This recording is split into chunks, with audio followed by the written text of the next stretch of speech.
15 Minutes of Murder, a raw, unfiltered dive into the most haunting unsolved crimes with your creator and hosts, Tanisha Slater and Craig Chapman. After every episode, they break down the case with resident private investigator Desiree Edwards of Sunshine Investigations and star of VH1's Caught in the Act, Unfaithful. But it's not just their theories, it's yours too. Hello, everybody, and welcome to the first sneak peek of 15 Minutes of Murder, where we're just going to give you a little slice of what our show is about. I am one of your hosts, Tanisha Slater. And I am Desiree Edwards, your resident crime expert. And my name is Craig. We just wanted to give you a rundown of how this series is going to work. Every episode and every story and every case that we go through will start off with a sort of like preview television series that gives a rundown of the case that we're going to be featuring that week. In the first week, we will show this video, and then after that airs, people will be able to submit questions to us. You can also go to our website, 15minutesofmurder.com, and join our Substack. So we'll have a case file there for you to look at, and you can submit questions there. You can submit questions on our YouTube channel and any other social media outlet. And then the following week, we'll deep dive into the case through a podcast where we'll all join in, and you at home will have your questions answered, and possibly one or two of you will join us on the series. Craig, that's a big deal. The viewers get to join us and try and break down what actually happened. We can go from who done it to what's missing to what they missed. And with the resident crime expert, we'll be able to pick apart cases a little bit deeper. And our viewers get to kind of like keep us in line and let us know, Desiree, you think you know everything, but you don't. Here's what I think. See, I'm ready for that part. This will also give not only us, but everybody at home an opportunity to explore things that maybe weren't explored at the time that the cases happened. So alternative theories, things maybe we see that were missed, or any sort of like ideas that we might have or you might have at home. Yeah, I think the best part about this too is that we're going to be featuring all unsolved cases. So it also brings light to the 15 Minutes of Murder, which is also our title, obviously. But 15 Minutes of Murder doesn't mean like 15 minutes of murder. We're going to show you a 15-minute clip. It means every murder somehow gets its 15 minutes of, so to speak, fame. So hopefully with this, with cold cases and unsolved cases, we're bringing to light some things that maybe got overlooked. So you never know what we can crack. I'm hopeful that maybe some of these cases can become solved just from renewed interest, right? And new advancements and crime investigations and all that kind of stuff. So I'm excited. I think this show is going to be hugely beneficial, and I think our viewers are going to enjoy it. And we're going to be covering cases specifically from like the 80s, early 80s, where technology and crime solving was a lot different. It was more boots on the ground. That whole perspective of these investigating agencies just have experience overall that they may not have had 30 years ago. And they can employ those things and get some of these families and communities some closure. Maybe we should also take this time to sort of introduce ourselves in case people are wondering like where we come from and sort of what we're all about. I was a television producer for 20 years in New York, working on some good and some really terrible reality shows at MTV and VH1. And I started at Nickelodeon. And that's kind of how I met Tanisha. Yes, and my name is Tanisha Slater, and I have been in the television industry for over 20 years. I have worked on live shows, morning shows, competition shows, reality shows, talk shows, you name it. I've worked on it from MTV, CBS, ABC, Hulu, lots of good stuff. Like Craig said, lots good, but also some, you don't really want to mention. But I am a big true crime fan. Me and my gals, we get together on Fridays and we watch crime documentaries and throw our 2 cents in there. And that's why this show is going to be really exciting for me. I will be editing your shows, bringing you all the details from what happened to what didn't happen. And I'm really enjoying that a lot as well. I am Desiree Edwards. I am a criminal defense investigator in the proud city of Detroit, Michigan. A woman approached me, said, "Hey, Des, I like your vibe. I like the way you talk, the way you move. I own a private investigation agency. Do you want to come work for me?" I didn't know private investigation is a real thing.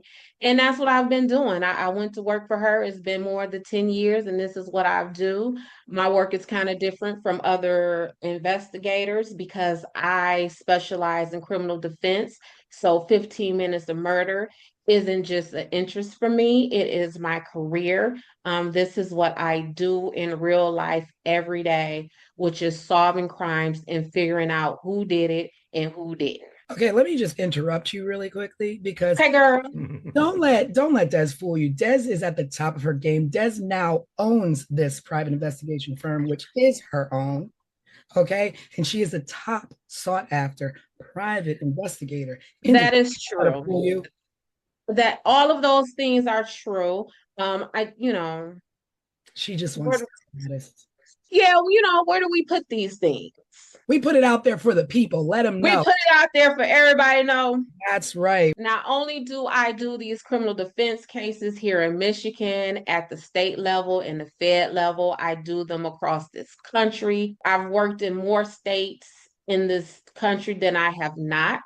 I get international phone calls inquiring about my investigation services. And what Tanisha, while she's checking me, what she ain't tell y'all is that she casted me for the second season of MTV's Caught in the Act Unfaithful, where I was a featured investigator for season 2. So when Tanisha say that I do it all, she's not lying. Nope, not one tell. And we're going to bring you some good programming and we're going to Mhm. have lots of amazing, great conversation and hopefully, bring some things to light and hopefully you will enjoy our show. Yeah, lots of really good cases coming up. And again, just another quick rundown. Each week we'll feature a short sort of television style series that gives a background on the case that we're featuring. You can then go to our website, 15 Minutes of Murder, check out what we have going on there, and to also link to our Substack where you can download a case file just to get more information. You can submit questions there, and you can submit questions through our YouTube channel as well. You can just comment below our videos. The following week, we'll dive a little deeper here on the podcast for the series. We'll answer your questions and give our own opinions, and also, at some point, maybe bring a guest or two on the series to join us as well. Thanks for tuning into the preview. Let us know what you think, if you have any thoughts or ideas, and we will see you in a couple weeks.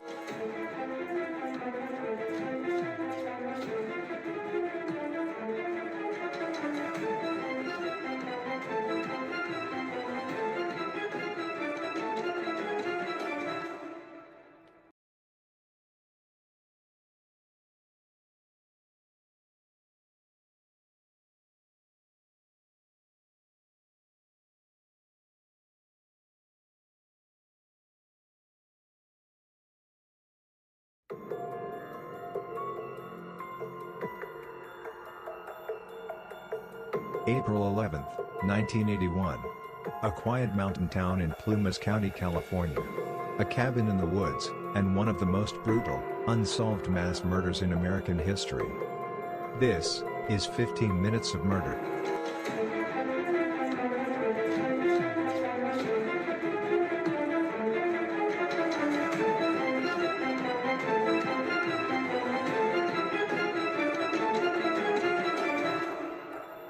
Tonight we take you inside the infamous Ketty Cabin murders. A case so disturbing it's haunted investigators for more than 40 years.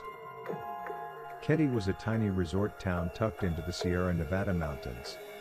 Population less than 100. In 1981, Sue Sharp, a 36-year-old single mother of 5, rented Cabin 28.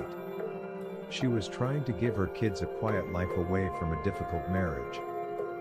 On the night of April 11th, Sue's children were in and out of the house. Teenagers Sheila and Tina were with friends. John, 15, and his buddy Dana Wingate, 17, were out hitchhiking. The two youngest, Rick and Greg, were inside, watching TV with a friend named Justin. By dawn the next day, the peace of cabin 28 was shattered. Sue's 14-year-old daughter Sheila returned home at 7 a.m. after spending the night at the neighboring cabin of the Seabolt family. What she found would scar her forever. Inside the living room, her mother Sue, her brother John and his friend Dana were dead, bound with medical tape and electrical cords. Their bodies, savagely beaten and stabbed. One of the boys had been strangled. And Sue was gagged with her own underwear, which was secured with tape, and her throat was slit. The room was chaos. Furniture was overturned, the walls and ceiling were splattered with blood. A butcher knife, a hammer, and a steak knife so violently used, the blade was bent in half. And then, one chilling detail. 12-year-old Tina was gone. Not in the house. Not in the yard. Vanished. Incredibly, the three younger boys were unharmed. As the murders raged in the living room, they slept through the night untouched, just feet away. Or did they? One of them, 12-year-old Justin, later told investigators he had dreamed, or maybe seen the murders happening. He described men with knives, even details of their clothes. But his story changed with every retelling. Who could have carried out such a savage attack? Suspicion quickly fell on two men, Martin Smart, a neighbor, and his friend Bo, a drifter with a violent history. Martin had a rocky marriage. His wife Marilyn told police that Sue Sharp had encouraged her to leave him. The night of the murders, Martin admitted he and Bo were out late. He later confessed in a letter, never shown to a jury, "I paid the price of my wife and I killed the problem." But no one was ever charged. Decades later, in 2016, investigators uncovered a hammer in a nearby pond believed to be one of the missing murder weapons. Still, DNA evidence has not yet solved the case. In 1984, a skull was found in the woods of Feather Falls nearly 100 miles away. Dental records confirmed it was Tina Sharp. How had she been taken? Why was she separated from the others? And why, after 4 decades, does this case still remain unsolved? The Ketty Cabin murders are among the most haunting mysteries in American crime history. A family slaughtered. A child abducted. Multiple suspects. And a trail of evidence that always seemed to go cold.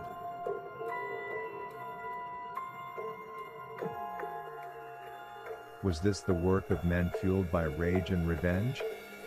A botched home invasion? Or a conspiracy covered up by corruption in a small town? We may never know. But tonight, we ask you, what do you believe really happened inside Cabin 28?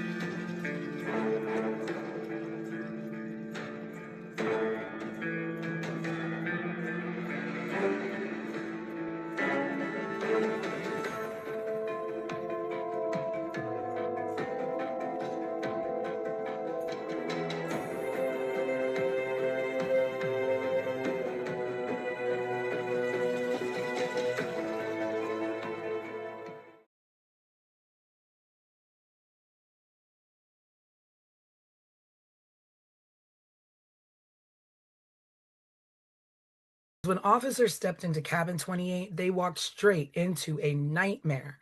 Blood smeared across the walls, bodies brutally attacked, 3 victims murdered, a child missing, and a crime scene so chaotic even seasoned investigators froze in place. And the horror that unfolded inside that cabin still leaves more questions than answers. Welcome to 15 Minutes of Murder, case file, the Ketty Cabin Murders.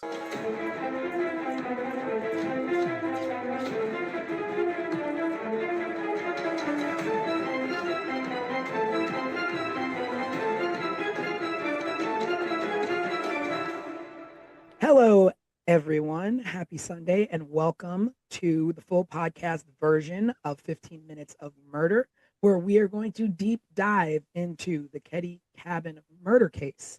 We're going to be running down everything from top to bottom that you saw in the mini case file, and we're going to talk about some questions that our viewers have had and submitted on our YouTube. I am your host, Tanisha Slater, with co-host Craig and our resident crime expert, Desiree. Present. So we're going to be jumping into a deep dive of this first case that we've done, the Ketty Cabin murders, where a family was slaughtered in their home in a tiny mountain resort. And it's basically a 40-year-old mystery riddled with corruption. So this happened on April 11th, 12th, Ketty, California. The victims are Glenna Sue Sharp, who was 36. Her children, John, 15, Tina, 12, Ricky, 10, and Greg, 5.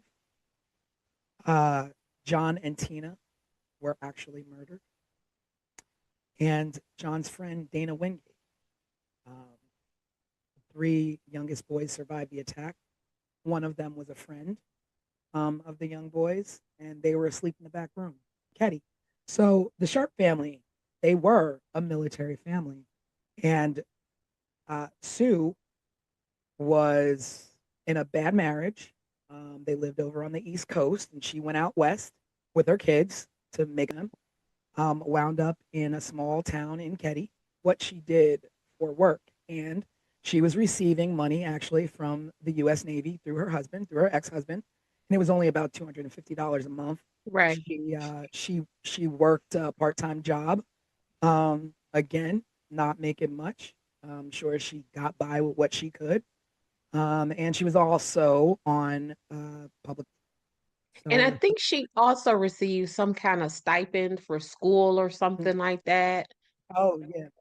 Right, she was in college, I remember, college, right? reading that. Yeah, at least enrolled. And then there was some kind of questions about if she actually attended the classes or not. But yeah, she was receiving a stipend for school.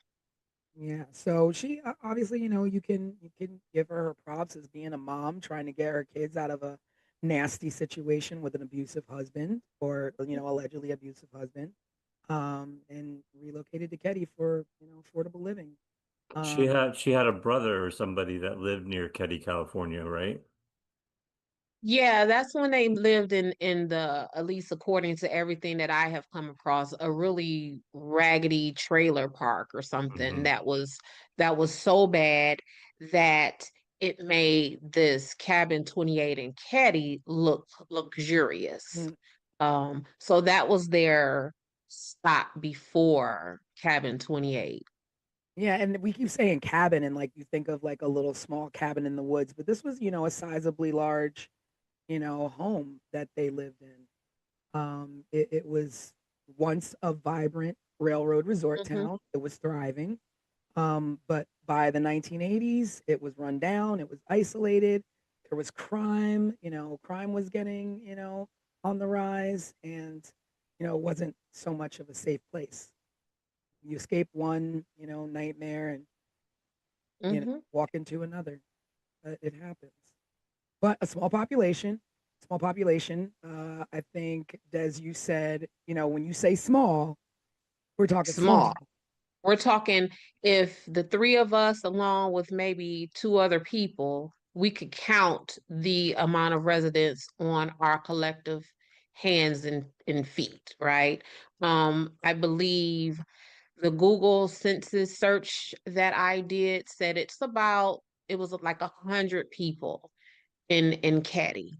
I have worked dozens of cases where there have been more than 100 witnesses. So we're not talking a lot of people. Like if we were to probably to count up the people who lived on any of the blocks that either of us live on, we would probably come to 100 folks easily. Yeah, yeah. But when that's all that's in your town, then everybody knows everybody. You all know Everyone knows everybody. everyone. Or if you're not, you don't know everyone, you're related to half of the town. So, Right. the fact that, it's a small town and the fact that there was poor police oversight from the Plumas County Sheriff's Department kind of puts this case in a tricky situation of being unsolved all these years Mm-hmm. later. Mm-hmm. So, let's get into some social dynamics of the town. So, supposedly there was some resentment towards Sue and tension with neighbors, um, jealousy, rumors floating about. Um, I don't know exactly what this jealousy was stemming from, Mm-hmm. but I could only guess that it might have been her neighbor and little thing happening there between her neighbor's husband, who wound up being a suspect for a minute. From the things that I've seen, I would kind of, I don't know, I would kind of describe Sue as maybe like a hot girl. I get from her that she was like maybe pretty and like the new girl in town. Um, that's the vibe that I get from her. And you know how it is when it's even like think about when we were in high school or elementary school, when the new person comes, everyone is like, "Ooh, a new person. Let me look at that person." But I get that vibe from Sue that she was just like that girl. Whether because she's Sue Sharp and just that girl, or if she was that girl because she was new in this community. But I get that it was a lot of jealousy around Sue. And, there's obviously things floating around of Mm-hmm. possible drug activity, Mm, uh, transient residents in and out. mm-hmm. And, you mix a lot of that. You don't know how much she got mixed into. And I also wonder if she knew that's what she was coming into, being that, she had family in Ketty. Did she know that's the kind of town she was walking into with her kids? Yeah, I don't know if because see, what I don't know is how long her family was in that area, right? So if her family was there long enough to know that this was kind of like a shady population, and they were just like, "Hey, sis, bring the kids to come out here." But it definitely was a shady population. And I think somewhere I read it was because the the sheriff lived there in cabin 28 previously, and it was some kind of scuttlebutt about the sheriff living in cabin 28 and therefore being surrounded around a lot of lawlessness amongst the community with him living in 28. So it was, it was a shady environment. No, so I was gonna say, like, one of the things as you're setting up and going into the intro of the stuff that we're talking about, something that has always stuck in my head is the husband's name is John. I'm Mhm. sorry, James. James Sharp is Sue's ex-husband and this military person. What do we know about his discharge or whatever from the military? You know, Like, I don't know much about what yeah. went on. Like I'm wondering what was because it was the allegations that he was abusive to Mhm. Sue and the children. And the military, they have a whole nother set of rules. Like you can't be Oh, over yeah. here with this mess, right? So Not I'm at all. wondering if like he was discharged from the military and what that looked like Yeah, in his that is definitely interesting. And you also wonder, like, what uh did he have any role in or say with her taking the kids, or was it, she Yeah. just got up and left? Because even like how much contact would he have had with those kids? Because what we know about children, they gonna run their mouth Yeah. and they gonna tell everything. And if he was on the phone with any of those kids at any time and Sue had some mess going on in and out that house, Dad, mommy was hanging out with so and so and so and Mhm. so, and mommy was, you know what I'm Well, saying? but we have to remember too, it's 1981 or It in the is. early 80s, and we didn't Yep. have like quick, call up dad on FaceTime and tell him all Yeah, about what but mom did but on the even if weekend. even if it was a pay phone call once or twice a month, kids are always kids. Kids are always going to tell. So even if it was that monthly call, it would have been mommy, daddy, mommy has been hanging out with these people. And as Yeah. far as the investigation goes, um, was James ever part of that? And did he ever report back to the investigators any information that the kids will have given him about the company Sue was keeping?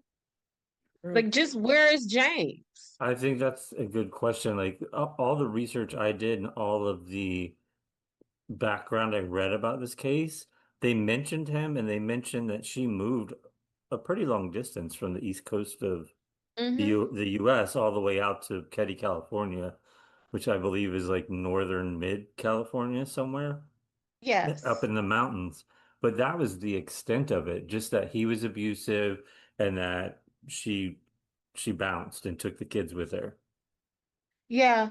Because I'm gonna tell y'all, when I'm working cases and I really want to find out some good stuff about someone, I will go into the family court side because typically courts have two sides, the criminal side, well, maybe three, criminal, civil, and then family. So I would then go into the family court side and run a person's name to see if there were any divorce filings, any paternity filings, any child support filings. And I will go and talk to that person and get tons of information from those people. So essentially, I'm going to find your baby mama or your baby daddy to give me all of the tea on you as an investigative tool. And I think that Mhm. if they didn't do that with James, they may have missed Mhm. a lot of information. But also the fact that, you know, a lot of people and a lot of things that I've read in the specific site where I read that, she wasn't exactly the ideal mom who everybody painted her out to be, and that she was actually renowned for leaving her kids and abandoning her kids and leaving them at home to fend for themselves, and that she spent most of her time with her best friend named Nina. So, I mean, you just don't really know what happened, because Right. but when I, people are saying, I mean, people are quick to say when you leave your kids, when you're not a good mom, people are quick to, point that out and just, spread that. yeah, and then I mean again, you just said it is 1981. So was she leaving her kids or was Mm. she just like, because in 1981, leaving your I kids looked, mean, I was a latchkey kid. I had the I green string with put swear, on my neck. in 1981, it was you leave the house in the morning when you wake up, and then you come back at maybe street light time or something like that. So to say that she left the kids, right? Mm. Um, Looking back at it from my 2025 perspective, Yeah. I don't really know what that means.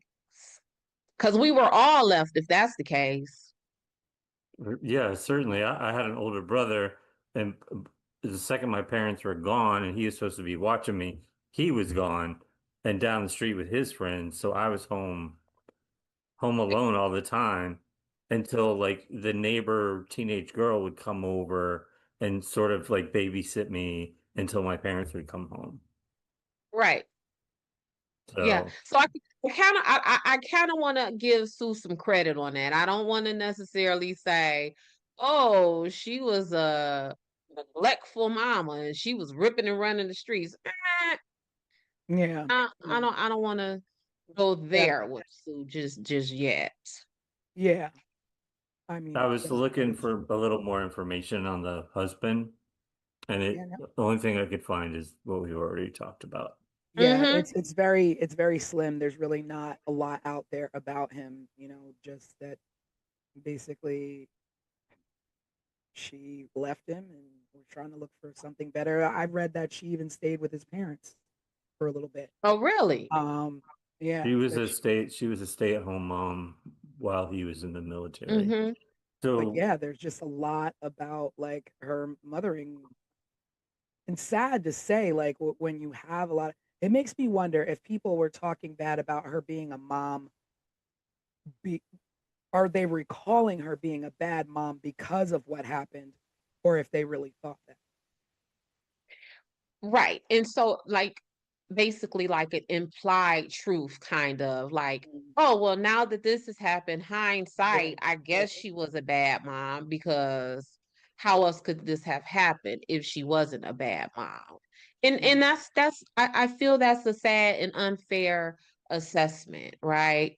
mm. Um, I mean, because when you think about it, you could say somebody's a bad mom all they want, but with that amount of kids, and you are concerned with, she could have left and went to Ketty all on her own and left those kids wherever if she didn't care. she could And have she left him was a with bad James. mom.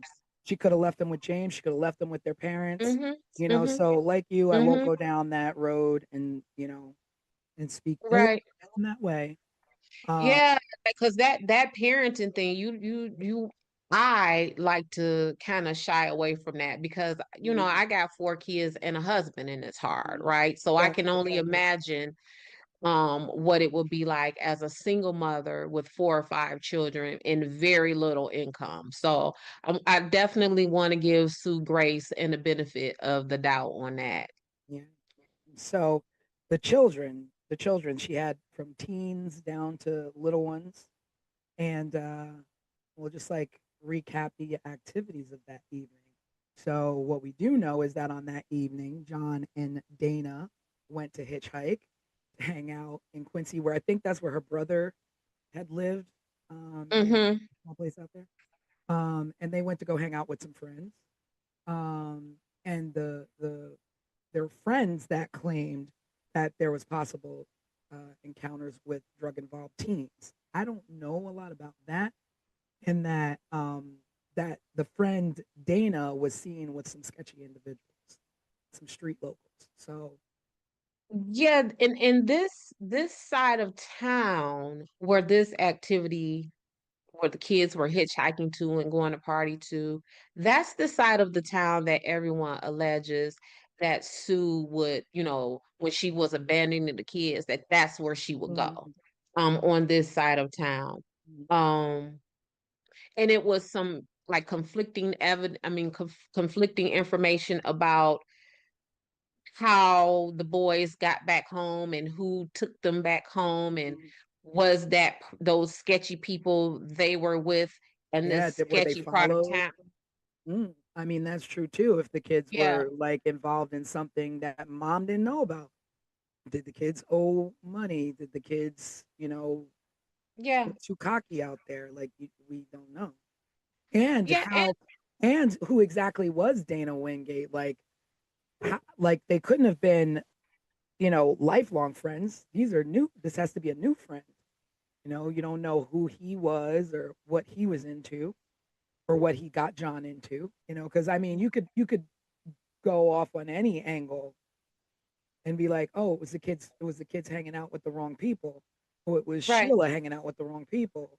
It was the neighbors who were jealous. There's just Yeah, so and that's what has frustrated me from the top to the bottom about this case because it has just been left with so many possibilities, right? So at some point, so if we start off with 10 theories or 10 possibilities, at some point a thorough investigation will narrow that down. So now we went from 10 to now we're at 6. But with this case, all of these possibilities and all of these theories have been just left to fester and survive 40 years later. So we've got John and Dana who went off and they were out hitchhiking, doing whatever, young fellas do in the 80s. And Mm-hmm. then, you got Sue and the younger kids at home watching TV. Now, with Sue, her two younger boys, and their friend Justin. And, I guess they're all watching, TV, just sitting at home. Um, and I guess Sheila was over at a friend's house. Now, the thing with Sheila being at the friend's house is that I had read that Tina, Tina, the young daughter, the youngest daughter, usually Mm-hmm. slept over at the neighbor's house, and Sheila never had anything to do with them. And that's because Sheila was new into Caddy. Mm-hmm. So Sheila was away, depending on if this is a theory that you believe, Sheila was away in another state having her baby. And she visited Oh, the Caddy wait a cabin minute. one time. So Sheila has a baby? Mm-hmm. So here, girl, here go the tea.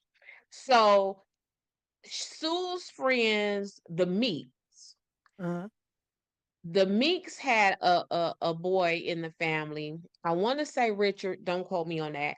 But there was a son in the Meeks family that is allegedly the baby's dad of Sheila, got Sheila pregnant. Sue sent Sheila to Oregon to stay with relatives there and had the baby. Oh. So by the time Sue and the rest of the family moved into Caddy, Sheila was away in Oregon. So she came to visit them like December, maybe the Christmas, because the murders happened in April. So then Sheila would have went to visit them around Christmas. So that would have been Christmas of 1980. Then April of 1981 is when the murders happened. And a few weeks before the murders happened, so now we're in late March of 1981, is when Sheila moved in to Caddy with the rest of the family. So then that makes it even stranger that she Even would be at the stranger. neighbors and no baby. And no baby. So that's a whole nother theory, right? Where supposedly the Meek family was pissed off at Sue for putting this baby up for adoption because the Meek family wanted the baby. And the Meek family saw this baby as the first grandbaby of the family. Oh wow. And So where did the Meek family live?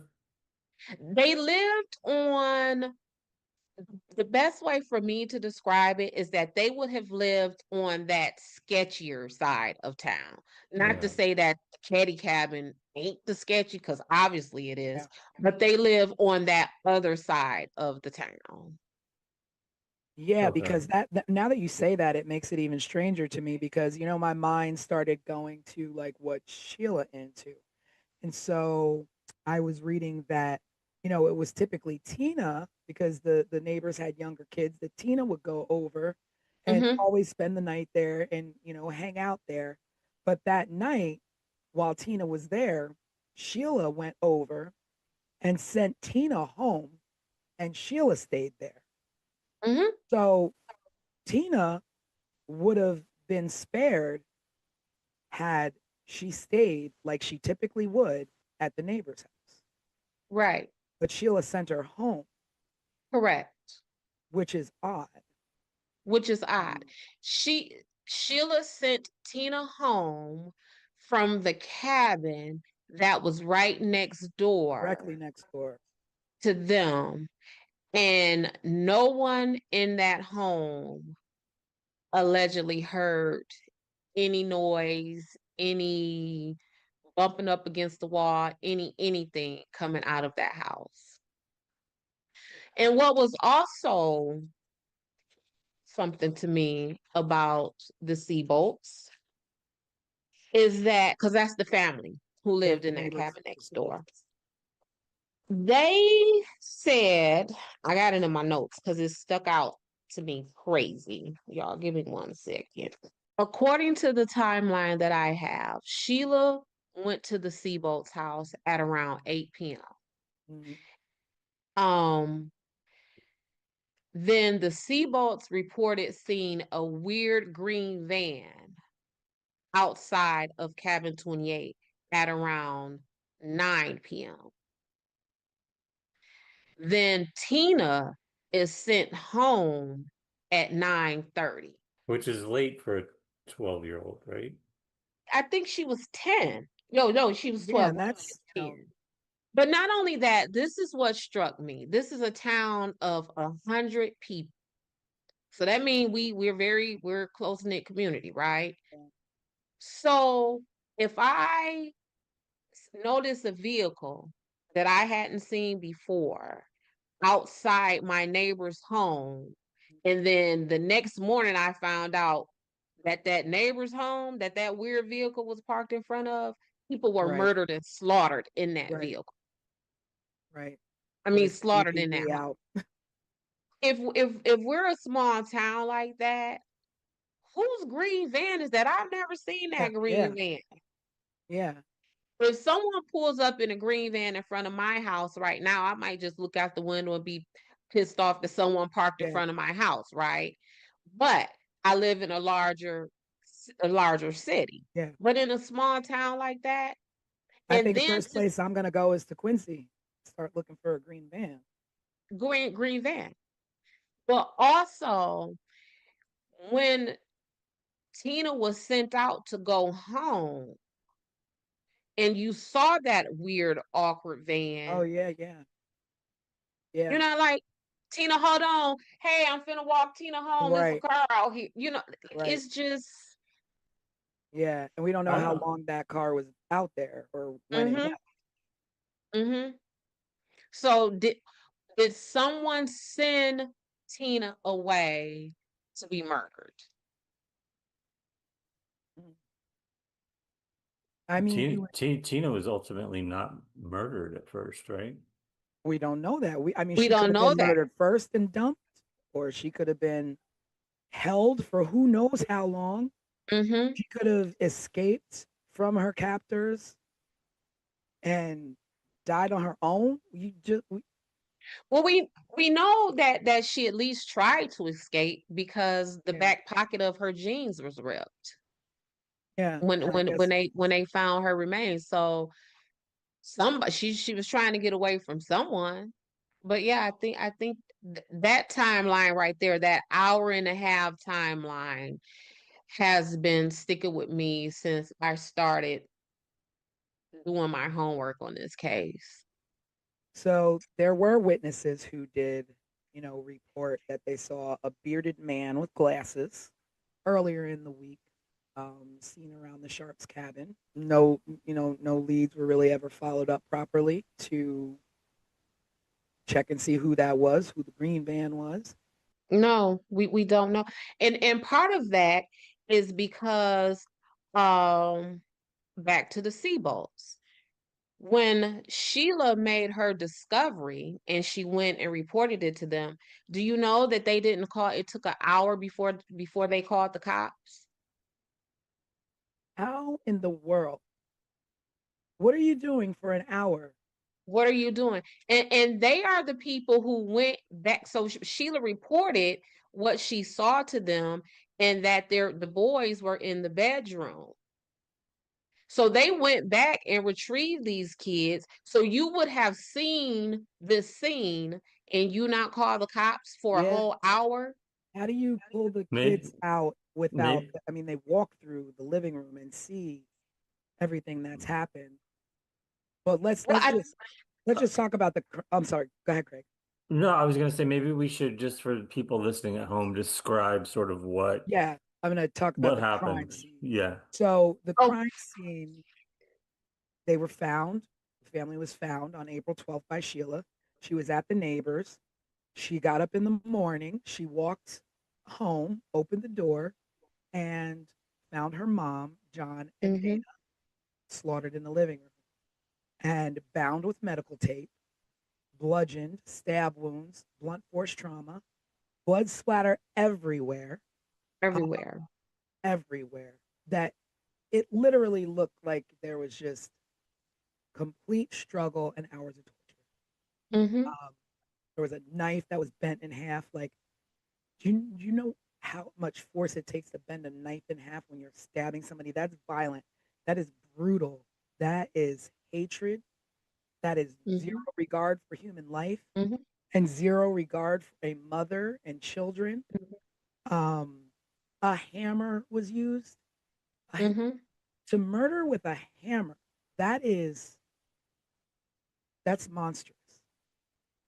Yeah, and in my work, um, knives, stabbings are some of the most personal um crimes, right? We know it, if I'm working a case and the victim in my case has been stabbed, I immediately think of the closest people to that victim. Who has the most access to him? Who, whether that is physical or just like in the family, in the friend unit, because a stabbing is a very intimate Yeah. is a very intimate crime. Um, One of Sue's wounds was so deep that it touched her spine. Like that is the force. And just think about your torso, your body right now, like where your spine is. You know what I'm saying? Like someone would have to force that knife through your torso, through your chest cavity or wherever and reach yeah, your spine. And your spine is deep in there for a reason. yeah. And And It's so, protected. that knife, in the pictures, it almost looks like they would have had to like push down on them, like Mm-hmm. almost cave them in a little bit to reach down in that deep. Yeah, I don't even know how you would the direction and motion you would need to stab someone to get to a spine. Like I don't even medically, I don't even know how that's possible. If nothing else, like I said, we were created for our spines to be hidden and protected because they are literally the backbone, right, of our existence. And for you to reach that, and so I I want to mean, say, just for our viewers who are like love timelines and accuracy and things like that, Sheila allegedly returned home that morning to make this discovery at 10 a.m. so the kids. So you're Wow, thinking kids. Now that I'm thinking, like kids are early birds, especially that age that of young, the yeah. children that were. Mm-hmm. There's no way they didn't get up and walk around that house before Sheila got there and possibly Mm-hmm. see what was happening. Um, The neighbor, was it the Siebel father was the one that went to the back door to get the boys out. The boys that survived came out the back door. They didn't want to take them through mm, the house to see the murder scene, essentially, is what I read. Yeah. And so I get that, but what also I don't get about that is if you walk into the home and you see all of that carnage and you see in this other room over there that there are alive people, you just leave them there. You don't say, "Come on, y'all, let's go, let's get out of here." What do Yes, you she left and went to get she went back next door, right? right? She went back next door, but if she would have saw them, why wouldn't it have been, "Come on, y'all, let's get out of here"? Or if they saw her seeing them, then why didn't they say, "Don't leave, Sheila, don't leave, take us with," you know what I'm like it. I don't know. It's just so hard because it's just like, you want to put yourself in that situation, like just visually to try and think of what you would do or what happened. Mm-hmm. But if I walk in the door and I've just gone through having my own child, let alone these are my baby brothers, like I'm storming through there, I'm going out the back door with them. Is someone still in the house? Are they still there? Right, right. Like how do you? Where's the sister? Where's my little sister? Yeah, where's my little sister? Like what? Yeah, what are they? Ricky, Greg, Justin, where is Tina? Yeah, Hmm. Yeah. I mean, Where's Tina? So it's again, it's we could do this. This caddy stuff is enough to well, carry. it's like the theory or whatever is that either one, the killers weren't threatened by young kids or even worried about these kids being able to identify them, or be able to pick them out of a lineup, or they knew them and were like, let the kids, that's not what we came to do. But what did you Hmm. come to do? Like, what is the Right. point? Like, why? And there goes the motive again. Why? Why? Like, Yeah. why do you slaughter a mom and her two sons? Were you there to murder Sue and the younger boys intervened and you had no choice there? Hmm. Or were they all sleeping? Like when the boys came home, like what were they doing when they were approached? Or when someone broke in? Did they break in? Did they sneak in? There was no signs of breaking in. So they Right. obviously just came in. Right. Yeah. Well, no one needed to break in, because the way the house was laid out, like you see how the in the pictures, the front of the cabin looks very cabinish. Mm, And the back of the house looks very houseish, yeah. right? And that's because it's a addition back there. And the older son, I want to say is John, he lived back there. And there was only one bathroom. And so they kept the house open so that John could come in and out to access the bathroom and, the kitchen and, sit around with the family. So the door would have always been open. No one would have needed to break in. No, there wouldn't have needed to be a sign of forced entry. So like thinking and knowing and knowing about the case, three basically grown-ups, because when you're a teenager, you're big enough. Hmm. I mean, you see the boys, they're not little, you know. They were So 17 at the time, right? yeah, so I mean, Hmm. they're nearly on their way to being young men. So there were multiple weapons. I mean, I don't know from experience, but I do know that murdering someone is a physical, exerted activity, Hmm. um, because you're fighting someone to overtake them. And Yes. so, can one person overtake two boys and a young mom trying to protect her kids? So, is there more than one? Yeah. I was for that scene, the way that scene looked and the damage that was done to Sue and the children, I would dare say that it was maybe two or three people in that house, because we would have needed someone to not just cause the harm, but we would have needed someone to control that scene.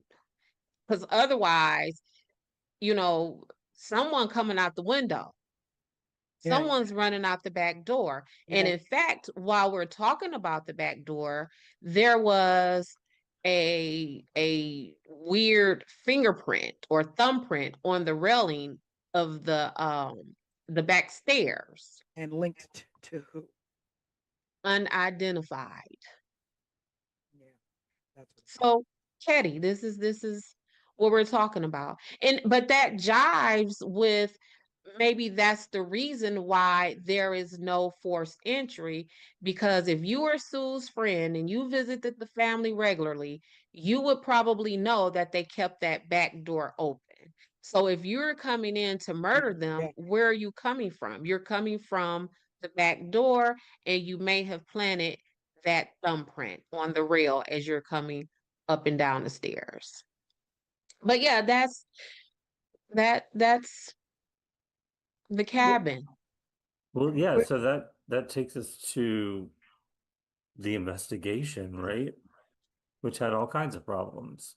Oh, some of which we've already discussed. Yeah. Let me say this too, y'all. So this is the full timeline that I know it. So we have Sheila going to the Seabolt's cabin at 8:30 p.m. that night. Then the Seabolts reportedly see the van outside cabin 28 at 9 p.m. Then Tina leaves the Seabolts to go home at approximately 9:30 p.m.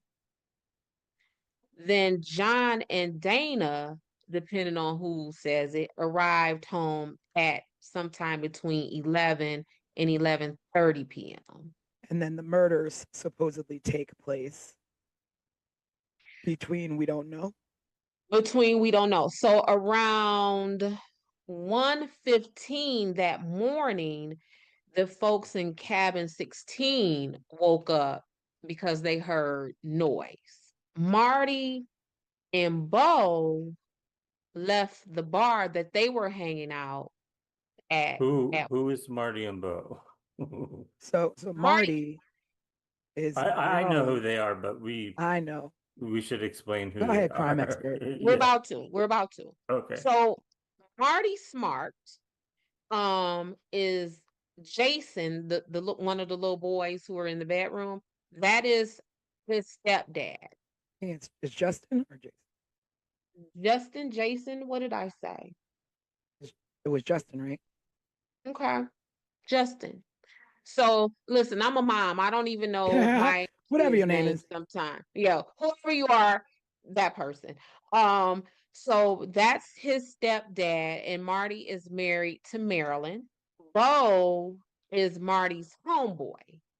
So they were at this bar acting a mess and drinking and fussing and causing a commotion, and they left the bar at 1 a.m. Now, And the two of them depending, were actual suspects. they were suspects. That's where this is going. So they were the suspects. They leave the bar at 1 a.m. And not only are they actual suspects, but the legend is that Marty was having an affair with Sue. Mhm. And Sue may have told Marilyn, who was Marty's wife, that of this affair. And so, Or I heard or read what you that hear she was trying to convince Marilyn to leave her husband. to leave? So Marty and Bo at the bar, hanging out, whatever, they lit. Then they come. So then we got the people in cabin number 16 hear some noise and commotion at 1:15. Now, Marty and Bo allegedly returns back to that bar at 1:30. So what's the So time frame between they leave the bar and come back to the bar? 30 minutes. 30 minutes. Exactly. Mhm. That's a whole lot of stuff to Mhm. have done to a whole lot of You're people. talking about travel time. You're talking about, and you can't, there's no cleanup. You're going to have blood They all over gotta you. clean themselves, yeah. You can have blood all Mm-hmm. over you, and to murder Mm-hmm. 3 people in 30 minutes or less than 30 minutes, maybe 10 minutes, you And leave and fingerprints.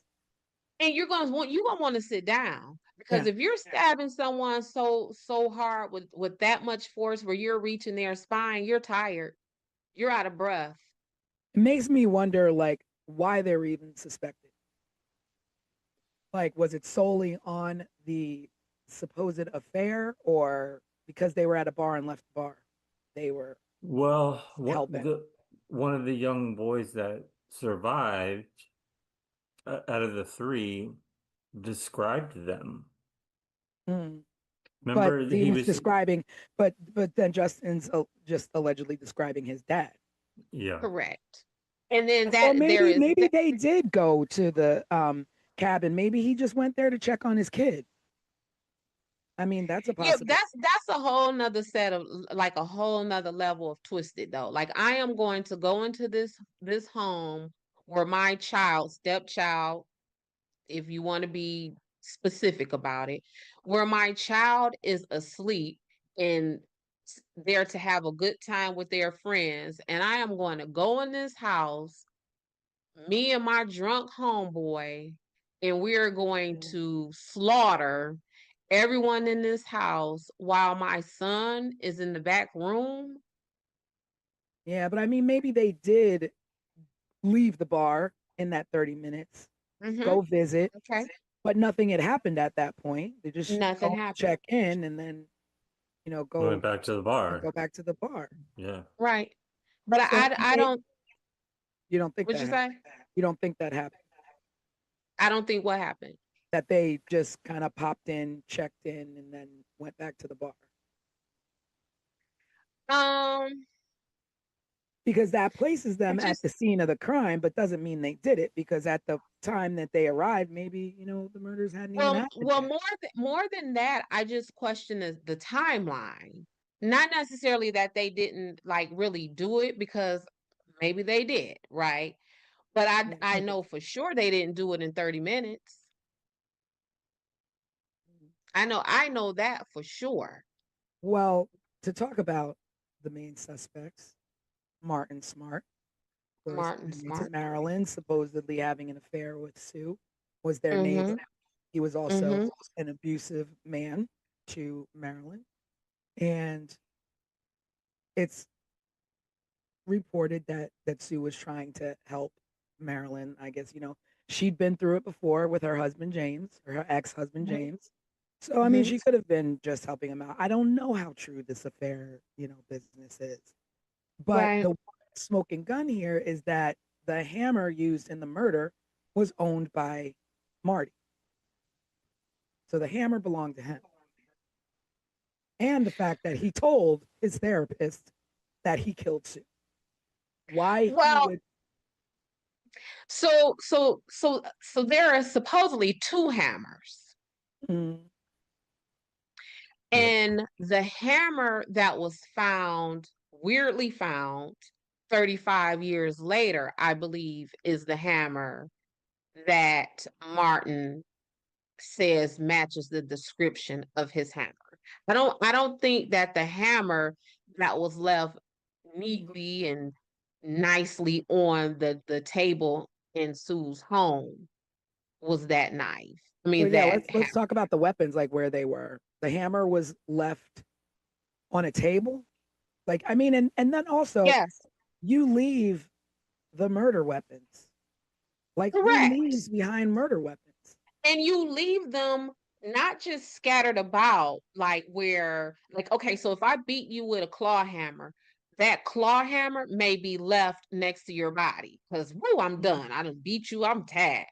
But for them to leave the butcher knife and the claw hammer, um, still bloody on a table, that's like a weird level of care and Yeah, concern. you're placing these items down that you just used to murder someone. Yeah. So are you what so when I try to unpack that in my investigator brain, it's like, is that a level of I don't care who finds out about this? Like, is that from a level of complete disregard? Maybe because Or not just I don't care who, it's that they know right, and but nobody. this is where I was gonna go. Do you, because if we're gonna run with the theory that Martin Smart and his homeboy did this, did Martin Smart and his homeboy leave those weapons at that table because they disregarded being caught because they are close friends with Mhm, Sheriff Doug Thomas? And if mhm. I just killed these people, I don't care where I leave this nice. My homeboy is the sheriff. He got my back. So at that point, she was still kind of the newbie, but she'd been living there for months. So she kind of, integrated into the town, integrated. I'm Mhm. sure people, adored her kids or, Well, integrated so, enough to where, she allegedly is sleeping with this woman's husband. yeah. integrated enough to where her children were staying the night at other people's True. cabins and other people's children were staying the True. night at her Well, cabin. because my thinking was like nobody's gonna care because this is the new woman in town. She's not from here. Nobody's gonna care what happens to this woman or her family. Yeah. There So is some we don't kind of have to a, cover our tracks. yeah. And there was one more thing that I did read, which was strange. So I read that Ketty, the electricity in Ketty, the light supply or whatever, was the lights were controlled by cabin 28. So in order to turn Yeah. off the lights in the town, you would have to turn off the lights on cabin 28. Mm-hmm. And before Sheila went over to the neighbors, she turned the light bulb out on the front of the cabin as though like why why would you do that? Like what is the significance of that? So that I saw that too. And the way it was described, I couldn't figure out if she physically like untwisted like And I think it was the like a light bulb. physical untwisting because if you would have turned the light out, if you would have manually turned the light out, then it would turn off the electricity for the town. But if you unscrew just the bulb on the porch, you would only leave the porch dark and not the Okay. town. Okay. So I thought that was So strange. so that was the one thing that was strange. The other thing for that was strange about that to me is how would she know that? And what I mean by that is that my children don't live with me. So whenever they come to my home, they are sometimes just as confused in my house as they would be in yours because they Mm, don't live here, right? mm, So how would she have known that much? And she had just been there a couple of weeks. Like, did she yeah. know that? Know it? Oh So it yeah, makes by the me way, think, Sheila, yeah. So it makes me think like it's like you'll know the house because it'll be the only one without the porch light. it'll be the only one without the porch, without the porch light. And if that was not intentional and just a coincidence, like Mm, yeah. that's horrible luck. But Yeah. also, um, how often during the night would Sheila see Sue doing that? Would Sue Yeah. Yeah. regularly Was it go out? something that she would regularly do to Right, save? like because otherwise, how would Sheila had no? Because that's like a quirky thing to Yeah. know. Yeah. It's like if you're overthinking it, that theory, and I'll, there's no shame. I mean, I did go down a rabbit hole as we talked on the live. I like my rabbit Mhm. holes. And I That's what went down, investigators do. yeah, and I went down a rabbit hole on a site called Ketty 28. And when I say the theories from this site are really like, so if you're doing your own research, visit there on this case if you want to go a little further and deeper. But I try to stay away from it because I don't want to make any accusations more than there already have been, like Sheila and this light bulb situation. But that is definitely a strange thing uh, to think about happening on the night of murders. I mean, I don't know if she did that every night. We don't Right. know. It could just be coincidence, but it Can is we definitely strange.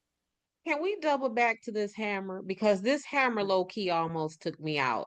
Like this hammer almost took me down a whole rabbit hole. And I'm gonna tell you why.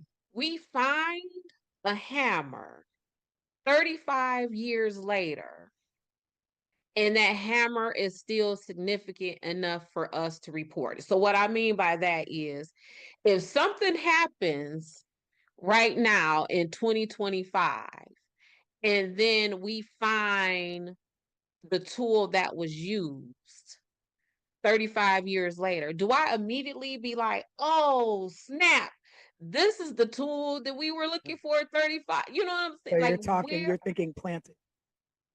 I'm thinking, not only am I thinking planted, I am thinking planted because the person who allegedly found this, girl, let me tell you about this story if you don't know this part.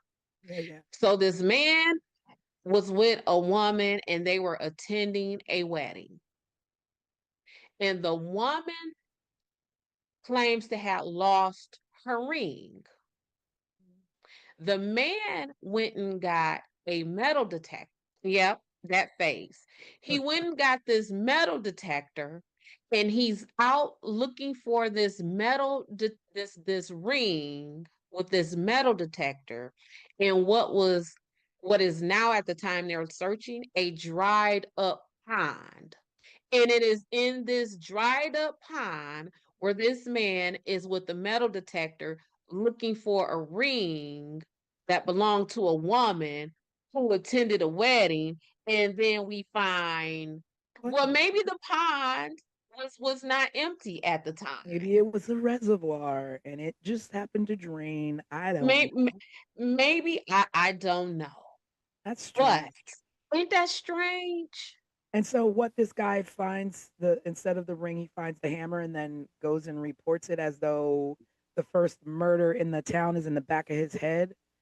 And he's like, let me go report this hammer because this has to be the murder weapon. And it's 35 years later. Yeah, because if I found a hammer laying somewhere, I wouldn't think anything. it. You wouldn't think anything of it. I would just probably throw it to the side and keep doing what I'm doing. Yeah, I probably wouldn't even touch it. I just keep on moving. I wouldn't even have thought about it. Yeah. Oh, a hammer. A hammer. And so that's the second hammer. Yes. Yes. And so, that is the hammer that allegedly matches the description of the hammer that came up missing from Martin Smart's house. I know. I want to say Martin Short all the time. Me too. We're 80s babies. Yeah, I know. Can you tell? So at that point, when he found the hammer, then Marty was already dead. I guess so, because he found the hammer in 2016. So was Marty dead? So because they had him in, they questioned them, but now it's like he's dead.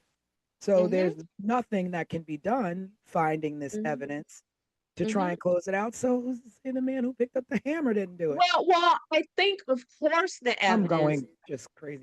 was not going to close this out because it was reported to the detective from the Sacramento Department of Justice, because that's who they called in to work this case, to take it out of the jurisdiction or whatever for the Plumas County Sheriff.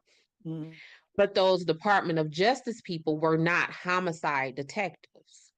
They were organized crime agents. So, not to say that they don't know how to conduct a homicide investigation, but that. Yeah. So to recap about botched evidence, now we're talking about a hammer found 35 years later in a dry pond. So there was contaminated crime scene evidence. There was no neighborhood sweep done. There was no forensic preservation whatsoever. There was interviews were delayed, and in delaying interviews, you give people enough time to get their story straight. And tips were ignored. So people giving tips of saying, hey, I saw a green van the night of the murders. Hey, I saw a strange man. These things were ignored or weren't followed up on. And I don't know whether that's from a small town and not having the experience, but I mean, you have the common sense. I mean, there's common sense. Literally our country is steeped in crime. I mean, you watching old episodes of FBI and all this, and you're the police chief of a small town. I mean, I'm pretty sure you know what to do first. I mean, everybody pretty much knows what to do in the first 48 hours. In the first 24 hours. Question everyone. I was about to say, you just talk everywhere. To people. Comb the neighborhood. And as far as like stepping in and contaminating crime scenes, I get that. Like, you don't know what the hell to do when you walk into something like that. Children, but I think even back then, what you're saying is contaminating a crime scene. It may not have had the same importance that it may have today. And the reason why I say that is because contaminating a crime scene in 1981 means what? It Because means walking in the half the front door with your hand and turning the door. It means stomping and because walking all over. because half of the technology and science that would have been used to comb through that didn't even exist in True, 1981. So true. what? But again, you don't want to walk into a crime scene stepping on blood spatter or touching anything. Touch nothing. Even I know, grab a pen and pick up the Yep. gun with a pen. Like, don't touch anything. And I can't imagine what they did walking in there, collecting evidence. And not just them walking in there, but the Seabolts, whomever from the Seabolt cabin had to go in and get the kids out. Even if they took the kids through the back, that is still a crime scene. What Did anybody question the kids? Well, yeah, So they because did. Justin, he was 12. And yeah, they talked to the kids, and Justin is the one who gave them the varying descriptions. So at one time they interviewed the kids and Justin said he saw this. And then another time they interviewed the kids, Justin gave a different account of what he saw. And that's the part where I say they needed to call in that forensic psychologist, because at that point we need someone who is specifically trained to withdraw that kind of memory and recollection out of someone through their trauma, through their sleep, taking into account that they are 10 years old or 12 years old, or however old he would have been. To just have a regular homicide detective to interview those kids, they got what they got because of that. But also, like when he's saying if a kid, if they're claiming the kid slept through the night and saw nothing, how do you have Justin who is telling you what he saw? And if he saw something, did he see men hanging out there before he went into the room and nothing and everything was fine? And they knew these people who were in there and that's what he saw? Or did he see the murders happening and ran back to the room? Like the questioning of the children, the ball was dropped there. Or how about, did you see your daddy? Yeah. I mean, we don't know what's in those case files of what was said or what questions were asked to them. Yeah, did you see your daddy doing this? And is that also why Justin gave varying descriptions? Because did he see his daddy? And oh snap, I did see my daddy. So let me hurry up and change oh, this. wait, I don't remember what I saw. It was blurry. Now I don't remember. Yeah. Well, that would make sense if he did see them before just hanging out, but then they have the alibi of being at the bar. But then is everyone at the bar telling the truth? I mean, we don't have, surveillance cameras to prove when they walked in the bar, when they walked out of the bar. They might have never even been at the bar. They could have been at the house the whole time. And the truth of the matter is, even if all of these things were reported, so if the Seabolts would have said, hey, we saw John Smith in that green van, or if someone would have been able to identify this strange person in these glasses, or if someone was able to provide the name of this person who just so happened to find his hammer 35 years later. If someone would have provided all of that information, if the county sheriff is crooked and steeped in the middle of these people, what he gonna do? He gonna give a full investigation? That's true. But then also to go back to, like, were they at the bar or weren't they at the bar, talking about who Bo was, Marty's friend. He was an ex-mob enforcer. He lived in Martin's basement. He had a criminal record and he had ties to the FBI. So if they wanted to cover up anything, no problem. They were at the bar. No problem. We're at the bar. Better yet, no problem. We just gonna go ahead and sit these knives on the table because Yeah, we ain't worried about that. We ain't worried about nobody no figuring out what. problem. We'll leave you something to investigate. That'll Mm-hmm. lead to nowhere. We got to leave Mm-hmm. something. Mm-hmm. I mean, that's crazy. And like, what exactly is an ex-mob enforcer? Like, you're you get out and they ain't not pulling you back in And they not pulling you back in. Well, we know just in a from small neighborhood town. gangs, Yeah, just from neighborhood where gangs, they think we can't let you go. do you think you going? An ex-mob enforcer, like An I ex-mob like that is from just Chicago. So in a small town. Yeah. Somebody from Chicago finna move to Caddy, California, and live in a cabin. No, Yeah. live in someone's basement in the cabin. Yeah. And you from Chi-Town? Nah. That's not happening. Mm-mm. Well, What you about to say, Craig? I'm thinking forward a little bit now because I'm starting now to think about three different things. Um, Okay. the letter that Marty wrote to his wife, where he Yeah, that's going back essentially to him telling admitted his therapist. admitted that he did it. The phone call that came in about Tina and her skull, I feel like it came from a payphone or something. And then I'm also now going back to Dez's theory of this family who wanted the the grandkid that Sheila had. Like, what happened to them and What happened to them? all of this? And Well, I don't. do y'all know that that call to report Tina came in almost 3 years to the day that the And do we Katie know murders who the happened? call came in from, or it was anonymous? It was allegedly anonymous. Because I feel like Yeah, that's a whole nother element to Mm-hmm. this. Is where did Mm-hmm. Tina go? Where's she been for 3 years? The skull was found 100 miles away from Ketty somewhere. Yeah. so And Tina was how old when the murders happened? Who, Tina? 12, Yeah, She was and 12.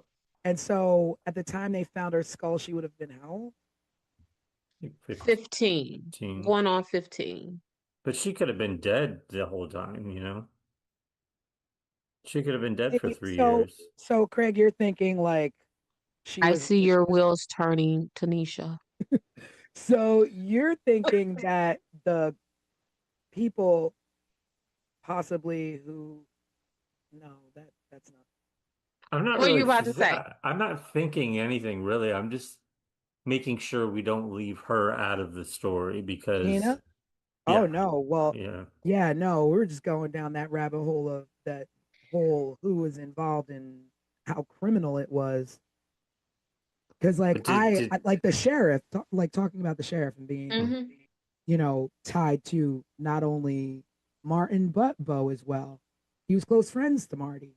So again, he was at the bar. You know, he he like had conflicts of interest with everybody involved. He lived Right. in cabin 28. He knew the layout. And like you Mm-hmm. said, if you lived in cabin 16, you know the layout of cabin 28. Mm-hmm. Mm-hmm. And whoever it was knew that they can walk into cabin 28. They Right. knew they weren't going to have any kind of locked door problem or have to break into a window. Yeah, and There's like just corruption all over. yeah, I like Craig's thinking of not allowing Tina to get lost in the fray of all of this. Um, Back to that word of motive. I think Tina could be herself a motive for some of this, just from the fact that Tina, there are reports that she was molested in the town, um, and no one followed up on that. Just there's It's just a history of Sue and her kids just being screwed over during the time that they were in Caddy. yeah. So then you're talking about Sue, who has a teen daughter who's pregnant, a Mm-hmm. young daughter who's molested, a young Mm-hmm. son who's hanging out with the wrong crowd, Mm-hmm. um, and it could have, I mean, the angles could be anywhere. And Mhm. when I think about it, it's just like you always say, what's the one odd piece in everything? Like what's the odd placement in these murders? And it's that a young child was taken. So then you start going into, your you know, Mhm. human Mhm. trafficking of children. Like, was Mhm. she taken for a Yeah. reason? Yeah, like Ain't did wrong with her. what did the You person spared the who boys, but you didn't spare the child, the little baby girl. yeah. The So boys were so spared. is it um whomever harmed, sexually assaulted Tina, was their fixation on Tina continued to the point of let me get Tina, and to get Tina, I am willing to murder everyone around her to get to her, and she's coming with me. Is it that? Is it again what Craig said with the Meeks? You took my baby from me. I'm finna kill you and your whole family except for your baby. That's And what I your was baby thinking. is coming with me. So Tina can't be lost in this. No, and I mean, it's so hard to even think. Like, they suffered a horrible death. The mom, Mm-hmm. Dana, Mm-hmm. John, they suffered a horrible death.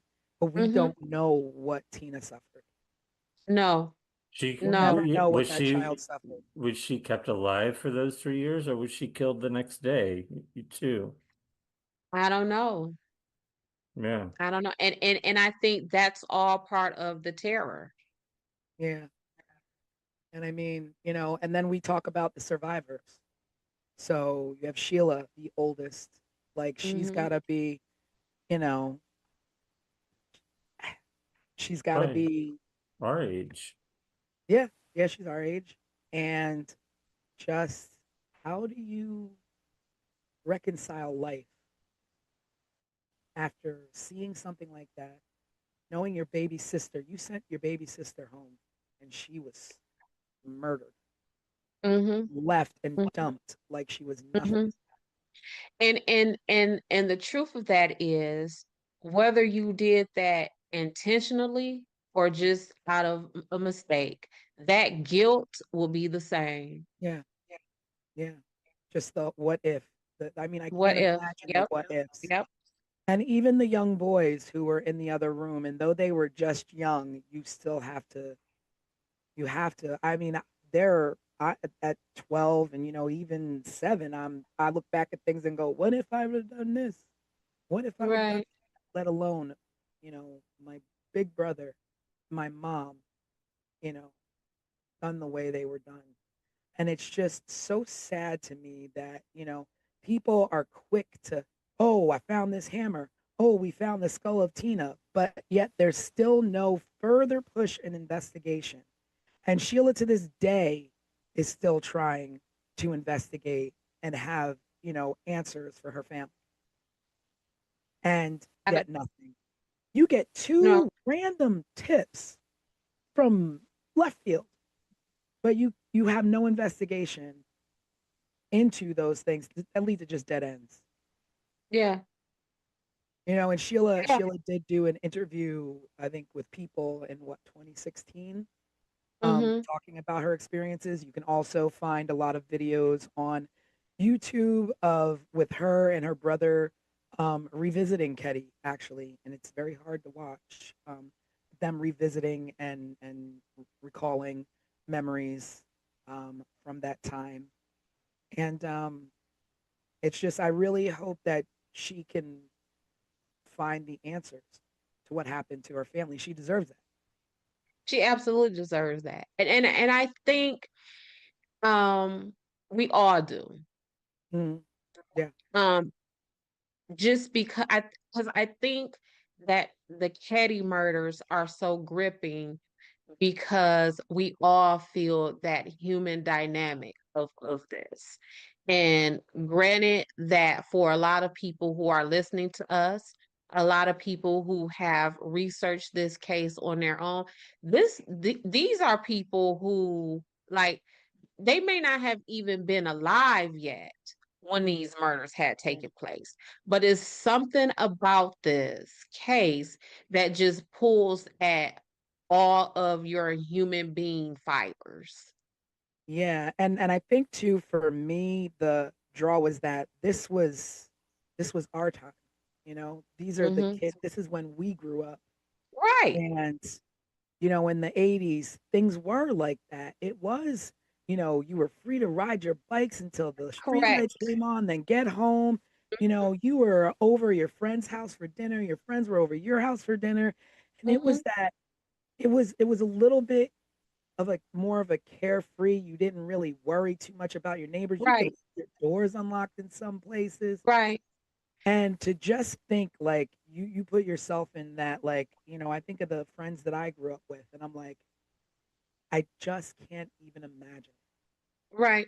And that's what makes me offer so much grace and Yeah. consideration to Sue, because that was all of us, whether our parents were somewhere, CEOs of General Motors, or I don't know, cashiers at White Castle. Mhm. Our story was the same as children, that we were out and about, Mhm. not just so much left alone as we were just out and about. Like you watch, I don't know, you watch it, right? You watch Yeah. Dairy, you watch Yeah. any of these times, right? Stranger Any Things. yeah, Yeah. any Spike Lee movie where he, That was the 80s. yeah, that is what that element was when it comes to children. So that's again, I don't want to, you know, dog Sue out about that, because that of this whole case, that right there is the one thing that was closest to the normal Yeah. than anything else. And also, you know, you in saying that you don't want to, you know, you don't want to dog Sue out for the way she raised her kids. And I mean, I give her credit for breaking away from an abusive man and Mm-hmm. wanting better for her children, whether she let them run about or not. And kids are going to, I mean, you could try and raise your kids as great as you want, but there's all kinds of influences out there. And Right. just like you don't, you know, want to dog out Sue, I don't want to, you know, put this like Sheila did it. You know, she's the only one who survived and the boys were too young. Like this is just, you know, your brain tries to think of anything to grab onto to explain away what happened to these people. Because guess what else Sheila has to deal with? It's not just the guilt of, dang, did I send my sister over there inadvertently to be killed? Or, dang, I don't know who killed my family. She also has the burden of being the sole survivor, and everybody like, oh, you did it. And, and not only that, she also has to live with the fear of Right. being no one's caught, someone's still out there. What did Mm-hmm. they want? Did they want my mom? Was it me? Was it my Right. who was it? Like you still live with that fear and that like, you know, that just you cannot trust anyone in your life. It, it's also her two younger brothers. They were ones that I could never find any information on during this Yeah, whole research yeah. process. And I But they're mean they're that's still alive and they're still out there. yeah. But I mean, you know, at that point I'm like, you know, they have to be protected. Um, you know what the psychological trauma that they've probably grown up with, had to deal with, and whether they got, you know, professional help or not, that's another Mm-hmm. thing too. Like, were they just left on their own to figure out how to Mm-hmm. navigate life with a tragedy like that? Did they grow up with anger? Did they grow up with hatred? Did, you know, they grow up to be kind young men? Did they grow up to be family men? I mean, I don't know. Mm-hmm. Yeah. I don't know. Yeah, I no matter who actually committed these atrocities to this family, right? Um, I blame law enforcement. That is where I hang my hat for the blame of this, not for these people's murders, but for this to be so unresolved. Like, I blame them for every ounce of pain that Sheila had to go through, that she still goes through, that her brothers and other family members are going through. I blame them for that because it just feels like there was not just a botched investigation. I feel like there was literally no investigation. And Yeah. that's worse.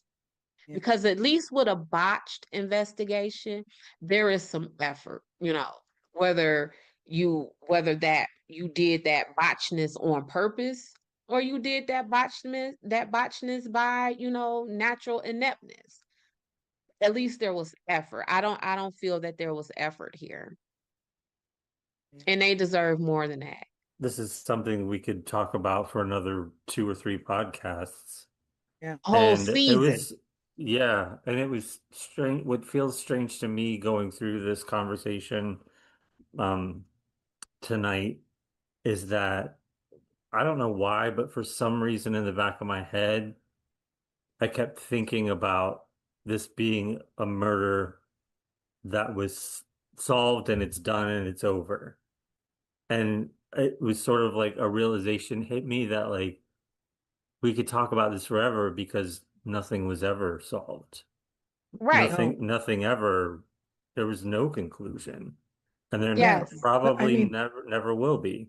well, there was a re-emergence of the case in 2016, and the Plumas County Police Department or Sheriff's Department announced that they know who the killers are, and because there was new evidence found, there was DNA on tape and some other items, and the hammer found in the river matching the description of Marty, and and Marilyn Smart finally spoke out publicly, and we can definitely link you to that.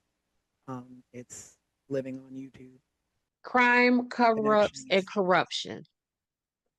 Yeah. Crimes, cover up, and corruption. Yeah, and I mean that saying that you know who the killers are and those killers are no longer. It doesn't close anything. It doesn't. No, no, And again, because going back to the fact they were at the bar. Marty and Bo mm-hmm, are scapegoats post mortem. mm-hmm. No, yeah, now they're dead. Yeah, they were. So we call that they liked them for this. Yeah, So, right? Maybe you did, maybe you didn't, but we like you for this. And I feel that was Marty and Bo. They liked them for this.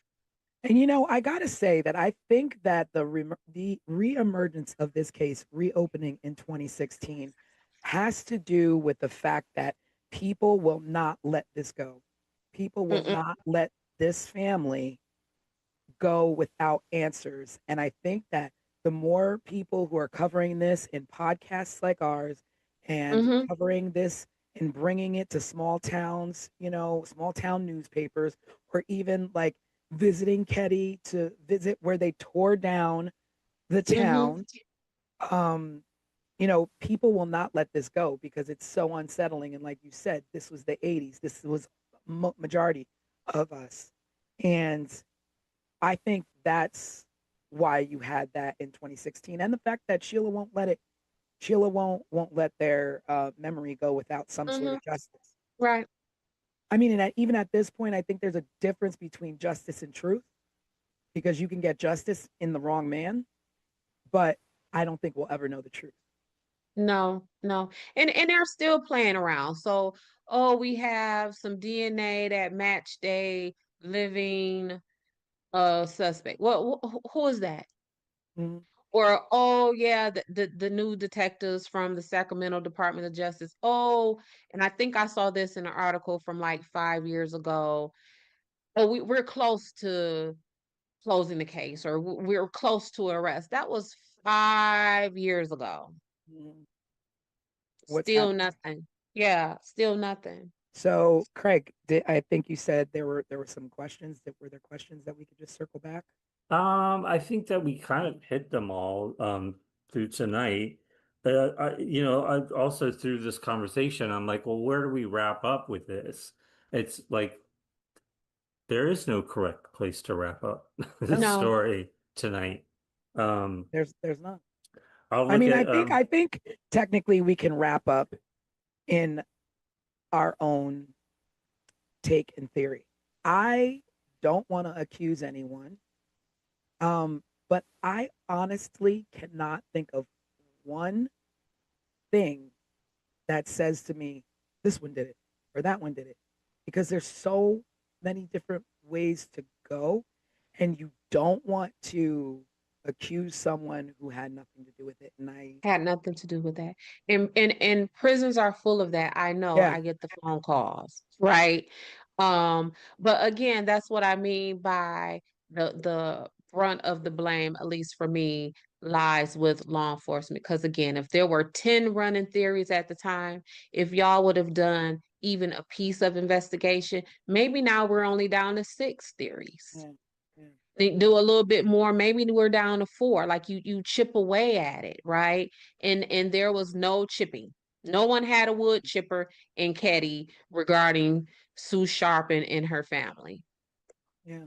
I So, think if we wanted to take a question that we got from one of the viewers at home this past week when we released the overview of this case, and of course everyone listening or watching this should check that episode out. We also have a case file that gives a little bit more of an outline of who was involved and how things sort of went down as well.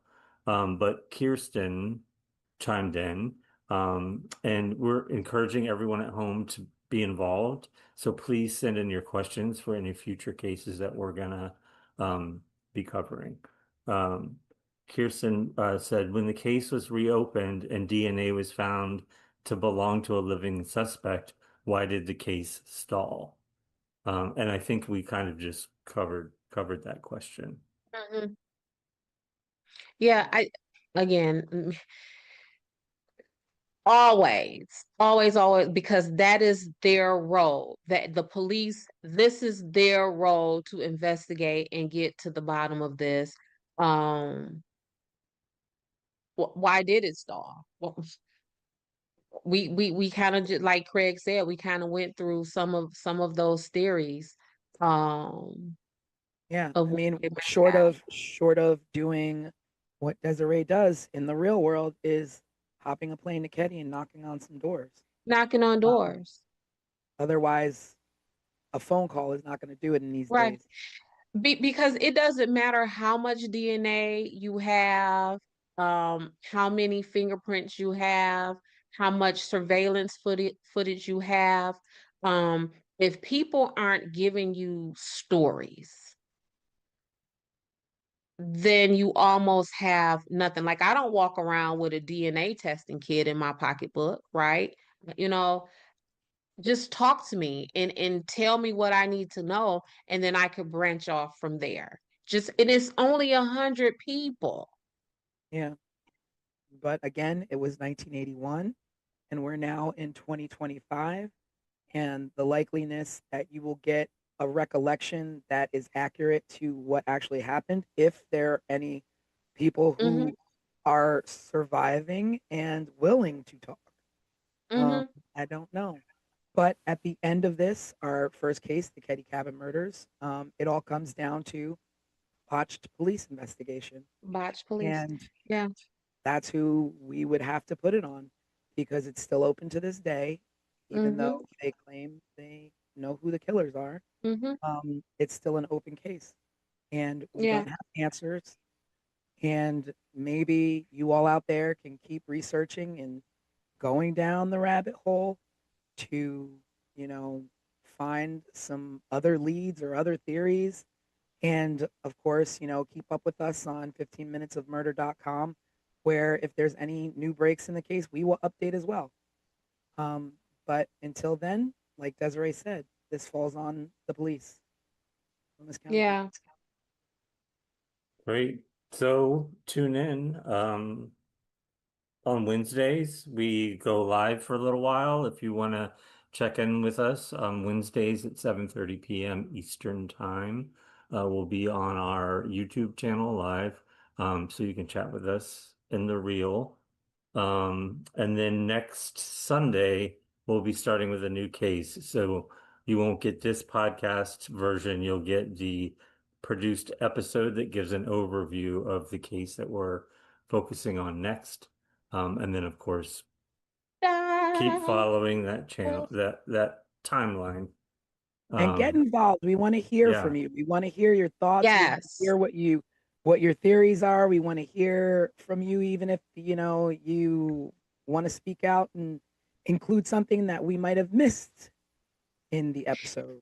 And I love me some Tanisha and Craig, but I would love to talk to some different folks. You know, I keep it spicy. Yes. And going forward, we're trying to work and build on some exciting things to bring to you. I won't reveal what they are, but we're working on some extra features for our podcast. All right. Well, that's it for this time, I guess. Yeah. Yes. Thanks for tuning in, everybody. And Thank we y'all. will see you Bye. on Wednesday. Bye, everybody.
The Colonial Parkway in Virginia was built for quiet drives, late-night peace, and scenic romance. Between Jamestown, Yorktown, and Williamsburg, it's the kind of place that feels like America telling you to slow down and breathe.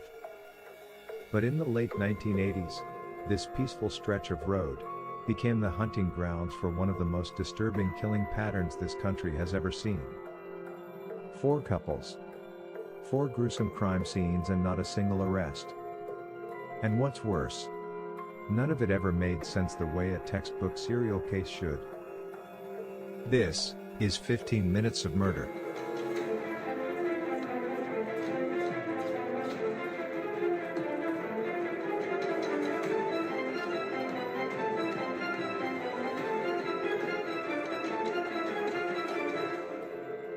It begins in 1986 with 27-year-old Kathy Thomas, a U.S. Naval Academy graduate. She was smart, driven, and extremely respected.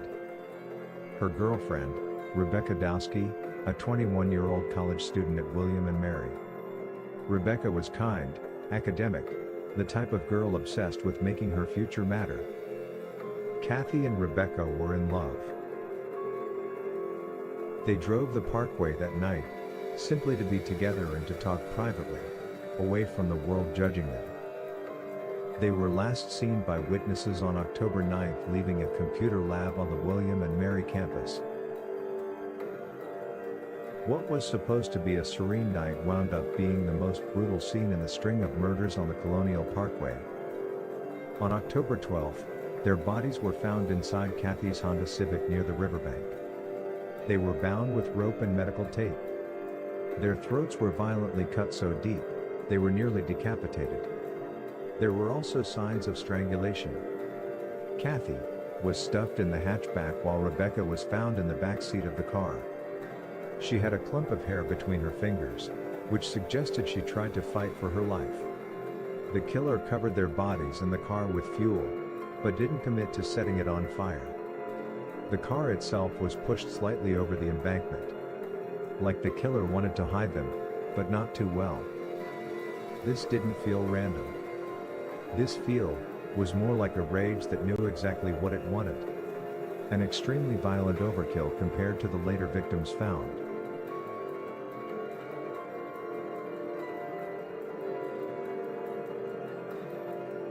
David Knobling was just 20 years old. He was a young father and a salesman. Responsible. Said to be a young man trying to do the right thing. 14-year-old Robin Edwards was an 8th grade student, a kid. Rebellious, yes, but a kid. She had snuck out later that night, after already going on a date with David's younger cousin earlier that evening. But at some point, David and Robin made plans to meet up again later, just the two of them. Despite Robin being underage, it was presumed the two had a romantic, sexual relationship.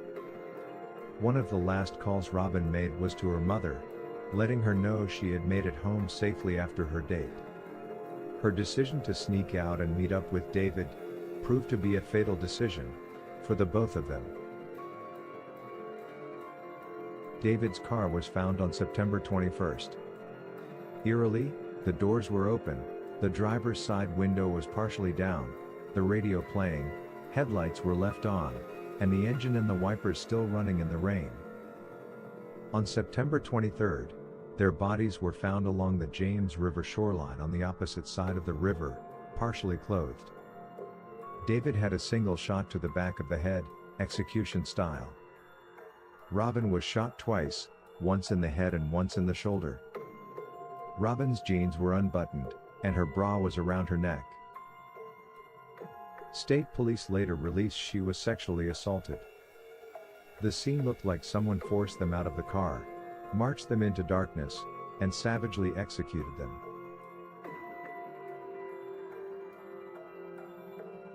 Richard Keith Call was 20, from Newport News, Virginia. He was close with his family, worked locally, and was known as responsible and protective. On April 9, 1988, Keith picked up Cassandra Sandy Haley, an 18-year-old college freshman he had recently begun casually dating. Sandy was well-liked, social, and excited about young adulthood finally beginning. That night, they went to a friend's party. The plan was simple: leave the party, drop Sandy home, then Keith would return home himself. They never made it. Keith's car, a Toyota Celica, was later found abandoned along the Colonial Parkway. It was left neatly parked, keys missing, wallet left behind, with no signs of forced entry or violent struggle. Their clothing and belongings left inside suggested nothing chaotic happened inside the vehicle. Police later confirmed the clothes left behind were in fact the clothing Keith and Sandy were wearing at the party. It was suggested they may have gone skinny dipping and possibly drowned, but it was early April, and the water temperature was 40 degrees, making that suggestion highly unlikely. But the fact remains, to this day, Keith and Sandy have not been found. This disappearance became one of the sharpest and most frustrating voids in this entire series of murders, because you have victims, but no bodies, no cause of death, and no physical closure for their families.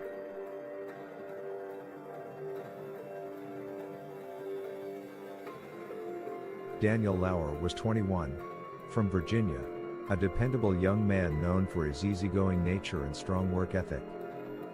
In the summer of 1989, he had been spending Labor Day weekend having fun in Virginia Beach while staying with his younger brother Clint and Clint's live-in girlfriend, Anna.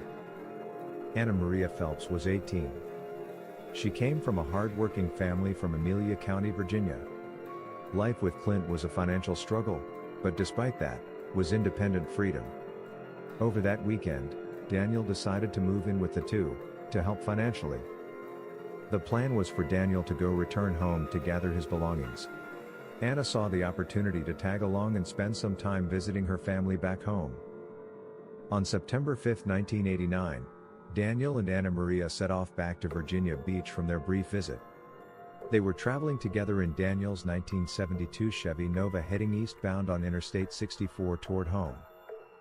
The next day, Daniel's car was found abandoned at a rest stop in New Kent County, Virginia, but in a baffling location, It was parked in the westbound rest area, which was the opposite direction they should have been traveling to reach Virginia Beach. The keys remained in the ignition. Anna Maria's purse and other personal items were left inside, and there were no obvious signs of robbery, making a random theft motive unlikely. For nearly 6 weeks, authorities and family searched with little to go on. Then, in October 1989, 2 turkey hunters found the skeletal remains of both Daniel and Anna Maria in a wooded area about a mile from the rest stop down an old logging road. Their bodies were covered with an electric blanket that had been in Daniel's car, a detail that suggested someone had placed them there after death. Because the remains were so badly decomposed, law enforcement could not determine a precise cause of death, though some evidence suggested defensive wounds consistent with resistance. A small clue also suggesting either a struggle or a clue left behind, was a locket found worn by Anna Maria. A chilling discovery with no understanding why, or how it was left there. There was no definitive weapon or trajectory that could be confirmed. The location, the staging of the vehicle, and proximity to the highway all indicated this was not accidental. Investigators treated Daniel and Anna Maria as homicide victims linked to the broader Colonial Parkway pattern. 4 couples, 8 victims, bound, shot, vanished, deceased. Each case, different details, same signature. No suspect has ever been charged.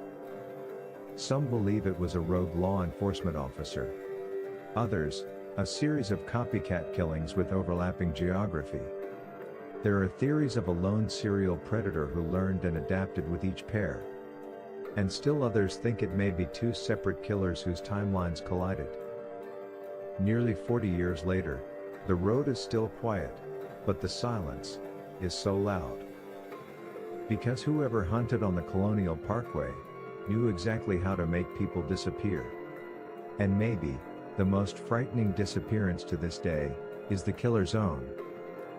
Join us next Sunday evening when the 15 Minutes of Murder crew breaks down the details of these haunting and gruesome murders. We'll see you then.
Welcome again, everybody, to another Sunday with 15 Minutes of Murder, where we're giving you a full podcast on the last case, the Colonial Parkway murders.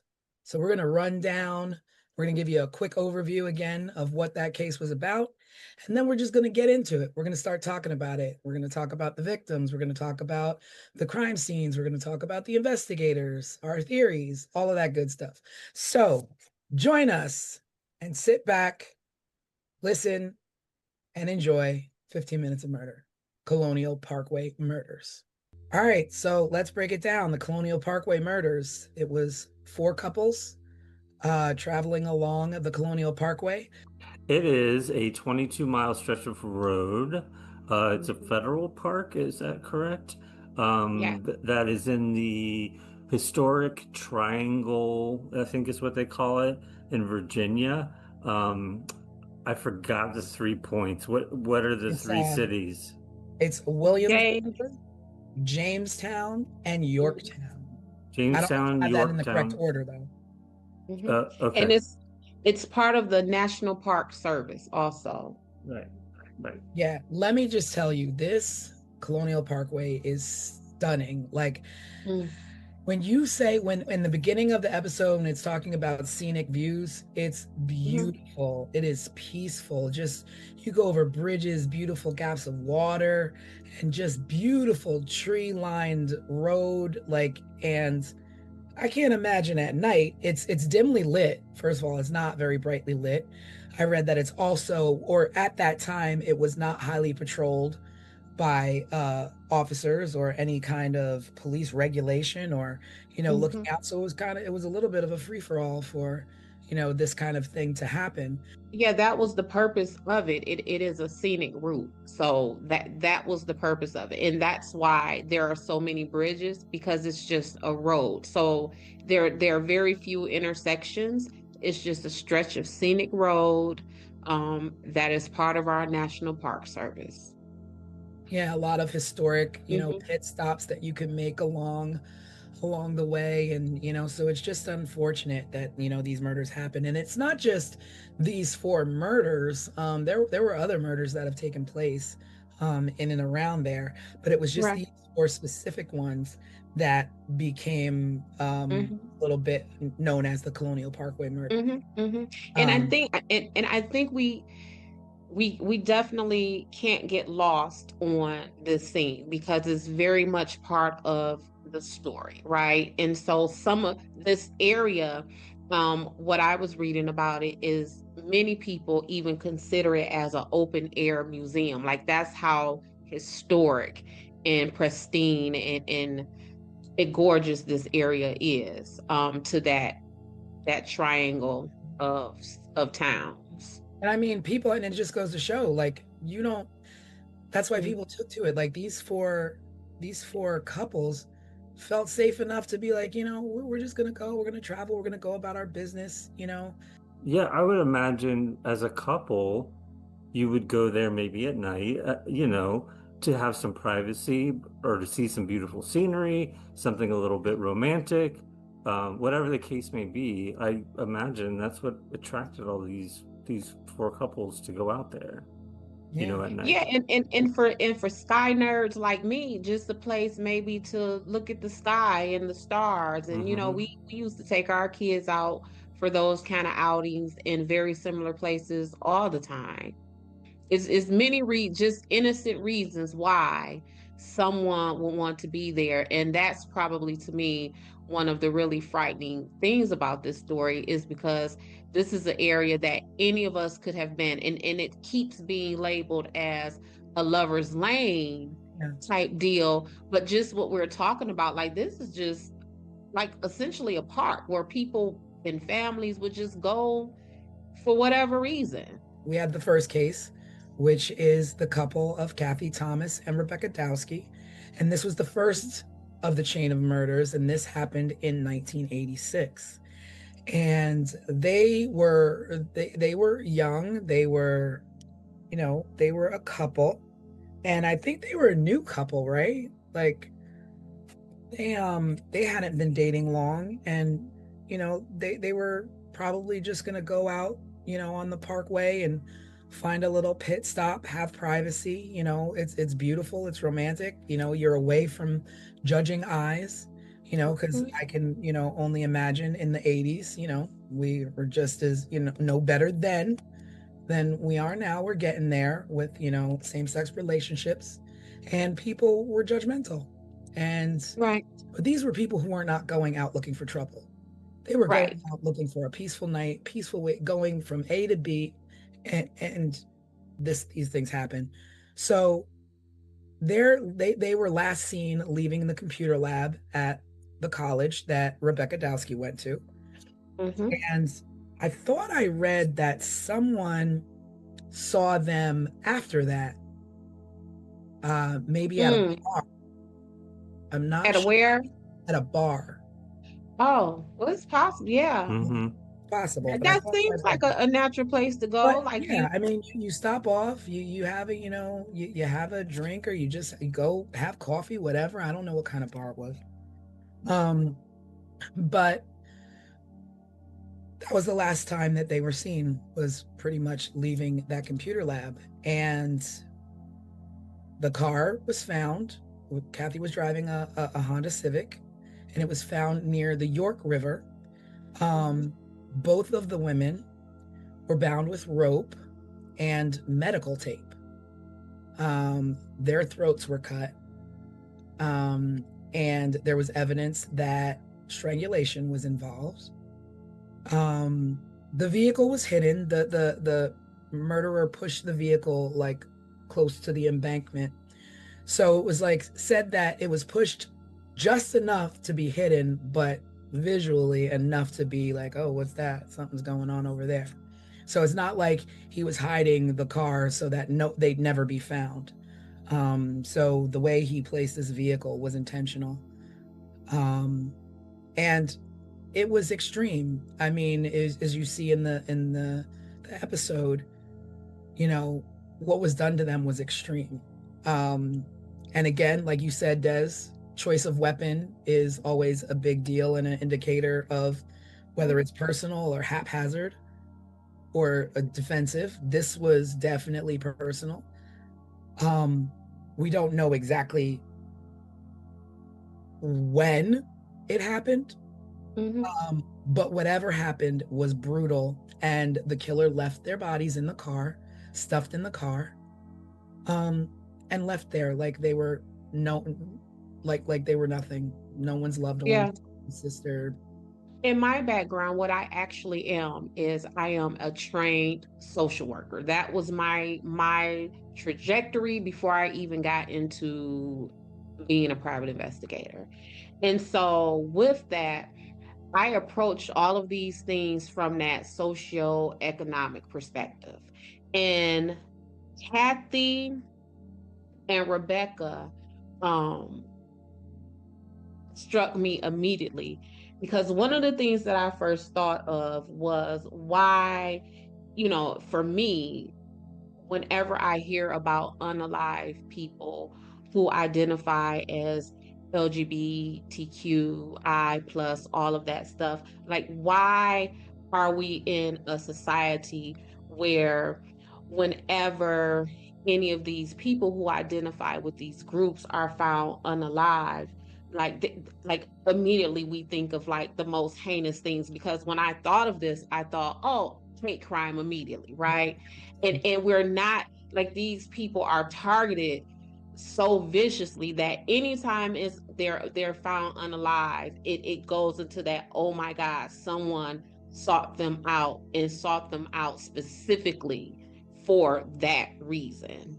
Yeah, so that was the first thing. It felt, I immediately thought of like, okay, is this someone who is wanting to attack sin, was what I thought immediately with Kathy and Rebecca.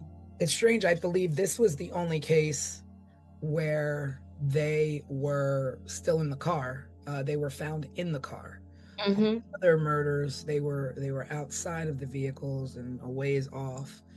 But or not found at all. Yeah, or not. Yeah. But I think from what I saw, theirs was the most vicious. Attack.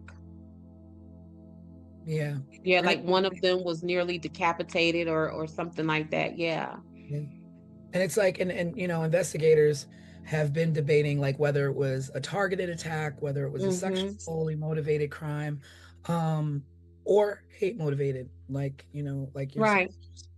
And, you know, and just to be official, the law enforcement, the officials, they never ruled this as a hate crime. Now the thing is that had they labeled it as a hate crime, it may have attached to some other murders, but because it's not labeled a hate crime, it's more like a one-off. It's coupled with these other murders because it happens to be on the same roadway. Like Des is like is your expertise. Like, do you think that mislabeling a crime can like offset who the murderers are or group it? Because it what it does is it now puts you in a position to where now you're chasing false leads. Now you're looking up this road when when you really should be up this road. Now you're looking for this type of person, because what law enforcement does in their investigations, they create a suspect profile. So kind of like what I was just saying about this possibly being a hate crime, right? So why aren't we looking for someone who is anti-gay or maybe even racist? Because what we know is hate is hate. So if you hate these people, you're going to hate these people too, right?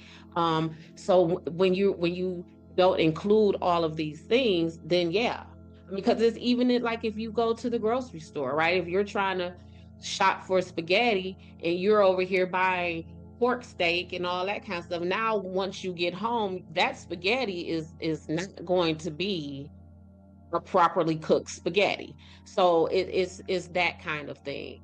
Because that's the one thing that makes me think of, that's what I think of. I'm like, well, did this murder go unsolved because you didn't label it as such, and you could have, taken other leads versus, oh, this, especially since this was the very first murder in this chain, and the next one didn't happen until a year later, or under a year later. So all this time, what were you considering this And as? it's still suspicious how Kathy and Rebecca was even tied to the final suspect, because I don't believe that his DNA was found on them. So, like how you said, there is rope and tape. How do you rope and tape and gag and bound someone and there is no DNA, there is no evidence, right? But for somehow, um, they still decided to go ahead and attach Kathy and Rebecca to this gentleman. His name is Alan Wilmer Sr. That's his There you name. go. There you go. Alan Will, yep. I kept wanting to call him Adam, but I didn't want to put the wrong name out there. I had to go to them notes and make sure. But yeah, those ladies, his DNA wasn't even connected to them. Yeah. And it's just So like, you start wondering, like, well, was this, a hitchhiker? Was this someone they picked up? Because at the same time, you're like, these are two women, one in the Naval Academy, so she's no punk. correct. She can hold her own, I'm sure. Right. And one who was in the Naval Academy, and back to what we're saying about the hate crime, she left the academy because of her identity. She figured that she would not be safe there, right? So that is what this time period was. So I was just very disappointed that was not labeled as a hate crime. Yeah, same, because I just feel like, for me, this one feels different than the others Yeah. because of the brutality that was done to Mhm. them, and the carelessness in which they were left. Right. Because they're, And as thick as it is, you do have people who stage people and think they're staging them with care because they killed them for whatever personal reason, and they want to, take care of them and place their bodies where these women were just discarded. yeah, and doused in diesel fuel. It Yeah. was just some other stuff Now, going on you don't with pour them. diesel fuel on a car to not set it on fire. So what was the intention there? Like, was this person Right. disrupted while they were doing so? I think I read that diesel fuel doesn't ignite in the same way as regular gasoline does. So maybe the intention was to catch the car on fire, but they just couldn't get it to start. Or maybe it was poured on them to try to compromise any DNA or other evidence that may have been left. Yeah, but there's just so much there that is. So my continued suspicions behind Rebecca and Kathy is that her brother, Bill Thomas, says that they were told by investigators that they suspected that a police officer was involved in Kathy and Rebecca's murders. And so kind of like what we talked about in on this week's live is like you got to have a whole lot of evidence and suspicion and circumstances for investigating law enforcement agents to believe that another enforcement person committed stuff like this. And And for then investigators to be the ones to say that, not even like word on the street is. nope. And then for them to say that to the victims' families, like they don't take that lightly. You know what I'm saying? Like we see in the news all the time when police are beating people on the side of the road, and oh, we're not going to say anything. That what do they call it? The blue wall of silence. So for them to tell her family, we think we have something, and it's a police officer. That stuck out. Yeah. That wasn't something that I was able to easily overlook. And now, is that like, would you like fault that to like just inexperience or just nervousness, or like literally, who in their right mind, part of a force, says it might be one of us without any evidence, without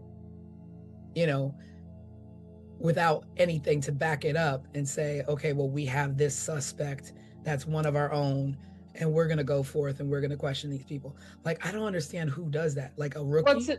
Well, for me, it compromises a lot of the investigation. I won't say all of the investigation, because immediately I then begin to think, well, if you all are suspecting that your suspect is one of your own, then how do I, as a criminal defense investigator, take much stock in the rest of the suspects that you have lined up? Because now I am immediately thinking, are you trying to cover up what your officer or a officer would have done? Because if it's a scandal as is, imagine, and back in the 80s, police officer serial killers, we can't have that. And police officer serial killers on federal land, we can't have that. So we have to figure out who else we like. Remember, that's what they say. Who did you like for this? So we have to figure out who else we like for this. And then comes the string of suspects that we have. So we got to divert that attention. It got to go somewhere else. It can't stay here. And which one of you idiots told this family that? Because now we got to fix this. Yeah. Well, I think it comes up in some of the later cases too that they suspect either somebody impersonating law enforcement or a law enforcement person because wallets were left out. Glove compartments were left open, windows were rolled down part way. Everything you would do when you get pulled over by a cop, you're gonna reach for your glove box. You're gonna reach for your glove box first to pull out your insurance paperwork, your registration. You're gonna reach for your wallet next because you got to show them your ID, and you're gonna crack the window to be able to talk to the cop. Right, and so that's that walking down. So Rebecca and Kathy were first on the timeline. So they were told what Kathy's family was told, that it was a police officer. The next couple, they were told that we feel it is someone impersonating police officers. So it appears like that is them trying to walk back that initial statement to the Thomas family and well, maybe not a cop, maybe it's impersonating the cop. And then now that it's just impersonation. What you say? It's funny you would bring that up, like, oh, now it was one of us. Now it's someone impersonating us. Because this is a year later. So the second case a year later in 87 was David Knobling. I don't know if it's Knobling or Nobling. And Robin Edwards. And both of them were found along the James River shoreline. They were both shot. So very different than the first victims. Partially clothed, And the truck that they were in was found elsewhere. And like Craig said, the door was open, the headlights were on, the windshield wipers were running. There was no robbery motive because everything that you would take as a robbery was left behind. Nothing was taken in way of, oh, let me, gain access to these people's identity, their wallets, their purses, their what have you. None of that. But being shot is completely different than being stabbed. Like, to me, those two things, to me, serial wise, don't go together. Don't go together. Don't go together. Don't go together. But their case, kind of similar to Rebecca and Kathy, ignited not just my investigator, insight, but that social worker insight. So again, this was a man who was 20 years old and a father. Mm-hmm. And Robin was a 14-year-old child. Mm-hmm. Yeah. Now that I don't know where to go with that. So right. So for me, it was like I said with Kathy and Rebecca, is this, like this person's attack on sin type deal. Mm-hmm. Yeah. And so back then, the 20-year-old guy with the 14-year-old girl, it wasn't as gross and creepy as it is today. Yeah. But it was still gross and creepy. Yeah. What you say, Craig? I said, yeah, it still was. Yeah. It still was. And so again, that was my. But I want to interrupt you with that, because you're saying it's gross and creepy, but the only way that if there's a murderer who is murdering people based on sins, you have to know the established relationship between the two, because they could be brother and sister. So what is it that you saw of these two that would make you think otherwise? Because it's not exactly confirmed or denied, more like implied from the things that I've read about the dynamic of their relationship. So what I found out of the dynamic of their relationship is that Robin was originally dating David's younger brother or cousin. And so after hanging out with his brother or cousin, whoever that may be, then the two of them kind of secretly linked up. And that's how they ended up on the Parkway. And so if the running theory is that whoever this suspect is targeting these people because they are on Lover's Lane, what would this 20-year-old and this 14-year-old girl have been doing? And I believe there was something about her underwear and her pants being down, like things like that.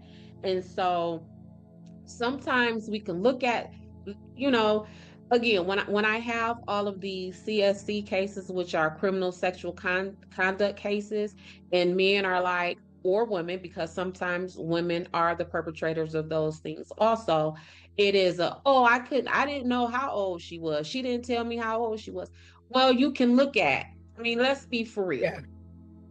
Like let's really be for real. You have a child of your own, good and well. Yeah, and I don't care how big and how developed your body is. I can look at you, baby, and tell you were 14, and that's because I'm not looking at you in that kind of sexual way, right? So it's all of those things that make me believe, like, tied my thoughts of the attack on sin, or what I'm saying, with David and Robin that I had with Rebecca and Kathy. Then my ideas began to change as the couples started to roll in. Yeah. They're all very different. Yeah, it became real weird. So much so, like, because you mentioned it a little bit, Tanisha, I'm still not sure how this can be labeled as serial killings. Yeah. I mean, I I'm not even sure at what point it was labeled serial, as we have the first one a year later, and you're just saying, okay, well, it's two people on the same road murdered different ways, but because it's the same road, we're gonna label it as that. We're gonna label that as that. And with David and Robin, a guy by the name of Sam Ryder came forward and put himself at the scene of their murder. Really? Interesting. He went to law enforcement and told them that he was an eyewitness, that he was on Ragged Island, which is where they were found. He says that he was on his way home. He saw Robin and David get out of the car. He approached their car. The car was running. The radio was on. And he said, as they went to the back, like wherever, you know, down into the brush or whatever, he heard 2 shots. And he told the police that he took money from their wallets. And they let him go. Wow. They let him go. And after that is when they developed a task force. And from that task force, what you say? After the fact. After they had a person, whether he did it or not, but, you know, was the only eyewitness. And he places himself at the scene. He says, and at that time, I don't even know if the police had even put in the media yet that they were shot and all of that stuff. So he's giving the police information that's not even viable information. And so from that, he reported that at the scene, or that was post? No, he says that he saw them. So he places himself as an eyewitness on the scene of their murder. But I mean, was like he went to the police, or they were on. He went to the police himself. Oh wow. He went to the police himself. What was his name again? Sam Ryder. At the same time, I was curious if it was like how long it was between him reporting that, or if it was he was at the scene, the police were at the scene, and he just kind of strolled up. No, so the way that I understood the story is that he went into a precinct or whatever they may have had then and reported to the officers, you know, everything that I just said. And like I said, I don't know if at that point investigators had released any of the details on what happened to them in the media yet. But it turned out that their demise was described as them being shot execution style. And that was an up close killing. Now, mind you, this man just put himself on the scene. This man just came to you and said he heard shots. Did he hear the shots because he legitimately heard the shots when they were down at the brush or wherever they were? Or did he hear the shots because he fired the shots? Well, they were both shot once, execution style, in the head. And he says he heard 2 shots. And he says specifically, I heard 2 shots. And not only did he say he heard 2 shots, he went on to tell a story that would organically place his fingerprints and his DNA at the scene. Right. Because he says, I rummaged through their vehicle, their wallets was out, I took their money. See, now I'm going back again and I'm like, okay, so did he take their money before or after he heard 2 shots? Or did he take their money? Or is any of that true in the sense of, did he really take their money, or did he come to law enforcement to tell them these things, place himself at the scene, so just in case they find his fingerprints, that's why my fingerprints are on the scene, because I didn't do nothing, I just went through their wallets, I just stole their money. Because Yeah, that's all that what I'm saying is that if I'm police, if I'm like detectives, police officers, what have you, and a guy comes to me and says, I took these people's money out of their wallet and I rummaged through their things, to me it would be, okay, well, did you do that before you heard the shots or did you do that after you heard the shots? Because if you did it before you heard the shots and you saw them walking down there, okay, you're a thief, you saw an opportunity. But if you took that stuff after you heard the shots, you're a cold-hearted son of a gun, because you know what just happens following two Right. shots. Right. You're gonna do that. I'm gonna hold you. I'm not letting you go. I'm not letting you go. And like I said, these shots that he heard, did he hear them because they were out in the distance, or did he hear them because he's the one who fired them? But whichever way you decide to turn, the point is this man is a viable suspect, and why did you let him go? Yeah. I feel like this every case, every case we talk about, there's some failure like this. Mm-hmm. Yeah. I mean, it Yeah. just with, we talked on the live a lot about the news this week, and the Brown University shooting and the professor that was shot at his home in the MIT professor that was shot at his home in Brookline, Massachusetts. And it's like, when you talk about just a perfect 1-2 of police work and media working together, Mm-hmm. I mean, this was one for the record books. But it's just like, back then we didn't have that at all. So it's just like, nobody's knowing who the cops are letting go. Nobody, because if media was all over things then as they are now, and you had a man walk in and say, this is what I saw, media would have been all over that dude as soon as he walked out of the police station reporting that kind of information. Mm-hmm. Yeah. Well, there was another woman. So David and Robin, they were found September 23rd, 1987. There was another woman who was found unalived. Her name is Lori Powell. Yeah.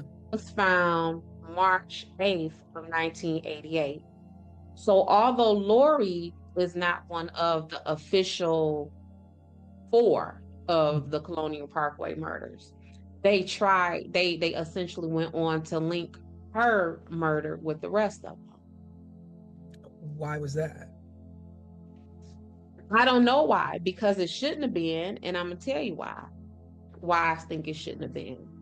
Because Lori, the story with Lori is that she was hanging out with her boyfriend, a gentleman named Chris Cutler. Chris Cutler and Lori got into an argument, and Lori got out of Chris Cutler's car and decided to walk. The argument was about him speeding. Lori was never found again. So why wouldn't the last person who was seen alive with her not a suspect? Not only was she last seen alive with him, but through his own admission, they had an argument. And through her family's known knowledge is that the two of them had a tumultuous, toxic, and violent relationship. But yet, so there's this on a suspect they don't even have yet, based on and how was she? Oh, she was just never seen again. She was never seen again. So at this point, she's not seen again, but you're going to connect her to the Colonial Parkway murders, where both couples of victims were found murdered together. And this is a one-off. This is one person who's missing. You didn't find this person murdered, but you're going to tie it into. Right. It's more like, oh, this person happened to be missing on this parkway, and treat it individually rather than group it with something, because then you could be going astray yet again. Yeah, it's just too, it's so much, it's so many possible suspects that again, in all of these missing peoples and unalive bodies, it just does not seem cohesive enough for this to be called um a serial killing. Like I don't get that from this. So then in 88, we did have our third case that was Mm-hmm. directly related as a couple, which was Keith Call and Cassandra Sandy Haley. Um, Mm-hmm. and they were, in fact, on a date. They went to a party, and they were leaving the party, and Keith was going to bring her home. And I had read somewhere he was going to go out and go to another party and spend the night at a friend's house Yeah. the next day. So the parents, they weren't expecting him home. So it wasn't odd, that he didn't come home because after that party, because they weren't expecting him till the next day. Mm-hmm. But Sandy didn't return home, and then and then he goes missing, and they find their car neatly parked on the highway, on the parkway. Keys were missing this time. All the personal items left inside. There were no signs of struggle, but both of them vanished. Mm-hmm. No remains have ever been found of the two of them. And it's the first case that has no bodies found. So now it's the first case with no bodies found that are couples, because Lori was not found, but she was singular. So you don't put, this is like a difference between missing persons versus murdered victims. Mm-hmm. Mm-hmm. So if Well, it's single, then it's going to be a pattern. There's no pattern here. no, there is no pattern here. The only pattern here that I found is the way the investigators seem to have gone out of their way to make Wilmer the suspect in this. So Cassandra and Keith, like you said, their bodies weren't found. But the investigators went down to the water area where their car was found. And they used cadaver dogs. And the dogs went down to the water and attempted to try to get into the water. So investigators believed that that meant that maybe they went swimming or something like that. But they're saying they were found in like April. So, I mean, this would have happened. When did they happen? Yep, they went missing in April, so the water would have been too cold for that kind of stuff. But that the dogs went down there, wanted to get into the water. I mean, This what's too cold? Like well, it's April, yeah. So I mean, you got people who, you got the Polar Bear Club. You got people who aren't bothered by that. correct. We're And this with that in this day and age. right, and this is an outdoorsy type environment, right? So what's cold to me, a regular person who not outdoorsy might not be for these folks. Right. So this is where Wilmer comes in. He was then questioned by the FBI as a suspect for them. Why? Where did they find him? So they received a tip of someone who saw a truck with a license plate in the area, and the truck had a vanity plate. I don't know how it is in any other state, but a vanity plate is a unique plate. Once you get a vanity, there are no other plates of that. So his vanity plate was E.M. Raw. So Edom Raw. Not that. He was what they referred to as a waterman, and we can go into that in a minute. Yeah. So he was a fisherman essentially. So he fished for fish and clams and oysters or whatever else is there. So they saw his vehicle there, and they went to question him. But this is what ties there was in between, right after Richard and Cassandra, there was Teresa Howell, who came up missing. So what the cops did was they tied Wilmer to Teresa. And so what they did was they matched the DNA that was found on Teresa with the DNA that was allegedly found from David and Robin. So now you see them trying to build up this suspect after we have walked it down from this was a police officer. Because my first question of that would be, and this is why I wanted to be very clear about this vanity plate, because I don't know an idiot, a drug addict, or anybody who will drive their vehicle that is registered to them with a vanity plate to a murder scene. Where they have murdered if all of this is correct, they have murdered maybe 6, 7, 8 people at this point. Up until this point. And then they're gonna take their vanity plate. And you're gonna take your vehicle? Yeah. So I think it's more like they liked him. They liked him. They liked him for this. Yeah. And so then as they questioned him, the FBI, not Craig, not a regular person like you or I, Tanisha, but the FBI administered a polygraph test. And he passed it. So they let him go. But this is also why when we have had discussions before, Tanisha, where I have always said I'm not particularly impressed when investigators talk about they got DNA, because all DNA proves is that you existed. Yeah. That's all it proves. It transfers so very easily. You can have someone who was, SA'd and there is no trace of DNA there, or you can have someone who has someone's DNA on them but that doesn't mean that you were SA'd, right? So DNA just leaves too much room for interpretation, and you can place it in whatever boxes and categories that you want it to go into.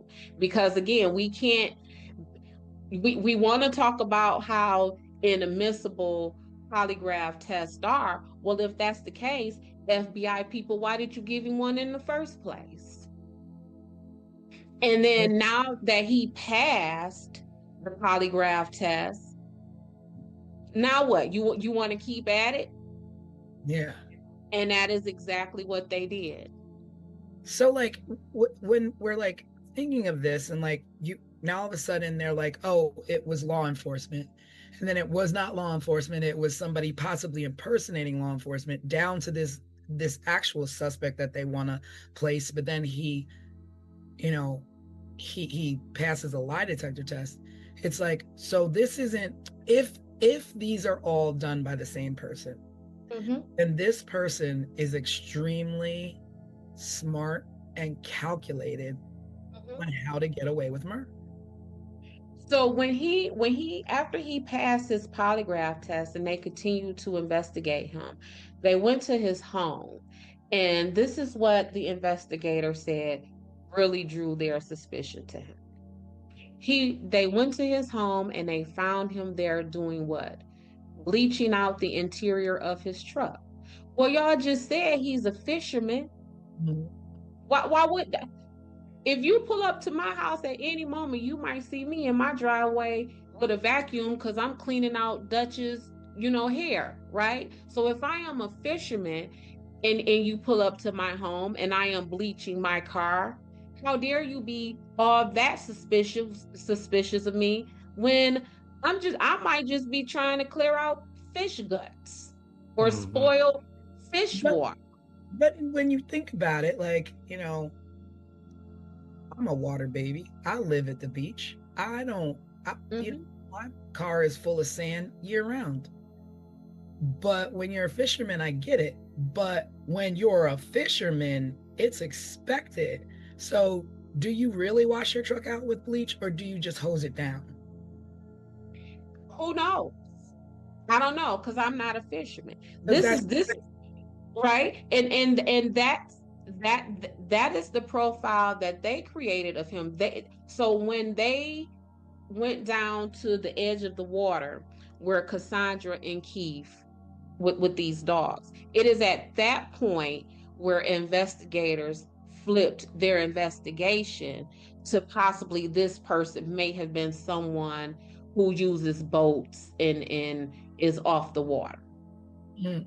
So if in your own profile is that this man is a fisherman, then how is it suspicious to you that when you get to his home, he's cleaning out his vehicle from what would be the smells or the contents of him doing the very things that you have profiled him to be? I mean, is this even a popular fishing area? Well, so according to them, it is. And that was another thing that made me very suspicious about them singling out Wilmer. So what they decided is that whomever committed these crimes is what is known in that area as a waterman. And the watermen, as described in all of the information that I read, they're really described as kind of like degenerate type way. One of the investigators even referred to them as an unusual lot. So again, with them liking building a suspect, right? They are suspicious people. We don't, we kind of, they're on the outside. They're outliers of the primary society. And that is the pile of suspects they picked Wilmer out of. This person who they felt would have driven his own vehicle with a vanity plate to the scene of a murder. So am I. Yeah. A bit, and then when we fast forward, this is the man who, after he has been dead, you say is the suspect. So, But so you backtrack, he passes the polygraph, and then you Mhm. kept using bleach, what have you. But then umpteen years pass, and now all of a sudden he's back to being a suspect. So remember Lori Powell, who Mhm. I said was last seen arguing with her boyfriend, who they did not label as a suspect? Well, he died a year before Wilmer died. So Chris Cutler, Lori Powell's boyfriend, died October 20th, 2016. Well, there goes that suspect. So now Yeah. we got to keep building another suspect. Yeah. No sense in chasing that lead that we didn't chase. Yep. We don't no longer need to chase the lead of the man who was last known to be with and arguing with this suspect. So then they keep at Wilmer. And so how they find out about Wilmer is that they got a random notice of someone being dead in a home. Someone is unalive in a home. Just a random anonymous call. And they go to the home, and guess who's there? Guess who's deceased in this home? Alan Wilmer. Wow. And it is from that deceased body that they pull his DNA. And now they start, because you can't, because when he was alive, what'd he do? He passed your lie box. You're right. He beat the box. Mhm. The box that y'all administer. So again, if the box ain't no good and we don't want to use it in court, then why do it anyway? Because y'all said, nah, never mind that, get him. And then he passed it. So you got to leave him alone. And meanwhile, it's 1988, and Kathy and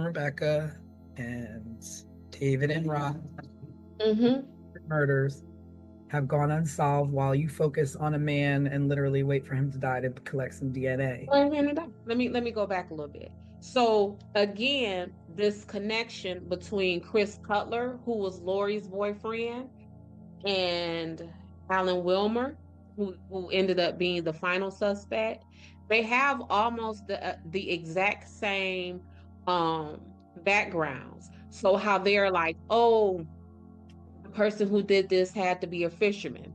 Well, Cutler, he was known to be a self-employed fisherman. And that ain't a rumor. That is what I found in his online obituary.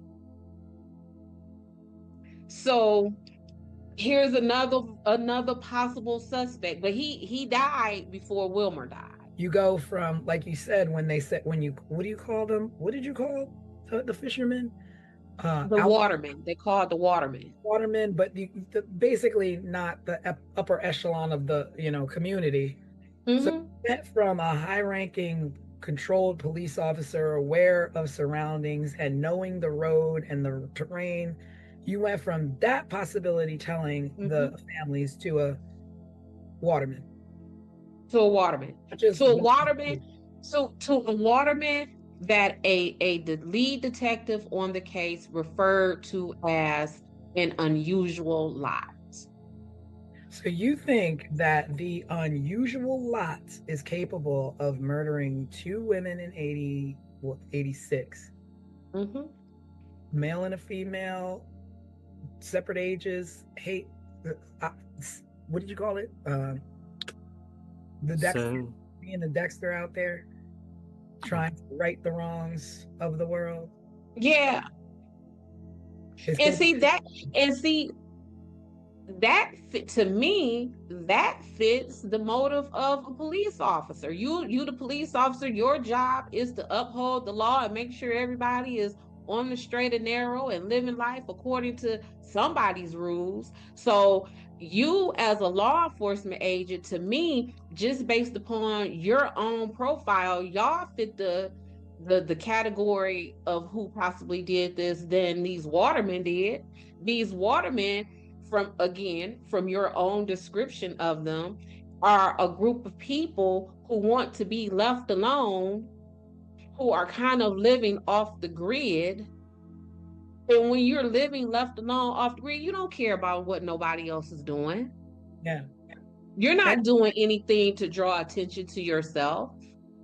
Yeah, and the other thing is that this began, I mean, I don't know what was before 86, but this Colonial Parkway murders started in 86. So in 86, 87, 88, by 88, you have 6, 7, 8 murders along this stretch. And so what are you all doing to protect the people? What are you all doing? I was going to say, and then there's one more murder we still have to talk about. Yeah. But we still have to talk about it. But before we get into that, let me just say this. How does someone's body, deceased body in a house, goes anonymously reported to the police? Yeah. Like, what would make someone do that? And why is it always with these cases an anonymous source? Why? Sources. Well, I mean, I guess one is anonymous because you don't want to be tangled up in whatever mess. Oh, that's cute. In a sense. That's nice. That's a really cute explanation. I like that explanation, and I'm gonna tell you why I like that explanation. I like that explanation because that's what they want us to believe. Yes, exactly. I was just gonna say, it sounds like a sus way of just kind of brushing over. You know, like it. You know, there's no way it came from an anonymous source. Somebody knew about it. Right. No, but that's what they want us to believe. They want us to believe that, oh, this came from an anonymous source. Yeah, but anonymity in the 80s is much different than it is today. There is no such thing. They want us to believe that it was an anonymous source. Because in today's day and age, your anonymous source is revealed and doxed immediately. There's no such thing. Back in There's the no 80s, such, anonymous you, sources were just that. They were ghosts. but to say it's an anonymous source is just a way to keep them from saying we put that there, we planted that there, we knew that happened. That's a way to keep it from being on the inside. We could just say, Yeah. and it came from an anonymous source, especially when we're talking about a group of what appears to be unrelated murders that originally had a suspect who was a member of law enforcement. Yeah, and then this is the case. The third case is the one that pretty much fueled the fact that maybe law enforcement is involved, or military, or what have you. Because at this point, it's just like someone is out here getting away with it.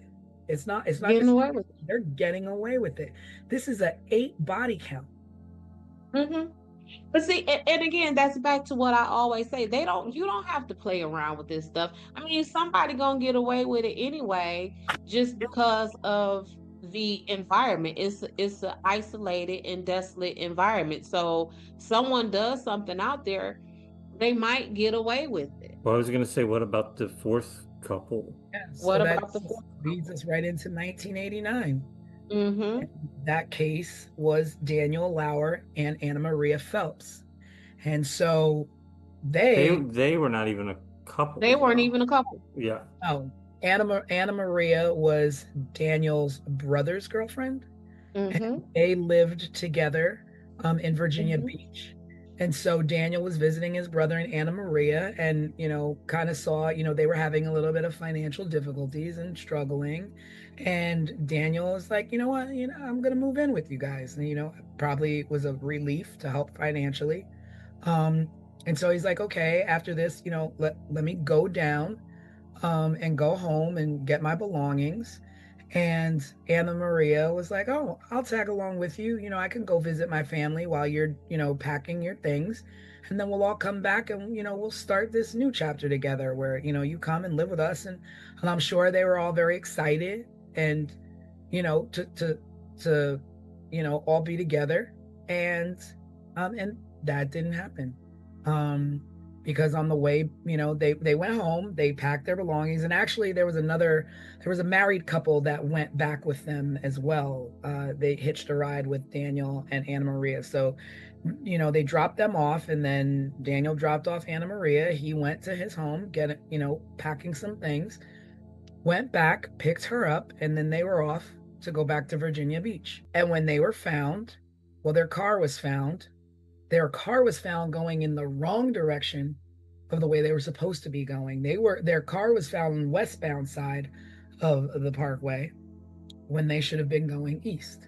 They are dated, missing, or found on September 5th, 1989. In 2010, that's how many years later? Allegedly, there was a letter found in Anna Marie's belongings where she was supposed to have met someone in a blue van at a rest stop. The note did not state that person's name. Now, so she's supposed to meet someone at a wait, this was found on her person? It was found in 2010. This letter was found in her belongings. So pull out your calculator and tell me how many years from 1989 to 2010. So none of you searched these belongings to look for any evidence or clues whatsoever. And she's supposed to be meeting somebody at a rest stop. Conveniently, you tell that all these years later to justify why they were on the west side? Pay attention to this part. The person's van that she was supposed to meet at the rest stop was a blue van. Wilmer's vehicle with that vanity plate, it was a blue pickup. And if you look at, depending on if the angle that you looked at his van, it may have looked at his truck. It may have looked like a van because it was a Dodge Fargo pickup truck. And for those of us who know nothing about vehicles but watch television, think about Fred Sanford's pickup truck. It looked like that. Where is that? The big, fat, bold front. So if you saw it from the front or the side, it may look like a van. But how is it that all those years later, we find a letter in her belongings? Well, I don't know where her belongings were. It did not say that. But here's where my thinking was. If you feel, and I'm talking to law enforcement, if you feel that that letter is a tip or a lead, then what you are now saying is that Daniel would have taken his brother's girlfriend and delivered her to her murderer. Yeah. Or at least another man. So, Yeah. you know what I'm saying? Like, which that just doesn't even sound right. Mm-mm. Not at all. No letter explaining, like, I mean, it's not like today where it's like, oh, I bought something on Facebook Marketplace. Let me go meet the person in the blue van to pick up my new tables that I'm going to use when we move in. It's like, you know why you're going to meet somebody in a blue van. And why would she need to go meet anyone, anywhere when she was safe with her boyfriend's brother? Right. It would have been no reason for him to, oh, hey, bro, I'm on my way to Walmart. Just so you know, I dropped your girl off at the rest stop to somebody in a blue van. I'll holler at you later. That's not even what the plan was. And I get plans change and pit stops happen. But I don't know every man in the world, but the men that I know in this world, ain't none of them finna drop their boyfriend's brother off at no weird rest stop with no weird vehicle, and truth be told, probably with a dude. Like, that's your brother's girlfriend. But then you wind up dead right alongside her. So you're pulling up and you've got enough mind to say, this doesn't look right. We're not doing this. Let's around. And this is 21 years later they're finding this note, right? Right. Whether So if we look at the timeline, in 2010 is when they found the note. Wilmer is found anonymously dead in some house in 2017. And then what is that, 2024, they decide to announce that Wilmer is the final suspect? Because they had enough time in 2010 finding a note that said she was meeting somebody in a blue car. And he's dead by 2017, so all gas, no brakes at this point. Is him. That is not a case closed. It's not a case closed. I'm telling you, and the whole time I was investigating this, I was just thinking, like, these poor families, like, if these were any of my loved ones who was harmed or missing or anything in this case, I would have had an attorney to go and get these investigator files, because this don't make no sense. But again, it was a different time, and it was there was a lot more ways to cover up things, and I guess to easier to not get answers. Like, now we have all kinds of methods and access to information that just was not there. And that's true, but that wasn't true. What you just said was true at the time of the original investigation. That was no longer true at the time when they announced that Wilmer was now the official suspect. That was in 2024.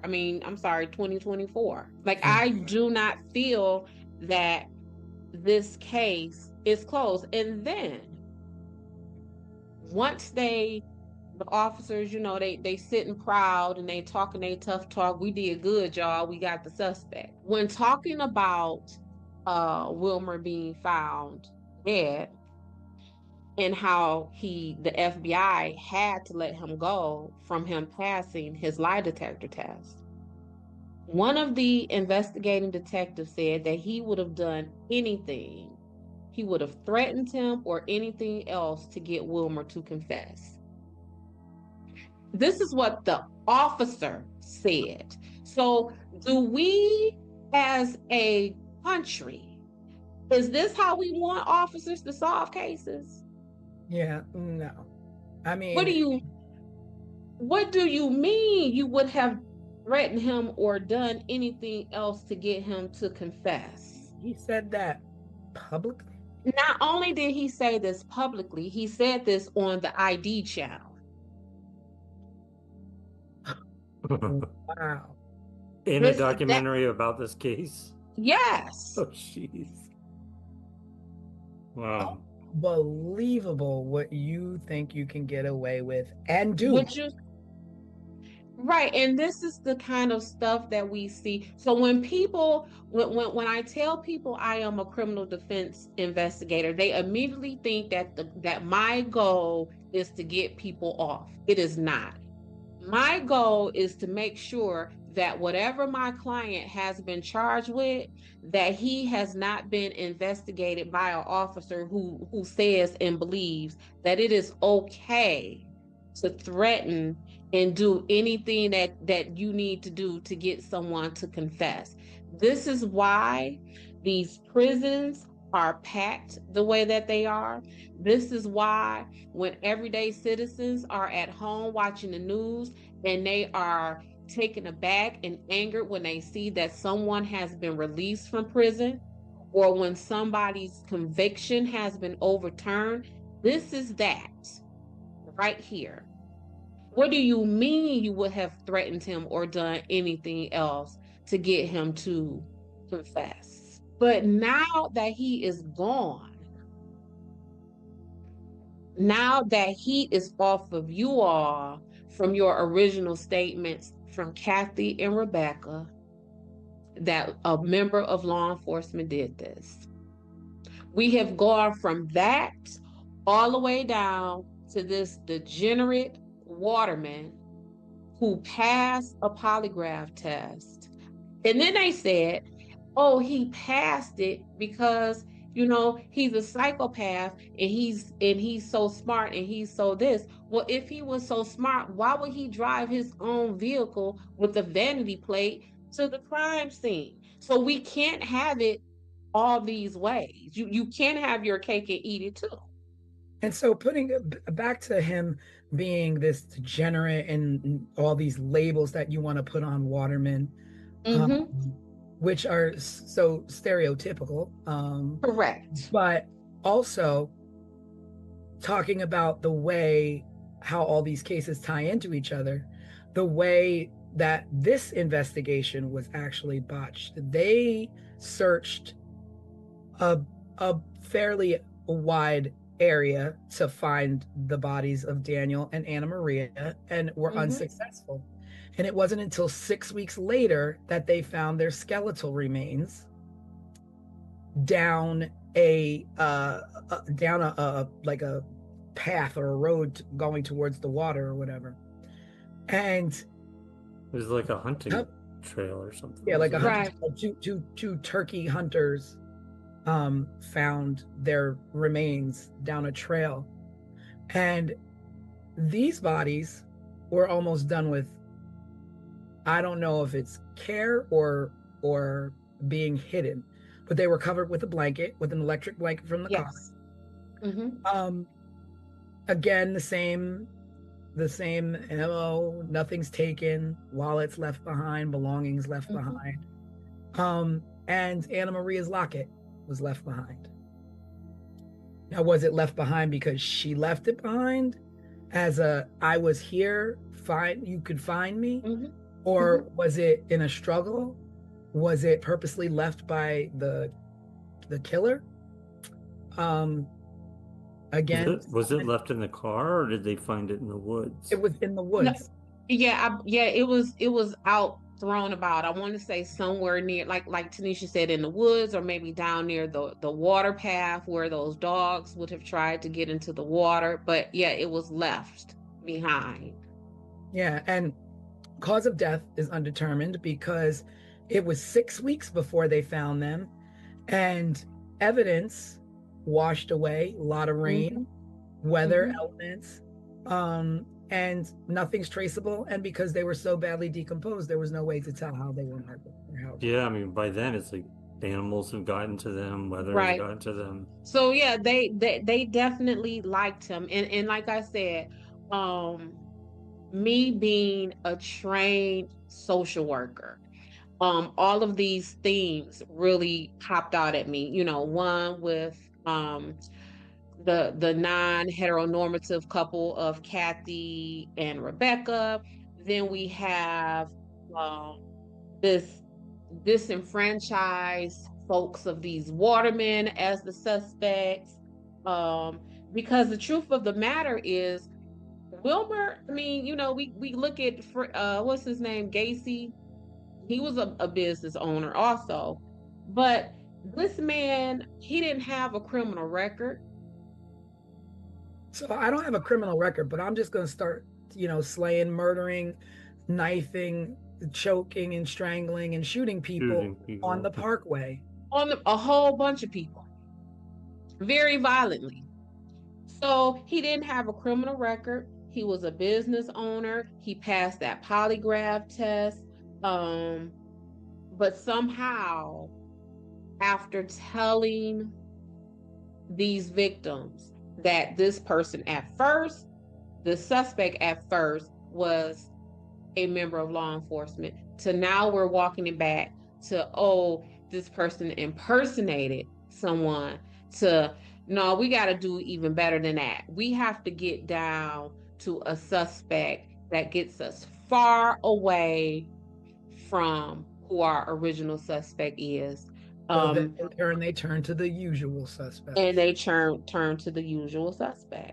So where does that leave everything in the end? Wilmer, is that his name? Wilmer, Alan Wilmer. It leaves him 7 years after his death is being called the official suspect. And what was striking to me, 7 years in this work, we typically destroy files at the 7-year mark. At that 7-year mark is where you can comfortably and ethically begin to purge files. It's that way for everything, right? Your taxes, your I believe reports. So. It's like I believe it's that 7-year mark, and 7 is often just the statute of limitations across the board for stuff. I believe, like in some jurisdictions, it's 7 years for you to file suit for civil matters, like 7 for it to be 7 years. So it's a whole lot of weirdness. Well, maybe we should start talking about, I mean, this is a theory, right? Mm-hmm. The one that you put together does. Well, were there any other theories that we haven't talked about that may have come up during this whole time since these murders started to now? Like you said, I feel like I don't feel like they're serial.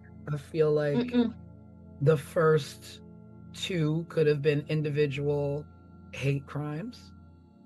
And the other ones, I mean, the fact that they have singular murders in between them that don't fit any kind of pattern. And then our last victims weren't, Daniel and Anna Maria weren't necessarily on the highway, but adjacent to the highway, but was roped into it. I don't really know how this is. The only thing that makes these the Colonial Parkway murders is the fact that they were murdered on the Colonial Parkway. And if law enforcement use these outline cases of Lori and Teresa as a way to tie Wilmer in as being the suspect. Then why, when we look up Colonial Parkway murders, why isn't their faces there? You know, it's crazy What's- because you like to think that people and law enforcement are a lot like that, and I don't want this to always be like we're always coming down on law enforcement or what have you. This is like a case by case individual, like, Mhm. and they themselves listed and labeled it to families, to a victim's family, as possibly being their own, and not only that, possibly a person impersonating them. But when you think of what people are capable of, the kind of clubs that are out here in this world, when we're talking about nowadays, we're talking about sex trafficking children, you're talking about Epstein, and you're talking about Diddy. Who can put it past the blue wall of what they do inside their, like, I don't put anything past anybody. No, and that is where they can get away with this. And again, that trained social worker, that part of me that sees everything based upon social economic status, based upon power and privilege and all of these things. Um, who who else could do these things? Like I remember one time I had a case, this man was a medical doctor. He took his computer to Best Buy to get fixed. You want to know what the Geek Squad found on that computer? Child pornography. Yeah. So as a doctor, Mm. you smart, right? You take your laptop to the Geek Squad and you to be fixed, and you don't think that these people gonna find this mess on your computer? So that's that level of power and privilege. Going back to Diddy, all the Epsteins, all of this. That is that. It is. Studies need to be conducted on how power and privilege corrupts a person's mind, because And there's obviously, yes. Because how would you think my little bitty self, my everyday regular self, I wouldn't have took that there. yeah. But if you have that level of power and privilege, I'm gonna take it there because you know it's there, because you put it there, or someone you know put it. You know what I'm saying? Like, You know, and we glanced over this other guy that I was talking about earlier, Edward Lee Bell, who's also deceased. As they always are. he was the most publicly discussed person of interest. And the reason why he drew attention was because he was a serial rapist in Virginia at those times. He operated in the same region. He attacked young couples, and he used control and manipulation. And in 1989, while he was incarcerated, he wrote a letter to the FBI claiming that he was responsible for the Colonial Parkway murders. And then later he recanted that information. So he wasn't charged because nothing matched up. Like, I mean, it's weird to me that you have a man who's in prison who is, I did this, I did that, and I'm known for being a serial rapist, and I've done all these things, and I'm telling you that I am, you know, I'm the person responsible for these murders. And you go so far in your investigation to prove he's not. But then you go so far in your investigation to prove somebody else did, that has a clean record and never did anything. So things seem so backwards to me. Well, one of the things is that I get from my clients all the time. I know the law. I've been here before. They can't do nothing with me. I know you know what I'm saying? So if this isn't your first rodeo, and you have been down this road before, and you have a record, and you have dealt with investigations, and you have been on trial before, they can't put that on you. It's much more difficult for them to put it on you because you are experienced than someone who is not. You know, as I'm listening to you, like, this other thing always made me, I never understand this. And you always see this like in, crime shows and stuff. But the FBI and the Virginia State Police were working together. And of course, there are butting heads and there's conflicts. And so they investigated this jointly. And Yeah, that's that task force. so different, depending on where, it was in near York's town or Williamsburg or Jamestown, like it's different jurisdictions handling these murders.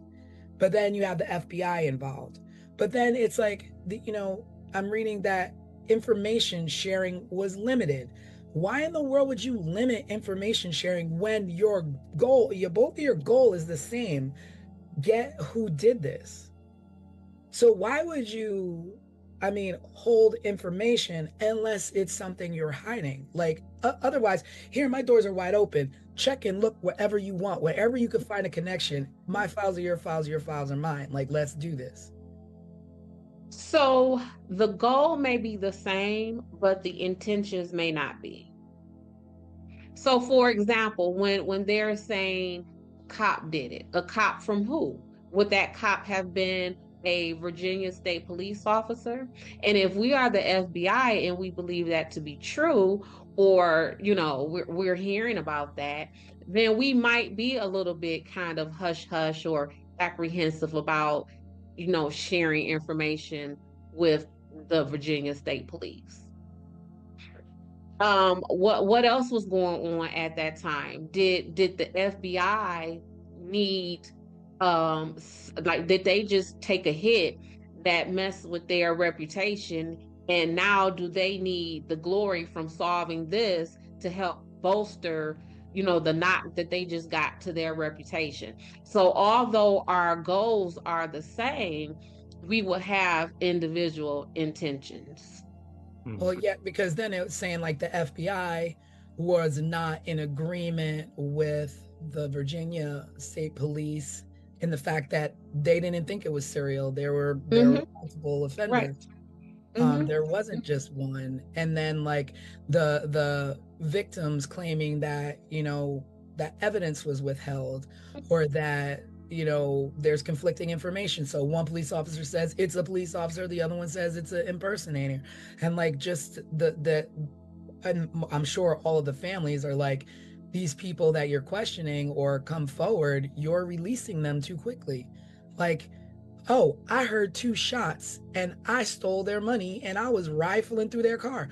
Well, what else did you take? You could have taken some evidence that could have placed who was there. You could have taken a shoe that belonged to to a murderer. Like, you don't know what else this man took that compromised the investigation. Because at this point, you're robbing a crime scene.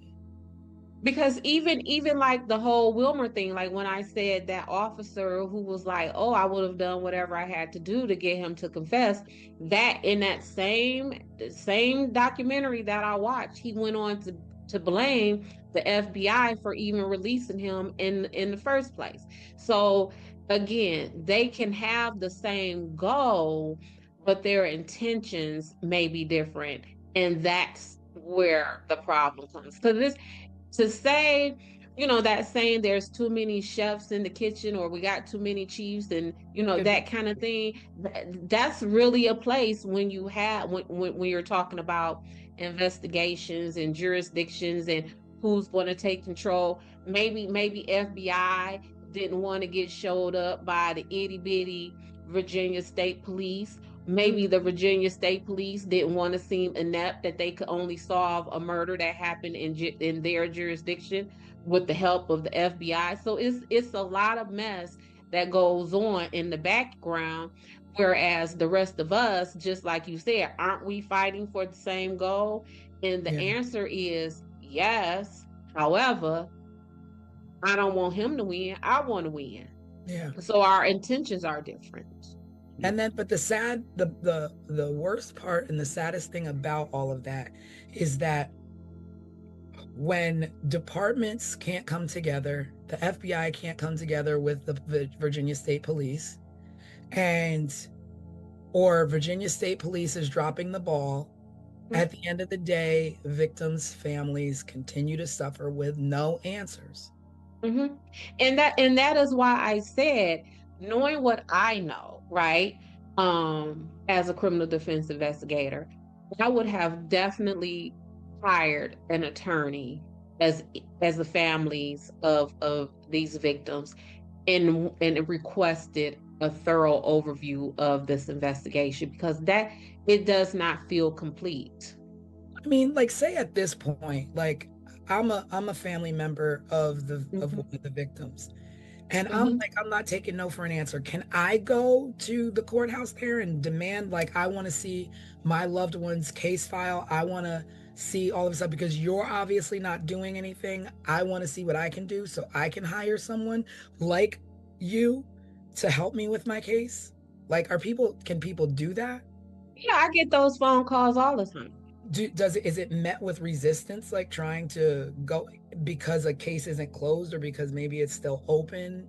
Are there like Yeah, it is oftentimes met with resistance, and when I explain all of these possibilities to the families, they then decide that they want to back away, because it's extremely costly. It's almost, they're not going to release any files of a case that it remains costs you to open. find out what happened to Right. your family because y'all can't tell me what happened to my Yes. family? So they're not going to release the files of a opened case. Okay. But let's say this case is now closed. And this is my family. Say this is my aunt Rebecca. My auntie Rebecca was unalive 10 years before I was born, but I see the toll it has continued to take on my family. They don't really know. I want to get down to it. And so I go to request that file because this is a 10, 15 year investigation.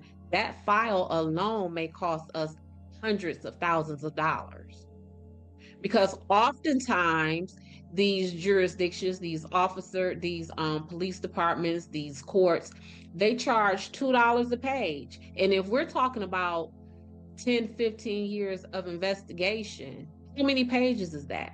How much does that cost? Yeah. So it's coming from the courts, like the courthouse, but this is not coming from police evidence file. Whoever is the holder of that file is where it will come from. So it will come from the court. If the situation went to trial, it will come from the court. If it is still under investigation, it will come from the investigating agencies. So in this case, you may have Williamsburg police who may have their hands on it. You will have the FBI who has their hands on it. You may have the Virginia State Police have their hands on it. You may have the county sheriff at any one of these little triangle historical towns who would have had their hands on it. So you would have to get the files from all of those investigating agencies. And again, we're talking about how many years worth of investigation at $2 a page, even if they give you a bulk discount and say 25 cents a page. I mean, a penny a page is still going to cost you a pretty A penny. pen, correct. And that's before you have you've even hired an attorney. That's before you have even hired an investigator. It's like just nothing but punishment after punishment for families. Like there Mm-hmm. should be like Mm-hmm. seriously, like I will pay for the ream of paper and I'll bring my own reams of paper in to copy. I'll bring my own, like I don't understand that. Like you fail four families, not four families, eight families, and two additional families by not giving answers, but now you gotta pay to find answers. Well, I will tell you, to make it even more difficult, they don't just charge you for the page. What they say is you have to charge us for the time and the work to do it. Somebody's got So to sit there.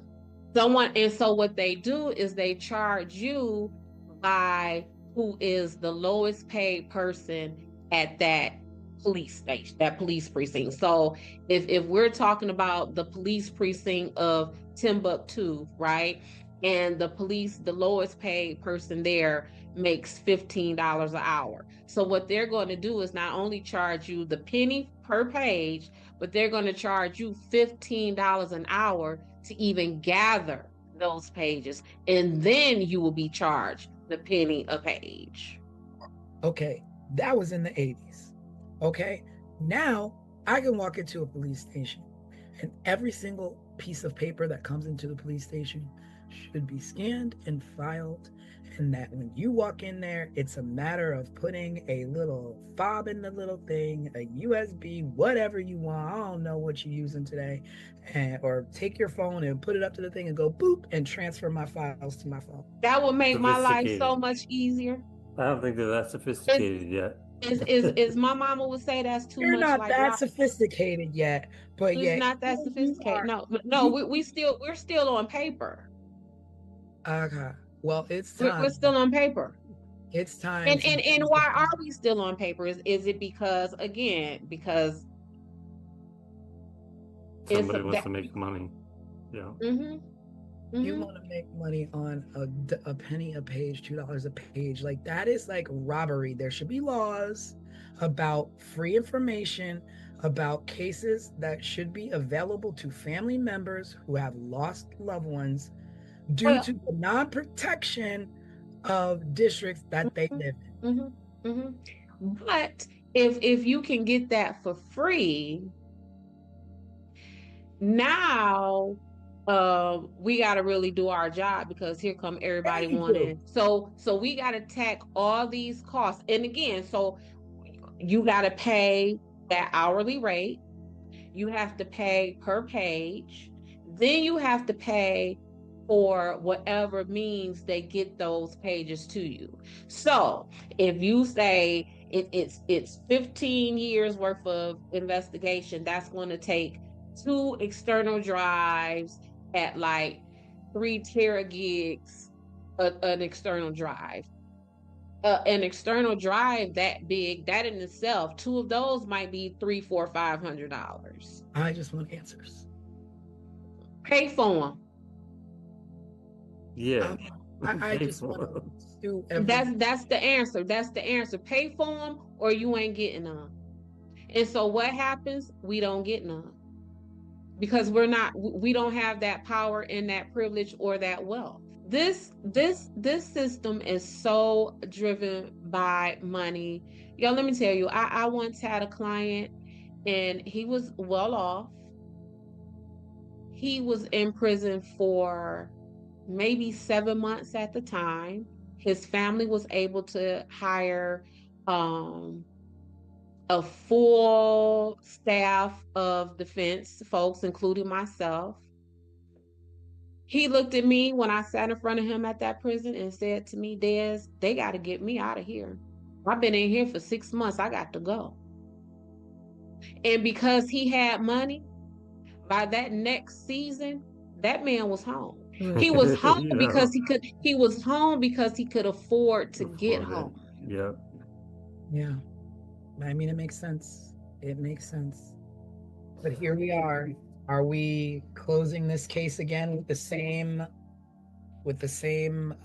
verdict as we did Ketty? I say we need to close this case with under the file. We got to create a separate category of dear families, hire an attorney. Because the person who you have been told who has caused your family the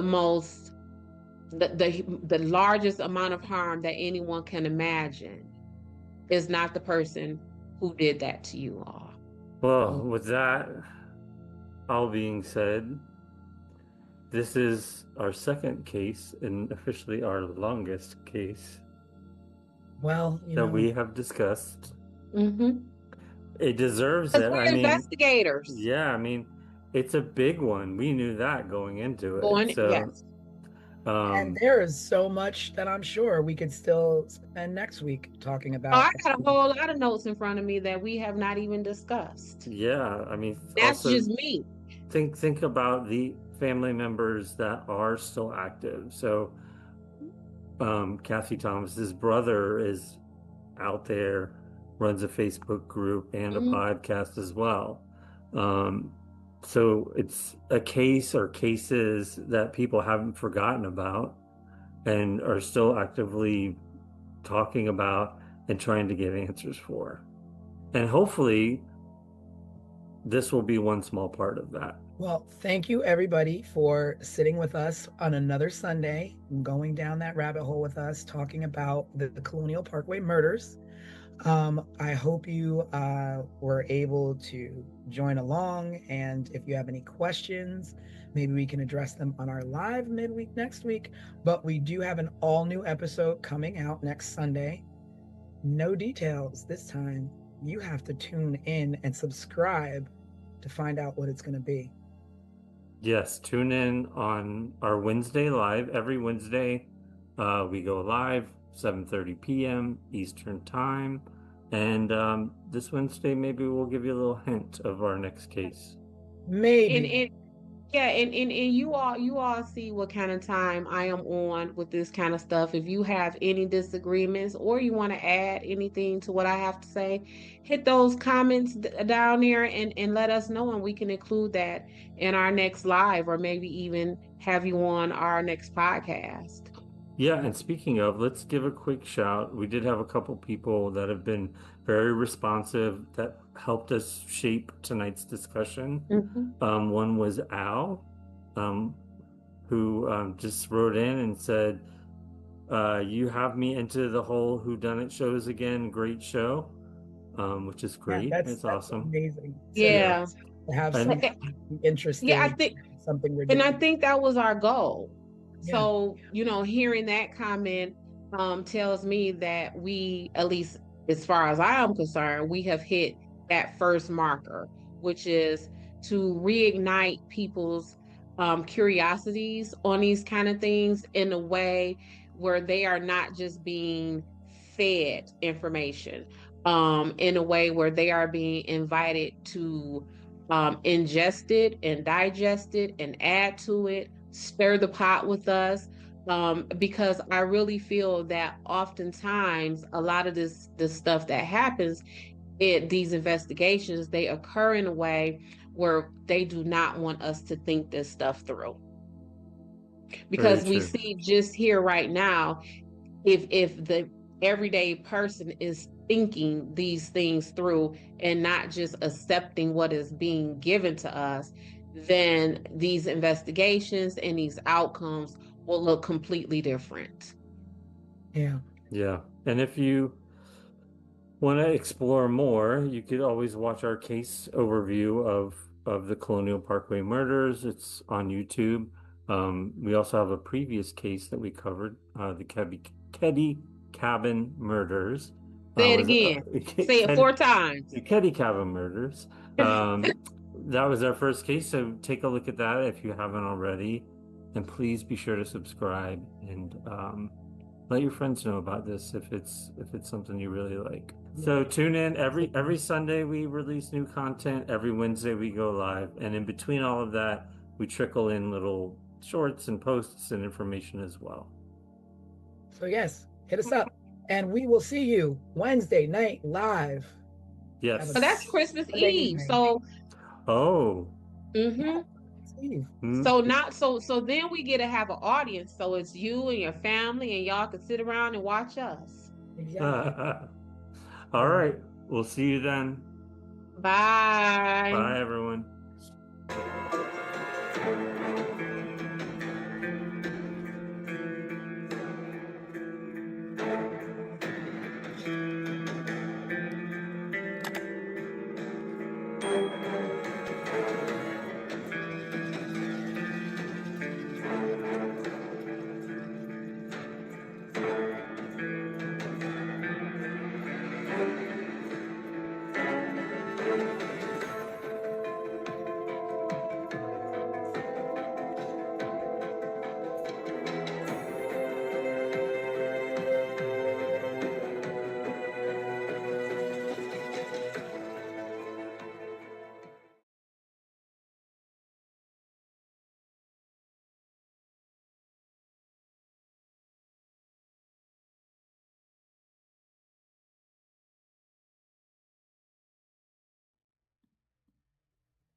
On the morning of September 20, 1988, A 19-year-old woman left her home in New Mexico for a bike ride she'd taken countless times before.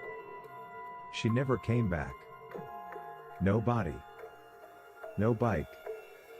No witnesses who could say what really happened. But 10 months later, a single photograph would change everything. A photo so disturbing, so controversial, that more than 3 decades later, investigators still debate whether it shows Tara Calico alive. This is 15 Minutes of Murder.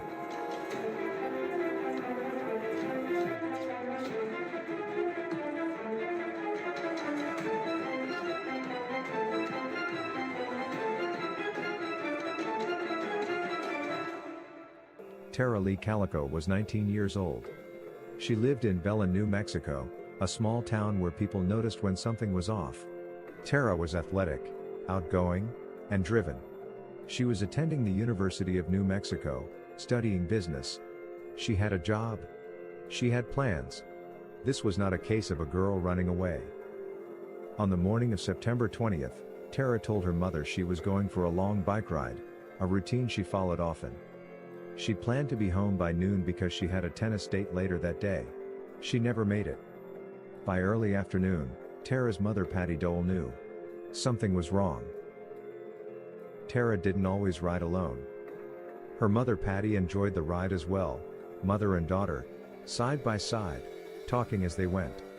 But at some point, Patty stopped. Not because she didn't enjoy it but because she had been stalked by a motorist while riding. A man in a vehicle had followed her closely, watching her and making her feel unsafe. And because of that experience, Patty worried. She urged her daughter to carry mace, but Tara didn't think she needed it. She brushed it off. She was young, confident, and she had ridden those roads dozens of times before. Tara was last seen around 11:45 a.m., riding her bike along State Road 47. When she didn't return, Patty frantically drove Tara's route herself. Sadly, she didn't find her daughter. But along the roadside, investigators later found something chilling: pieces of Tara's Sony Walkman, and her cassette tape. Her bike was never recovered. Several witnesses reported seeing a pickup truck following Tara along her route, but no description ever led to an arrest. By nightfall, Tara Calico had completely vanished. Nearly 10 months after Tara disappeared, a Polaroid photograph was found in a convenience store parking lot in Port St. Joe, Florida, over 1,500 miles from New Mexico. The photo showed a young woman and a young boy. Both were bound and gagged. They appeared to be lying in the back of a van. Had someone purposely dropped it? Or was it clumsily left behind by her abductor? When the image was released publicly, a family friend of Tara's saw it and immediately contacted the Calicos. Tara's mother took one look at the photo and believed the girl was her daughter. Not just because of the face, but because of a distinctive scar on the leg, a scar Tara had. Investigators sent the photo to multiple agencies. Scotland Yard reportedly concluded the image was Tara Calico. But Los Alamos National Laboratory disagreed. The FBI had ultimately ruled the photo inconclusive. And here's the detail that kept hope alive: the Polaroid film used to take the picture was not manufactured until after Tara disappeared. If the girl in the photo was in fact Tara, she was still alive months later. The boy in the photograph sparked another wave of fear. Some believed he was Michael Henley Jr., a child who had disappeared years earlier. But when Michael's remains were later found, that theory collapsed. Over the years, 2 more disturbing Polaroids surfaced. One showed a young woman with tape over her mouth, sitting near a construction site in California. Another appeared to show a bound woman on a train, wearing large glasses. Both photos were taken using film produced after 1989. Families believed, or desperately hoped, these images were connected, but investigators could never confirm that any of the women were Tara Calico. Some believe these photos were cruel hoaxes. Others believe they were glimpses of something much darker, something organized. To this day, none have been definitively linked. In 1998, Tara Calico was legally declared dead. Her death was ruled a homicide. But in 2008, a former Valencia County sheriff made a stunning claim. He stated that local teenage boys had accidentally hit Tara with a truck, panicked, and covered it up.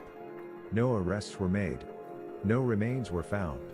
No physical evidence was presented. Decades later, in 2023, authorities announced they had identified individuals connected to Tara's disappearance. At this time, law enforcement believes there is sufficient evidence to submit this investigation to the District Attorney's Office for review of potential charges. Currently, the identities and specifics of the persons of interest are sealed by the court and will remain so until a court order otherwises. But no charges have been publicly filed. And the details remain sealed. Tara Calico's parents, Patty and David, died without ever knowing what happened to their daughter. They left this world with so many questions. Was their daughter abducted? Was the photograph real? Was the truth buried by fear, or in silence? Somewhere between hope and horror, Tara Calico's story remains unfinished. Tara and her family have no answers, no justice, and no peace. The National Crime Information Center's NCIC number for Tara Calico is M4611178833. This number is used to identify her case in the national database maintained by law enforcement agencies across the United States. If you have any information regarding her disappearance, you are encouraged to contact authorities, Valencia County Sheriff's Office at 505-866-2400, the FBI at 1-800-CALL-FBI, or submit a tip online via tips.fbi.gov. Thank you for watching. Subscribe, share, and remember, someone is always waiting for answers. This was 15 Minutes of Murder.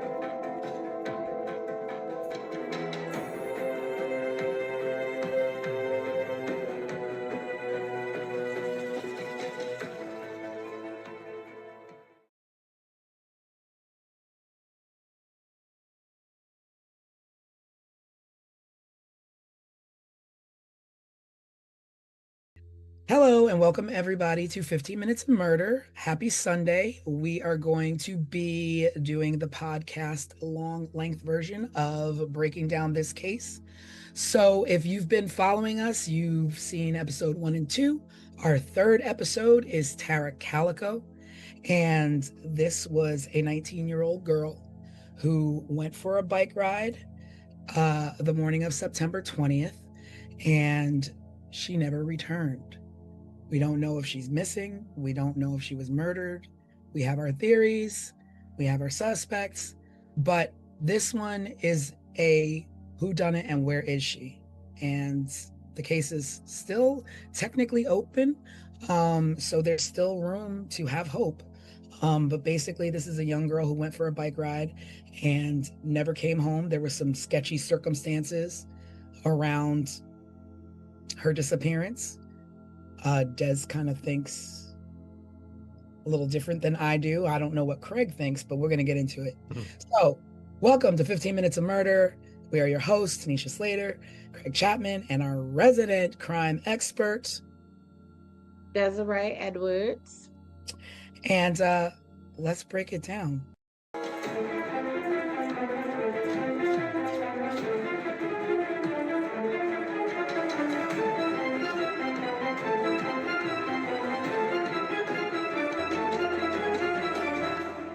So, Tara Calico, she was 19 years old.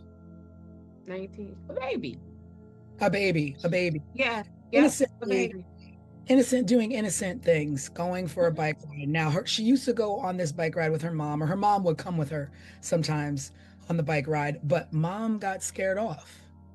Now, I don't know what mom gets scared off the way she got scared off and continues to allow her daughter to ride this bike alone, 19 or not.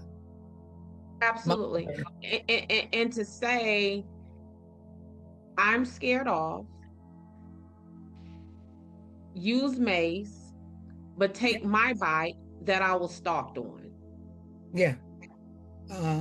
I don't know what that is. So basically, mom was riding her bike with her daughter and noticed that someone had been trailing them and stalking her and watching her on this bike ride. Or like what? And like, do you know the person? Is it a local person? I mean, it's another small town. Mm-hmm. I think So I am just stuck on the advice is simply go ahead and go and take this mace instead of girl, we gonna sit this out, or at least do we find a different route? They yeah, were out in the middle of nowhere in a small town. There could have been they a were hundred different routes they could have chosen. Okay, yeah, I mean it's definitely a situation where she could have chosen a different route easily. They lived in the middle of the desert. I mean, they were in New Mexico. I've traveled through New Mexico a lot, and these small towns, they could have gone any route they wanted to. Mhm. Yeah, because her route was like 36 miles. So you can go 36 miles this way, 36 miles that way, 36 miles that way, 36 miles that way. Like it was options. We did not have to continue to take the route that we felt was dangerous. yeah. Yeah, definitely. I think it's also maybe worth just getting to know Tara a little bit more. She was really athletic, really Mhm. outgoing. So this bike ride was a normal thing for her. A I normal think thing she now. had plans to go play tennis right afterwards. It sounds like me when I was her age. I was running, I was playing tennis, I was surfing at the beach, like she was an outdoorsy type of girl. And well liked, had friends. She had her boyfriend. It Hmm. wasn't like I was reading that. Oh, uh-oh. Okay. Well, she from what I thought, she was liked. She did Studious. have a boyfriend, and that's who she was supposed to have been meeting. Right. That's Oh, right. to She came to play meet tennis him with. and play tennis with him in the afternoon. So she was gonna get through her bike ride, and go do that. I don't know. I think she's done this bike ride so many times before. And I think a lot of people know this. My mother's always like, once people know your pattern, like always, like try and break your pattern so that people don't exactly figure you out, especially when you're like kids walking home from school or like Mhm. going out with your friends or whatever. Just be situational awareness. Seems like maybe she didn't have that, being that she didn't even listen to her mom telling her, like, some stuff is up, like maybe you should chill a little bit or carry mace. Um, but my mom's advice is not carry mace. It's go the other way. We're not bike Go riding. the other way. Go the other way. And it would not be, yeah. But I'm gonna tell y'all. So Tara says to her mom, I have a date with my boyfriend. I want to say Jack Cole or some very nondescript name like this is the boyfriend's name. She says, I have a 12:30 date with my boyfriend. If I am not back home by noon, come and get me. That's right. Hmm. I do remember that is thinking about that now. That is weird. Weird. And then, so 12 o'clock was the cutoff time for Tara. She's saying, come and get me. Well, the reports are stating that the last person who saw her alive was at 11:45 a.m. That's Mm, 15 minutes before this cutoff time to come and get me. yeah. Who would have known that? Like that just seems, and then that whole come and get me at 12 and we have a 12:30 date. We don't know where she would have been along her route. So if mom goes to get her, starts to look for her at 12, where at along this route would Tara have been? And would that have been enough time to to find Tara and then get her to her date in 30 minutes? I think didn't they say something about like mile marker 15 or something is where she disappeared along the road. And how far was home from mile marker 15? Yeah. And it's just that timeline of 11:45 is when she went missing, and it was noon is the time when she told mom to come and get her. Like someone that definitely feels like someone knew. So so you think that because Tara was like, come get me like, come get me as in I can't get back home quick enough, so come pick me up in the car and throw my bike in the back so I can get to my tennis date. That's what you meant? What I mean by is if I tell Craig to come and get me at 12, Mm-hmm. and no one who knew that I told Craig to come get me at 12 p.m. And then I go missing. Thank you, Craig. And then I go missing at 11:45, which is 15 minutes before someone was supposed to come looking for me. So you're thinking mom shared the information with somebody? I'm thinking someone knew. Absolutely. No, Absolutely. no Absolutely. way. That is what I think, because that's just too much of a coincidence. In the way in my head, it feels like, oh snap. What's her mom's name? Patty. Patty is going to go look for Tara in 15 minutes. Or we got 15 more minutes, y'all. Hurry up and go get Tara before Patty goes out there looking for her. I don't know. I'm not there yet. Mm-hmm. And this is why in this investigation, when I say I could not get past her front door, because it's a lot of close. yeah, It's proximity, as you say. what you say? It's proximity, as you say. And it is too much. Like that's just a lot. That's a lot of somebody would have known.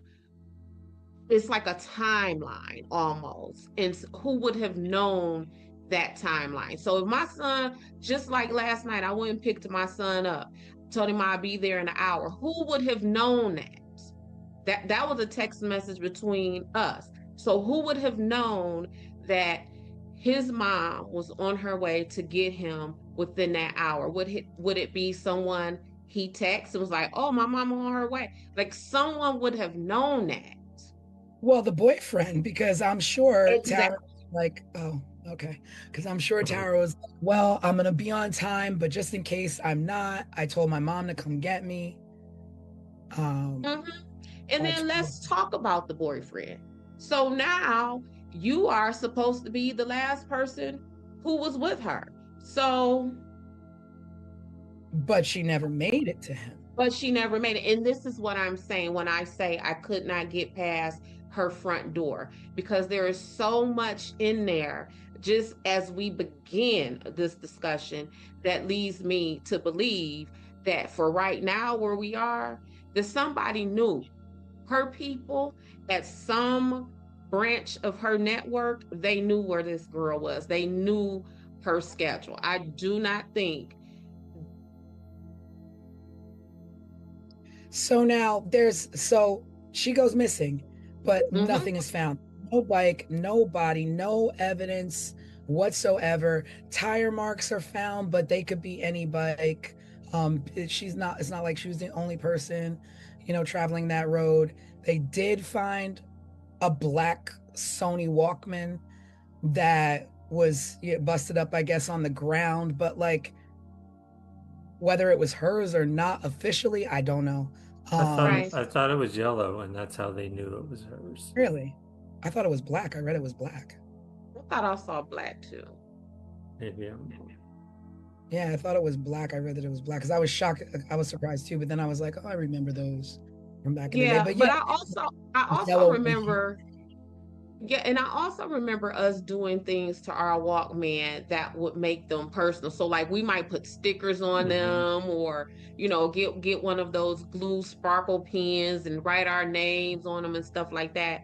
So I wasn't too like I didn't be like, oh, well, how did they know that was her Walkman? I just immediately Yeah, well, you assume because that's what you're told. She went on this bike ride. This is the length of where she went and Mhm. rode.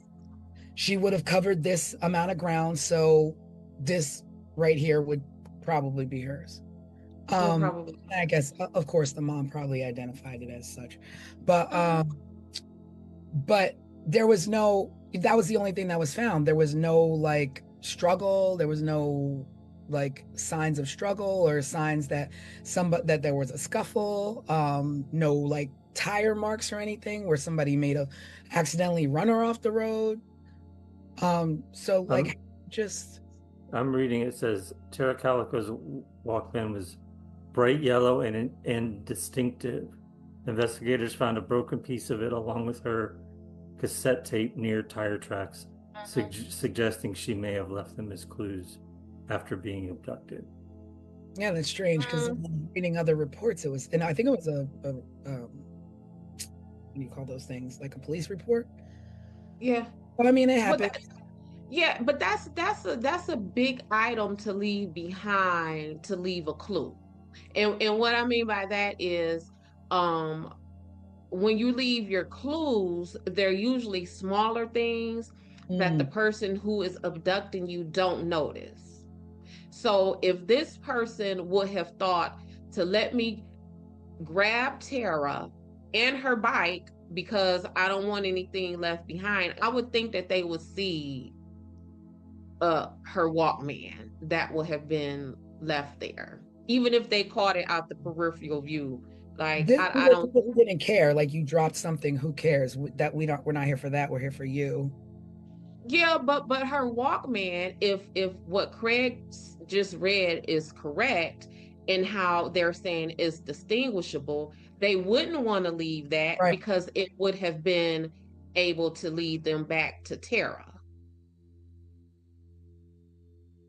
Hmm. So that would have been leaving a distinguishable Walkman behind would have been the same thing as them leaving her bicycle behind because it could have been traced back to Tara. I don't know. So what are you thinking then, Des, in this 15-minute window? Well, what I really think, what I really think, and it may be a very unpopular opinion, but for right now, what I think is I think that Tara's stepdad had a thing for Tara, and that yes, and that Tara, yep, and that Tara rebuked him, and that he harmed Tara, and yep, and that is why because there was I read something about that the mom just latched on to this picture. Right? Yes. So the picture. Right? So Tara Yep. went missing. She'd been missing, and nobody seen. I mean, they were looking for her, and all, Mm-hmm. and And a picture surfaced in Florida, in St. Joe, mm-hmm. Florida, which is Mm-hmm. 1,500 miles, right? It's far. It's Other side of the 1,500 country. It's 1,500 miles from Belen, New Mexico. And there's a picture found in a rest stop or a convenience store area on the ground of a female that looks to be about around Tara's age and a young boy with tape over their mouths and tied up in the back of what they're saying is a van. And there's something about this photo that made me be like, that is very weird that the mom kept insisting. Right. And so first of all, let's quit playing. That is not Tara in that picture. You don't think so? I look at it over and over, and there's parts of me that think that it resembles Tara's 16-year-old picture photo, but not Tara at her 19 years age. No, I don't think that's Tara. And here is where I go with this. I don't think it's Tara, and the authorities don't believe it was Tara either, because it was the analysis of the photos remained inconclusive. This Oh, agency yeah, said because it's her, and this Scotland agency Yard said it is not her. said yes, FBI said no, and Yep. then the national what is that, the my gosh, I can't think of the name of it, but it was a third agency that wound up being inconclusive. So it's like yes, no, maybe. Yep. And I feel that dad, although he was stepdad, I think him allowing Tara's mom to clutch to this picture is him allowing Tara's mom to not focus on him. So basically, him in the photo is not allowing Tara's mom to look inside the house. She's looking outside the house. Absolutely. Absolutely. Because like I said, Because go ahead. In the photo, there's the mom is saying, oh, until the day she died, because the mom, all of them are gone now. The mom, biological father, stepfather, they've all passed away. And the mom, to the day she died, believed that that was her daughter in the photo. Yep. For two reasons. One, she said that there was a scar on the girl's leg that Tara had. And two, which is weird to me, there's a book, a V.C. Andrews book, next to the girl in the photograph that the mom said was Tara's favorite author. And that book was next to her. Well, I'm going to tell you about this book. So, V.C. Andrews was the bomb in the 80s. Oh, yeah. I don't know who was the bomb. So I just so happened to Google that book. That book was a bestseller. So at that time, a whole lot of people would have had that book. But the irony of it being her favorite author and it being there with that girl in a van randomly. On top of nobody in that picture, and I don't care how sensationalized the media want to make that picture, ain't nothing gruesome about that picture.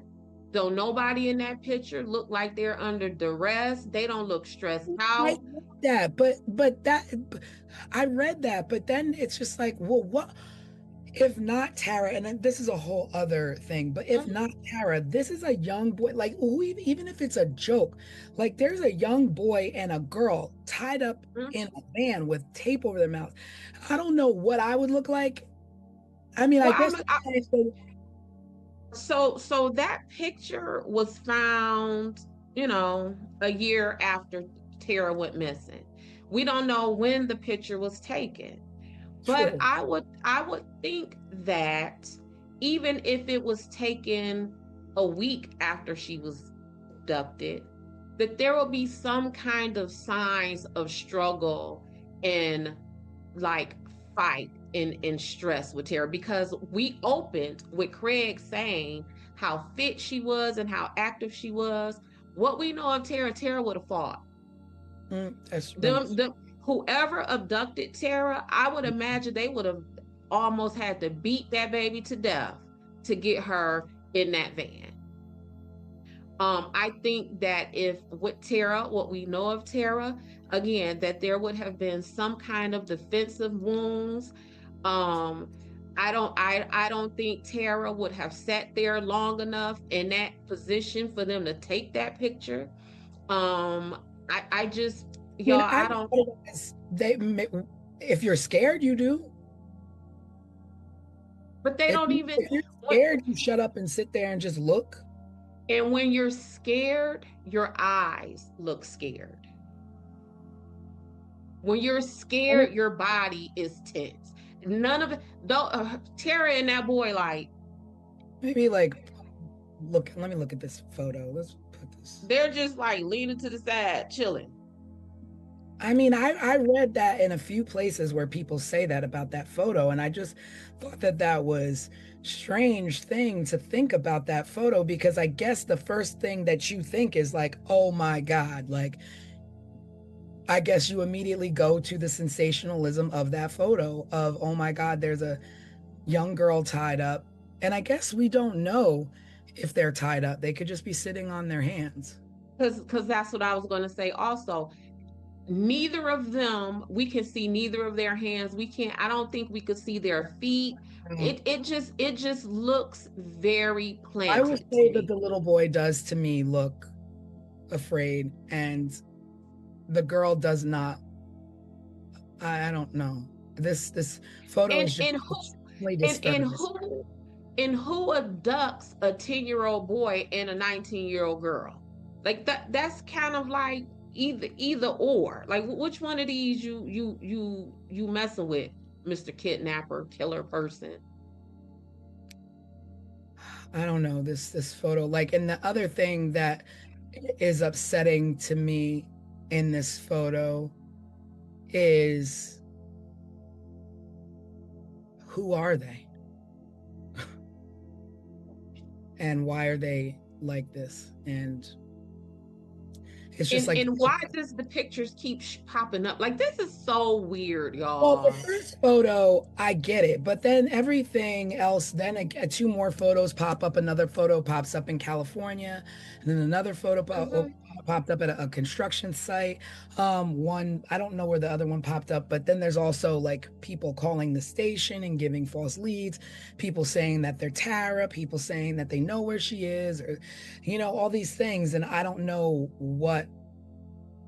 My only thing is that the sensationalism of press then pull people out of the woodwork to want to be a Right, part of something right, in a right, sick way.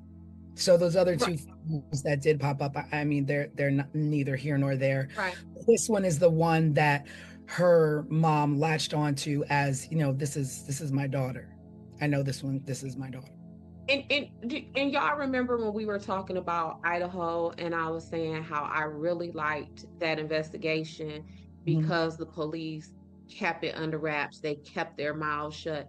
This right here is the complete opposite of that. Like it was so much like down the line when you move down the timeline is police constantly saying, oh, we got new leads and we got this and we're on our way to make an arrest, and it's nothing. So much so that the dad, who I have suspicions about, began to ridicule the police by saying, why are y'all saying this? Like if y'all not going to move on this information that y'all have, then why are you saying it? So you're talking about her biological dad. No, I'm talking about the stepdad. Yeah. But why? But if the stepdad is somehow involved, why would he question police? Let them keep going on their wild goose chase. Because people participate in searches all the time. Like people insert themselves in the investigation of the dirt that they have done all the time. One of the things that law enforcement knows is that when you are at a crime scene and you know how like it's usually golfers standing outside watching, the person who committed that is usually in that crowd. Trying Yeah, to I've heard that. watch and view how things go down, and in plain sight. Watching how it went down out of just like curiosity to cover their own butts, but also watching how it went down to kind of sit back like, yeah, look what I did. Look at this chaos. Yeah, I done good. Like Cocky, they're present. What'd you say, T? cocky arrogance of it all. Cocky arrogance. And then we're also talking about the mind of a person who would even do something like this. So that alone tells us that person not thinking, like us normal folks would think, right? So yeah, It's strange. So then we talk about, okay, so the mom, so you suspect the dad. So then the mom is like, my daughter didn't return, and you're worried. So she goes out and she drives the road herself to look for her daughter, doesn't find her daughter, and then reports her missing. So like, I don't understand like how a mom to me, it looks like she did all the right things as a mom. Like, my daughter, like, told me to come get her. She's not around. Let me go look for her. I look for her. I don't find her. I immediately call the authorities. I mean, on that end, she did the right thing as a mom. I think on the front end, the right thing for a mom would have been, girl, don't go. Girl, change your direction. So she did the right thing as a mom, to follow up behind some not so great advice or direction that she had done, that she could have given her daughter to even possibly prevent this. The other thing too If about we're the going to run photo, with the, what you say? I'm sorry, go ahead. I just something popped in my head, and you know I'm like What was Raymond. it? That the photo, like what? I'm not. Maybe I don't, because I don't know. Like the photo, this happened in New Mexico. The photo is found in Florida. In Florida. Like, who saw this photo in Florida and was like, this must be Tara Calico? Not only who found it in Florida, but the person who found it then says there was a van parked in the spot where I found it at. Right, that's right. So then technically there's ties back to seeing a van following Tara the day that she was riding her bike. So that's weird.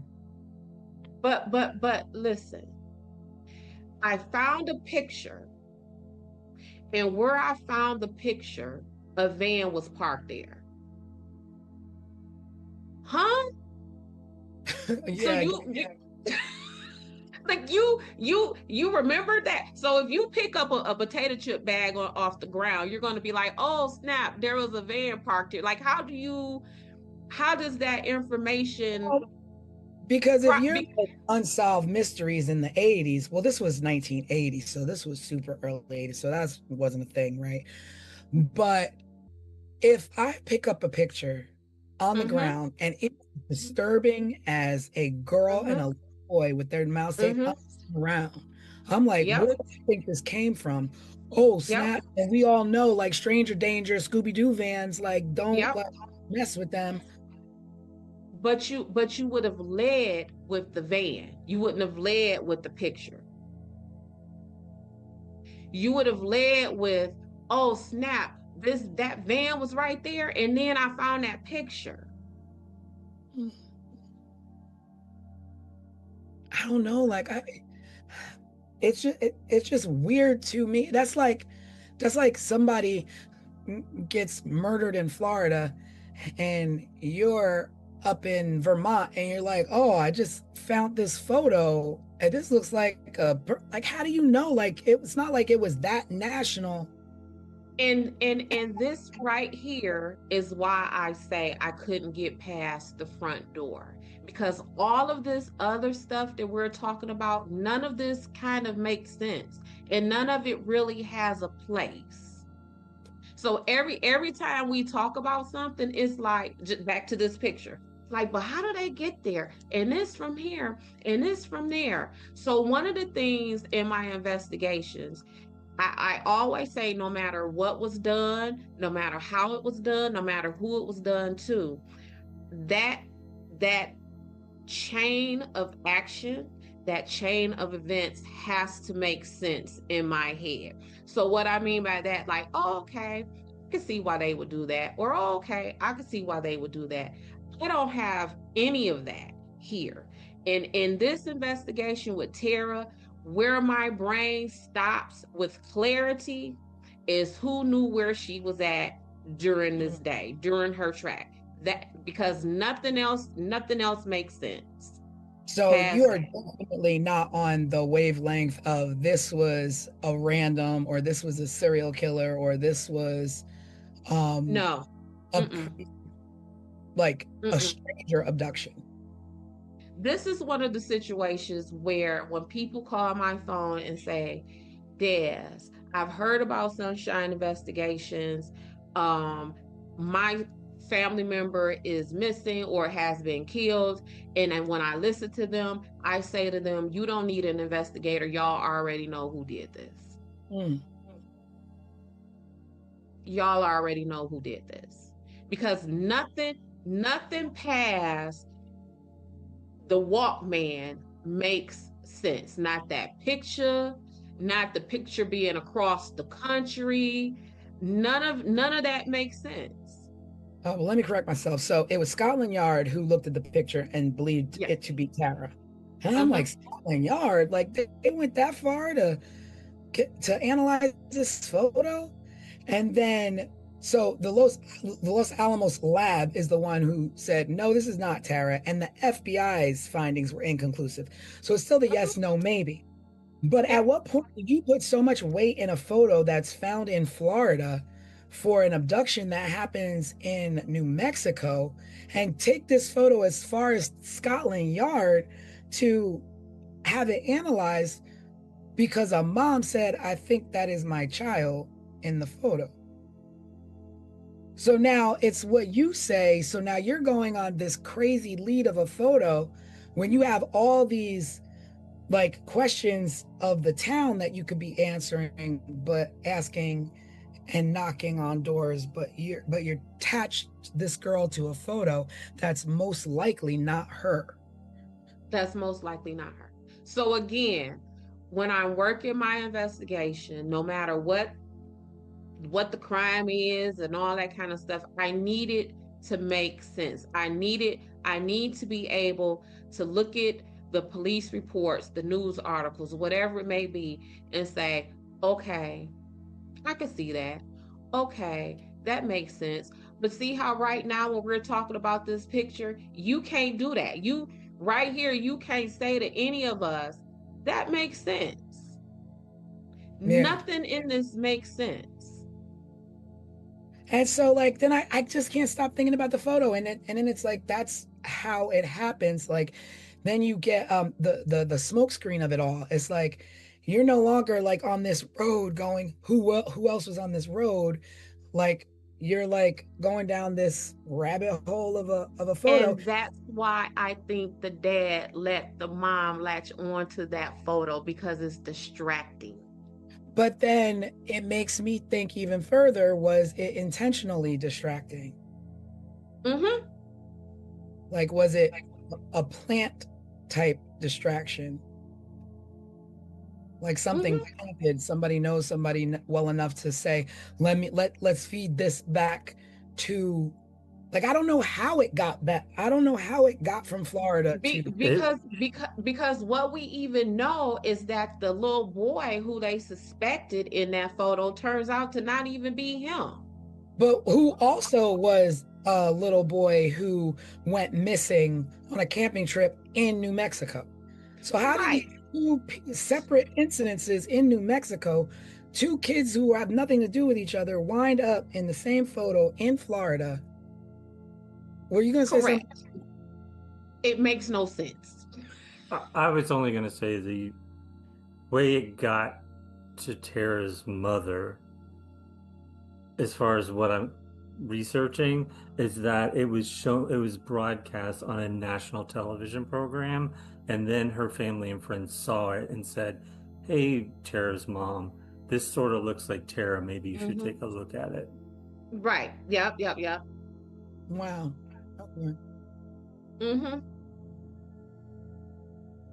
Yep, that all that look that you're doing, how I can see your wheels turning. Yeah, like it's just so weird. And as I was preparing for this episode, I was like, okay, I think this is going to be the first episode that we do that closely resembles what an investigation meeting looks like, when me and an attorney get together and we're talking over our police reports and we're talking over our discovery and evidence, and it is breaking down all of the information that we have to try to figure out again what makes the most sense. Like just pick all this apart and try to string it together. And Tara's case is not being strung together. It's not. So I don't. It seems a bit all over the place. Yeah, it's too much. It is. What, It is. at what point do we fast forward to more recent stuff, like Sheriff Rene Rivera saying he knew the story of what happened, but the people were too well connected for him to say anything more.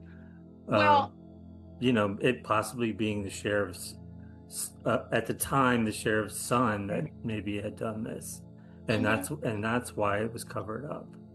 yes, and then, but here's the thing. So that story is at the time of the initial investigation, 88, 89-ish, when Tara went missing.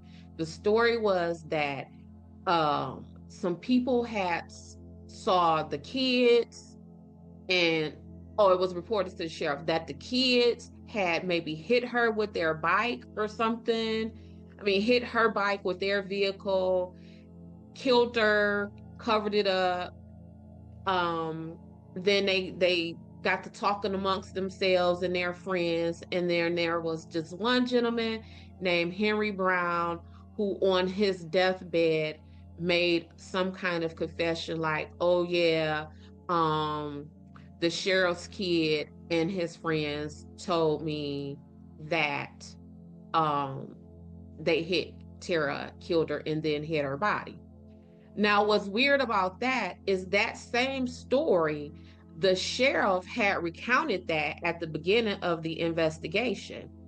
So then the question would have been, if these people have told you that they hit Tara and caused Tara some harm, why wouldn't you had moved on that then? Why weren't they arrested then? And at the time, it was labeled as circumstantial evidence. But that is not circumstantial evidence. That is, in fact, a confession. Somebody confessed that, right? So there is that component of it. But that son, he committed suicide, I want to say, like in the very early 90s. So there is shortly after, kind of. Shortly after, yeah. Lawrence Romero Jr., is that his name? And the deathbed confession came from a guy named Frank Mathola. Well, I have, and that's also another thing with Tara, is that the names, just like how Tanisha and I said, we remember reading that it was a black Walkman. You just read it was a yellow Walkman. You just gave the name of a man who you attribute the deathbed confession to. I have that in 2013, a deathbed confession was made by a man named Henry Brown. So it's just all over the place. And some of this has to do with the police running their mouths every so often, throwing out information, and now it's all over the place. Now we don't know what is what.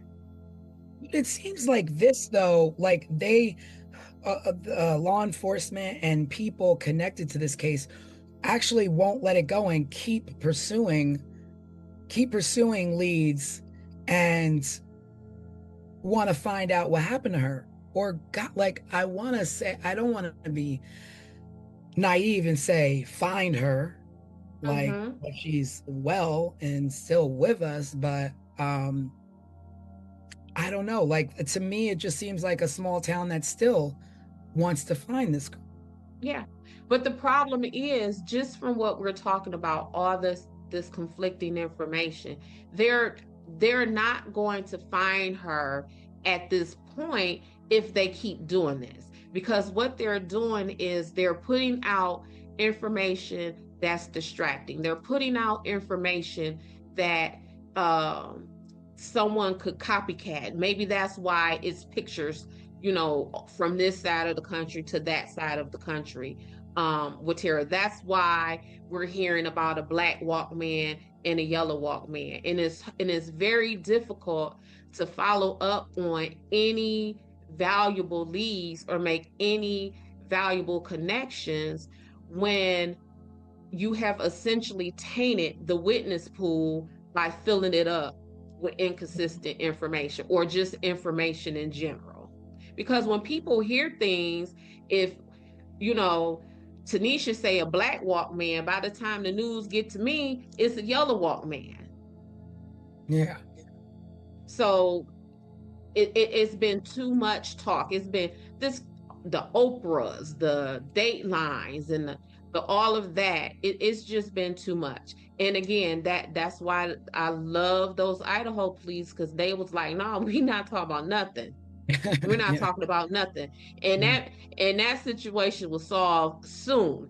Granted, we're talking about maybe a decade and a half later where they would have had, maybe different technology and stuff, but this was definitely botched. So I was reading, because that's why the reason why I say that is because I was reading, I don't know if either of you saw this, but in 2023 there was a break in the case, and it led to an entire case file being sent to prosecution to be reevaluated, and they're not ready to disclose this information. They said that they're still reviewing it, but it was enough to conduct a search of a home and suspects on a lead that went dead when it should have been investigated at the time. So we're talking about 1980, all these leads and loose leads that weren't followed up because they were busy chasing a photo or busy chasing a son or what have you, that in 2023 is like, oh, we looked at some other evidence that was left loosely, and it was enough to get a warrant to search a residence. And what came of that search? Do we know? We don't know. This stuff is under wraps. They're not ready to disclose any of the information. They're still reviewing it.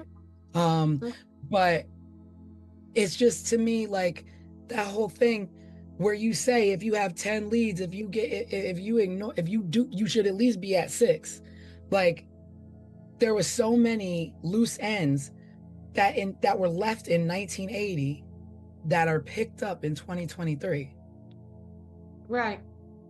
That and finding this girl, had they been done in 1980 when she went missing, the week she went missing, the month she went missing.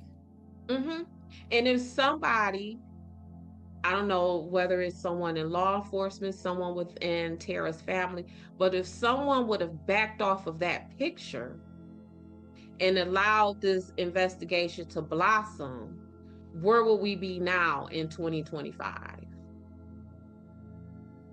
Where will we be now? We would know where Tara was. Probably so. I believe we would. I believe that picture was distracting and was a roadblock. Was it a deliberate distraction? Was it a deliberate roadblock? Did someone who maybe was involved with Tara's disappearance luck up, and it just so happened that this roadblock was thrown out there, and they was just like, oh shoot, I'm a rab with that.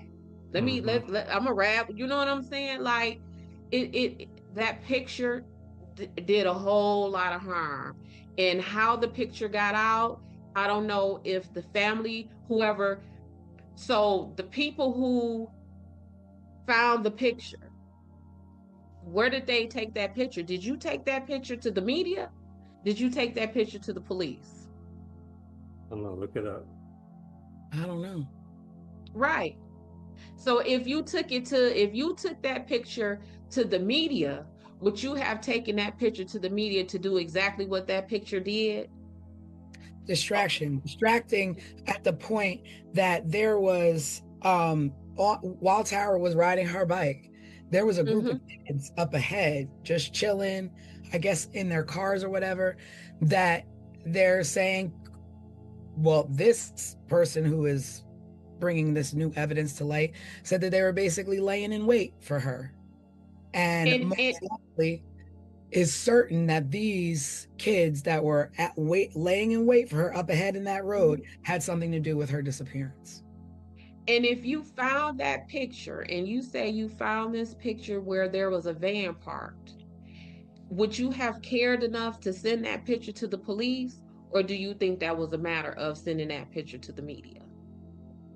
It's what I'm finding is that she took it to the police, who then alerted the media, leading to national news coverage.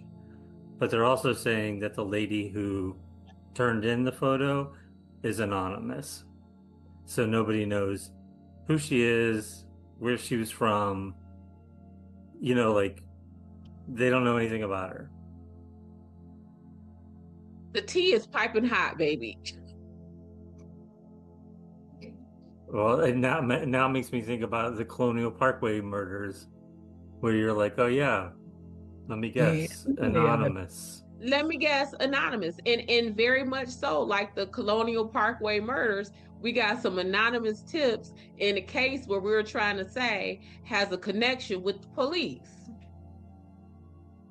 So this is, and then going back to looking in your own backyard, is that this new information that was dug up in 2021, I guess dragged into 2023 as being sealed, and we're not going to talk about it.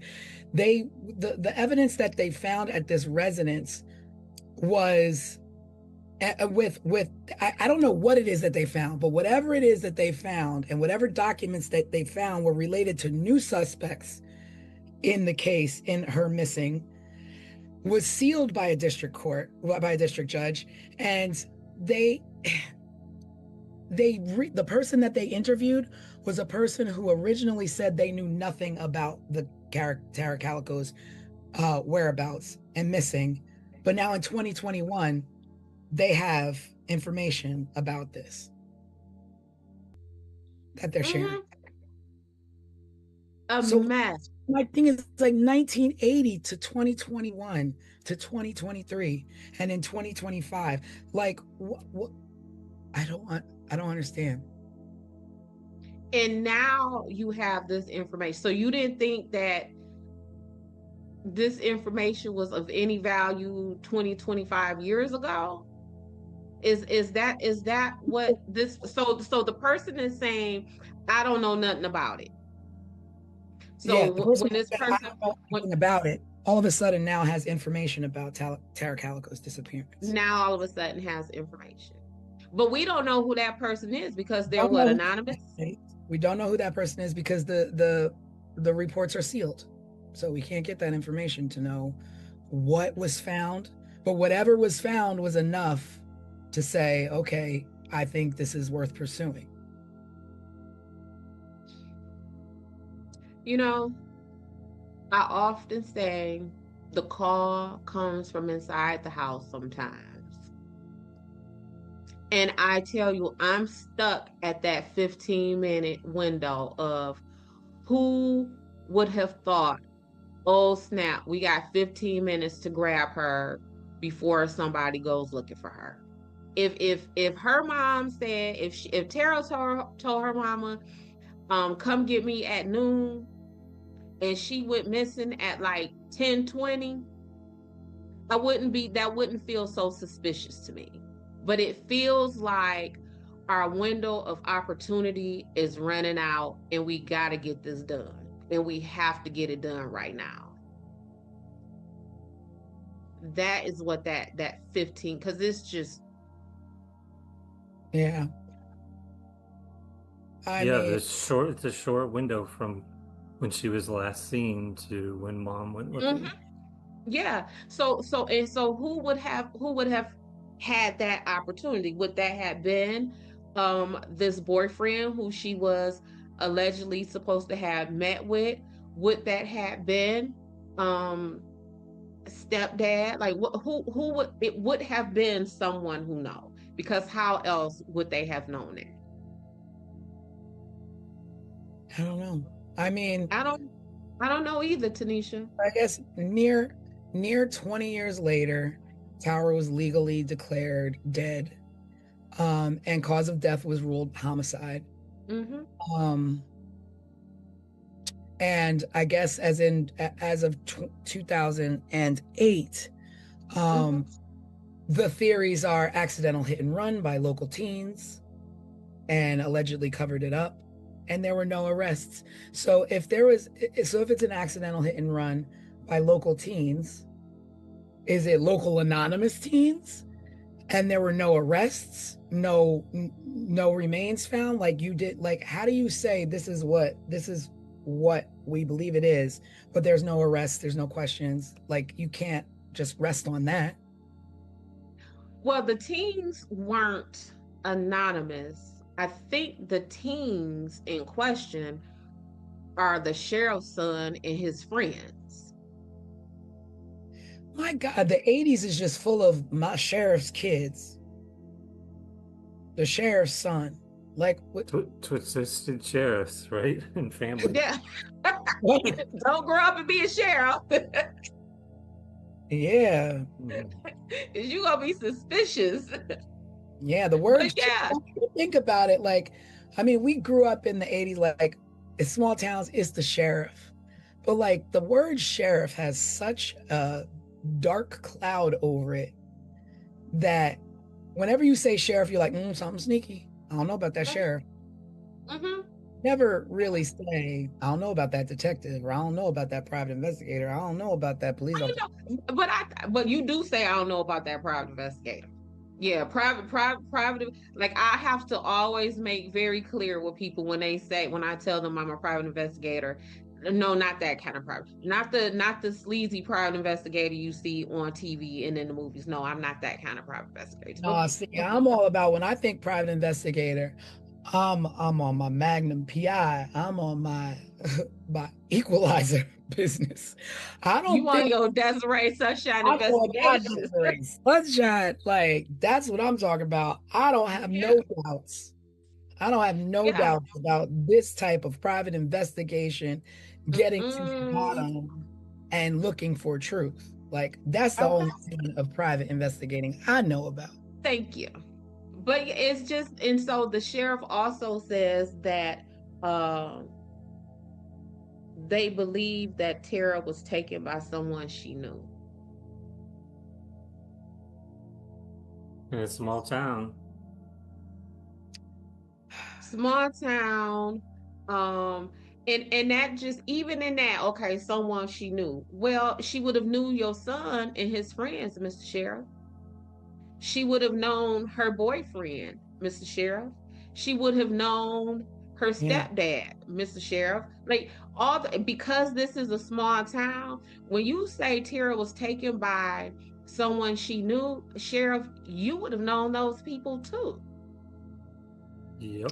I mean, there's a lot of paperwork out there. There's a lot of police reports that you can go read. Like, so much. There's so much out there with some things, and I found some stuff today, but we'll talk about that on the live. So join us on our Wednesday night live.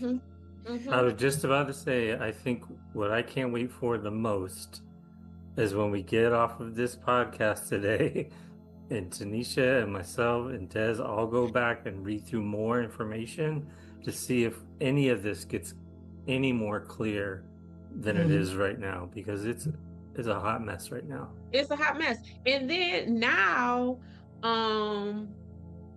they have been allegedly putting out like bug traps in some mines in the area that would pick up eat at like a decomposing body at different stages of the decomposition.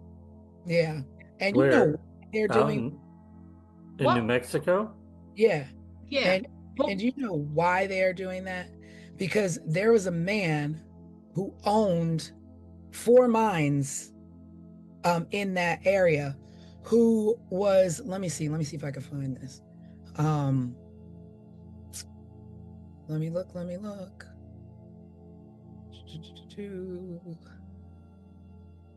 You're talking about mines like in the side of a mountain. Like going down into a mine shaft. Mines, yes, mines. Mine shafts, yes, real mines.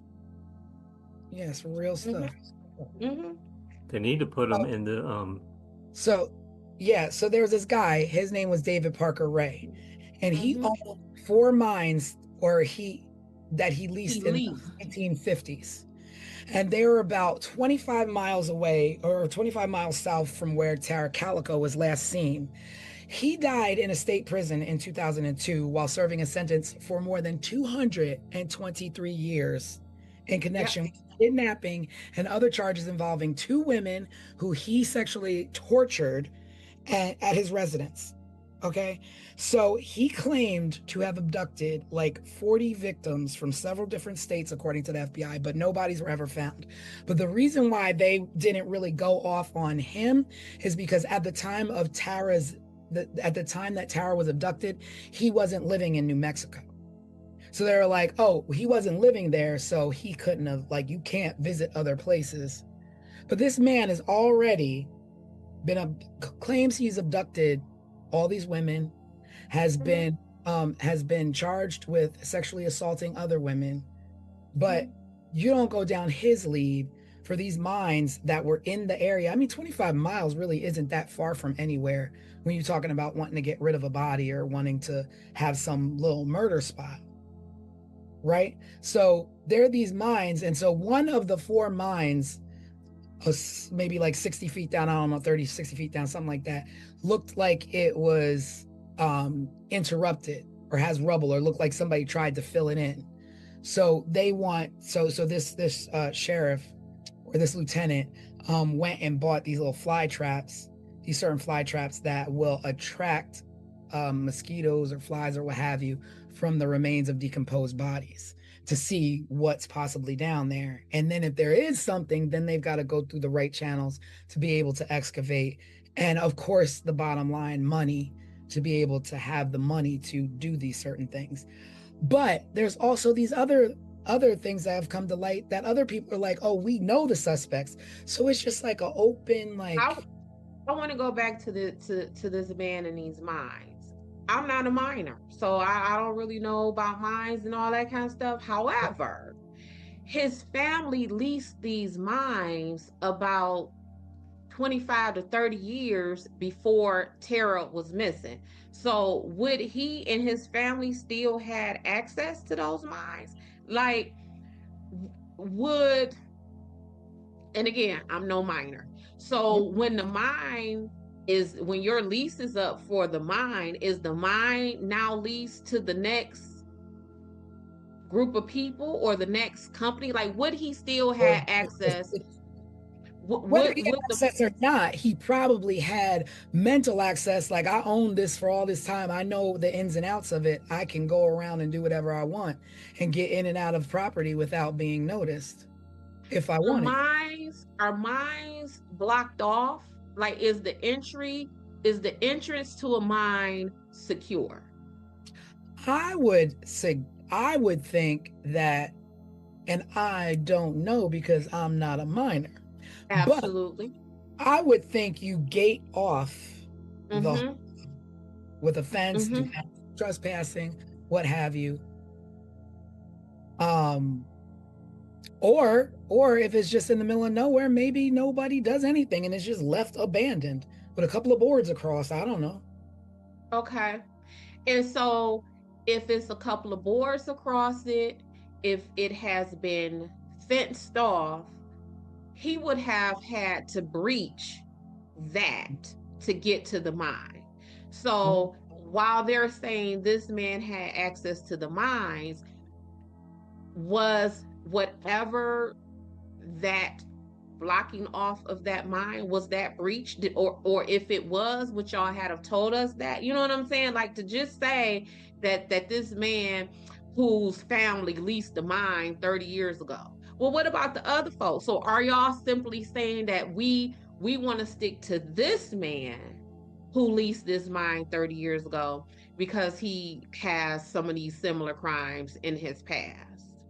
Yeah, well, which would be likened to the Waterman, because this guy is dead and he did these things. So it's just like, okay, in post, you kind of, we're gonna fit you into this mold because you were in the area and we like you for this.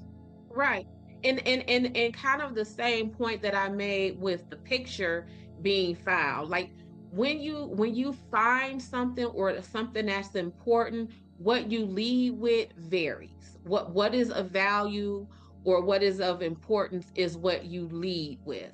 So, oh, well, the mines boards, they broken? Did they look meddled with? You know what I'm saying? Like, y'all can't just throw out like these people had access to this mine 30 years ago, and so now you the suspect. True, but you know what? It also leads to the fact that if in 1980 these were around, it was a loose end that should have been tied then.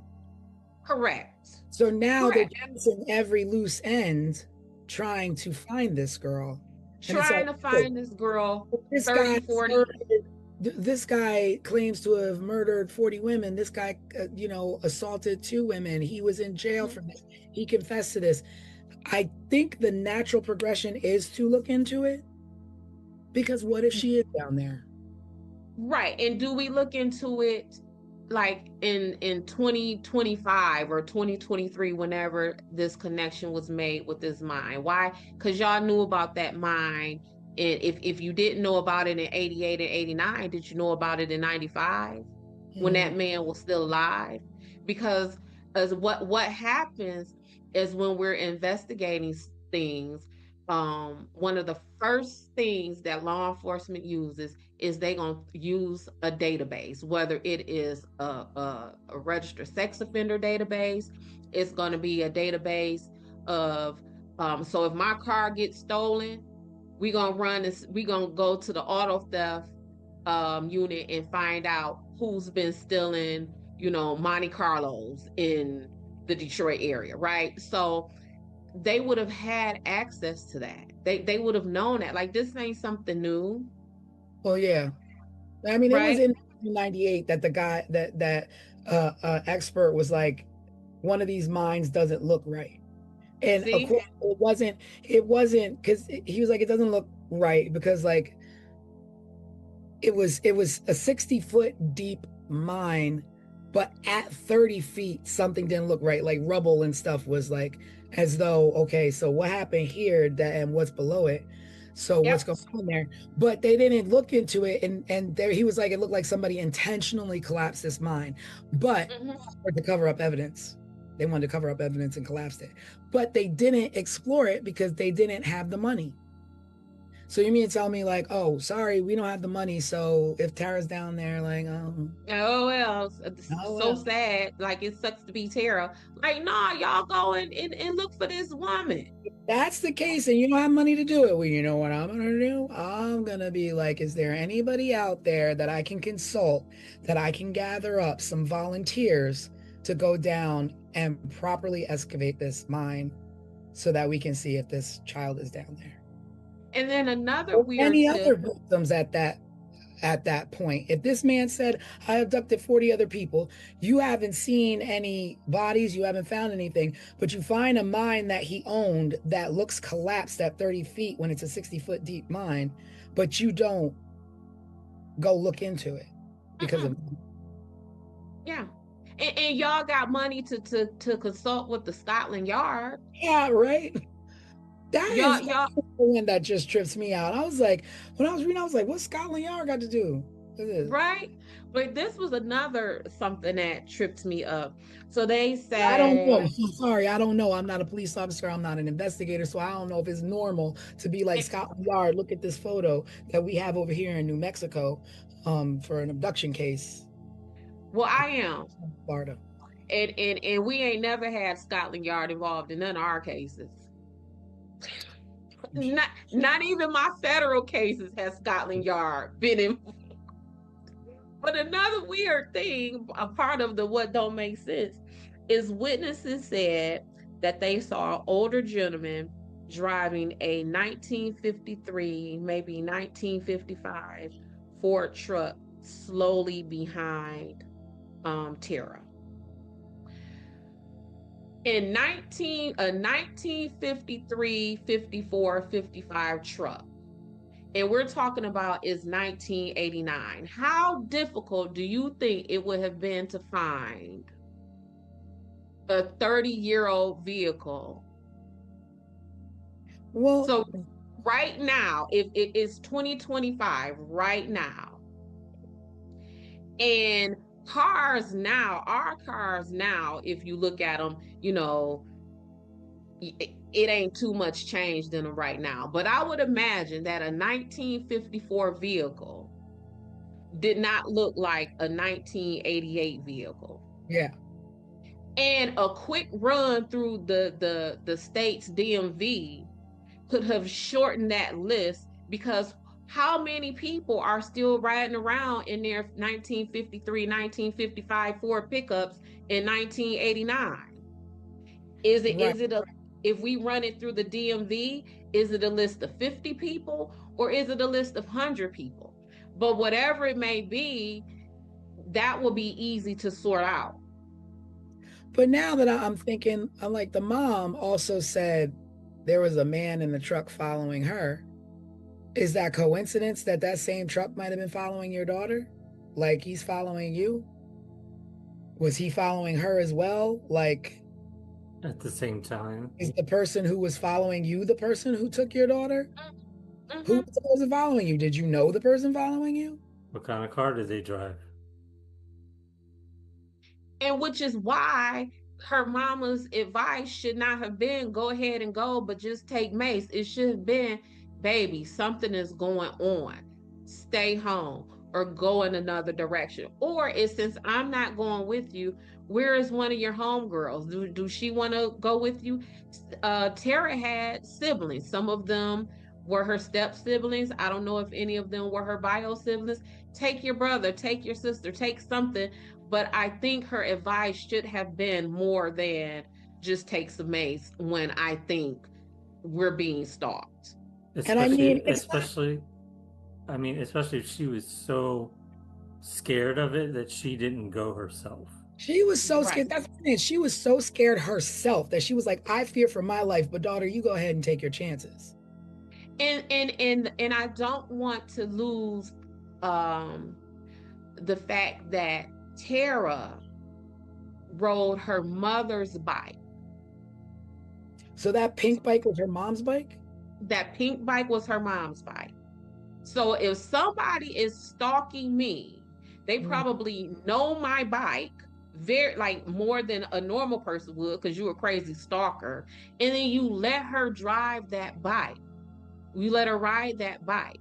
But Tara supposedly rode her mom's bike because Tara's bike was damaged in some way.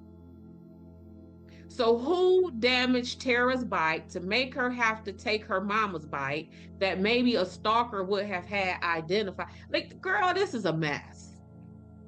Yeah.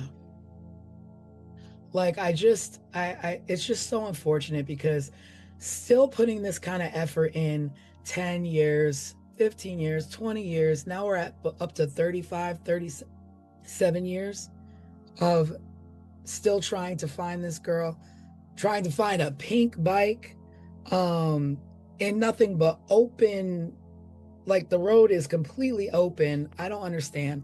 Like, dig the mines, check the friends. I want to see your backyards. Looking for, like, everything is gone at this point. Everything is gone. And everything. they're even talking about, like, the witnesses are dead and all that kind of stuff. Like, that's one of the things, especially something like this, where you want to lock your witnesses into their statements. Like, just for example, last weekend, Saturday, some folks called me, Des, we got this case going on. 3 days ago, someone made a post on Facebook. That person is a witness. Can you go talk to them? Told them, yeah, I can, but I'm not working this weekend. Let's talk Monday. And I'm talking like Monday, this week, Monday. Mhm. Made a phone call, interviewed that person Tuesday, had their affidavit created Tuesday. So now if this person becomes incapacitated in any way, now Right. if this person decides to change their mind and, For a long now I don't want to participate, he's already locked into this affidavit. We have them now. And if Des the private investigator from Sunshine Investigations can do that, what do you think the police can do? Much more. What do you think the police could do? At the very least, you can be thorough. You could be thorough. And if I want to, give you the benefit of the doubt, okay, maybe you don't have the funds to excavate this mine, but you definitely have the funds to lock these people in with their statements. You definitely can go knock on the doors of this small town and talk to residents. You definitely can go and say, hey, mom, dad, I know your child is a minor. Can I have permission to talk to you? You can do those things. And like I said, and if I could lock you into an affidavit to preserve your statement, guess who else can? Mm-hmm. It is not it ain't rocket science. That's key though, not waiting 15, 20 years to do it when you've been tainted by media, talk of the town, conspiracy theories, that wrong rabbit holes, terrible leads. Now you know how to adjust your statement. Yeah. Now you know what to say. Clear somebody you know, or throw somebody off. Be like, hey, I found a photograph. Right.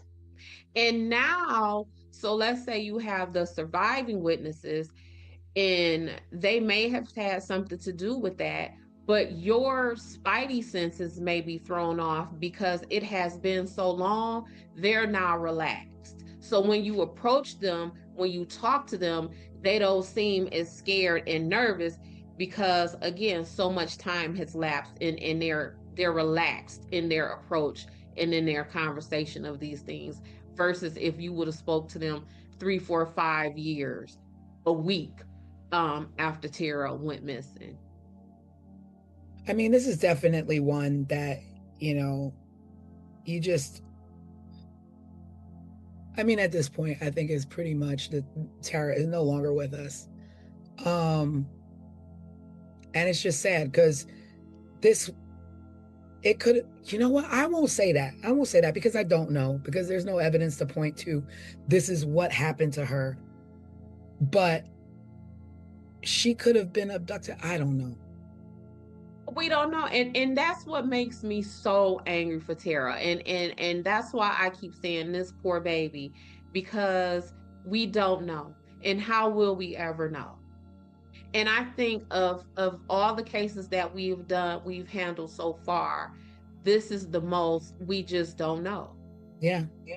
I mean, this is the one where it's not ended. Her story has not ended. She does not have the truth out there. There's no justice. There's just a million different directions and too many loose ends. Too much time has gone by. People are still looking. Well, thankfully people are still looking. And there's a website out there, and we'll talk about that on Wednesday. Because like I said, there's always just too much to talk about in 1 hour or an hour and a half or whatever. But we'll pick it back up on our Wednesday live. So that means join us. You gotta watch. You gotta come back. You can't get rid of us just yet. Not yet. Keep pulling you back in. Mm-hmm. But yeah, there are people out there that do care tremendously about Tara and do want to see her found and her given a proper end to an unfortunate way that she had to leave this world. Yeah, because this young lady was literally minding her business. Like, that was the most innocent activity that she could have partaken in. Like, she's riding her bike. Yeah, we're not talking about riding her bike to go do some crazy crap. She wasn't, messing with anybody, picking with anybody, just being alone, her and the nature, and just wind in your hair and just minding your business, taking care of things. She's anything like I was at that age. Mm-hmm. When I would go running, it was my time to be alone, to clear my head, and just to enjoy the world, the outside, Right. Yeah. She's, I mean, as a parent, if my 19-year-old daughter, if her riding her bike, baby, please go ride your bike, because there's so much other stuff that a 19-year-old child could be doing. And Tara wasn't doing none of that, at least by all the accounts that I have read. She was just minding her business, riding what was her mom's bike, which is Yeah. what she rode her bikes every day. It's like, And y'all out here, doing dirty. It's always yeah, like, y'all out here messing with that girl, and she ain't did nothing to nobody. Nothing. it's like her, we got Kathy and Rebecca and all the other people in the Colonial Parkway. You got, the Ketty cabin. It's like, these aren't people, these aren't the type of people where it's like, that Chicago line, he had it coming, he had it coming. These are innocent people going about their lives, and not saying that just because you had it coming, you need to get it. But these are Absolutely. it just makes it that much more enraged when you're going about your daily life. You're a good person, good citizen. I'm pretty sure she'd help anybody in distress. And when it comes down time for her to need help, there are people harming her instead of helping her. Yep. Yep. But yeah, This was. yeah. I don't like this for Tara. Like this makes me mad. Like this brings out the auntie dares for Tara. And especially when kind of just like, the whole Colonial Parkway thing, where it just so happens that now y'all telling us that the lead witnesses or suspects are dead. So you got the mine dude, he dead. Then you got the sheriff's son, he done committed suicide. Like, and the circumstances behind that, I don't know. We'll look into it. But yeah, at the end of the day, let's look into these things when these people are still alive. Let's not drag cases out because there's no money or there's no funding. Figure it out. I don't know. Figure it out. Start a new task force where you all got to raise money to help these people. I don't know what's out there. We got some money to fund some wars and some all that kind of stuff. And you mean to Blow up tell me that rockets every other weekend in the sky trying to get to the moon that we ain't never been to? But that I didn't say that. But when our children and our moms and our dads come up missing, now you want to tell us is there's no money to move some rocks and excavate a mine to go find them. But we just gonna put some fly traps down there. Yeah. It is what it is. Well, I guess join us Wednesday night live. We will be live talking about the conclusion of the Tara Calico case and some other current events that I'm sure will be going on. And this one again in the books for Drop the Ball. Yep. So Wednesday night, be there, be square. Yep, maybe we'll did y'all see what I did with that? You did. I did that. Maybe we'll give a little hint on our next case. Yes, maybe. Or maybe you have to tune in and subscribe, get your notifications. That's for sure. The next episode is coming. All right. Well, until next time, you can always find us here on all of our social media. You can always visit the website for more information, 15minutesofmurder.com. And we'll see you next time. Tara made me sad, y'all. Yeah, me too. It makes me sad. Yeah. Bye, everybody. Bye, everybody. We'll see you next time. Subscribe, share, and remember, someone is always waiting for answers. This was 15 Minutes of Murder.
In May of 1980, a woman walked out of a hospital into a parking lot in Orange County, California.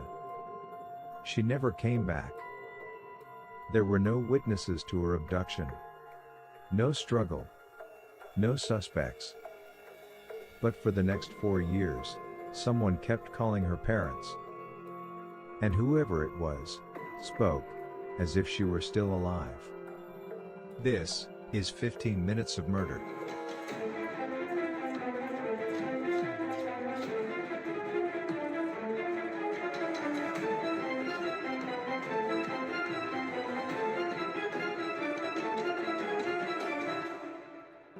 Dorothy Jane Scott was 32 years old.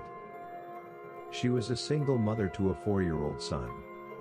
She worked as a secretary at a small company in Southern California. She lived with her aunt who helped to care for her child. Friends described her as cautious and reliable. A dedicated good mom who was protective of her son. There was nothing reckless about Dorothy Jane Scott. Which is why when she told people she was afraid, they believed her. I'm watching you. I'm going to get you.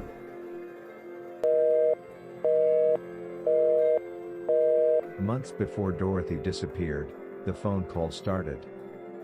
They came to her home. And to her workplace. He never gave his name. He never raised his voice. Instead, he spoke calmly, confidently, as though he already knew how this would end. He told Dorothy he had been watching her. That he knew where she went. That he knew what she did. Eventually, the calls escalated. I'm going to get you. On another call, the man told her something worse. You're going to die soon. Dorothy was shaken and terrified. She confided in co-workers. She told family members she believed someone was stalking her. No police report was filed. On the evening of May 28, 1980, Dorothy attended a company meeting in Anaheim with 2 co-workers, Conrad Bostron and Pam Head. After the meeting, Conrad didn't look well and his hand was painfully swollen. Dorothy and Pam offered to take him to the emergency room at UCI Medical Center. Doctors later determined Conrad had been bitten by a black widow spider. Dorothy and Pam waited for several hours. Shortly after 11 p.m., Conrad was discharged. Dorothy offered to retrieve her car and bring it closer so her co-workers wouldn't have to walk far through the parking lot. Before heading outside, Dorothy briefly went to the restroom. Her co-workers waited near the hospital exit. Minutes passed and Dorothy didn't return. Concerned, both Conrad and Pam walked toward the parking area. That's when they saw Dorothy's car. It was moving fast and the headlights were so bright they couldn't see who was behind the wheel. The car sped past them, made a sharp turn, and exited the parking lot. Dorothy was nowhere in sight, and she was never seen again. Santa Ana police discovered Dorothy's white Toyota station wagon fully engulfed in flames at approximately 4:30 a.m. the following morning, roughly 10 miles from the hospital. Dorothy was not nearby. Her keys were missing. There were no clear signs of a struggle. Days after Dorothy vanished, her parents' phone rang. The voice on the other end did not introduce himself. He said, I've got her. She's fine. Over the next 4 years, the calls continued. The voice was always the same. Sometimes he claimed Dorothy was fine. Sometimes he accused her of infidelity. Sometimes he spoke as if she were still alive and with him. He never identified himself. He never admitted to killing her. He simply called, and spoke, and disappeared again. More than 4 years after Dorothy disappeared, construction workers discovered human remains in a wooded area near Santa Ana, California. The remains were identified as Dorothy Jane Scott. Due to decomposition, an exact cause of death could not be determined. No arrests were made. After her remains were discovered, the phone calls stopped. Investigators believe Dorothy was abducted quickly and deliberately. She vanished from a public hospital in the middle of the night without witnesses. The man who called her months before she vanished, and her parents years afterward, was never identified. Whether he acted alone or had help remains unknown. Whether Dorothy was killed shortly after she disappeared, or was held alive for some time, is an act that only Dorothy's killer would know. If you have information about Dorothy Jane Scott, you should email coldcase@ocsheriff.gov. Or anonymous tips. Call Crime Stoppers at 714-628-7675. Any new details could help solve this decades-old mystery of her disappearance and murder. Thank you for watching. Subscribe, share, and remember, someone is always waiting for answers. This was 15 Minutes of Murder.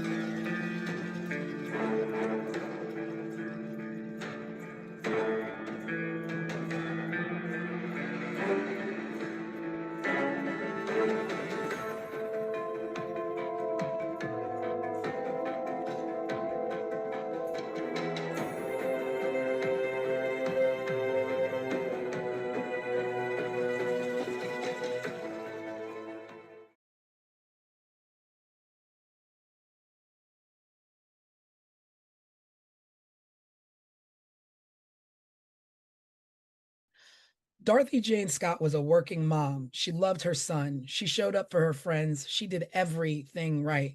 But for months, someone was watching her, calling her, telling her exactly when she'd die. Then she vanished. No struggle, no witnesses, just the terror she'd been living with, finally catching up to her. Welcome to 15 Minutes of Murder.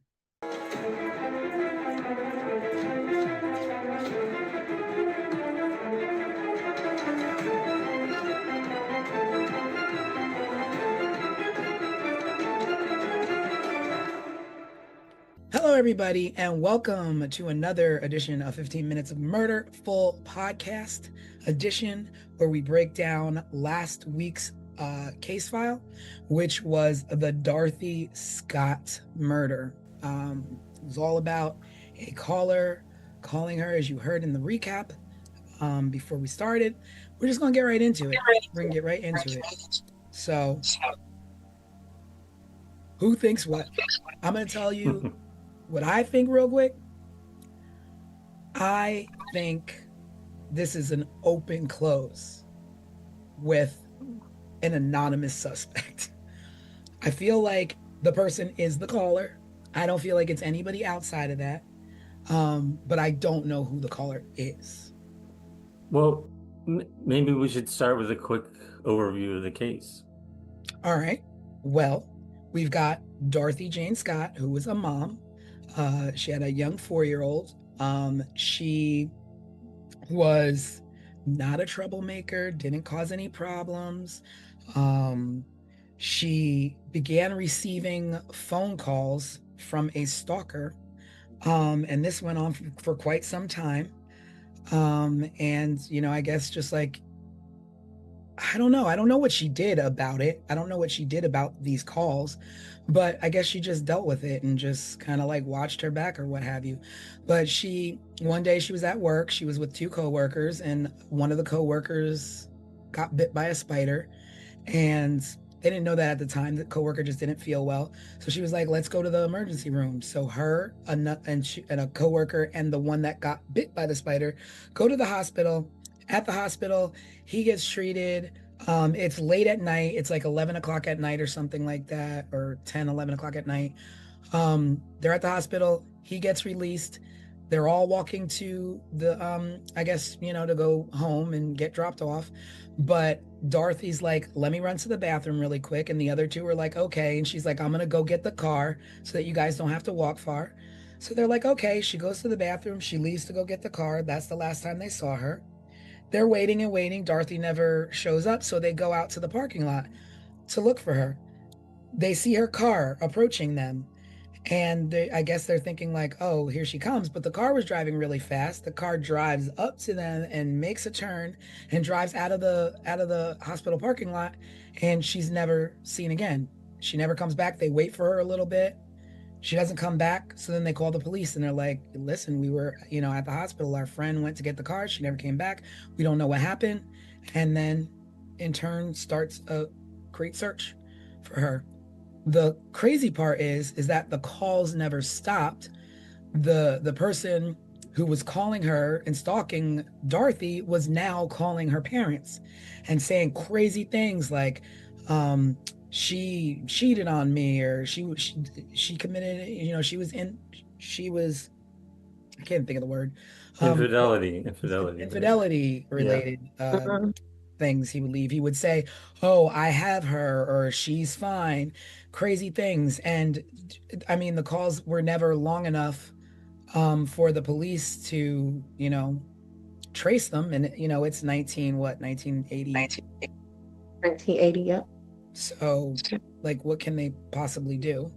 I don't know how calls are traced back then, but they couldn't trace the calls. So it went on and on and on for, I don't know if it went on for the full 4 years, but 4 years later, they found skeletal remains about 10 miles away from the hospital that turned out to be Dorothy.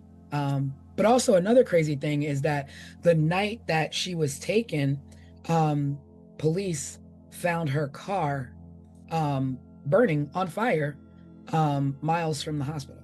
So yeah. Can I share really quick? Yep. So about these phone calls, because like even on this week's live, I was like, technology to trace these phone calls would have been hell if it existed at all. So I did a Google search on how a call would have been traced in 1980.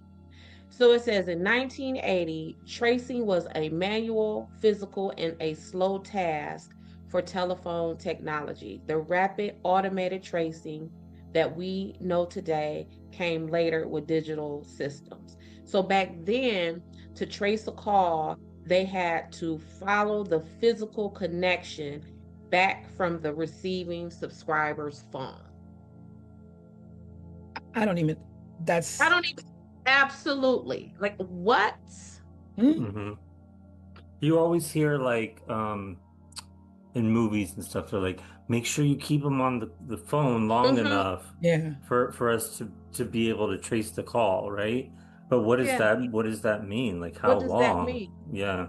Like you always, we grew up learning like, oh, we got to tap the phones, but what does tap the phone mean? What is it? And even just reading this, I'm thinking, remember like in the movies where you see the people plugging it, like the one movie with Angelina Jolie and her son was missing and she was an operator, and they just sit there and plug the thing. That is what I'm thinking as I'm reading this. Like, how could that have been traced in 1980? So that was a tidbit of the information and background. I don't know. And the beauty of back then, well, I don't want to sadly say the beauty of it, but is that we knew there was no such thing. Like, I can call somebody and get away with it. And then that's what we did as slowly kids. things, I think in the late 80s or whatever, or early 90s, it's like, oh, star 69 you can find out who called you. But early 80s, that was not, because we were sending we were sending pieces to people's houses, and hello, is your refrigerator running, and hang up, like goofy stuff like that. And that would have been in the later 80s. This was in 1980. So that would have been difficult. Y'all know me, I want to look at the whole picture of the case. But let me first say this. So when I was growing up, there was a neighbor I had, and her name was Dorothy. And I love me some Dorothy. And so I started calling her Mama Di. I think everyone in the community started calling her Mama Di. And so as I was reading about Dorothy, she became my Di. And so in my notes, it started off as Dorothy, but as I learned more and more about her, it became just Dot in my notes. And let me tell you about some of the things about Dot that was just like, Mhm. okay, Dot, you my girl. She was 32 years old when she Yeah. disappeared. She had Sean, her son, who was 4 years old. 32 and a 4-year-old kid. And we're talking about in the 80s where people may have had children younger, right? Yeah, for sure. Right. So the median age for a first-time mother in 1980 was like 25 years Mhm. old. So that kind of tells, Yeah, you know what I'm saying? Aside from maybe any infertility issues that she may yeah. have struggled with, like just that, that delay in motherhood was like, okay, Dot, what were Oh, you she had a doing? plan. You were doing some other things. And so she worked as a bookkeeper at the store where her and these co-workers worked at. Mhm. So that was where they worked. They worked at the store that her dad once owned. And her dad sold the stores to John Casello. We'll get more into him later, trust me. Oh, And that's where what T? I'm thinking of the storefront, the John's storefront. Yeah. So the name of the it's like a joint store is Swingers, Psych Shop, and Custom John's Head Shop. I don't know what they sold, what they did. Yeah, I I was don't know. confused by that. I was like, I don't know what any of I that don't was. know what that Well, mess is. a head shop is typically where you buy like bongs and any sort of like alternative cultural lifestyle stuff. Okay, Dot. See what I'm talking about? That's where you buy like incense, like things to like smoke with, Oh, like pipes, I glass didn't pipes. I didn't know And this those is legally existed California. though. Yeah. Oh, it's California. Mhm. It is I live in the East, California. man. So also Dot toured with the all girls band. Really? Yep. Oh Yep. wow, Which that band was opens. it? Huh, I, that I just kicks the door open. that kicks the door. Any I don't, call. yep, I don't know the name of the band. I don't even know if she was like a band member, like where she played instruments or whatever. I couldn't find that, but I found that she toured with the band, an all girls band. Oh Um, man. yep, yep. And then That's cool. also, yep, and that's going to tie in when we get to talking about these suspects too. So remember that she toured with the all girls band. Remember that. Another thing that I think may have played into this is by some accounts, Dorothy was possibly bisexual. And we know that oftentimes men react harshly to rejection from women. Mm.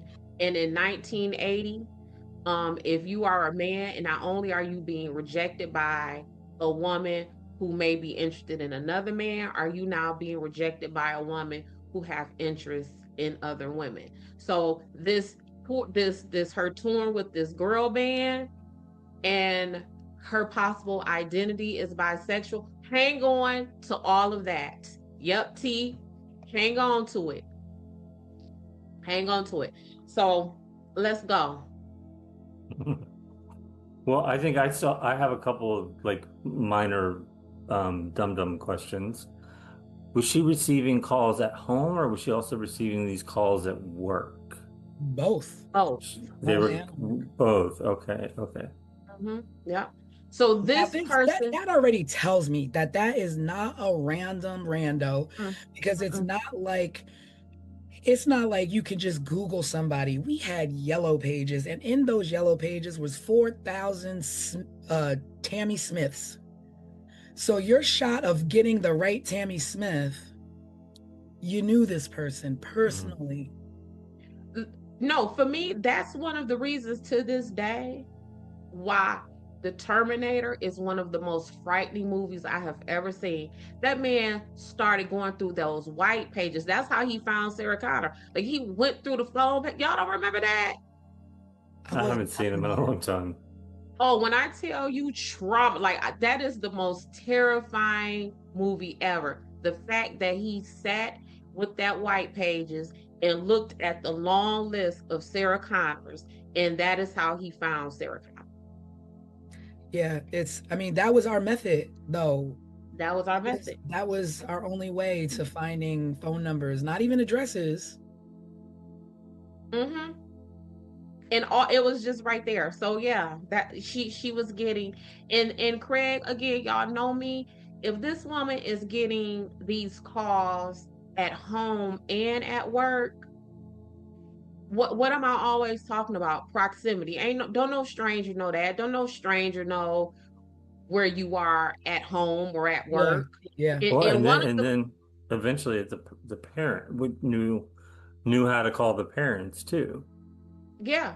And one of the callers called her while she was at home and was like, I got a present for you. Go outside to your car.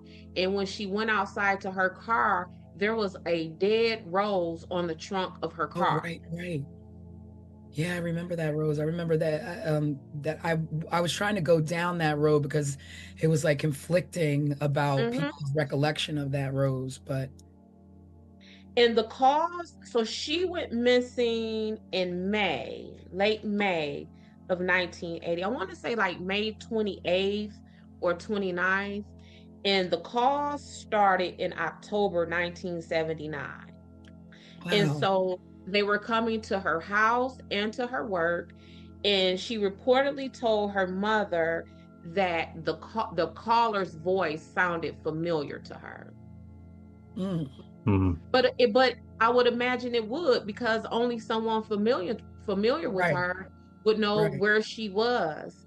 And even when she disappeared, they would have known what clothing item she had on. So it definitely was someone who she Yeah. would have known. Now, like at that point, like I couldn't find like what she did about it. Like, did she do anything about the I don't know. calls? Like, But see, report them, or what would she have done? I think you just kind of live with it. You would kind of live with it, because we just talked about how these calls were untraceable when we were growing up and we could do prank calls, right? So in 1980, you get a prank call or a call like this. What do you do with it? Do you report it to the police? They don't seem to have been able to trace that or trace it in time. So do you just live with that? Yeah. What do you do with it? I mean, I would definitely be terrified, with a 4-year-old and these kind Well, of she was. yeah. So and and she was terrified. So I found that she moved at least 3 times. oh wow. Then she definitely had situational awareness where it's like, Yes. I'm probably not going to be safe here. I need to take my child and go someplace Yes. safe. And she did the right things to protect herself. That she thought about purchasing a gun, but she was afraid that Sean would find it and, gun safety there. So what she ended up doing was taking karate classes for self-defense. Wow. So This makes me even more sad than I was. Yeah, so she was definitely doing some things to try to prevent this. I feel like it's when we do these deep dives that these people go from being a story that we're just telling the overview of what happened to like to real human beings where she was doing everything correct. She was scared. She was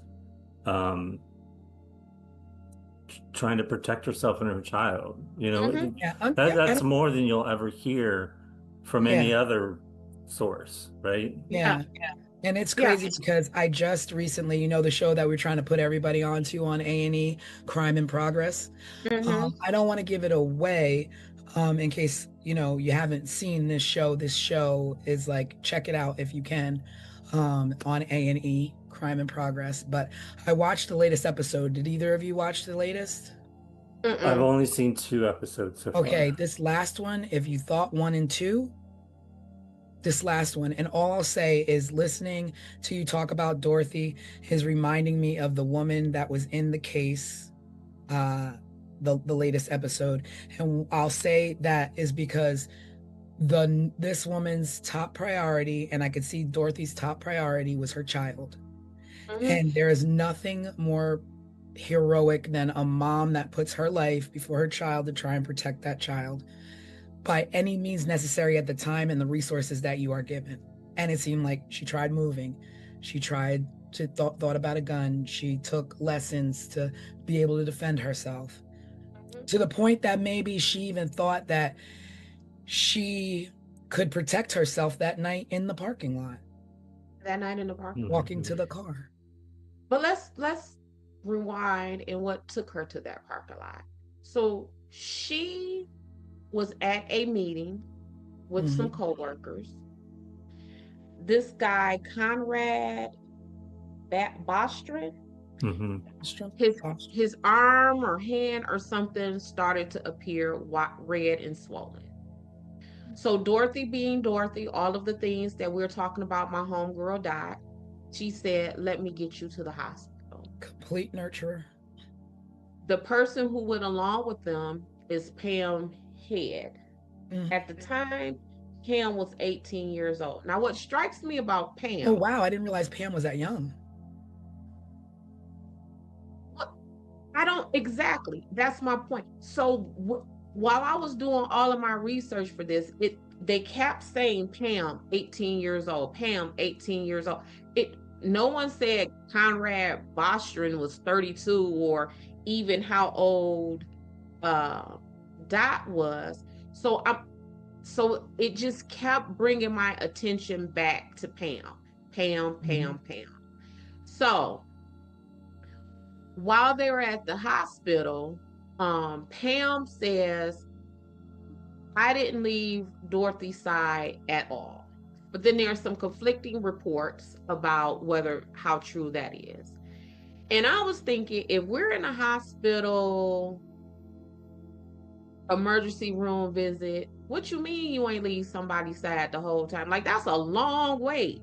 You didn't go to the restroom. You didn't go to the vending machine. They were there for a little while, right? You would imagine, like, yeah, you would be even at a suburban hospital, a ER visit is generally long. It's long enough to where you might need to get up and go stretch your legs or in this day and age, I have never been to an emergency room visit that was like this. I mean, they still haven't gotten it together. Yeah, and that's what I'm saying. Even in the suburbs is generally a wait long enough to where you might want to get up and walk and stretch. You may want to go grab a soda out the vending machines or whatever. Those old hospital vending machines, boy, I remember those. Sandwiches, hot sandwiches, and the all of that that were hot. Yep. And if they're in the waiting room waiting for Conrad, one of them may have went to like the nurse's desk to get an update or something. But you ain't sat in the emergency room with someone and sat and stood by their side the whole time. I mean, I guess that is also a weird detail as well, because like, why would that even why would that be a thing? Why do you say that? So after but wait, but then also, what does that insinuate? I didn't leave her side, so what?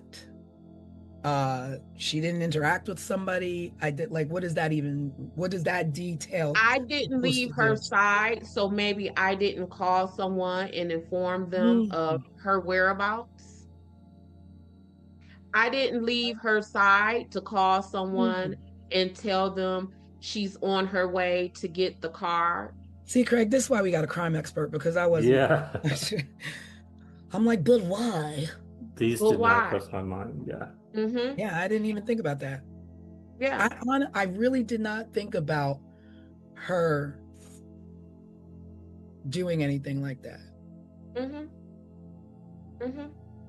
And the reason why it struck me, not only just because that's information, like, why would you volunteer that kind of information?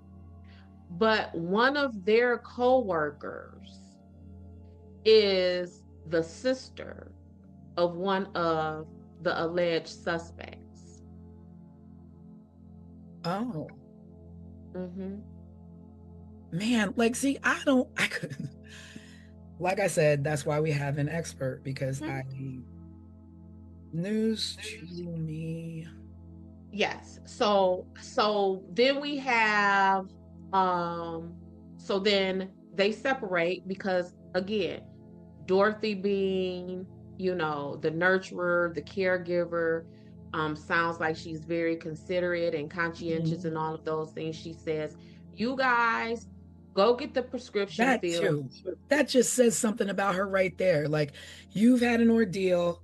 You just were seen by the hospital. Don't worry about it. I'm gonna go get the car. Still I'm being go- a nurturer. I'm going to go and get the car and I'll bring it around. Wait a minute. Right? As Pam, I would have even been like, no, I don't, it's late. Don't go by yourself. I'll come with you. Like, you shouldn't go by yourself. Like, I'm not like. Now pause. So there are some conflicting stories of whether baby Sean was with them at this meeting, because what happened was they had to stop after they left the meeting, Right. going to the hospital. They stopped at Dorothy's parents' home. Mm-hmm. So it's conflicting reports from Pam whether or not Sean was with them at the meeting and Dorothy went to her parents' house to drop Sean off.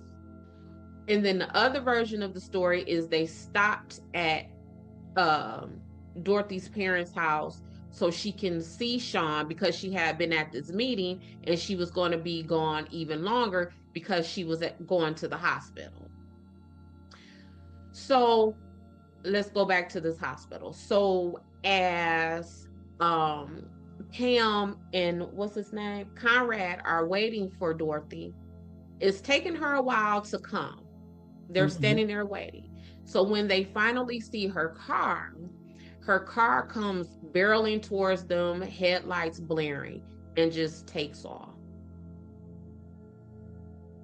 Mm-hmm. They wait almost 2 hours.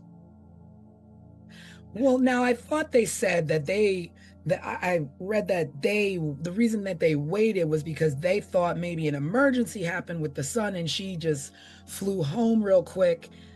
But we don't have a text, we don't have texting there and be like, yo, I got a problem. I got to run home really quick. But still, why not just stop real quick and tell them that? Right. Or if you thought that, why not call her parents? Yeah. And I'm gonna tell you why. That store that they worked at, that they were all co-workers at, Dorothy's dad used to own that store. So they would have had her parents' contact information. Mm-hmm. So they could have called them. But why wait 2 hours? And Tanisha, that's a long time. That's a long time. And I immediately thought about if this was you and I, right? It's not normal Dorothy behavior. Yeah, and I've never met your mother, Tanisha. And whenever we're talking about your mother, I'll always refer to her as mommy or how's mother doing. And I do that because I know your relationship with her. Yeah. There is no way in HE double hockey sticks that you finna come up barreling past me in your car and I'm gonna wait 2 hours before I call your mama. And I know and we just left your parents, like your relationship with your parents and your family is that tight that we just left their house for you to visit them. Yeah. And what I do know is easy to do back then, because we weren't that archaic, is to call yourself a taxi. Call yourself a taxi. And go right back to the last address you were at to make sure she's okay. Because she took you to a hospital to make sure you were okay. You were okay. But you don't even have to do that. You know her dad's phone number because her dad was your boss. Well, that explains how this person knew the parents' number after she disappeared, right? Yep. So a few hours after she was last seen. So I think they checked out of the hospital at like 11 o'clock that night. And then at like around 4:30. Wait a minute, because that we don't really know specific timelines, but now you said if they checked out at 11, right? And they were at work. I mean, typically work is 9 to 5. So they must have been at that emergency room for a long time. Well, I they think they were at like a work event, like a meeting or a Mhm. party or something, right? Yeah, but it's a store. So let's say the store may have closed at 7 or 8 o'clock. Like, Mhm. because that's generally what time stores close, 7, 8, 9 o'clock, right? Not a head shop. What Oh, time would they close? oh, because All night they would like, stay oh, open. really? Oh, I mean, really? not always, but they're gonna stay open later. Because It's they got it's it's kind of like when you see a smoke shop nowadays, right? Like Mhm. where you buy vape pens Well, and I stuff like mean, that. They're usually post-COVID, open. everybody's home at 8 now. Mhm. But So back so then, yeah, mm. at least 9 o'clock, 10 o'clock, probably. But Dorothy wasn't just like an employee, like a cashier or a stocker or something. She was a bookkeeper. So she worked on the administrative side Mhm. of this business. So maybe Pam and Conrad did too, because maybe it Yeah, was like, because going from what Craig is saying with the timeline, someone would have still been at the store working. So the store wasn't necessarily closed.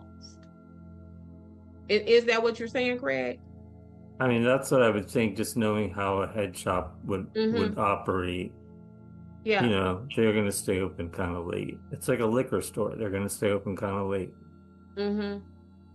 So either which way it go, whether we know the exact time or not, I think our point remains true that this was a ER hospital visit and those people weren't there for 45 minutes. They probably wasn't even there just for an hour. They were there for yeah, for a while. yeah. Yeah. So they checked out around 11 o'clock, and then at 4:30 in the morning that Mhm. next day, a a uh, a resident called 911 and reported smoke coming out of a nearby alley. The police get there and they find Dorothy's car on fire. Yeah. According to the police on the scene, they say that whoever um, was in that vehicle, they left in a hurry. The driver's door was still open. They believe that an accelerant was used on the passenger side of the Oh, vehicle, and that the entire interior of the car was destroyed. so that car was on fire for quite some time. It was on fire quite some time, but why is the accelerant only on the passenger side of the car? Unless Dorothy To would. make sure any evidence that was there burns up. So, but why the accelerant specifically on the passenger side of the car? So that's telling me that possibly Dorothy was forced into her vehicle, Mhm. drive away, and the accelerant is poured on the passenger side of the car to get rid of anything fingerprints, because back then it wasn't DNA like now. We Mhm. can't, you know what I'm Yeah. saying? But it's traces, it's your hair, it's all those things. Mhm. um Only on, because what? So now, so then there, I'm like, I kept thinking that it was one person, but it never dawned on me that you take somebody in their car and then you bring it to an alley and you set it on fire. Now, I don't know what you did with Dorothy. I don't know if you hit her. I don't know if Mm-hmm. you killed her early, but a body is heavy. And so, where is this body? Did you transfer it to another car? Did you take, like, what did you do with her? Because now you no longer have this vehicle. So what is your means of transport now that you have a body of a woman who, if you did not hit her, she's screaming, she's yelling, help me, help me. So she couldn't have been doing that because people would have heard. So what in the world happened? Was she Well, in the car? They didn't even see her because the two in the parking lot said they didn't see Dorothy in the right. car. So did somebody take her car? Did Dorothy, like, Was it more than Well, one person? yep. So back to what I'm always talking about with proximity. So they were saying that from people who would have been milling about in this parking structure wherever Mhm. she parked, that no one reported hearing yells and screams. Mhm. So that tells me that either she didn't yell and scream because she knew that person, Oh, yeah. or she didn't yell and scream because the person was so much larger or stronger than her that they may have overtaken her before she was able to do so. But Or keep could have leveraged information that we know your parents and we have your son, and if you make a noise, then we're gonna harm them. So she could have went which willingly. is yeah, and that's all of that about proximity, because how would you leverage anything with her if you don't know anything about her? Right. You wouldn't know about her son if you didn't know her. You wouldn't know about, where her parents are if you didn't know her. Mm-hmm. I mean, because typically, I guess you could just a regular old stalker might be able to do that and know those things just from just stalking. But this person was going further past that. Like this person literally knew her schedule, knew when to call her at home, knew when to Oh, call her at work, those kind of things. and that other crazy detail was that the person who did it knew when Dorothy went home to stop to either check on her child or drop her child off. Mm-hmm. She changed her scarf when she was home, and the person who was calling knew the color of the scarf that she changed to.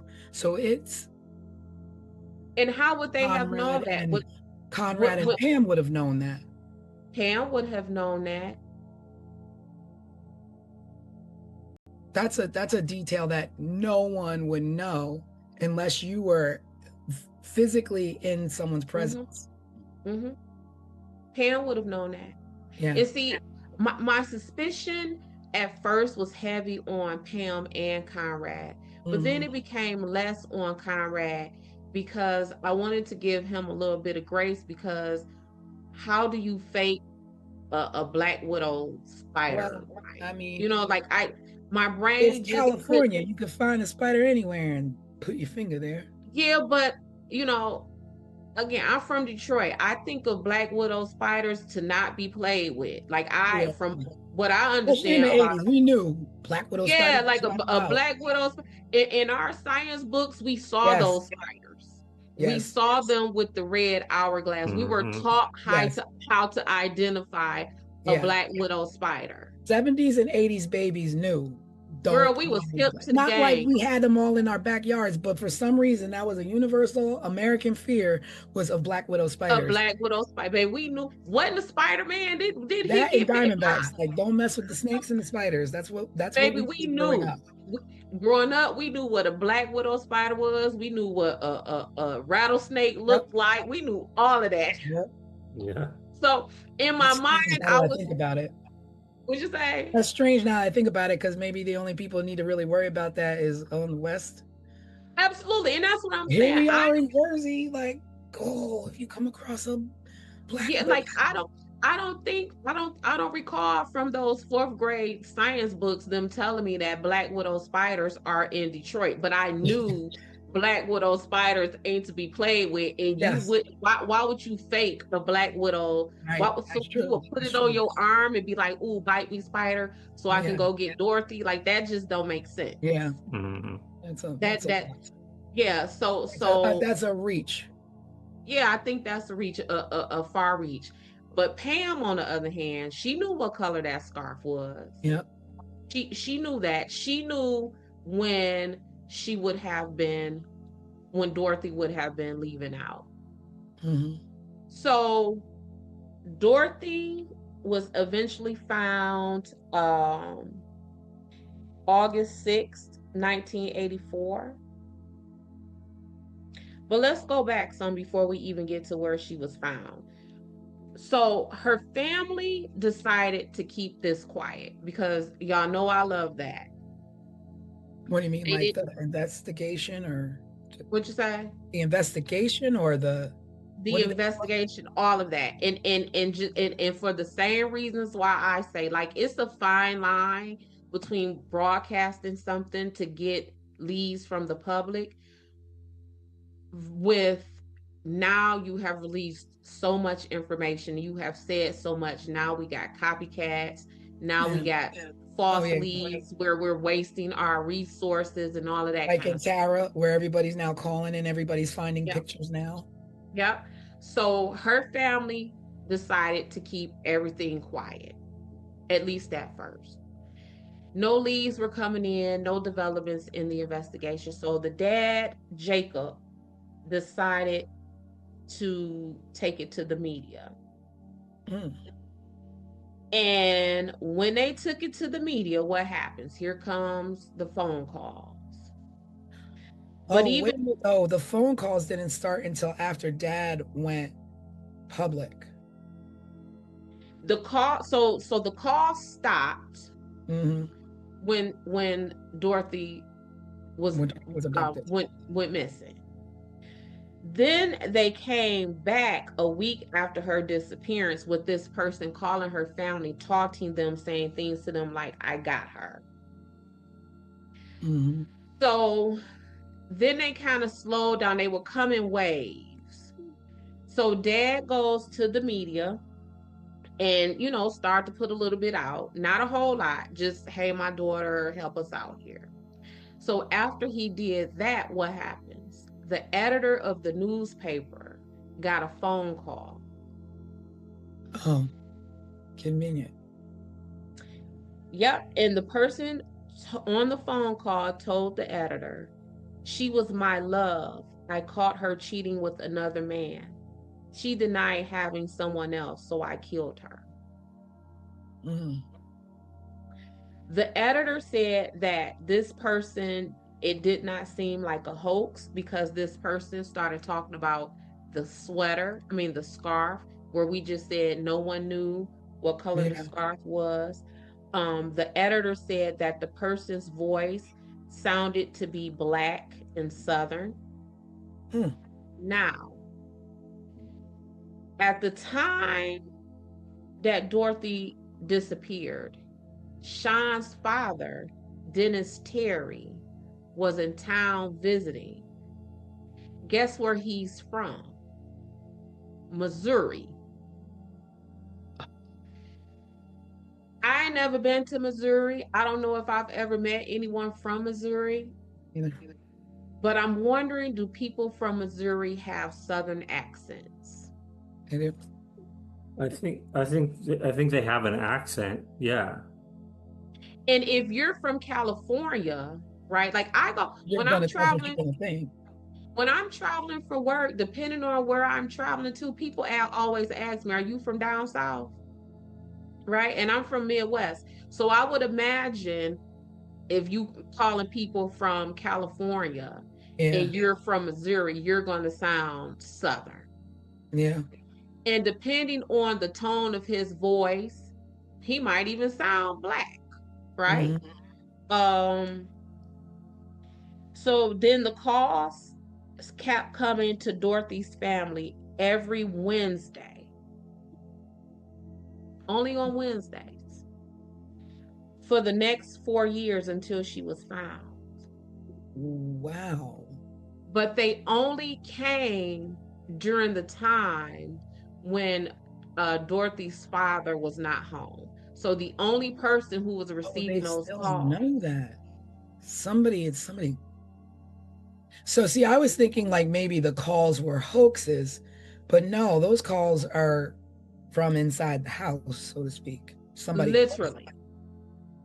Yes, from inside her house, inside her immediate circle. Yeah. So, and they only called when her dad was home. And that's like, why would they fear that the dad will recognize this person's voice? They call when the dad was not home. Yeah, they called when the dad was not home. Okay. And why would that have been? Did they fear that the dad would recognize their voice, or was this just an attempt to further terrorize the women of this family? Mm-hmm. Mm-hmm. That's a sick person. Sick. Sick. And when Dorothy was found, the first call that came to their family after she was found was something like, um, is Dorothy home? You know she not home. Yeah. You know, Because 'cause you got her. You yeah. did this to her. And you call us to ask us, is our baby home? I can't It's imagine like laughing in mom their for 4 face. years. Laughing in their face, taunting them, like, and again, let's talk about the time, right?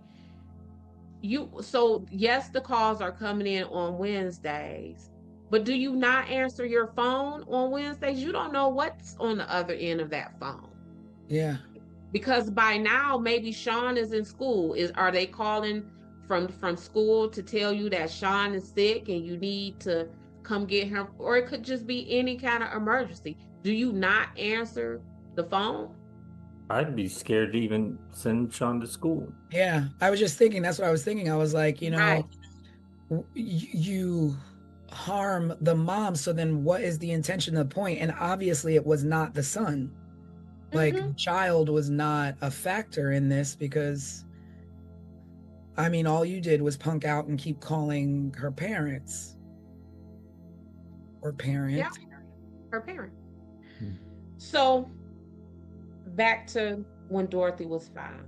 So she went missing in May 1980. Her skeletal remains were found in August of 1984 by a construction crew preparing to do what, y'all? Lay telephone lines. Wow, the irony. I didn't know that. I did not know. Yeah, I just assumed it was, Yeah. the strip mall. Clearing property to build something. Wow. Now, the land that she was found on was owned by someone. No. It was owned by the man who now owns the store.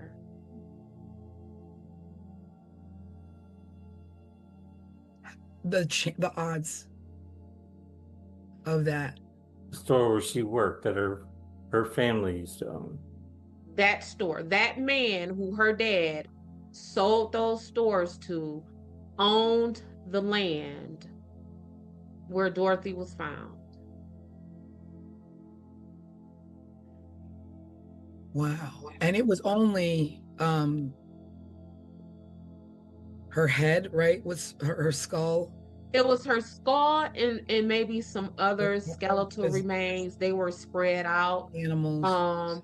And they said that those skeletal remains seem to have been charred by a brush fire, which again, Brush fire. That's weird. Being that her car was on fire.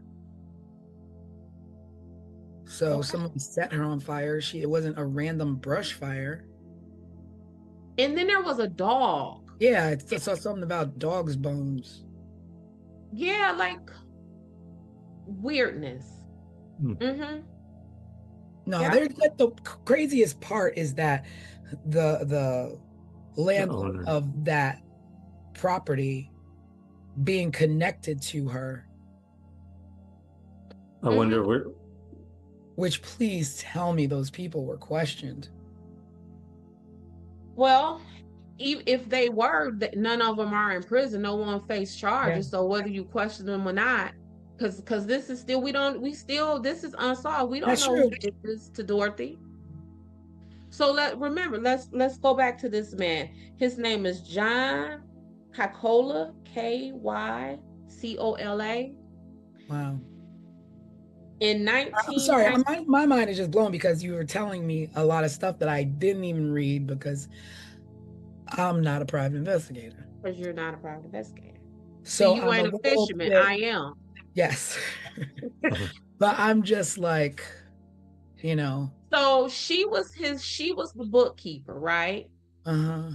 In 1996, this John man was federally indicted for tax evasion. So my question is, the man who owned the store, owned the land that Dorothy's skeletal remains was found on, was eventually federally indicted for tax evasion, and Dorothy did his books. Oh. So although the indictment came 10, 15 years later, Right. was she back then aware of some of his mess? Because one thing I always say about me and my investigations, I ain't never wrong. I might be early, but I ain't wrong. So is this a situation where Dorothy found something ahead of time? So that's my suspicions on him as far as suspects go. Wow.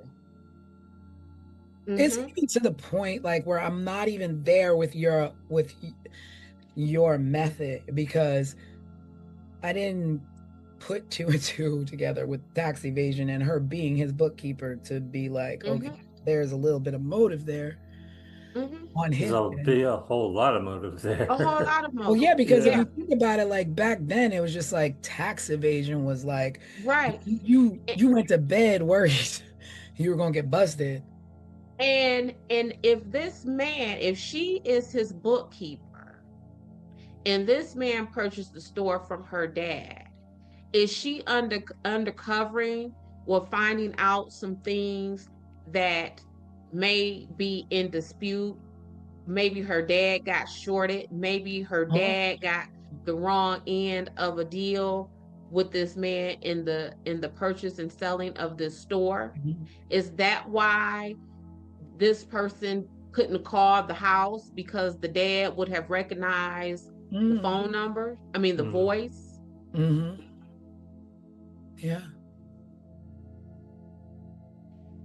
They also had Dennis Terry, who is Sean's dad, as a suspect. Because, like I said, he was in town visiting the day that week. And by all accounts, he and Dorothy got into a heated exchange because he wanted custody of Sean. So he left, and you know, we true crime people. I'm an investigator. We know that child custody mess is something. So much so, Sunshine Investigations, I try very hard not to insert myself in family court stuff, because that is a level of desperation. Talking about taking people's kids from them, that you don't want no parts of that. Yeah. You don't want no parts of that.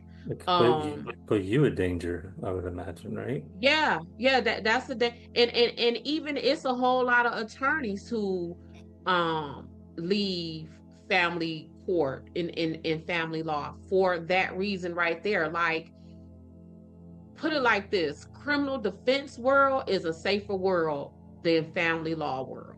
Yeah, when you involve a child, it's, you know, and a child, people's assets, people's lively, like, yes, you coming for me for child support. I want the house, you want the house. Like, family law is a dangerous law. I will say again, when it comes to your safety in the streets and in the world, situational awareness. But when it comes to choosing your significant other and it comes to starting families, make sure that you are making the right decisions for yourself and your well-being.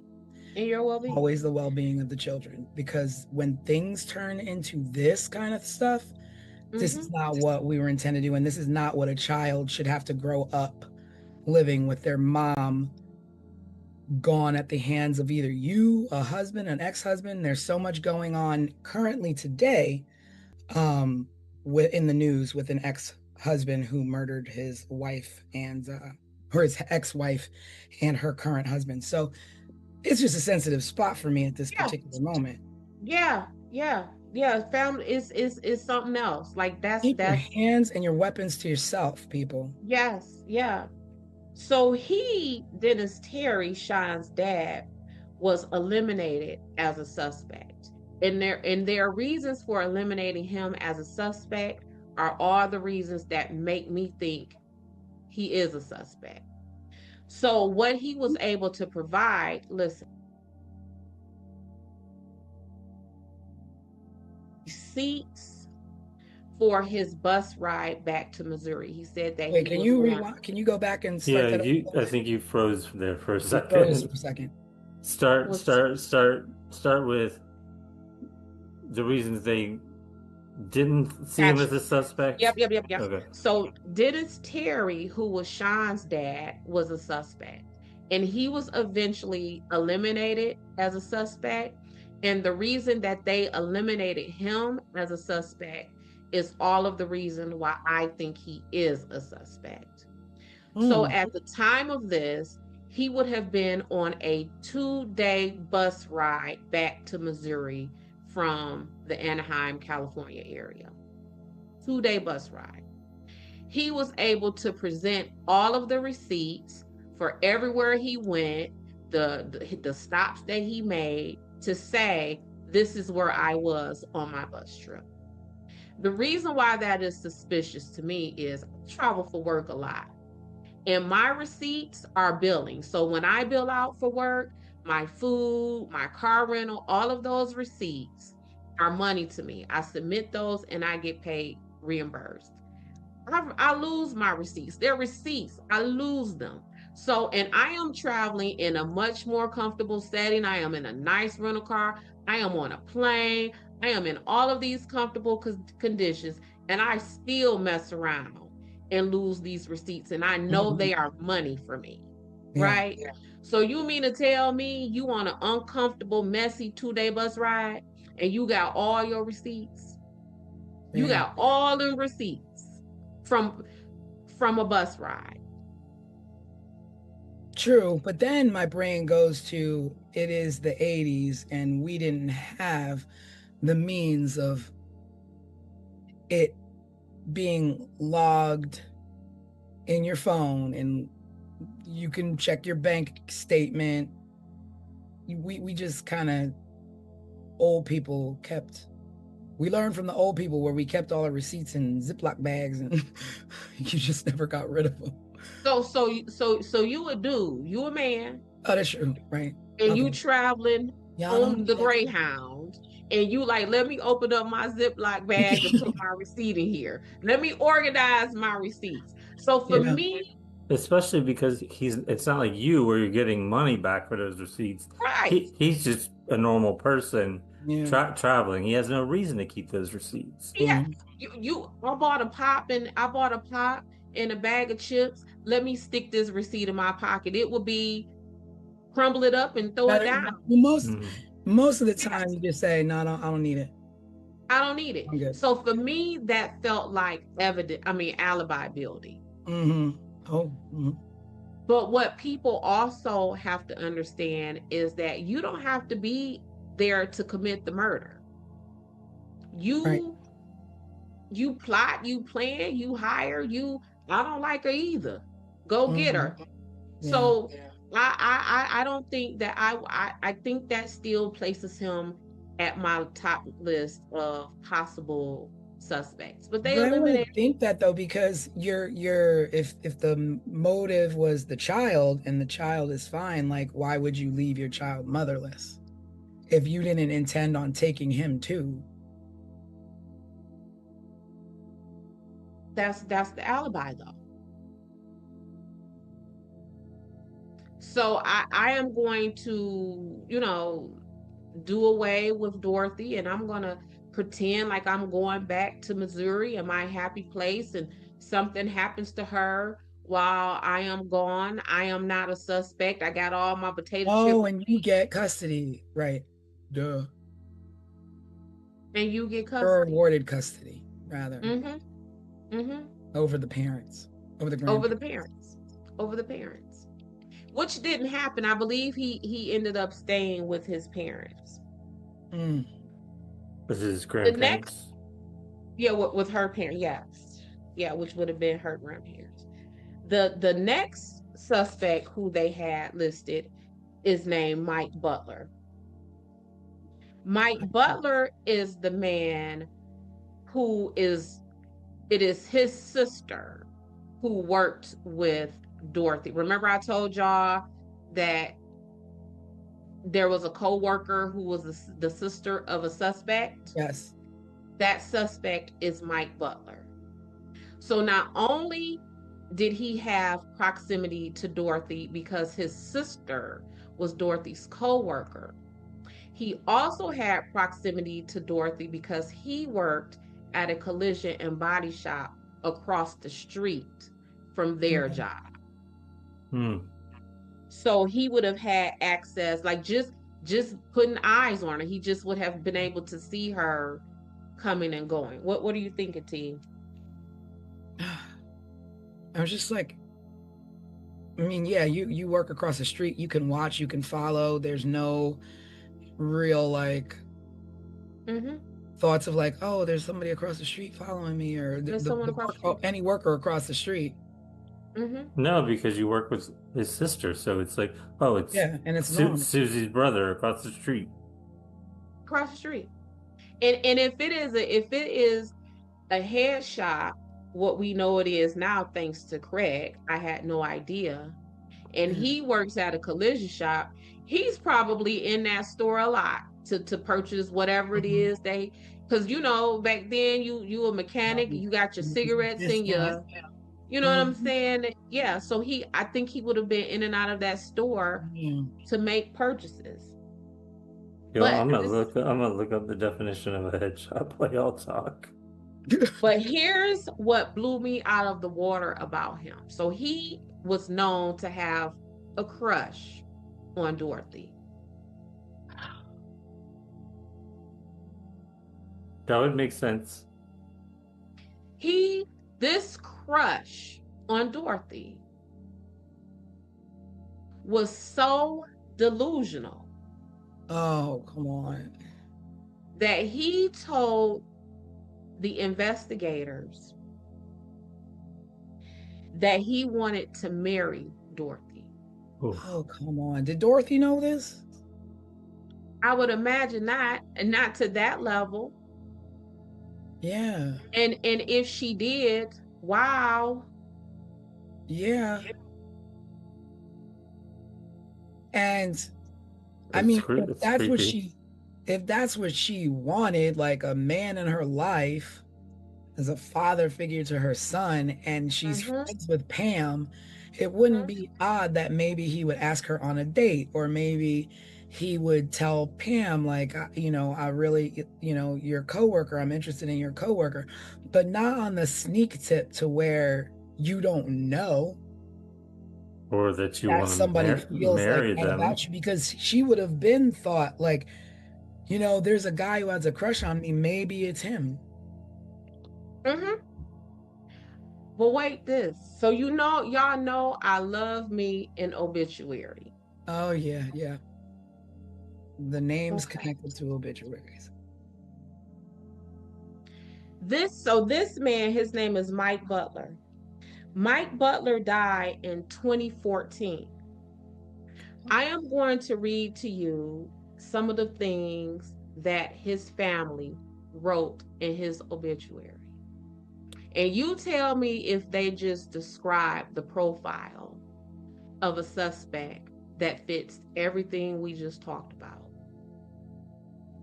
He might show up at your doorstep wanting to fix your toilet leak or that annoying noise your whatchamacallit is making. He just gonna show up at your house. He just gonna show up at your house. That's a weird sentiment. If you met Mike Butler, you undoubtedly recognized he was just that sort of person. So if you met him, you would think that he was a creep that would just show up at your house. because they sensed his good old-fashioned desire to be wherever you might need him. He readily shared his zeal for his beliefs. He was a deeply religious man. So he's a creep who will show up at your house. He was deeply religious, and he had this ridiculous crush on a woman who may have identified herself as bisexual. Which don't fit with the religious part of things. But also, to be fair, maybe the person who wrote that obituary is a really bad writer, because Well, there's more. You don't have to be a bad writer to describe somebody weird. There's more. So remember when we were talking about how she would have been overtaken, there may not have been enough time for her to yell and scream for help.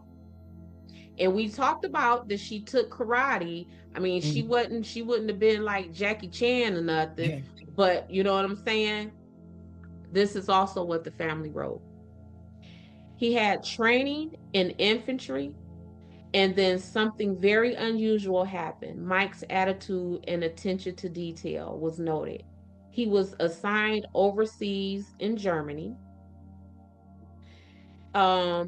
He served as the base commander's public information and media officer and photographer as well. Oh wow! So he was steeped in stalking and being able to find people and being able to find information. And strong and powerful and trained in combat, but there's still more. He became a music roadie for several rock bands, including the Beach Boys and Bertha, an all-girl rock band his sister was a member of.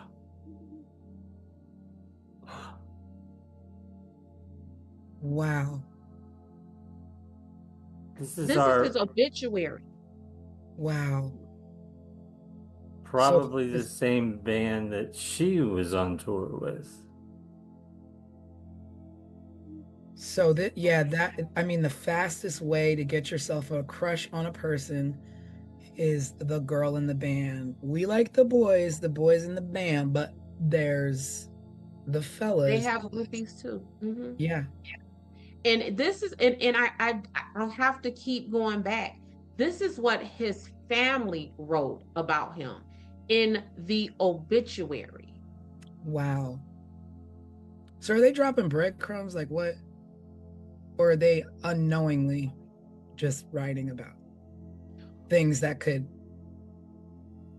Or they could just, as his family, just be, writing the lovingly information about their brother, cousin Mike, and don't even realize that the things that they're saying about their brother fits the profile just from what we're talking about on 15 Minutes of Murder. Yeah. Mm-hmm.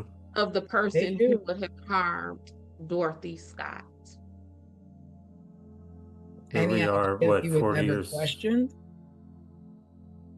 What'd you say, Craig? I was going to say, here we are 40 years later, quickly connecting the dots that nobody else seems to have connected. Mm-hmm. But he wasn't questioned? I don't know, Tanisha. And like I said with the other ones, even if he was, what did they do with it? It didn't, nothing came about it. Yeah, he died in 2014, where they left this lovely, glowing online obituary about him. Like, this was online. I didn't have to Google, like, go into a deep dive. It was online. I'm starting to think now, he worked at a collision shop. Look. And so would he had placed Dorothy's remains on this man's property to then take the heat off of himself, to draw suspicion somewhere else? Or would he place her body at that property because it was familiar? And I think more of that because you would be giving him a lot of credit to yeah, use his brain that much to But that's what piece his together. right, but that's what his brain was used for. These people right. just said that he was military. trained in over in Germany working communications and photography, and he was in the infantry and all of those things. I guess he could have pieced it together. Mm-hmm. But It, I it mean, either one of the situations does not look good for him. it does not look good for him. Mhm. I But must say that go ahead, Greg. I was going to say I was convinced of the owner of the land and purchaser of the business, but now that I'm hearing this, I think Mhm. my Yeah. my numbers, my list is changing. But at the same time, my thing goes back to your original Pam, because there's more than one person involved, because one person can only be one place at one time. And to know multiple things about a person in multiple different places, be it the workplace, at home, at a hospital, that's multiple eyes knowing things in multiple different places. And number two, like, you abducted this woman from a hospital parking lot in her car, but she's not found in her car. So how did you move her? Who helped you? You didn't carry her on your back. Another car had to have come to pick you up. Well, in that, what were you going to say, Craig? Well, my thought was maybe because there was so much time between when she sped off from the hospital and Around 11 o'clock. and they found her car at 4:30 in the morning, that person that kidnapped her could have killed her, dumped her, then brought the car back and then set it on fire. When you think about what it takes and how a body is not a light thing that you just carry and it's exhausting and you're frazzled, like, that's really not a lot of time. That's barely enough time to go food shop and come back and put your food away. I think it's a lot of time, and I think it's enough time for someone who has this man's training and background. If he pre-planned it. But And then if he did that, has he done it other times? Are there other, because if you're that quick and efficient on that kind of a mission, have you done it before? And again, back to his obituary, the family said he is the one who would just pop up. Show up. I have a question. How far away is that head shop and his mechanic shop from where the car was found on fire? I don't know. Like, could he have dumped the car, caught it on fire, and then just walked back to his mechanic shop? With her on his back? No. Like, he would have killed her, dumped her, and then took the car to the alley and caught it on fire and walked back to his mechanic shop. Or maybe his car was, or maybe he parked his car nearby that alley. Yeah. So he would have been able to just transfer her from her car into his car. Right. Yeah. Why that alley for her car?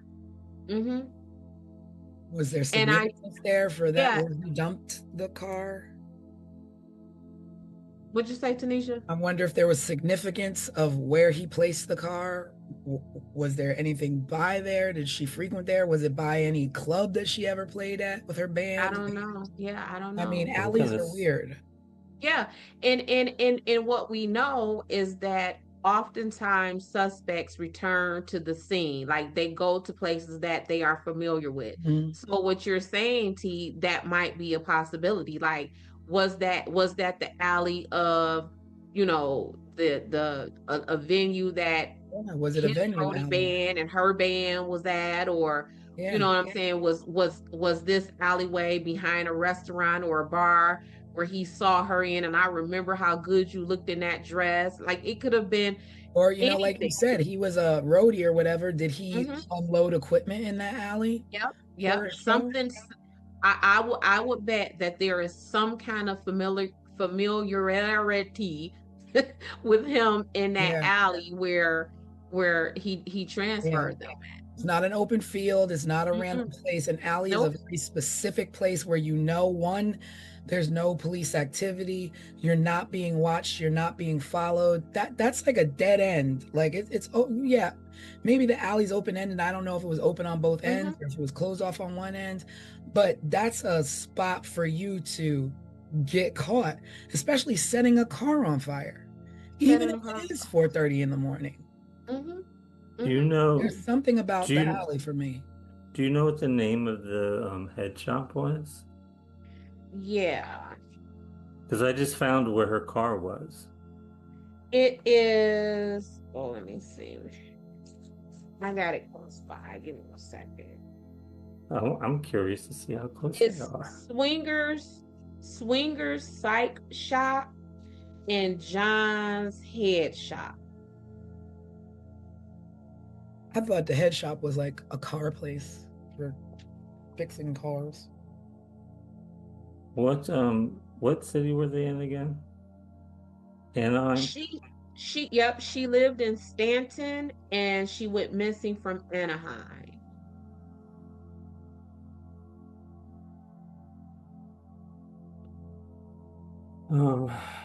Okay. Found it.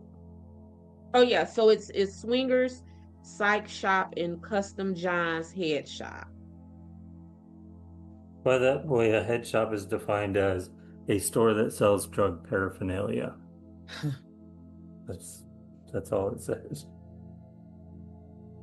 And I don't think it needs to say more than that. We get it. Yeah, no, I mean we get it.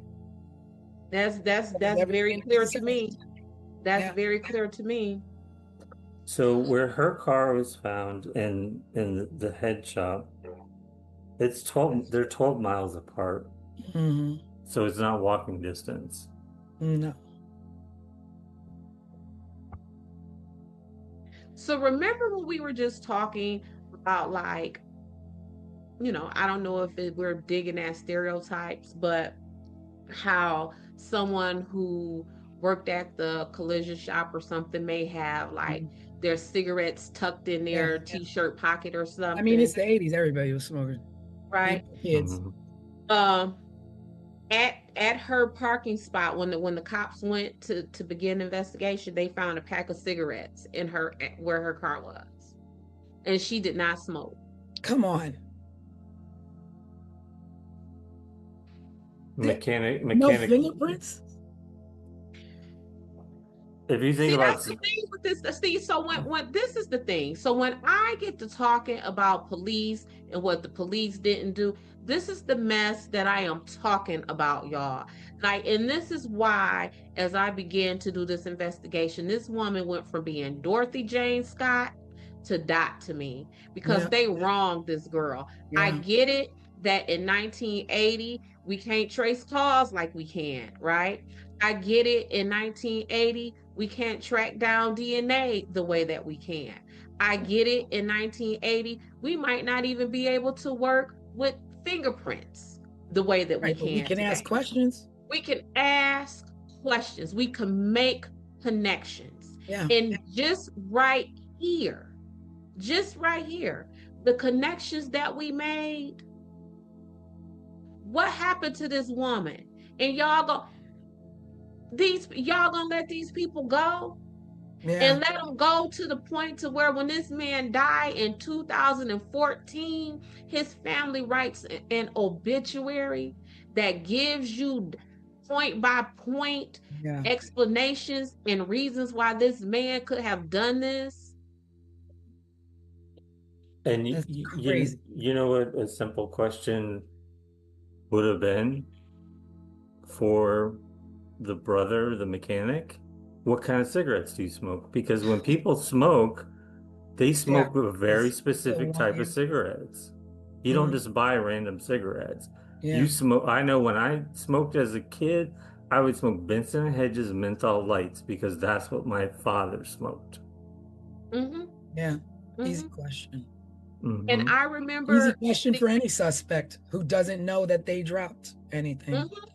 And people's packs of cigarettes were so personal to them. I remember Yeah. seeing cigarettes with people's IDs tucked in them, people's money tucked in them, Yep. phone books. Look, remember the little miniature phone books that would be tucked in there, like a pack of cigarettes, Yeah. because you kept them so handy.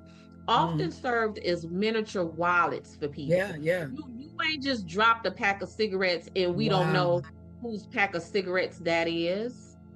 Yep, And they had that's that just that like, plastic sleeve over it, so you could tuck in Yeah. like a $5 bill or like. I wonder if, like, I mean, I get it. I don't know, like, evidence and what have you, but if that was still in evidence today, if you could test it for anything, traces of anything, if you would find a connection. Anything. Because again, you didn't have those things Right. back then in 1980. But you had them in 2014. So let's go back to the Colonial Parkway in our Waterman.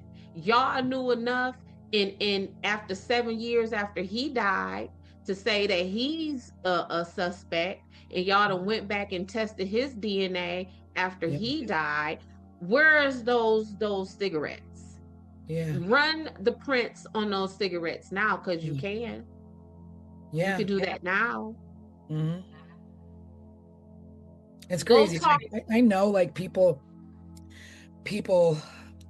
have always, what about this? What about that? Did you do this? Did you do that? And I'm not discrediting the fact that maybe it was done, maybe it wasn't, but there's nothing that infers that it was.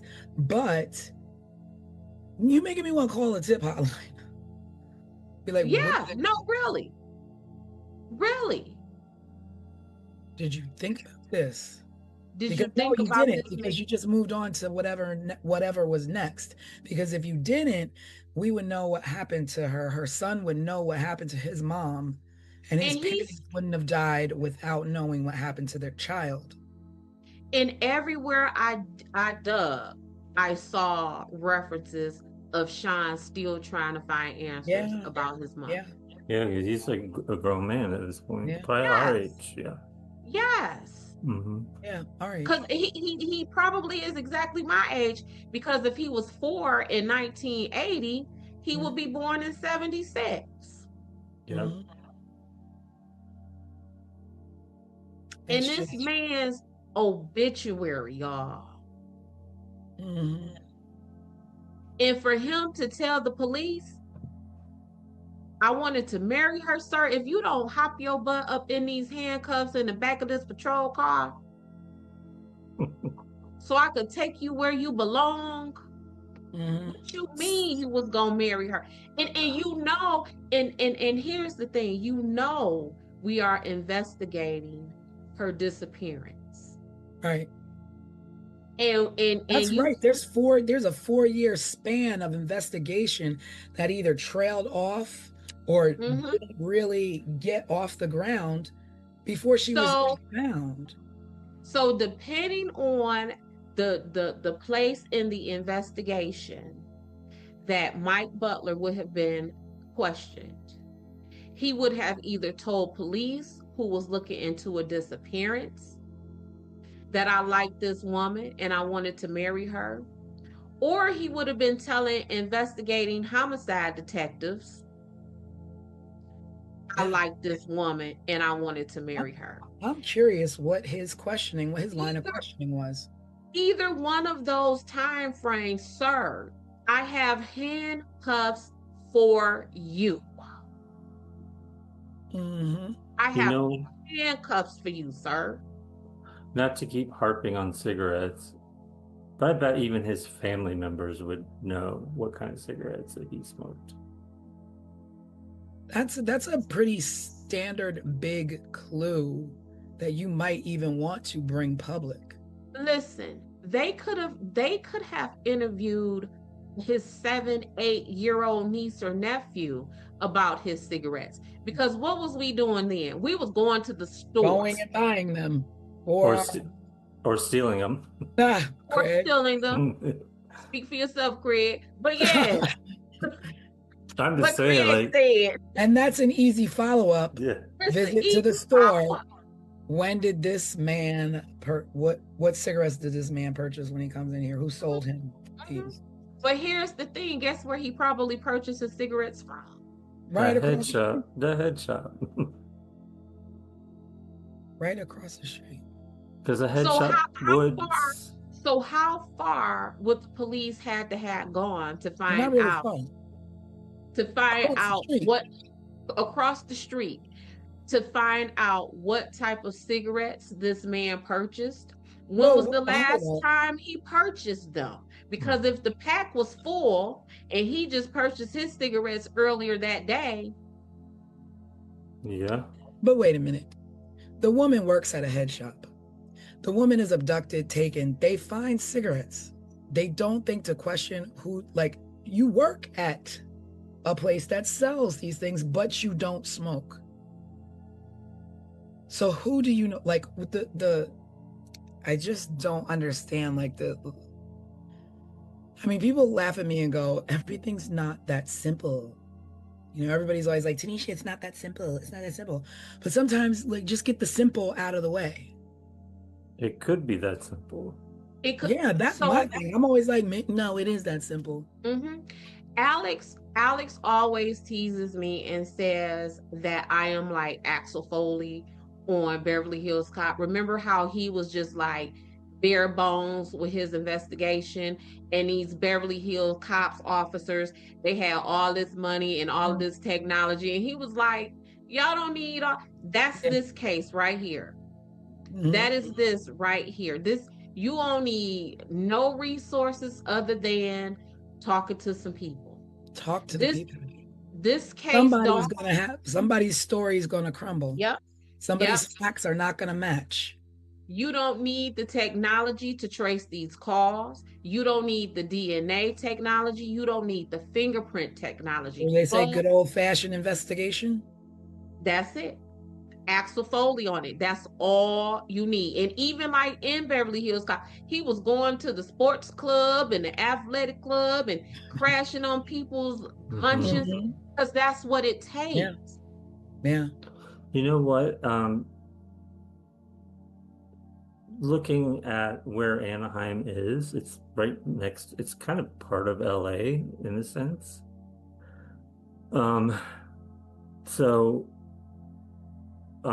It makes sense. Anyways, it makes sense to me that she would be playing or be hanging out with an all-girl like punk band in the 80s. In LA, it was like they were all over the place. I'm just thinking about how cool she was. I didn't realize they lived this close to LA and like that's what I'm saying. She easily went from Dorothy James Scott to My Homegirl Dot as I began to look into this. For some reason I kept imagining they were like living in a small town like in Northern California somewhere, but they're like kind of smack to the like east of like Los Angeles kind of. No, and that's what I mentioned that on our live, that I remember always hearing about Anaheim when we were younger. So I kind of had an idea that it was like not, out in the boondocks or whatever. I had no idea that it was as close to LA as you just pointed out. But yeah, this ain't a place where, we slow and lagging behind times. No, this was a hip, vibrant community. And Dorothy was a part of it.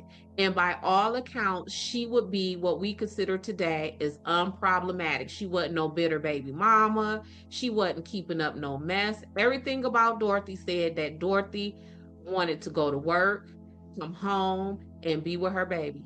And that's it.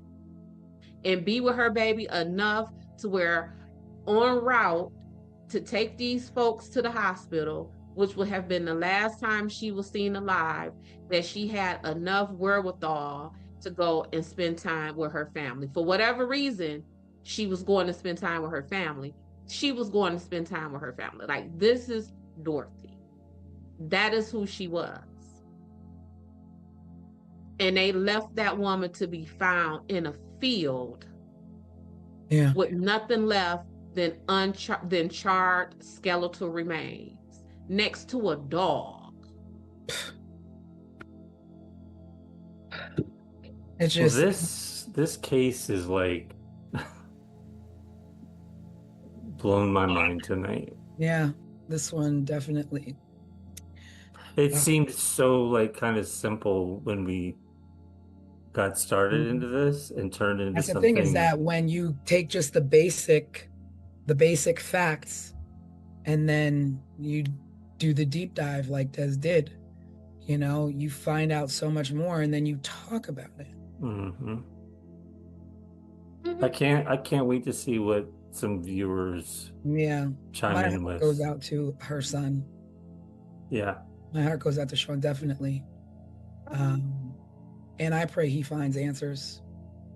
And here's the thing about Sean. So I am sitting here and I am telling you how, as I was investigating um Dorothy, I became in love with her and she became my homegirl Dot. And these are memories and information that I have drudged up about this lady who was a complete stranger to me from the internet. Mm-hmm. Imagine what her son, Yeah. who probably didn't have memories of his mother. So as Not he is many. reading these things, oh wow, my mom was this, my mom was in a Yeah. band, or when he's hearing the stories of his mother from his family. So because I just know these things from the internet. Yeah. Like he will be Yeah. hearing Yeah. stories from her friends and family members. The depth of his mom, because being 4 years old when your mom was Right. brutally taken from you, you've got to have some really fond memories that aren't exactly your own, but being told to you secondhand because they Mhm. was robbed from you. Yeah. And all he has to grasp onto are those memories. And to think like, oh, this is my mom. My mom was this, and I didn't even get to know this Yeah. about my And mother. not even firsthand memories Yeah, this is told to you, and mm-hmm, maybe mm-hmm, the photos that you have up until she was right. taken. And Mm-hmm. yeah, I can't imagine. Yep. Dorothy I mean, I James think Scott. the consensus is that 1980s were not a good time for solving unfortunate murders. And so many people in that decade are just, I mean, so many of us, the Gen X generation, have no answers for the terribly criminal things that happened. And it's just it was a different world then. It was a different time.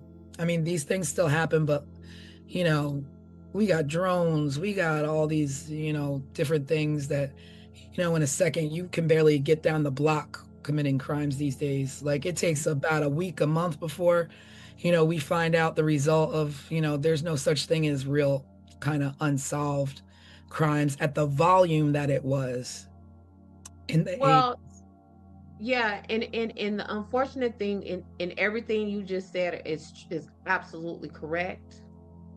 But even with what you're saying is being correct, at this rate, I believe just nationwide, about maybe half of murders still go unsolved. But that's a case of the bottom line. That's all Mm-hmm. this. Because if you Yep. have this, Yep. then it's solved. If you Mm-hmm. don't have this, then you can wait. Mm-hmm. You can wait until you can Yeah. afford to This meaning money, right? money, Mm-hmm. the Yeah. money. Yeah. Because there's no reason that a murder can't be solved with the proper time given. But when there's no money to be paid and there's no, the fact that you have to pay certain amount of pennies on a dollar for a page I mean, of the yeah, and of investigation for your own family right. member is insane.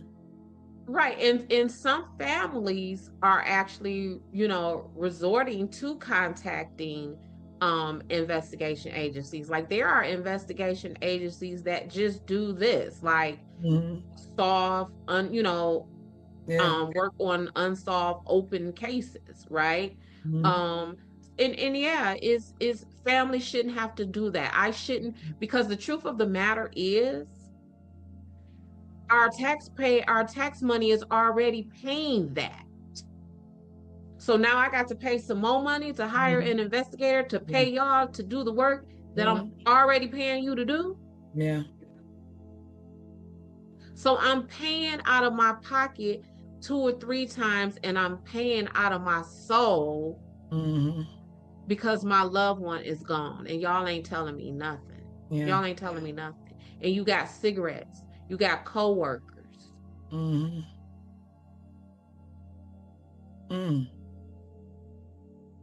My brain is just trying to think of more things that could have been done. Yeah, I feel like every time we get to this point in our deep dives, like as we're wrapping things up, my only thought is like we could talk about this for another hour and a half next week. We could go do more research and come back with even more, you know? Yeah. And I mean, at this point, like I would even love to know the more in-depth things that were done from what Sean would know that was done, because I'm pretty sure you don't let this go. You don't let things go until, we saw Tara Calico's parents till the day they died, still wondering, and not giving up. And you just don't give up till you get answers. And unfortunately, too many people pass away before they get those. Right. Just like Dorothy's parents. Just like Dorothy's parents. Just like Sean's mom. This was Sean's mom. This is, to the people in the media, this is Dorothy Jane Scott. Yeah. To Desiree, this is, her make-believe new BFF Dot. But to Sean, that's his mom. Yep. That's his mom. Yep. And he, this community, how does he live peacefully amongst these people, whether he was 7-year-old Sean or 40-year-old Sean, when you don't know who took your mama away from you? And that fear of always, am I gonna be like my mom? That do the people or the people who did what they did to her gonna do that to me? Like, just that fear and that uncertainty of life. Like you don't get to have that freedom of having just not having your mind inundated day in, day out by even being reminded, being in a store and seeing a 4-year-old kid with his mom, being triggered and remembering, I was 4 years old when I lost my mom. Like, everything is just, your whole life is now this. Now this, and your own father was questioned in your mother's disappearance.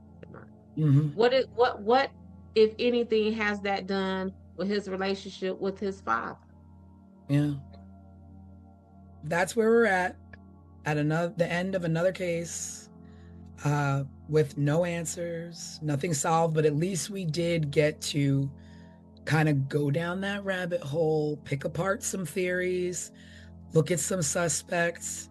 I don't know. What do you guys at home think? Do you think it was the crush? Do you think it was her ex or the father of her child? Like, was it someone else? Was Pam involved? Did Conrad have anything to do with it? We don't know.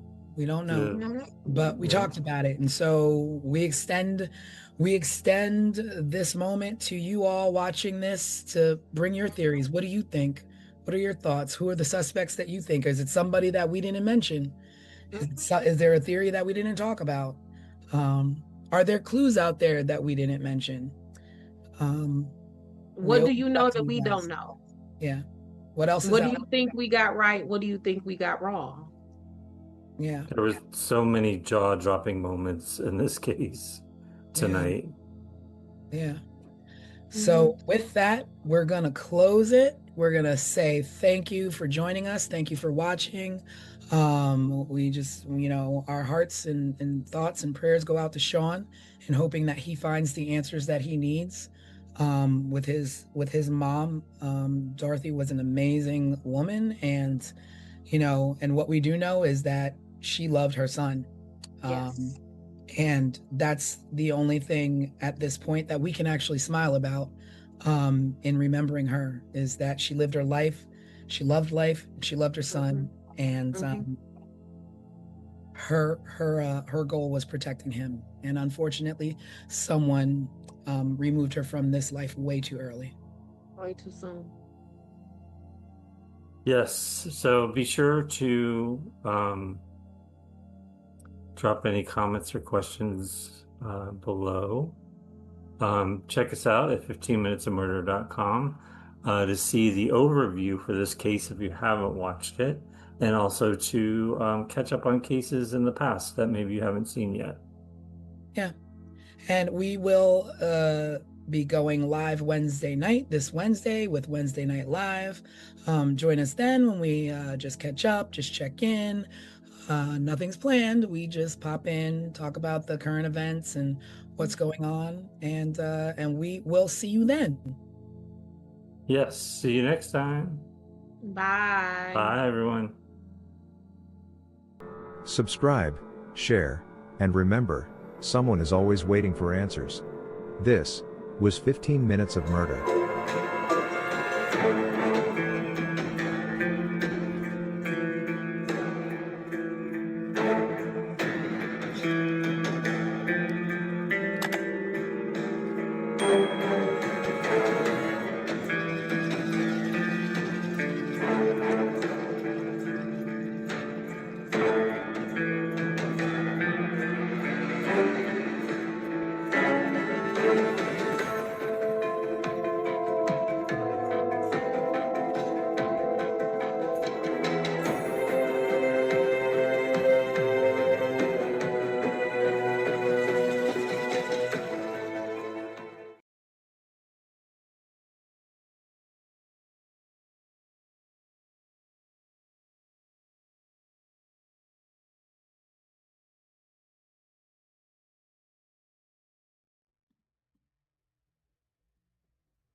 In the winter of 1986, in Suitland, Maryland, just outside the nation's capital, a stretch of woods behind a neighborhood recreation center became a place of dread. Children had played there. Families walked past it. And teenagers cut through it on the way home. But over the course of weeks, those woods would yield a terrible truth. Young women were being killed and left there. 5 lives, 1 community, and a mystery that has never been solved. This is 15 Minutes of Murder.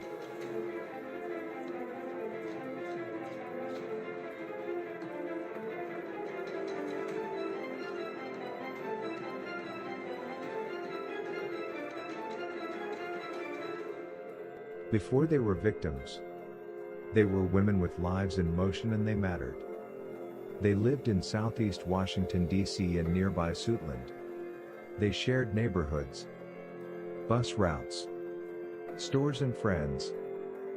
They were daughters, sisters, workers and dreamers.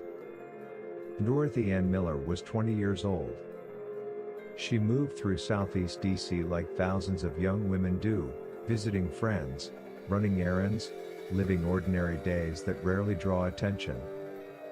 On December 13, 1986, her body was found in woods near the Bradbury Recreation Center in Suitland. At first, police believed she had died from a drug overdose. But the autopsy revealed something far darker. Dorothy had been sexually assaulted before her death. She was the first known victim in what investigators would soon recognize as a pattern. Pamela Malcolm was 25. She worked at the United States Patent and Trademark Office in Arlington, Virginia. It was a steady government job. the kind many young Washington area residents would build futures around. She lived with her mother in Suitland. On October 21, 1986, Pamela left home to buy cigarettes, but never returned. Nearly 3 months later, her remains were discovered in the same wooded area where Dorothy had been found. For her mother, time had frozen on the night Pamela stepped out the door. Juanita Marie Walls was 26. On October 30, 1986, she left her Southeast DC apartment to attend a birthday party. She told loved ones she'd be right back, but she never returned. Family members later said Juanita was strong and someone who would resist if she were threatened. Investigators found signs she had fought her attacker. Her remains were found in January 1987 in the Suitland Woods. Cynthia Lee Westbury was 22. She lived with her mother and siblings in Southeast Washington. She had simple plans, steady work, independence, and a stable life. On November 10, 1986, she left home to meet a friend. When she disappeared, worry settled in immediately. It wasn't like Cynthia at all. Days later, a call came from the U.S. Postal Service, offering her a job interview. Her family had to explain, Cynthia was missing. Her body was later found alongside the others. A new crime show created by two behind-the-scenes television industry vets from the worlds of Hulu, MTV, CBS, and more. 15 Minutes of Murder. A raw, unfiltered dive into the most haunting unsolved crimes with your creator and hosts, Tanisha Slater and Craig Chapman. After every episode, they break down the case with resident private investigator Desiree Edwards of Sunshine Investigations and star of VH1's Caught in the Act, Unfaithful. But it's not just their theories, it's yours too. Viewers will have the chance to be part of the show. Sunday nights, because the clock is ticking and every murder should end in truth. Angela Maria Wilkerson was 22. She moved through the same Southeast DC neighborhoods as the others, the same streets and the same social circles. She was last seen January 5, 1987. Days later, her body was found in the familiar wooded area, near Bradbury Recreation Center. 5 women, all dark-skinned and in their early 20s. All short in stature with slender builds. 4 were from the same Southeast Washington neighborhoods. All were sexually assaulted and stabbed. All left in the same unsuspecting woods. All underserved because no one, except their families, were looking for them. All were just stumbled upon, like trash discarded on the wayside. By January 1987, fear in Suitland had become something heavier than rumor. It had become a frightening pattern for everyone living in that area. The woods behind the Bradbury Rec Center became the place parents had to warn their children about. Residents watched from windows facing the tree line, imagining the unthinkable. In February 1987, more than 100 residents gathered outside the Prince George's County Police Station. They demanded answers and safety measures. They demanded attention for the deaths of the young black women in their community. The outcome? Police formed a 25-detective task force. They conducted interviews, canvasses, and searches that turned up some leads. But the killer, or killers, remained unknown. Then, investigators made another discovery, this time in Northeast Washington, D.C. In an alley, police found the body of a young woman. She had been stabbed, sexually assaulted, and strangled. For nearly 2 weeks, she had no name. Then, an employer recognized a police sketch. The victim was identified as 20-year-old Janice Elaine Morton, a nurse's aide from Southeast Washington. Like the Suitland victims, Janice was young, black, and lived in the same communities as the other women. She too was killed in a similar way. Her murder intensified fears that the killings were connected. Police arrested a suspect in Janice Morton's murder. On January 30, 1987, 31-year-old Alton Alonzo Best, a Southeast Washington resident. Investigators said Best knew several of the Suitland victims. One witness reported seeing a victim near a van associated with him shortly before her disappearance. Later that year, Best pleaded guilty to second-degree murder and sodomy in Janice Morton's killing. He was sentenced to 18 years and 4 months in prison. During proceedings, he admitted to patterns of behavior involving offering drugs and seeking sexual favors from vulnerable women. After his arrest, the Suitland killing stopped. But here is the unresolved truth. No forensic evidence ever linked Best to the 5 Suitland murders. He was never charged in those deaths. And officially, the case remains unsolved. Time moved forward. But the woods? They remained a haunting reminder of unthinkable tragedy and unimaginable grief. Families buried daughters, sisters, friends. 5 women, whose lives intersected by geography, and later, in tragedy.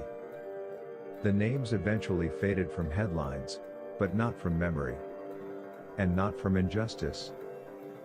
Dorothy Ann Miller, Pamela Maria Malcolm, Juanita Marie Walls, Cynthia Lee Westbury, Angela Maria Wilkerson. Your lives matter, and you are not forgotten.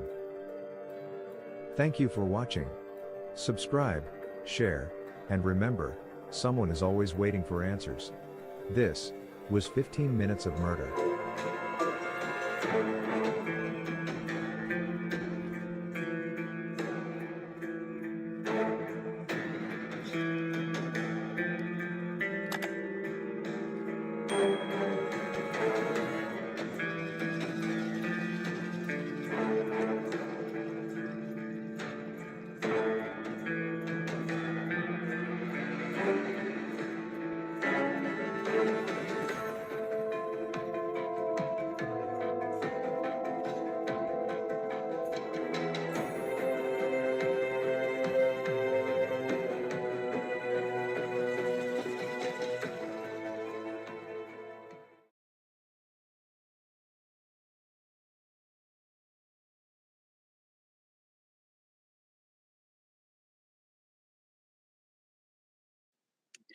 Hello, everybody, and welcome to our Sunday edition of 15 Minutes of Murder, where we take a deep dive on our last case file that we presented last Sunday, which is the Suitland murders.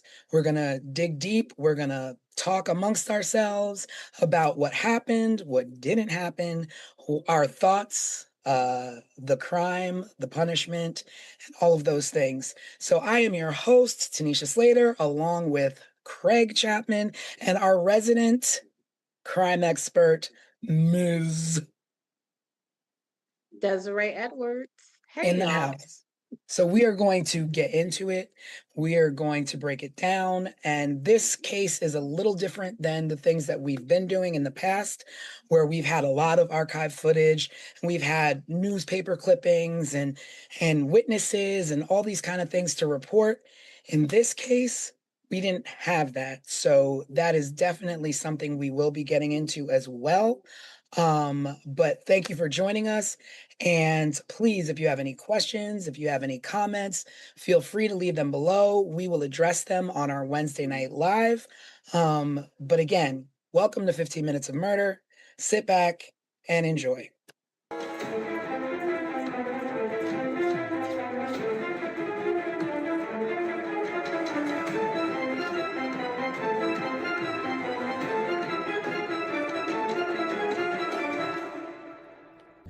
Okay, everybody, so we're about to get into that deep dive, but before we do, make sure you like and subscribe so that you never miss an episode, never miss a live. Stick with us, we'll stick with you. Make sure you subscribe. We appreciate every single subscription. So let's get into this deep dive. Now, what did everybody think of this? This was different. This was definitely different than other stories we've covered. Yeah, but see, so here's my take on it. I found that it was not as much information about, these victims and this string of murders. However, I think that leaves us in a place where we can talk about and explore why that is so. Mhm. I agree. I had the same frustration from the get-go. I was like, there's a few newspaper articles, but there are no pictures of these people. Mhm. There's no pictures of the suspect. They were obviously like serial killings. I mean, I think it's over 3. They consider it serial killings, and they never, anywhere I read, called them serial killings. So there was a lot of like missing information, like almost nothing was done. Yeah.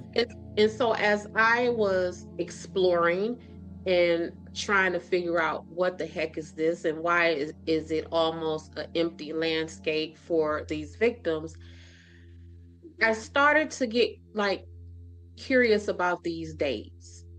But listen, this is again, these dates started to be curious to me.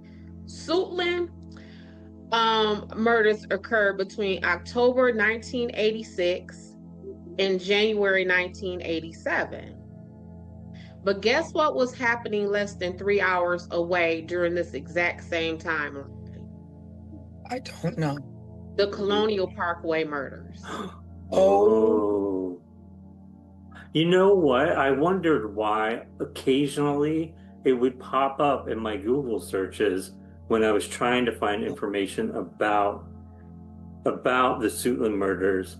I just assumed they were close in proximity. I didn't realize the timeline was the same. Watch also. these dates. So Rebecca and Kathy, they were the first victims of the Colonial Parkway.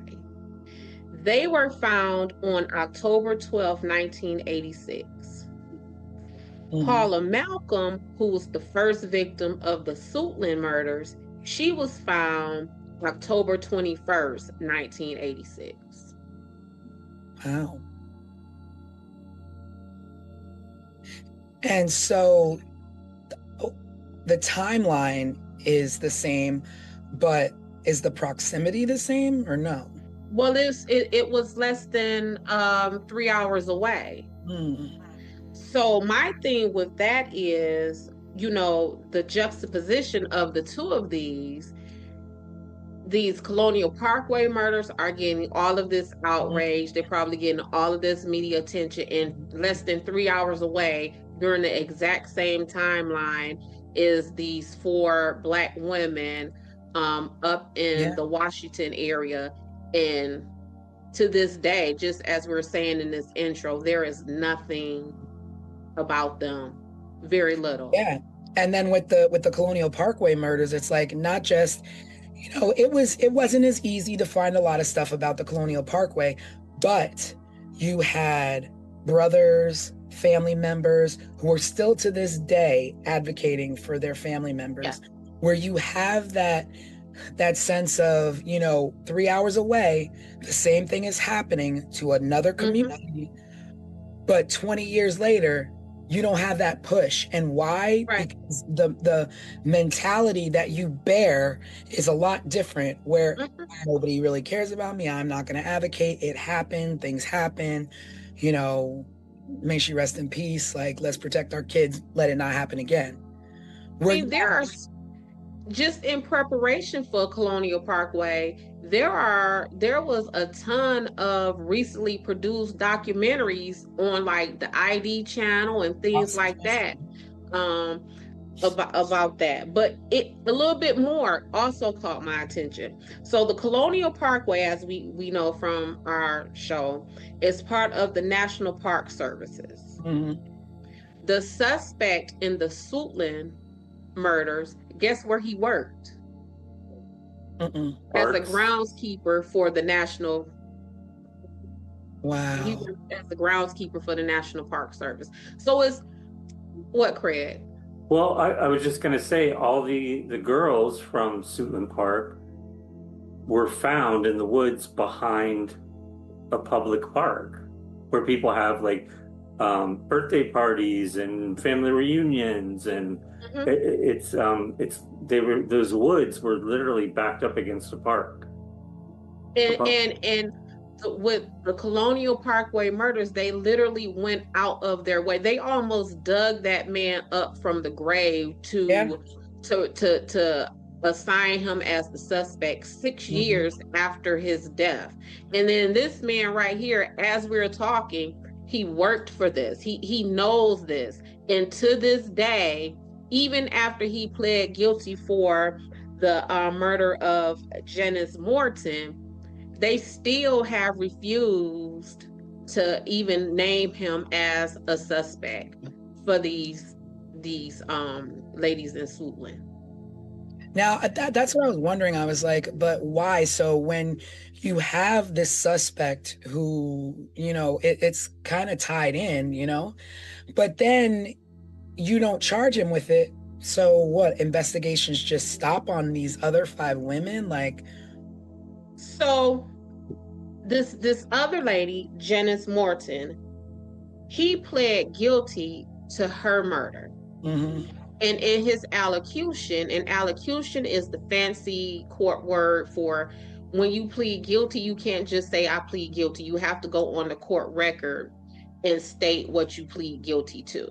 So in his allocution on the court record, he pled guilty to admitting to offering drugs for sexual favors from, prostitutes and young Black marginalized women. Like, he has pled guilty to essentially what would be the profile of these Suitland murders, and still he's not a suspect. Well, the only difference between the lady he's accused of or admitted to killing was that she was found in like an alley somewhere, right? Yep. And the rest of these girls were found in this same vicinity of woods behind this park. Let me tell you about because what were you about to say, Craig? I was going to say that the woman that he's accused or admitted to killing fit the profile of the other women, correct? Correct. So like the same weight, same like skin color, Yep. same stature, or whatever. Yep. Okay. And so the van that he either transported her in and killed her in was owned by his nephew, William Aram, who at the time was a Washington, D.C. police officer. They placed him on leave, administrative leave, stripped him of his duties and his weapon, pending the investigation. They sent that van to Quantico. Quantico said there was no DNA or no blood found in this van. But this cop nephew admitted during the investigation that his uncle, the suspect in this, whose name is Alton Alonzo Best, had told him to clean out the van, that there was blood in the van, but Alonzo told the nephew that the blood belonged to his one of his friends. So it's all of this stuff here. So was that blood just never tested? Or I don't know. They cleaned it up, but that's what. So when we're talking about these cases, y'all, and I am always skeptical and sheep poo-pooing away scientific evidence and stuff like that. This is what I'm talking about. So you sent this van to Quantico. That's the best of the best, sir, when it comes to American investigations, right? So you sent this van to Quantico. Quantico says there is no DNA here. But the nephew in his investigation said, well, it should have been because we cleaned it up. And going forward, this suspect, Alonzo Best, eventually confessed to this murder. So it's like, if there's no blood in there, then why would he have pled guilty to this, right? Like there is that there, you see what I'm saying? Like there is that connection. And going back to the Colonial Parkway murders, that man, Alan Wilmer, he passed the FBI administered polygraph test, and because they needed closure for those families so bad, they said, never mind that, this is the one who did it. But in a very similar situation with this, they're like, okay, well, there's no, go ahead, whatever. It is what it is. So it's like, even in handling the evidence of this stuff, it's different between the two cases. Yeah. It's just, it makes no sense to me that like, that's scary. Like that like, put yourself in that position. Mm-hmm. And I don't mean you, I mean the viewers. You have a park near you. It's 15 minutes up the road. Not one, not two, not three, not four, but 5 bodies found in those woods. And they're not even, some of them were so decomposed they couldn't tell what was the cause of death. Mm-hmm. How do you not demand answers? And they did. They did. They did. And that was something too. So they demanded answers. And in my research for Colonial Parkway murders, those families and those victims, it was like, come and talk to us, but it wasn't that outcry from the public where give us these, you know what I'm saying? Because there was no need for it. Correct. The police were knocking on doors. They were trying to figure out what's going on in our community. Yeah. So one of the things that I did not like with this Suitland investigation is I read that they said that whoever was committing these crimes was doing this for sexual pleasure. And this is something too that we talk about when you miscategorize crimes and motives and stuff like that. Rape is not about sex. Rape is about power and control and domination.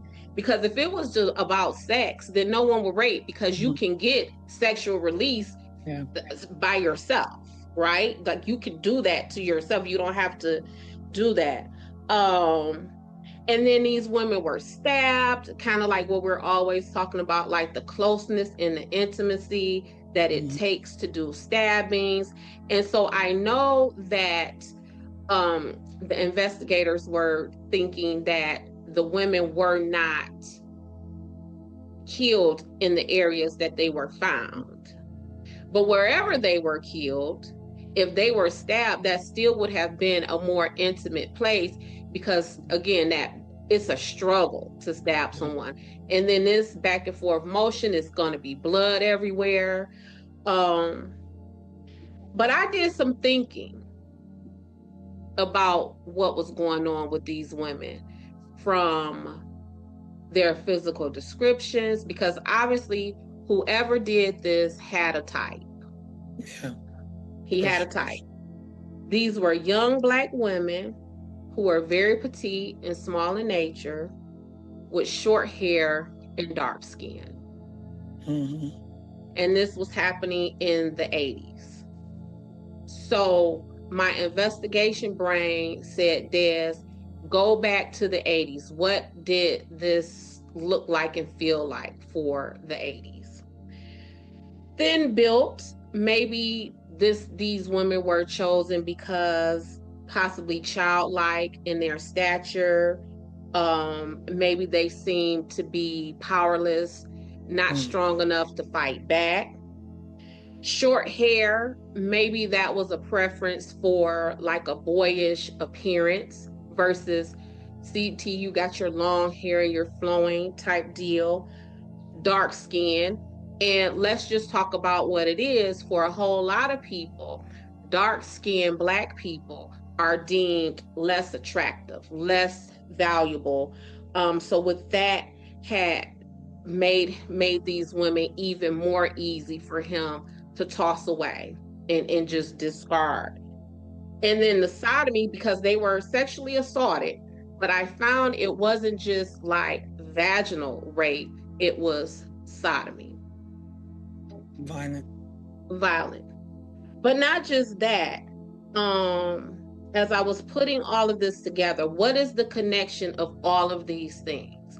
And I was wondering if this person's motive to do this to these women was a release for some kind of internal sexual repressed rage, in the sense of, was this person fighting sexual demons? Was this man at the very minimum bisexual?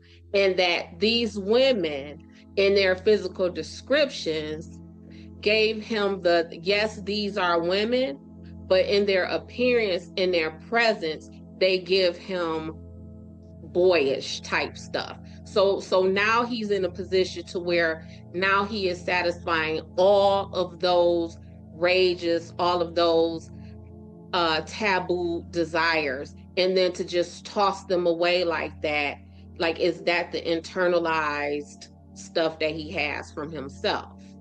And he projected that on. Like, I think so, but I don't know. Des, I think you think so. Craig, I don't know. This is definitely not one-offs. This is serial. Yes. And what made me really hone into the appearance of these women is in nothing else that we have seen thus far did the suspect have a set type. Yeah. Right. They've always been very different, very.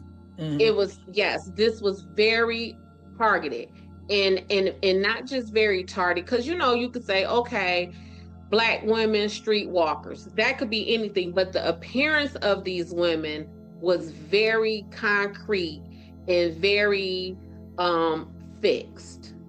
Mm-hmm. And I think that when we are looking at this and profiling a suspect and a motive, the way the descriptions of these women are, I think we would be remiss to not really dig into that and pick it apart in what it is.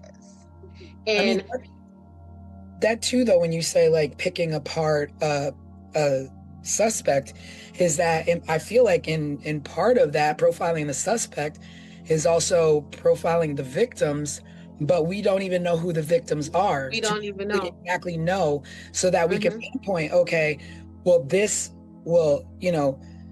victim was about this. This is where she went. This is where she frequented. These are the she knew, like, and they all like rolled in the same area, the same like parameters, and like, so we don't know anything about them. It makes me wonder, did the police also take the time to get to know the victims to then get to know who the suspects could possibly be? Well, the police, I know they started raiding what they call the red light district of Washington. And so with that being said, if this is the red light district and the cops come in and they're showing pictures of crime victims, of course you're going to say, no, I don't remember her, or no, I don't know her, right? Right, yeah. So it was, where do we go with this? Like, how do we start to put this together, except for the only thing that really struck out to me in my investigation of this is the description and the physical descriptions of all of these women. Everywhere I turned, it was Black women, small stature, Black women, small stature, Black. What does that mean? And if we don't put a meaning to that and we don't sit and pick that apart, then would we have missed that? And, and when I say that, I'm talking about, so like when I was in college and I majored in this and I minored in that, a lot of my academic focus was on delinquency, crimes against women and children. And this stuff that I'm talking about right here with this description of these women, this was like textbook stuff. Like, this man had some kind of repressed sexual energy that made these women look like this. Because if he just wanted to kill Black women, Black voluptuous women, tall women, whatever, but it was almost like bullying. You know what I'm saying? So Yeah, that's where my mind went. And if what you say, T? It made me wonder too if any of these women knew each other or even knew him. Well, they said he knew some of them. I have so many questions or so many thoughts even. You know, digging into the psychology of this guy and maybe repressed homosexuality. Was it the environment he grew up in? Was it his parents? Was it his religion that was telling him these things were bad or wrong, or, you know, drove him to do these certain things? And the little I did read about these women, and you're talking about the cops went into the red light district, but wasn't one of them like a nurse and one was trying to get a job? Like, were they really like traipsing around in the red light district? It doesn't seem like it. I don't know. So the one lady who he pled guilty to her murder, she was a nurse's aide. And then the other lady, and let's just go down these women's names. I want to say their names. So there was Dorothy Ann Miller, who was 20 years old. Her body was found on December 13th, 1986. The next victim was Pamela Malcolm. She was 25. She disappeared on October 21st, 1986, and was found in January 1987. And it is from the investigation of Pamela Malcolm, because they are found in these wooded areas, that when the cops made like that widespread search is when they then found the bodies of Cynthia Westbury, Juanita Walls, and Angela Wilkerson.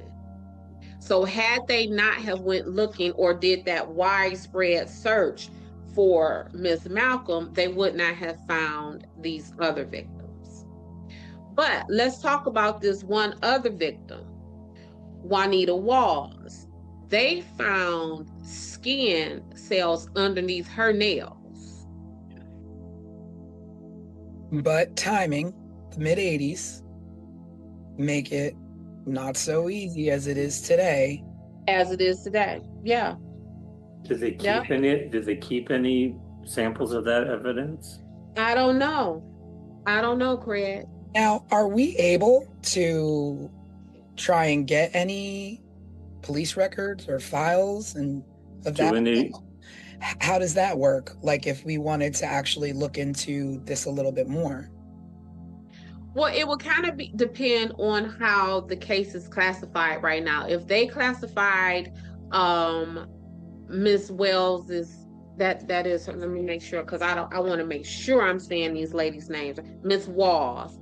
If they classify Miss Walls' death as a closed case, then yes, we can try to pursue her test results, or even the case file from the PG Prince George's County Police Department, as they were the lead investigating agency on this. So we can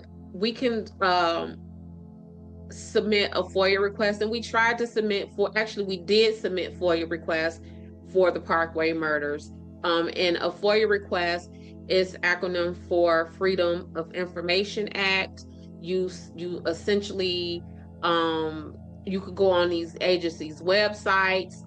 It used to be a time where you will send them a formal letter, but now you go on any of their websites. In the ticker, it says, in a Dropbox, FOIA request, you put in your name, you tell them what you're looking for, and then they will send you back what they deem is public information.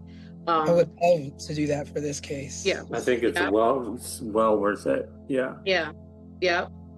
Do these requests cost money? I know we've talked about this, or you've talked about it. It could cost like a couple dollars a page sometimes. It can get expensive, right? It could get expensive, yeah.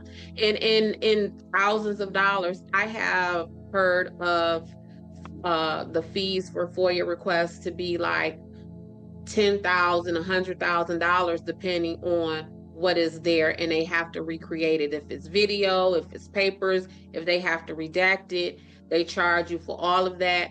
One way they like to increase the charge on that is they will say, well, we charge you the lowest hourly rate of someone on our police force. That's how much an hour is going to take. So if the lowest paid police officer on PG County police force makes $30 an hour, let's say, then all the time that they take to supply or prepare this FOIA request, they're going to charge you $30 an hour to do that. And then you have to pay for the pieces of paper and all of that stuff. So let me ask, is there any time that you ever put in a FOIA request and you're like, but I will come do the manual labor, and they just drop a box in front of you? Oh no, they're not going to let you do that. I mean, so here's the thing. So there are so it's a couple of ways. So what you're talking about, T, that is closest to where if you go to a court and you say, I want the file for Dorothy Ann Miller, who was one of the victims of the Suitland murders. And they're going to say, well, here is the file. They may hand you 2 boxes of paper clips, and they will say, go through the file, put a paper clip on each sheet of paper, and then we'll make copies that way. So but that's something separate than the FOIA request. So you can actually walk into a courthouse and ask to see a file. And you don't have to have any sort of relation or connection to that case to do that? They might ask you, who are you to this case? And then they might ask you for your driver's license. But from my understanding, they can't deny that they can't deny you that. Are there any case files for these women? Do they exist even? Do any of these women have living family members still? I mean, obviously they do, but like, who were alive at the time and could speak about the cases? Well, that would be something that we can definitely look into, but I want to go back to the case files. So in order for the court to have the case file, the incident that you're talking about has to have actually made it to court. So these women, aside from the woman who he pled guilty to, those women would not have made it to court because there is no suspect. There was no one who stood trial. There was no one who pled guilty. Yeah. So they're just gone. So that's why you would need to submit the FOIA request for them, because that would be with the police department. Oh, okay. Got it. Right? But once it goes into court, now you could just go to the court and say, send me this, or I want to look at the file.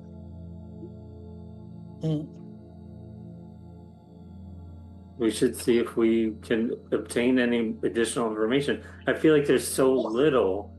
I feel like Tanisha did such a good job telling the story with the overview, with how little information there is. I wonder, like, was this not reported at all? Like, was it not in newspapers, at least local newspapers? And I think these women were also victim of not just this man, but I think they were victim of the time, because again, we're talking about the late 80s. We're talking about an area that is categorized as being, having a lot of low income housing, like projects and apartments and complexes, which means, it's probably the hood and things like that. But all of this would have happened during the crack epidemic, while Ronald Reagan was president, while it was this propagandized war on drugs. And so much so, like, the community had like a community meeting with the police department. And the police department, of course, they're not giving a whole lot of information. And one of the women at that meeting stood up and said, well, let me ask y'all this. How is it that whenever somebody can sell some drugs, y'all are right there arresting them? But now we have all of these dead, missing Black women, and y'all can't find this killer. And so, again, that's part of why y'all always hear me hollering about Black communities and marginalized communities being over and under policed at the same time. So we have this community that would have been, like I said, propagandized and used as fear mongering during that presidential administration. I mean, we had the president's wife on television talking about just say no to drugs and all of that kind of stuff. And so y'all have all the resources for that. But when it really comes down to like real bodies, real things happening to people, and y'all cannot figure this out.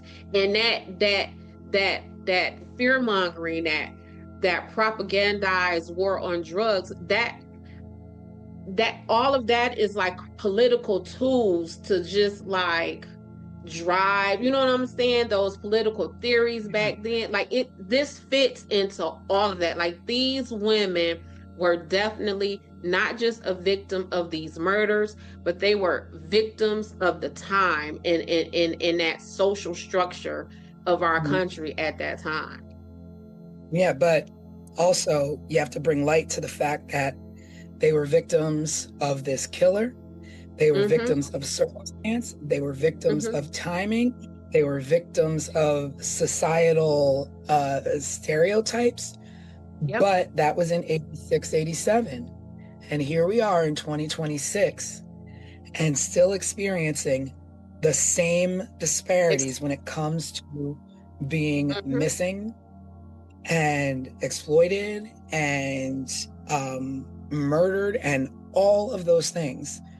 So time hasn't really changed very much since the Reagan era of how we for us when we are missing. And then this whole investigation. So then because again, we always talk about the task force and when I'm fussing about those things. So in the 80s, there was like a community, almost vigilante group called the Guardian Angels. I believe, at least from my childhood memories, they were in New York, essentially policing the subways and things like that. So the Guardian Angels came into the area to want to help the investigating officers with this investigation. Do you know with this those case? officers? Yes. And do you know that they did not want them there? You know, I feel like people hold the Guardian Angels in really high regard.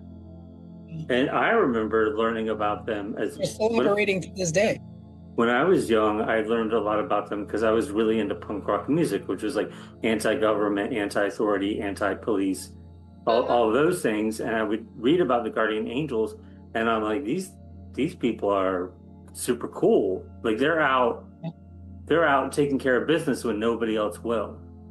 I remember them because again, I was, we were children. At least I was, So I remember.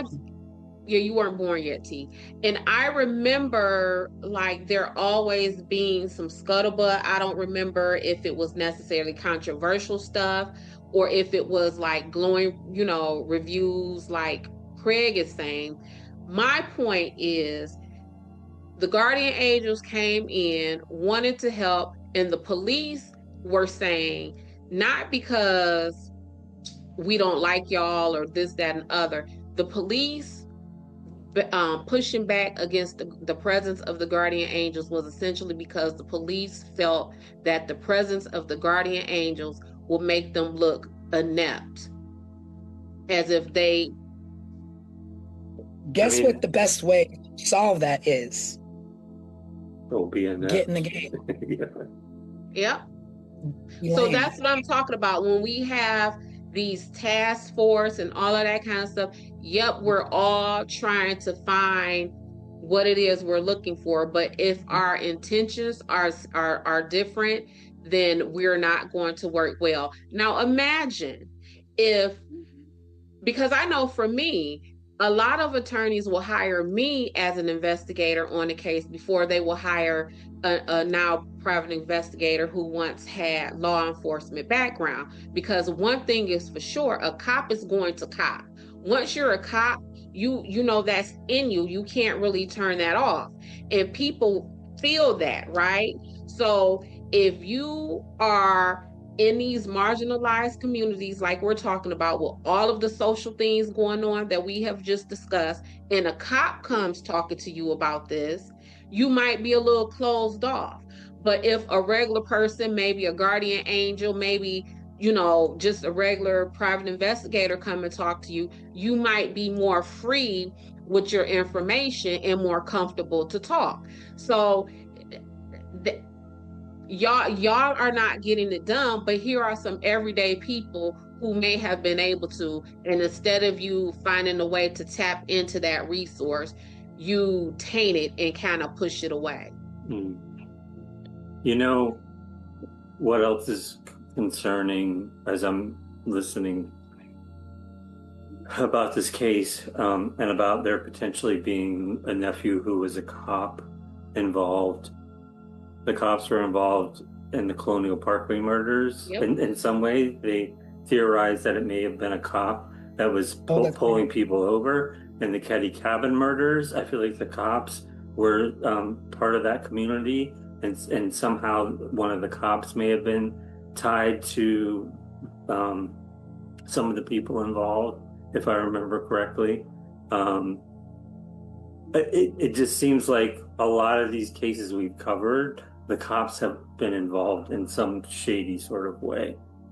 Well, I mean, isn't that like the time period when I guess the birth of like the dirty cop era of the 80s, where, you know, drugs and crime were like just really up and up, and cops were on the take, and, you know, all these things. So we get all these movies now in this time, and, you know, millennial time, that are always about these, you know, dark, shady alleys of the 80s where cops were, you know, on the take doing dirt, you know, and perhaps that's a decade where a lot of cops got away with a lot of things that we just will never know.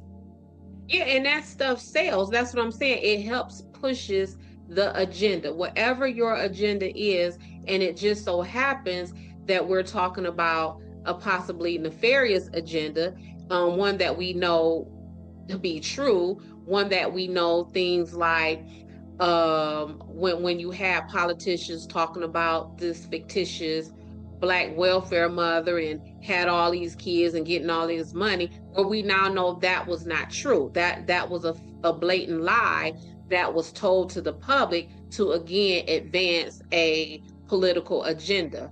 And so crime, especially when it is depicted coming from marginalized people, black people, poor people, Hispanic people, whatever the people are, that is a way to push again an agenda. I tell my clients all the time, these prosecutors and these politicians are getting raises. They're getting reelected off of you. Like, you, whatever that crime is that you are being charged with, and they get a guilty plea out of you or a conviction out of you, it is highly possible that a detective or a prosecutor just got that corner office that everyone looks for.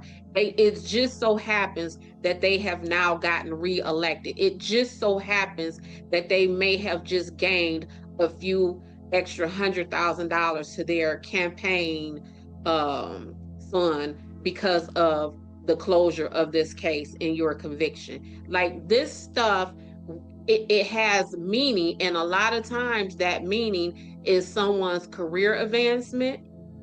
in someone's their pockets. I mean, there's, we could point fingers at them as well, but there's also a difference in communities as well, where it's like snitches get stitches, so keep your mouth Absolutely. shut, which then the community makes it difficult for officers to get to the bottom of certain things. Absolutely. So And again, that it's is gotta be where better. absolutely, and that is where the presence of the guardian angels could have been helpful, because this could have been people coming to people who looks like you in one way or another, at least closer to you than these cops or these investigators, to kind of talk you through that, right? To kind of explain to you or make you comfortable, or just help gear you in a better position to help the police than just the police coming there to you. But when you all times, like I remember when I first started working at Sunshine Investigations, before I owned Sunshine Investigations, we would hold meetings, right? When we would get new cases, and we would literally break down some of the things that we're talking about. What is this community that we're going into? What was the crimes? Okay, well, amongst this staff, who is the best investigator for that? Who amongst this staff, which one of these investigators would fit better in this community? Who amongst this staff would these people be more comfortable with? And with that, there were some cases that my little black behind couldn't go on to, right? And it was some cases where one of my coworkers, their little white behinds couldn't go to, because the truth of the matter is people are more comfortable talking to people who are closer to them. So even right now, if I am working a case, and let's say the people who I am talking to are of Middle Eastern descent and they speak Arabic, I may take one of my friends who might be of Middle Eastern descent and speak Arabic with me onto that case, because although I am Des and I am black, I am not Middle Eastern and I don't speak Arabic. So we have to be very conscious of those things when we go into certain communities, because otherwise you gonna get nothing. You're not finna walk into because some of these women, Craig, were prostitutes or thought to be prostitutes. And with that being said, you're not finna walk into a bar and these people just finna talk to you. Yeah. That's not going to happen. And so if they just approach this the way they want to just come through as police officers and not want help or not think about the community that they are in, this is what we're going to have. Yeah. It's just hard, because that this is just one story of many, and some of them never even saw this much of light of day. A story of a many, but watch this. The suspect for these murders, he was a suspect in murders all the way in California. Oh, Wait, I what? didn't know that. Yes. So, calling this a serial killer is not incorrect, then? It is not incorrect. No, there was at this time there was a string of murders in California. Specifically, they had dubbed these murders as the South Side Slayer. And they were looking at this man, Alonzo Best, or whatever his name is, as the suspect in those murders. I'm about to look it up right now. But not right in the backyard of where he actually murdered another woman. Correct. Because for some reason she didn't fit the profile of location of where she was found. Yeah. Because she was found in Cali, he's probably not connected to these Woods murders. But California, all the way across the country. But it's even worse than that with this community. So just as they were recovering from a string of murders called the Freeway Phantom murders that occurred between 1971 and 1972. So this community was being brutalized. The freeway what murder? Freeway Phantom murders.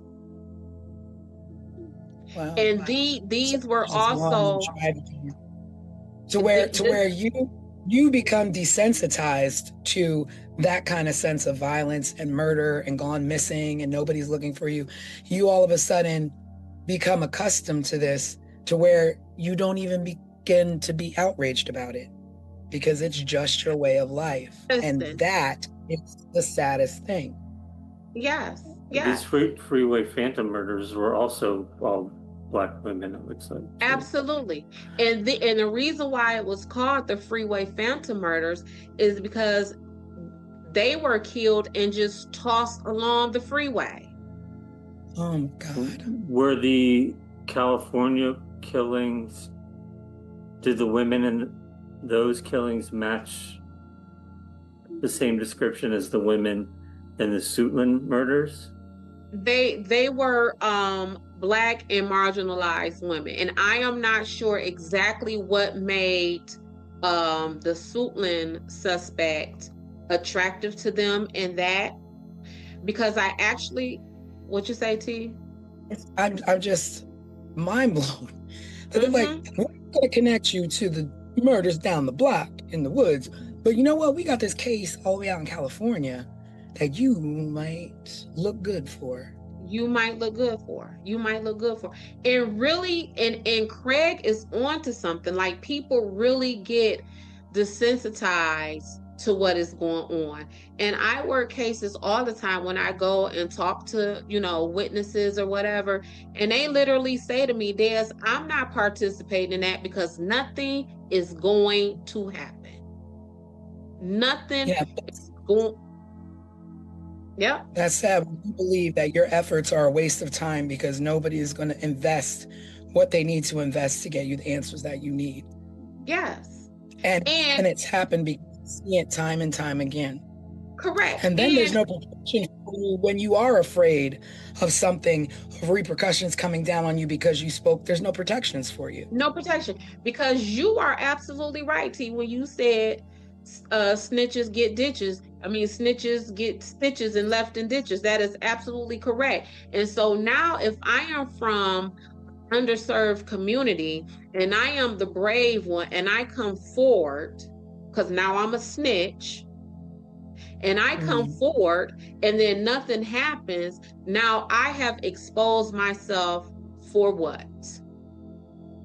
I've exposed myself for no reason at all. Because now you in the ditch and the person you were advocating for has no answers. So, but let me just say this, the whole snitches get stitches thing. I get it. All right. Well, yeah, whatever. All right. But you know what else is crazy? That you have the mentality that I did this bad thing. And if you say something, I'm going to take you out for it. And it's like, no, get your life together. Knock that off. Like, I have no right to take somebody else out of this world because I didn't bring them into it. And I get, like, things happen and you have to be able to get by in this world. And if somebody ain't going to help you, you're going to take it by any means necessary, whatever, blah, blah, blah, blah, blah. I'm not about that. I see something, I'm going to say something. Snitches can get stitches all day. Okay? Because my mom raised me to do the right thing. And I'm tired of people thinking that they don't have to live by a standard that everybody else wants to live by. And you know what? It could be an unpopular opinion, but that's my opinion. Get your life right. Get your life straight. There's a lot of... Someone has to be brave to change things, right? That, I mean, and Malcolm X, Martin Luther King, Rosa Parks, all the other less known, civil rights heroes, they were putting their lives and their safety and the lives and safety of their loved ones, their children on the line, right? So it definitely comes a point to where someone has to do it. Someone Right. has to. Right. And I feel like it's a little bit of a dying age, because we had these leaders who were like, these things aren't right, these systems aren't in place for us, so we're going to begin to put systems into place that work for us. And they didn't do it by taking from others, they did it by holding up communities on their shoulders and literally spending their last breath dying with that same goal and that same purpose. And it wasn't for you to be like snitches get stitches. It was to make sure that you have a better way of life, that you have colleges to go to, that you have programs that are going to help you get to where you need to get, because there's a section of our America that doesn't want you in it, that doesn't want to see you advance. But people like Martin Luther King, people like rest in peace Jesse Jackson, who spent his last moments making sure that we're going to be okay, to keep hope alive. And keep hope alive doesn't mean snitches get stitches, because I'm doing some dirt over here to get what I believe needs to be mine. But again, it may not be popular opinion, but that's my opinion. Yeah. No, These the women whole system deserved a better life. They deserved answers. Their families deserved to know what happened to them. And full stop. Well, no one deserves to take another person out of this world. Well, this man, what's his name, Craig? Did you look him up for me? I have it right here. Alton Beth. Alton, yeah. Yeah, I think his middle name is Alonzo. Yeah, that's why I keep saying Alonzo, because his middle name is Alonzo. So this man, Alton Beth, let's go back to this young lady whose death he did plead guilty to. He met this woman at a party, offered her drugs in exchange for sex. She refused that offer, and that is when he killed her and possibly raped her. He confessed, he admitted, he went on the record and said he did these things to her. Do you know he was only sentenced to 18 years in prison? Is he still in prison? I mean, he is not. Is he still alive? I mean, he is. And let me tell you about it. He's still with us? Yes, he's like 70 years old. So he's out walking around and potentially could have killed these other women found in the woods in Suitland, could have potentially killed these other women in California before that. And he's out just walking around now? Hold on. And after his arrest for that lady who he pled guilty to, so the murder stopped after. Right after he was arrested. After he was arrested. However, there was bodies that were discovered, and those bodies, the state of decomposition for those bodies gave indication that they could have also been victims of his. Yeah, so these are additional bodies on top of the 5. Yes, it was like 2 or 3 more bodies that were discovered after his arrest. And the decomposition state of those bodies indicated that they could have definitely fit in the timeline that he was active. But different locations. Yes, no, they were all in the same, like some of them were found like in the same proximity of these other folk, of these other ladies, yes. If you look if you read about Suitland murders, it says victims 5 to 9. Mm-hmm. So there's like a range of like an additional 4 that possibly could have happened. Yeah. So he got out. He is a registered sex offender for the rest of his life. But he's now a homeowner. He's just living out in the community like everyone else. Wow. And in the home, I did the Google search and was able to look at the home. His home right now is in better condition than a lot of the homes that our viewers live in right now. Is he still living in the same area? Yes, he's still in the Maryland area. Yes. So let's talk about his cousin or his nephew who essentially helped him in this, the cop. So I guess the cop either retired from being a cop or was no longer allowed to be a cop, because he then went on for a life of crime and he has been convicted of theft charges and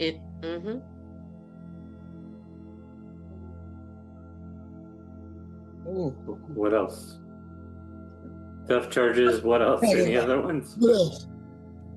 Just a bunch of, just several theft charges, things that would be unbecoming of someone who is an upstanding police officer. Yeah. But It speaks to his character. Absolutely. And these two remain to be thick as thieves to this day, because in 2016, they filed paperwork to create an LLC together. What kind of business? They couldn't figure out what kind of business it is, but in 2016. Now, I'm going to also say, I also believe, where are you laughing at? I also believe that people can turn their lives around, okay? Absolutely. They can, be remorseful. They can become members of society again and do the right things and get businesses and get homes and what have you. But also, you need to do your time. You have to do your time. And again, I am for all of those things, because I am a criminal defense investigator, right? Yeah. Just last night, I posted under one of my older clients, one of his posts about how great he is and how amazing he is and all of those things. But that is different, like you just said, when you do your time. This man has a string of dead bodies behind him that it is questionable that he did the deading, he did the killing, and he is just out to live free amongst us with all of the benefits of being a free American. What makes Well, that's what I was gonna say, that of course people can change their lives, turn them around, but I think there's arguments out there that say people who are serial killers can never get rid of that in their system.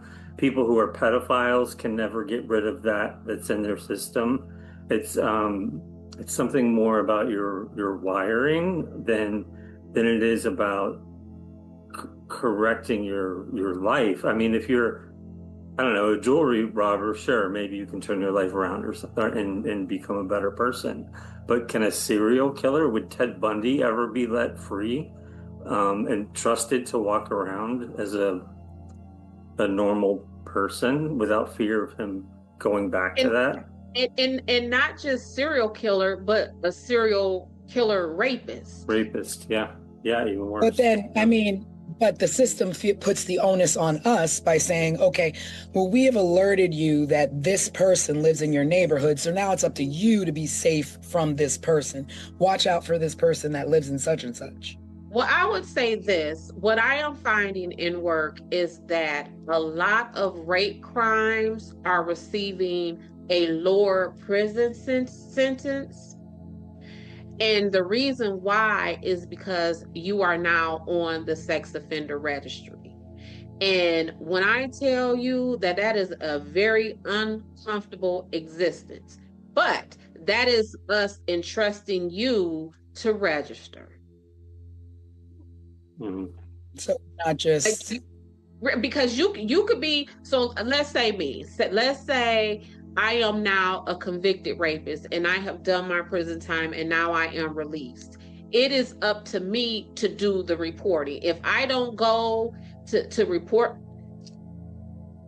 So you don't just get on that list because so you're on the list, but if you move, it is the onus is on you to report that you have moved. You are supposed to report your employer. It's up to you to report that employer. So if I right now worked at CNN or wherever, let's just throw something out. And then I leave CNN and I go over to Fox News, it is left to me, the convicted sex criminal, to report that I am no longer at CNN. I now work for Fox News. That's crazy. You're supposed to report your vehicle. So if I once had an Explorer and I got a new car because I'm out here, I'm living my life or whatever, and now I have a Cadillac Escalade, it is up to me to report that I no longer have a Ford Explorer and that I have a Cadillac Escalade.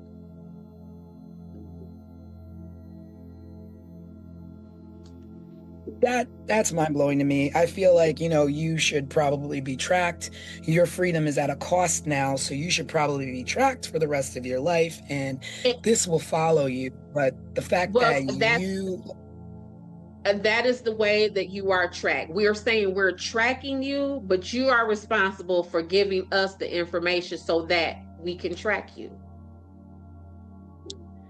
My question, though, was, once you are released from prison and did he do the full 18 years or he got released early? I don't know if he did. I don't know.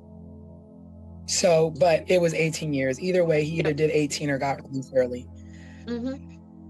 Now, at what point in 2016 or all these other things that we now have the ability to go back and test these things, are you not allowed to be like, okay, well, there was evidence under her fingernails, under one victim's fingernails, or how do we now solve this crime when we have somebody who was potentially a suspect released? Is there no interest?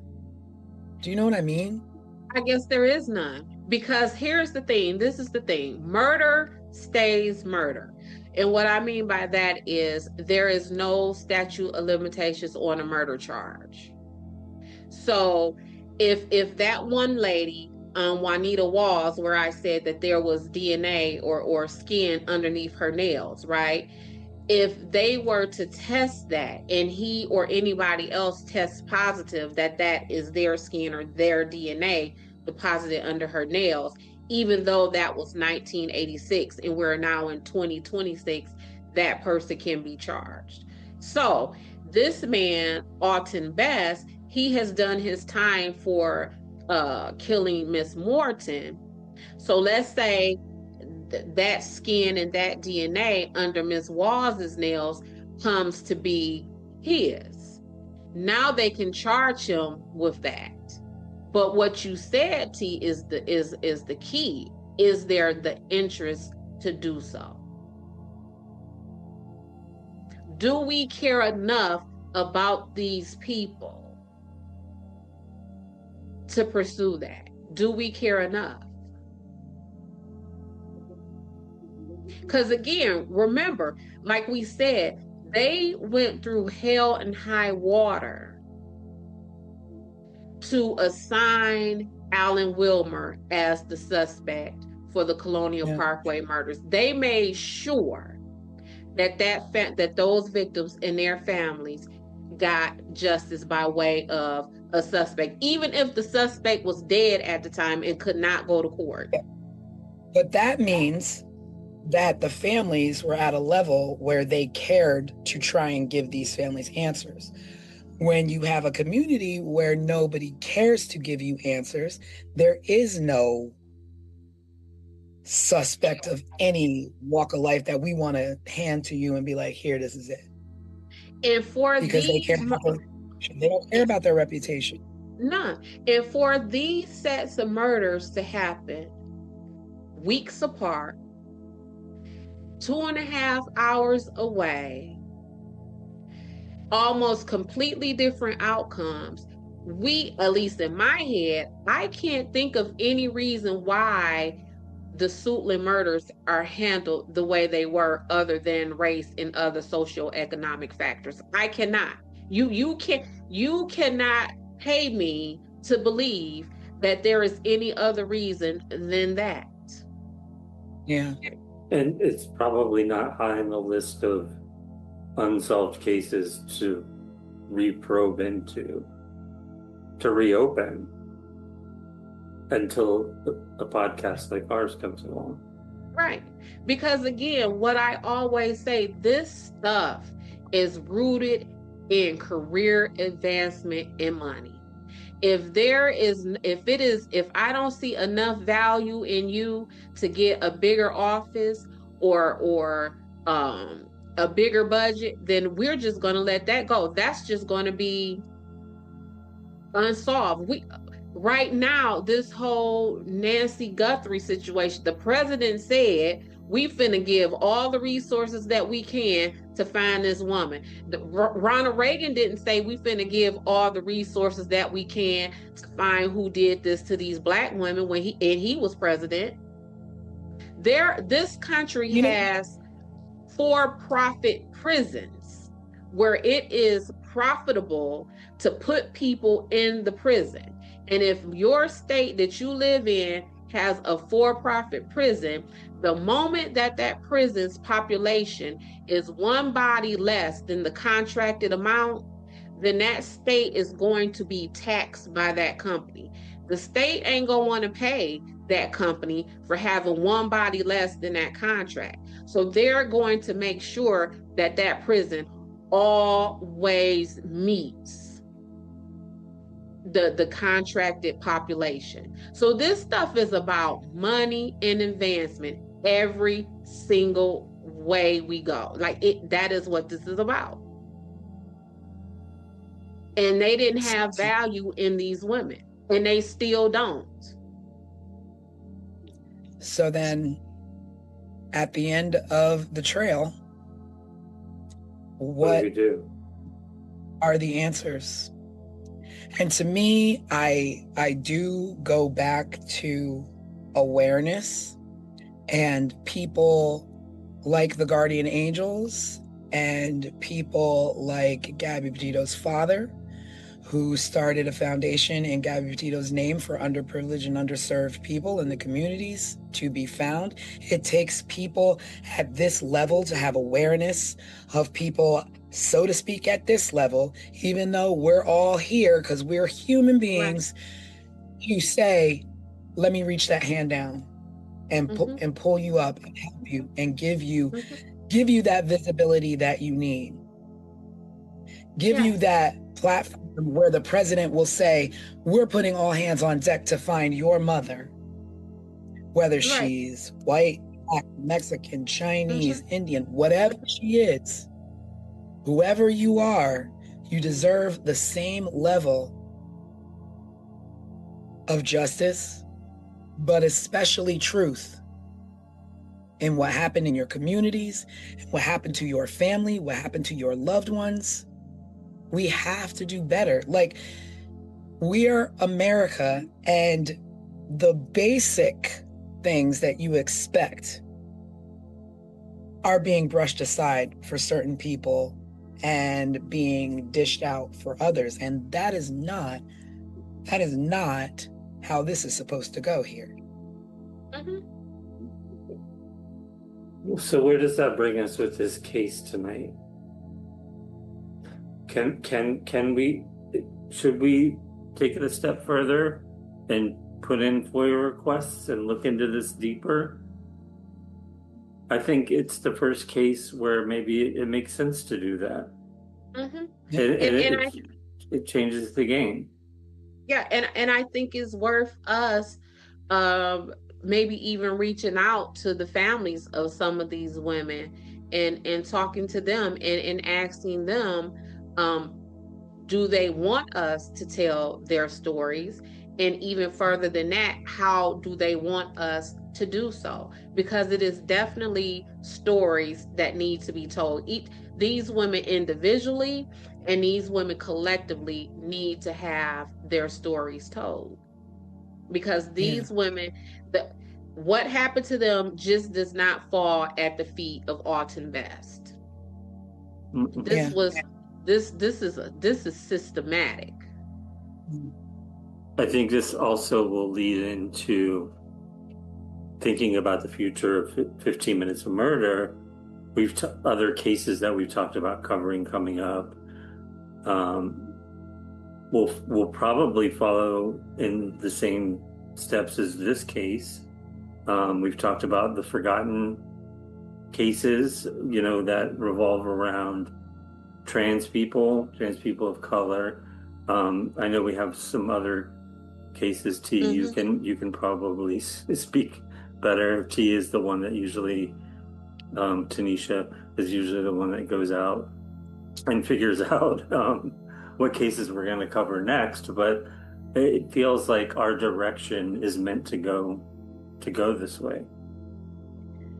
Because I don't know how you can separate the politics of it all from what is happening, because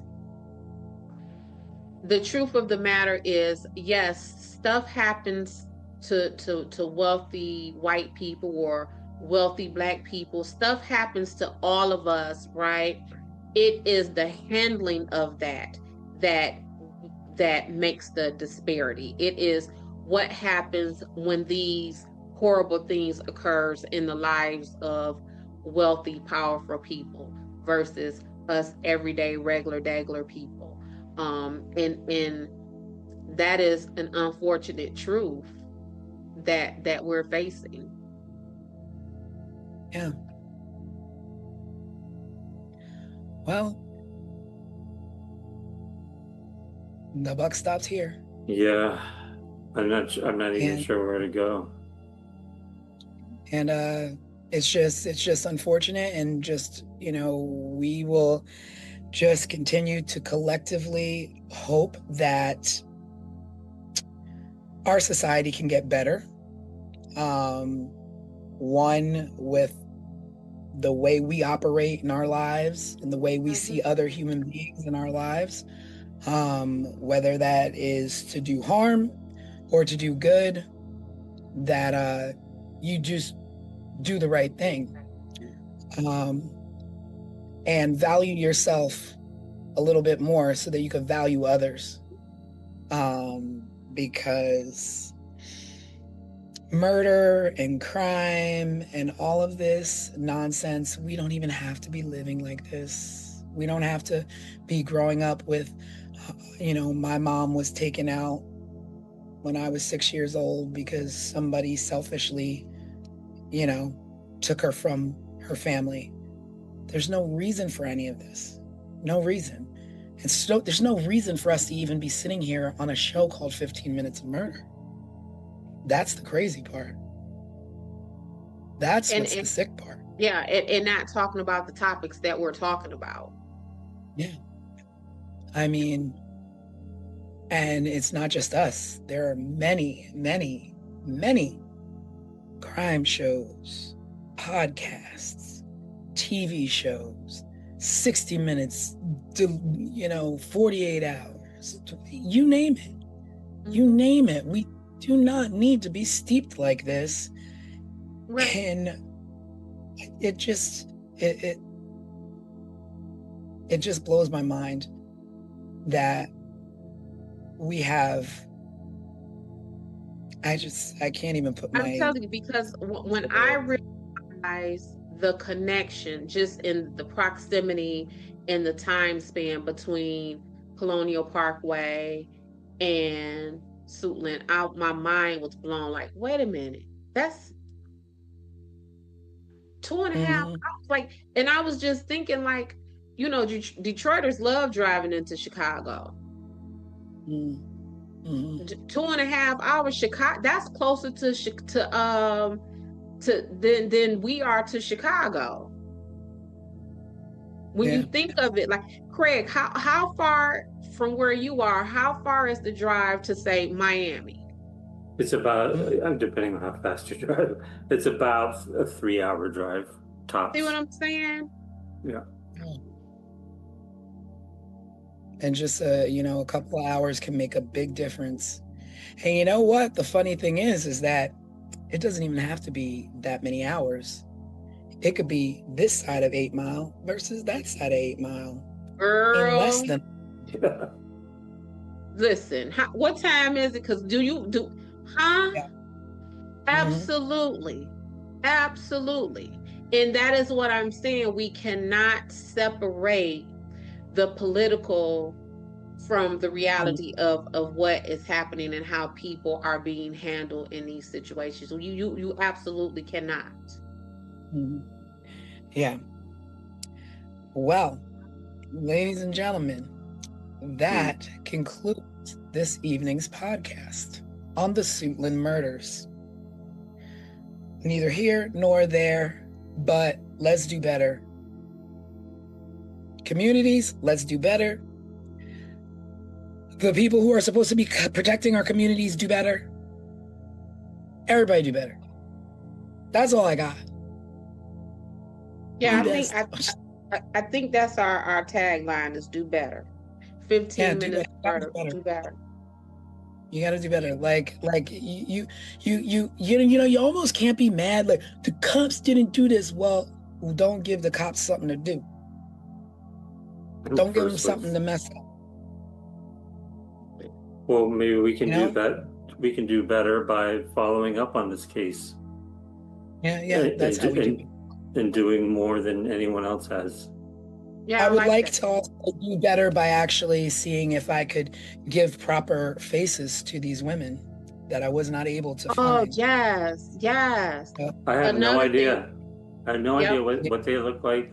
I have no idea what the suspect looks like. Nothing. And I know now what the suspect looks like, as I did my PI and activated my PI databases, and I found a mug shot of him and his driver's license picture or whatever that is. But that's because in this matter, I'm the fisherman. Everybody else running around in the community, they not fishermen. So again, you can only know what you know, and if you don't know it, you don't know it. Right.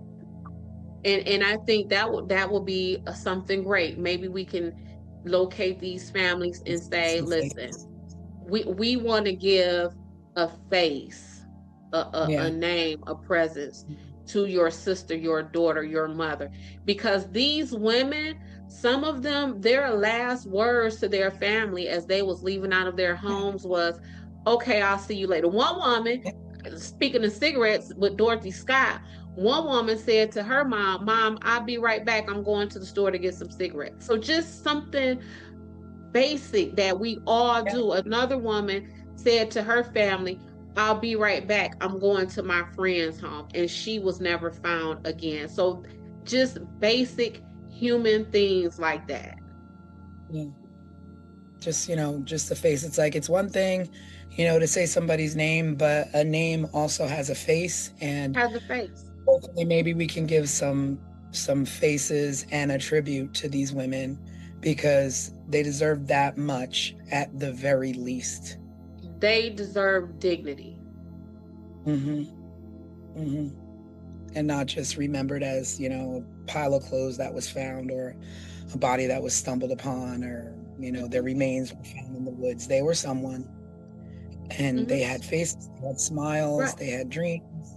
So at this point, that's what we could do. Yeah, one of these women worked at the United States Patent and Trademark Office. And that has been reduced to her being a murdered rape victim in the woods somewhere. Yeah. But without a face and with hardly a name. Yep. Yeah. So let's we on our end is try and give a face to these names and to this case overview. And I'm with it. And with that, everyone, This is 15 Minutes of Murder. Yes. Sorry I feel like we're ending on a low note, but more like a real note. Yeah. More like a productive note.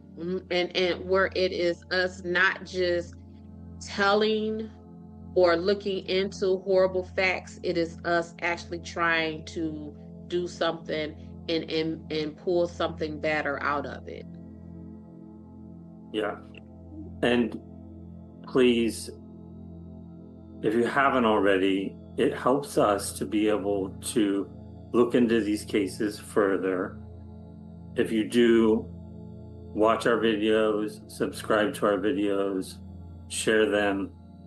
It gives us more leverage and leeway to get out and possibly look into this, not only these cases, but more in the future as well. So thank you. Thank you, everybody, and have a wonderful Sunday. Have a great week ahead, and we will see you on Wednesday Night Live. Thanks for tuning in. Be there, be Bye. square. Yes. Good night. Bye. Bye. Good night. Before we close, there's something important to say. In recent years, conversations around missing and murdered victims have brought attention to a painful truth: that not every story receives the same urgency, the same coverage, or the same resources. But let us show you what a champion from the ashes looks like. A true ally that has risen from tragedy, and instead of taking offense, what happened next is a lesson for all of us. After the loss of his daughter, Joseph Petito, father of Gabby Petito, became aware of such disparity in a rather harsh way. During a press conference to find his daughter, he was made aware of something often referred to as missing white woman syndrome. Instead of turning away from that reality, he leaned into it. He listened, he learned, and he acted by channeling his grief into purpose. Through the Gabby Petito Foundation, his family now works to support organizations that help all missing persons, especially those from underserved communities, receive the attention and resources they deserve. And to go a step further, Petito is currently working on a new series titled Faces of the Missing, which he says will cover dozens of cases that have received little media coverage. This will bring such hope to families that don't often receive the national or even local coverage deserved to bring their loved one home or to find answers. Joseph Petito, thank you for being the change we wish to see. Your daughter is proud. Rest in peace, Gabby. Subscribe, share, and remember, someone is always waiting for answers. This was 15 Minutes of Murder.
Just 3 blocks from the Atlantic Ocean, the quiet city of Long Beach, New York, looked like any other coastal town in the mid-1980s. But tucked along East Beach Street stood a very different world, the dormitory of the Yeshiva of Long Beach. Inside, teenage boys lived a disciplined life of study, prayer, and tradition. And on the night of October 31, 1986, one of them went to sleep and never woke up. His name was Chaim Weiss. His murder remains one of the most baffling unsolved crimes in New York history. This is 15 Minutes of Murder.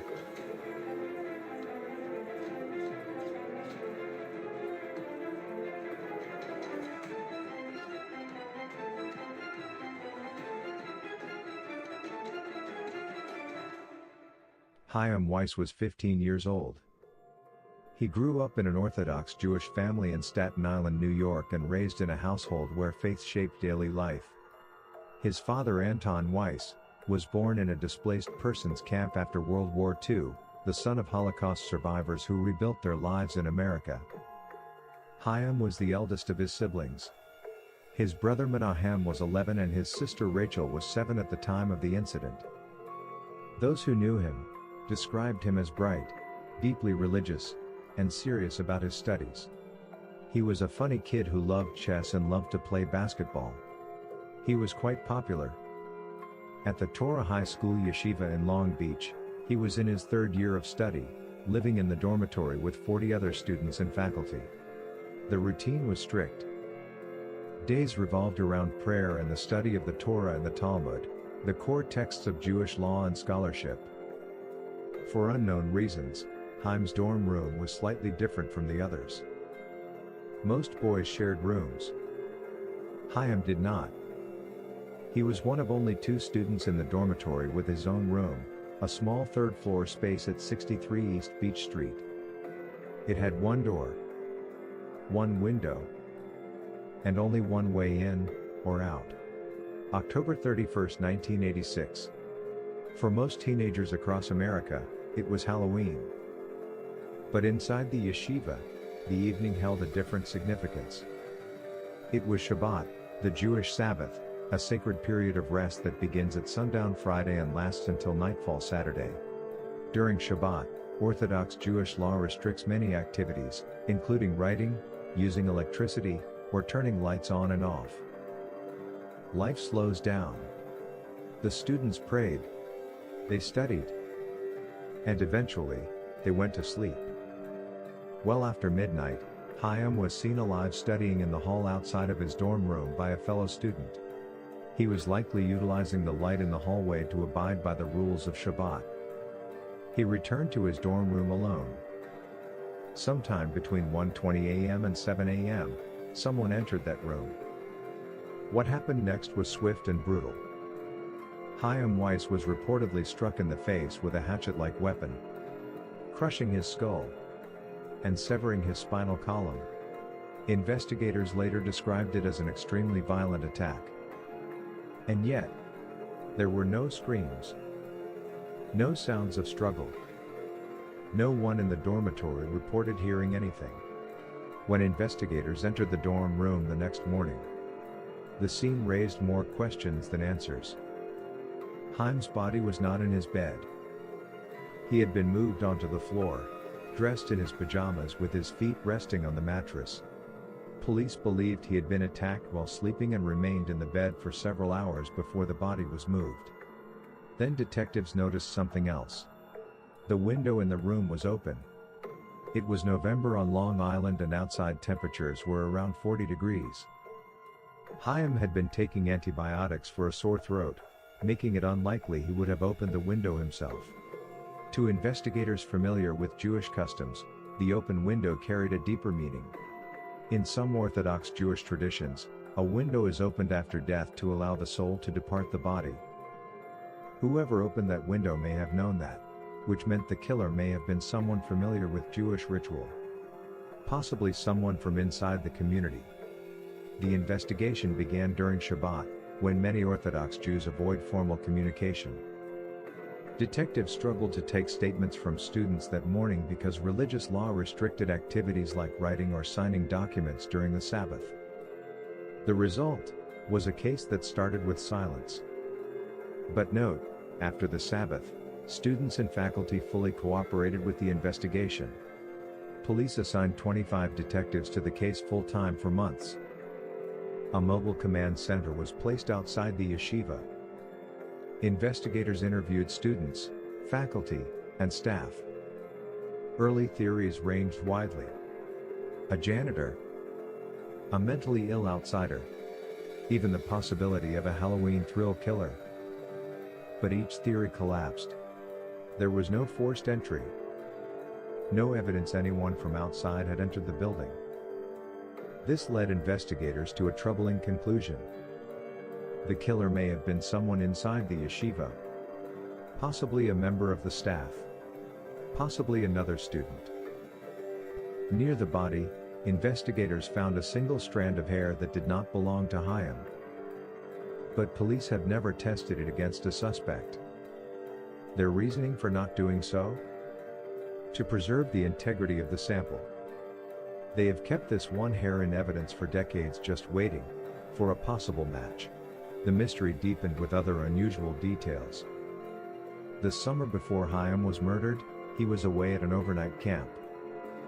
Chaim's father remembers him calling home crying, but refused to tell him why. There is a possibility the camp was affiliated with the yeshiva, but nothing is for certain. Anton regrets not delving deeper into his son's distress. Doing so could have changed the course of that night. After Chaim left the camp, he went to Europe to visit his grandparents. While there, the family received 2 calls from Rabbi Avram Cooper, the school principal. He wanted to meet with Chaim to discuss matters unknown. Chaim later met privately with the principal at a home in Brooklyn. But when his parents asked about the meeting, Chaim refused to discuss what had been said. Years later, another disturbing event occurred. In 1994, Chaim's family received a strange letter addressed to him. Inside was a dark joke printed on an Easter card, which said, "Know what happens to chickens when they get too old to lay Easter eggs? They die. Happy Easter." Around the same time, his grave was vandalized with Hebrew letters attempting to spell the word murder. Whether these incidents were connected to the crime has never been proven. The murder devastated the Orthodox Jewish community. More than 1,000 mourners attended Chaim's funeral in Brooklyn. Parents feared for their children, and yeshivas across the region increased security. But the questions never stopped. How could a teenager be murdered inside a dormitory filled with students? And no one heard anything? Nearly 40 years later, the murder of Chaim Weiss remains unsolved. A 15-year-old boy killed in his own bed. Inside a locked dormitory. In a room with only one door. And one window. A window someone opened. Perhaps as a ritual. Perhaps as a message. Or perhaps as a final act by someone who knew exactly what they were doing. The killer has never been identified, but investigators believe one thing is certain. Someone out there knows the truth. And they've been carrying it since 1986. Subscribe, share, and remember, someone is always waiting for answers. This was 15 Minutes of Murder.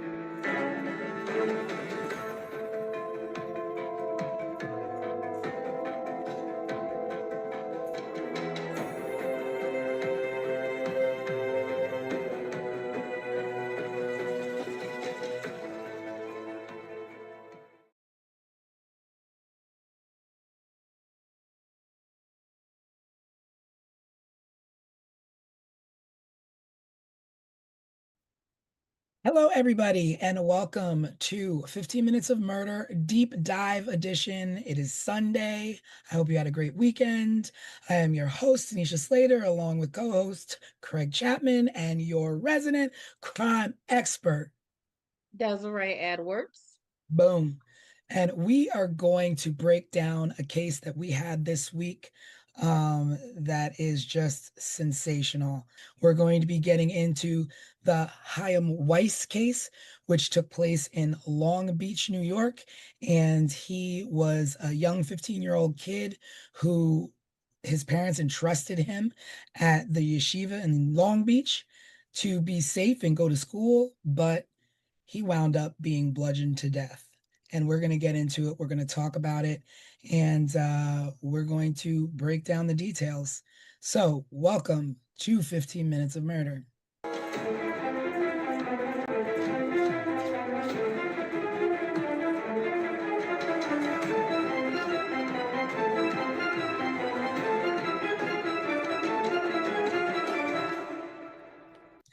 All right, so this week we presented the case of Chaim Weiss, a 15-year-old Jewish student who went to school in Long Beach, New York, and his parents trusted this school. Now, it's weird to me because it's a high school, and I'm not really used to, like, I guess you going away and staying in dorms for a high school. It wasn't really far away. I mean, he lived in Brooklyn, and this was in Long Island, so it's a matter of like not even an hour drive away. But yeah, but I've never like for a high school though, like college you live in dorms, but high school?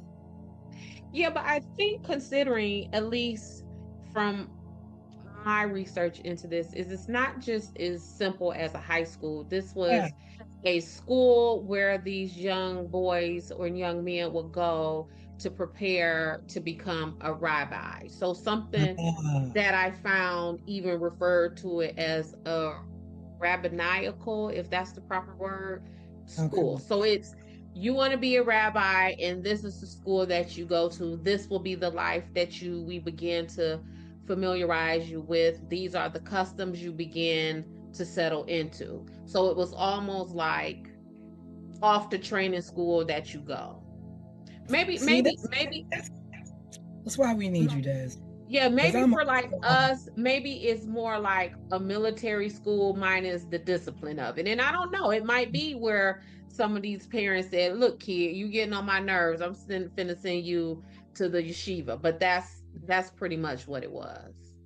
So the parents trusted, the staff, the faculty, the teachers. They thought their child would be safe. They didn't, why question it?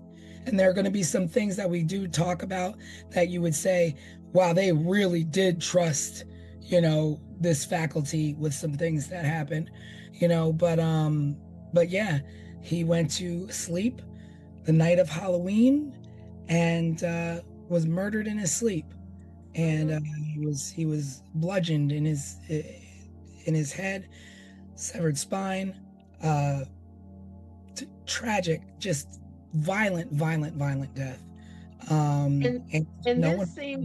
It seems to be him living in who he is up until the moment that someone saw him last alive. So all of the accounts that I read about him is that he was really smart, was a really social kid, had a great personality, all of these things. And one of the last accounts of someone seeing him alive was that they saw him sitting outside his dorm room in the hallway studying. So even up until his last moments, he was being his innocent, true to self, true to form Chaim. Yeah. He was, and they said that he was probably in the hallway because the Sabbath was that day. It was after midnight. Yes. So there's certain traditions and rules where they can't turn lights on and off. So there was probably a light left on in the hallway. So, and his room was probably dark. He was out studying in the hallway. And then he was killed in his sleep. And let's not really downplay it. I mean, it was brutal. It was a brutal, the way that he was killed was that's like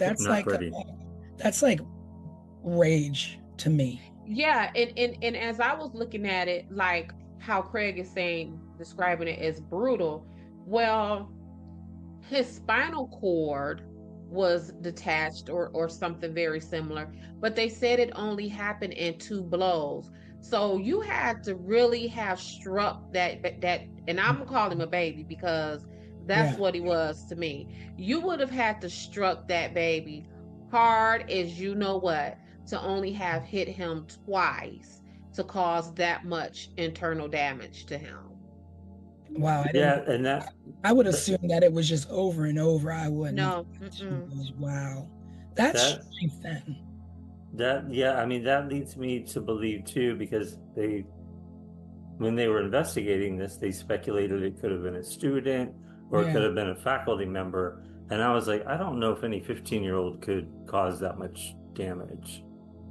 Like Yeah. another student. Which, That's exactly what I thought too, Craig. yeah. That came from some grown man strength, as Alex will call it. Yeah. But Mhm. so he what happened is the I guess the students saw him sitting outside studying or reading, and that was the last time he was seen. The next morning he didn't show up for class or breakfast or something of the sorts, and one of the teachers went to go look for him and found him in the room, and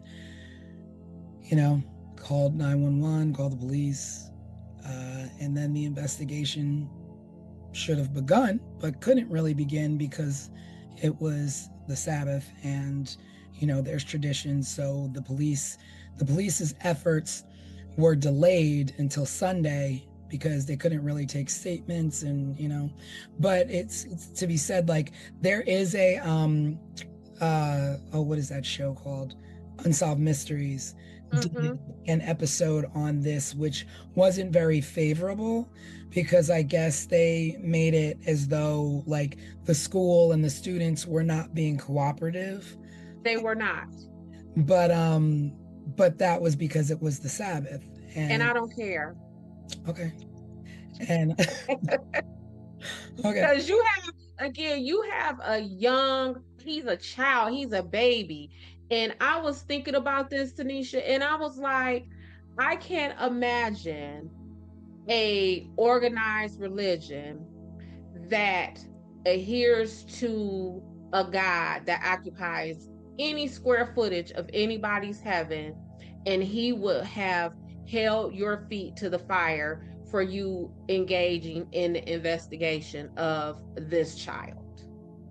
Like, and then they, a certain point, it was like perhaps they were instructed that the Sabbath was used. Absolutely. Absolutely. And that's what makes me believe that this was not an outsider, because anyone else may not have had that kind of knowledge. Like, we kind of in layman terms have some kind of idea about Jewish customs and the Sabbath or whatever, but we have known that they would stick to that to the point to where you can literally commit murder and no one is going to go look for you until a day and a half later, until the Sabbath is released. Like, that upset me really bad. And not only did they, and where, you say the investigation was delayed, I would dare say it was sabotage because of that. Because what they essentially did was allow this murderer to just kind of roam about for a day and a half to discard of any evidence or anything of that sort. Yeah, and not only that, they didn't tell his parents that he was dead until after the Sabbath had released. So can you? Yes. Yeah, I didn't know that. Oh wow. When I tell y'all, I was upset, like angry, like my blood was boiling as I looked into this. Yes, they did not tell that young man's family that he was dead until after the Sabbath was released. Wow. And it's crazy because there are just some strange things to me about the relationship that I think of the school. So Chaim was one. There were 40 students in this school, and Chaim and one other student were the only two students who had their own rooms. Why they had their own rooms, I don't know. But why they're two students and there's two students to every room. So why are these two students split up and have their own rooms? Why are they not in one room? Well, at first I kind of thought like maybe this was like some rich kid stuff. Like, oh, maybe, these are the kids whose families could afford to have them living in a single room, because that's kind of the case on a college campus. But as I was digging deeper, even Haim's father at one point questioned why his son had that single room. And the way they describe the location of that single room is almost like it was like a maze getting in and out of there. Like you would have had to like go past this room and that room, then hang a left and go past this room and then walk past these kids, and then boom, there they were. So it wasn't even like it was a single room that was just like on an easy path in and out of the building. It was a single room that was kind of like placed almost in a maze like way in this dormitory. And also I read that it was separate from the other kids. It was on the third floor and everybody else is on the second floor, first floor, whatever. But and when you think about it, like even in a house, when you have the layout of your house, you're like, okay, well, most of the bedrooms are upstairs. There's one bedroom downstairs. I'm not gonna have my kid in that one bedroom downstairs. Correct. I want my kids up in a bed. So when you're in a school and you're like, okay, well, you're separating children from the majority of where they could feel safe, but you have them up on a third floor unmonitored. And I don't know if they were unmonitored or not, but that's even scary for a kid. Like imagine like a 15-year-old kid having to be like, everybody else is down here. I got to go upstairs to the scary room, on the third floor where I'm by myself. And so it made me think like, were they separated for some other reason that might not be correct? Because what you're saying, T, is, as I was reading up on this, the school and the security of it, the students had been getting, I guess, picked on and bullied maybe by the neighborhood kids, because these would have been Orthodox Jewish people. So they would have looked differently than the rest of the community. So they probably got teased and all that kind of stuff. But it was so bad that they actually had escorts to walk the kids to and from school, because the dormitory was like 3 blocks from the school. And so they had, yep, and it was like more than one dormitory for the school. And so they would have someone walking the kids, to the store or to the school back and forth. So if you all thought that we needed that much security for these students, and now you have, as you're describing, these kids upstairs unattended, or let's say with less attention than the other students, why are we lax right there? Why if there were faculty staying in that dormitory with them, why not put the adult up in that weird room? Yeah. And supposedly the door to get into the building, it was a coded lock. So the way I understood it was that you would have to enter in a code to get into the building. So it wasn't even like, oh, maybe he put a bobby pin in the lock and got in that way. Like, this was a complete inside job, y'all. And that is what angers me so much. And the people, considering that this is an inside job, then that means you're literally using your religion and your customs to hide your deed of murdering these people's child. Because there were, I guess, two suspects. One was the janitor, who I don't believe he was Jewish. He wasn't. And then there were like some random, mental institution patient, but I don't know what made them think that. It was somebody that lived in the neighborhood, is what it was. It was just some like mentally Someone just unstable say, guy. This person Yeah, we and off and the and street. once the police were actually allowed to conduct their investigation, those folks were eventually ruled out. So then what does that leave us with? That leave us with a dormitory full of suspects. Yeah. And again, a dormitory full of suspects who would know your customs, who would know how to get in that building, who would know that this is the Sabbath. But then another thing with their customs in the way they practice their religion is that they don't do gossip. And Yes. they don't speak against what someone else says.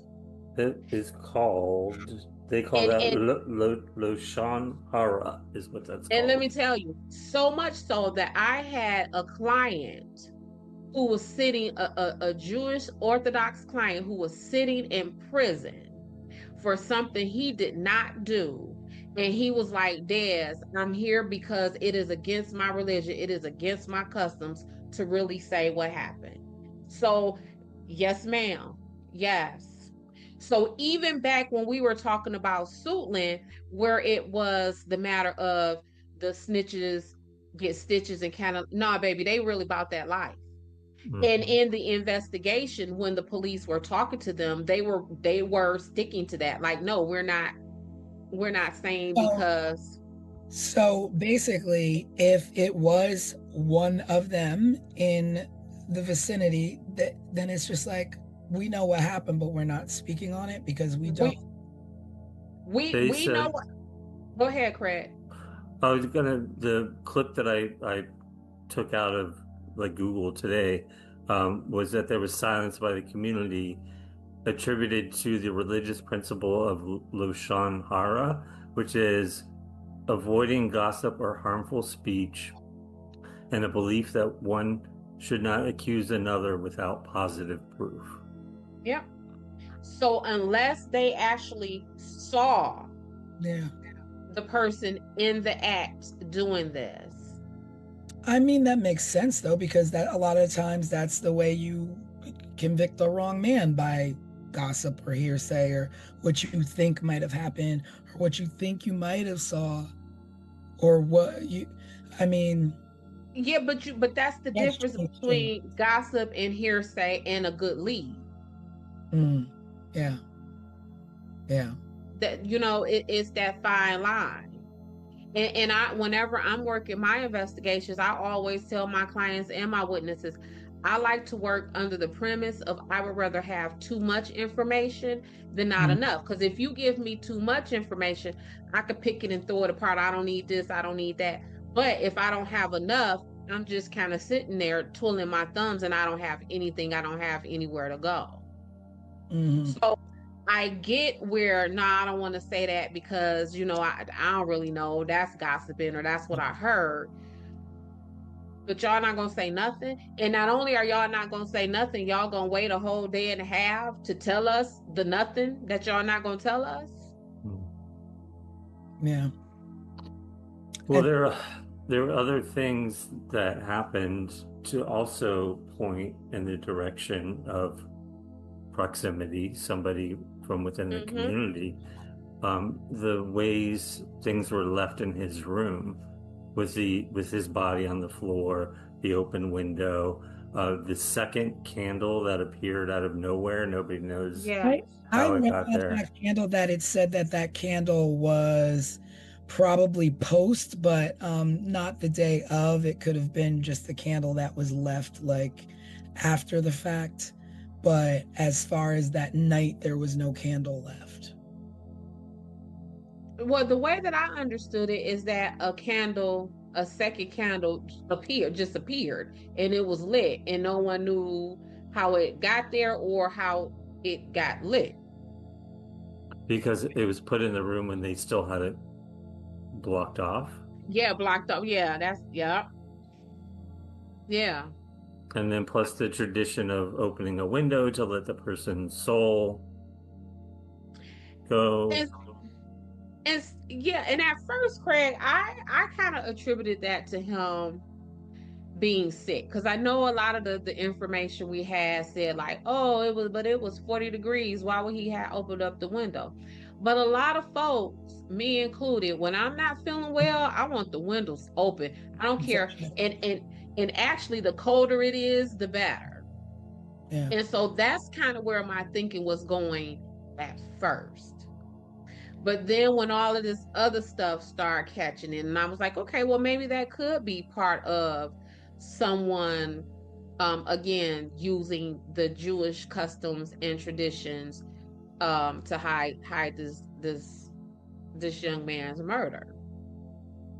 Because you couple that, we just talked about the candle, the window opening where they say that allows the soul to be set free, but then it's the way his body was positioned on the bed, and that also had some kind of Jewish symbolism. Like it what you But finna that's say? crazy to me, that you go and bludgeon somebody, but then want to respect customs. Like, that's an insane person. That is an insane person. You know, And because again, we're talking about someone, you would have bludgeoned this person and used the Sabbath as a way to get a head start on getting free. now but also if we're talking about like a student, so let's talk about like what would be some of the reasons in the path that a student would do this. He was liked, he was popular. Mm-hmm. And I thought all of those things too, until again I started digging deeper and started to coming up with some of this principles involvement in contact with Haim's family. Mm-hmm. So Haim's dad spoke about a meeting that they had with the principal, and I believe Haim may have even attended that meeting alone. Yeah. His parents waited outside for him. His parents waited Yeah. outside. There is no way. No way. I don't care, teacher, rabbi. And not at school. And it was I'm not It aware. was at his house. It was at his I'm not house. aware what you're talking to my child about. They trusted way too much what was going on here. There's something that's not right. Well, as a parent,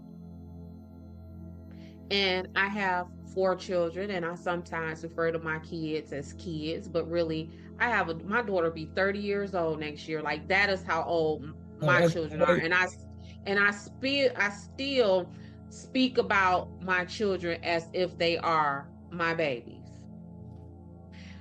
But when I tell you, you're not finna hold nothing with my kid and I am not present. Not only did that happen, but the dad said that there was a time that dad was on vacation and Haim called him upset about something that was going on in the dorm. And dad said that he kind of blew him off and said, "Son, I am on vacation. We'll talk about it when I get back." Now, this is what the dad said. This ain't what somebody said the dad said. This is the dad recounting this. Dad said that when he got back from the vacation, he checked in on Haim, and Haim was like, "Oh, it's okay." And then they left it at that. Well, of course, Haim is separate from the time that Haim called from summer camp or this overnight camp crying. I don't know. I think this it could be, but I believe that this is a separate incident because dad was actually on vacation this time. Yeah, because he called home from the overnight camp. So yeah, that has to be a different. Dad was on vacation. And then again, as a mom, what I thought was, of course, he's saying to you now, Dad, it's okay. Because when he reached out to you, you blew him off as Yeah. if he was not a priority. So it's a whole lot of neglect that may have came out of the home and out of this dormitory. Yeah. And that is what upsets me with Haim, because what are we even investigating? You know, it bothers me too that he went, that the rabbi or the principal or whoever wanted to meet with him, but you didn't go to their house. It wasn't a meeting at the school. And granted, it might have been summertime, but schools, you know, you could still go to the school. And you let your child go into a home of somebody, and he came out and he was upset. And when they asked him, what did you talk about or what was happening, he didn't want to tell them. That is your telltale sign that something's wrong. Yep. The child doesn't want to tell you what the conversation was. And when the person who had the conversation with him doesn't inform the parent, this is what is going on at the school, and we need to correct this. You need to correct your child has been doing this or that. But the hush-hush of it all. And I think there was another encounter that the family had with the principal where the dad said he didn't want to say what was said between him and the principal. What in the world? There's a whole lot going on besides learning in school. Learning in school. And that is all part of what I mean by, I understand that we all practice different religions and different customs and all of that. But when it comes to the well-being, when it comes to the safety and the protection of your children or the children just around you in your community, does that religion and sticking to its practices, is that bigger than protecting children? But then, like, we have to think, like, because we don't have a lot of answers, who are we protecting them from? Are we protecting them from the rabbi, the principal? Are we protecting them from the students? Because we already know it's not someone from the outside. And that is part of what I mean, because now if our goal is, look, we're talking about a kid who was struck in his head only twice, so violently that his spine and all that kind of stuff was dislocated and separated and all that kind of stuff. If that does not make you come up off of the no snitching, if that does not make you say, listen, guy, I understand that it's the Sabbath, I don't know what will. Yeah. I don't know what will. That what happened to that little boy, I would imagine it is a prayer that we could pray to atone for breaking that Sabbath or breaking these traditions, to get to the bottom of what happened to this child. Because that he was in the dormitory. Yeah. Yeah. So who are we protecting him from? People in the dormitory, because that's obviously where it happened at. And so we all know it was in the overview. There was no weapon found, but there was one singular hair that was found that is being held in evidence and waiting for a suspect before it can be tested. And you have at least 40 suspects in that school. So why? And not only do you have, and what you mean, you waiting to test the hair until you get a suspect? What? What? That don't even make no sense. Whose decision is that anyway? Whose decision is that? Who would have gotten that instruction? And then law enforcement, I mean, I guess they tried their best to do what they could with what they had. They eventually set up like a 25-member task force to be on point, along with a mini command center outside the dormitory. So it seems, with that said, then it seems like police are like, no, we want to get to the bottom of this, but what is What prevented them from the access they needed? well, the first 28 or the first 48 is the most important of an investigation. Right. Yeah. They lost at least 24. Yeah, that's what I said, a day and a half, so maybe 36 hours. Yeah. So And this I don't, and then I often wonder as I was reading this stuff, is Haim's parents, are they still unorthodox Jews? Like, is this still their religion? Like, you know what I'm saying? Like, what has this done with their relationship with this religion? What has it done with their relationship with God as they know it? What has it done with their relationships as a couple, as a family? Because some of the stuff that I read is that the mom didn't want him there. oh, I didn't really find much about the mother. Like, it was just all about the dad, and like, I was lucky that I found the mom's name. Yeah. Yeah, she didn't want him there. And he had a younger brother and his sister too. Mm-hmm. Mm-hmm. Well, I read some weird things too. I mean, speaking about the principal, because I was wondering, I was like, up until this time period, has the father continued to press? 40 years, it's been a long time.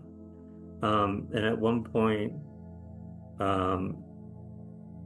the father recounted the rabbi suggesting the family reflect on their own bad deeds as a reason for their misfortune. And See what I'm saying? And then, so the rabbi said this to the father, and the father actually sued the school a couple of times, or tried to, for not keeping his son safe. See what I mean? Are you kidding me? Bad things happen in this world, and you're going to say to a father of a slain son, maybe you should think about your deeds and why this happened to your child? But not just that. These people were paying you.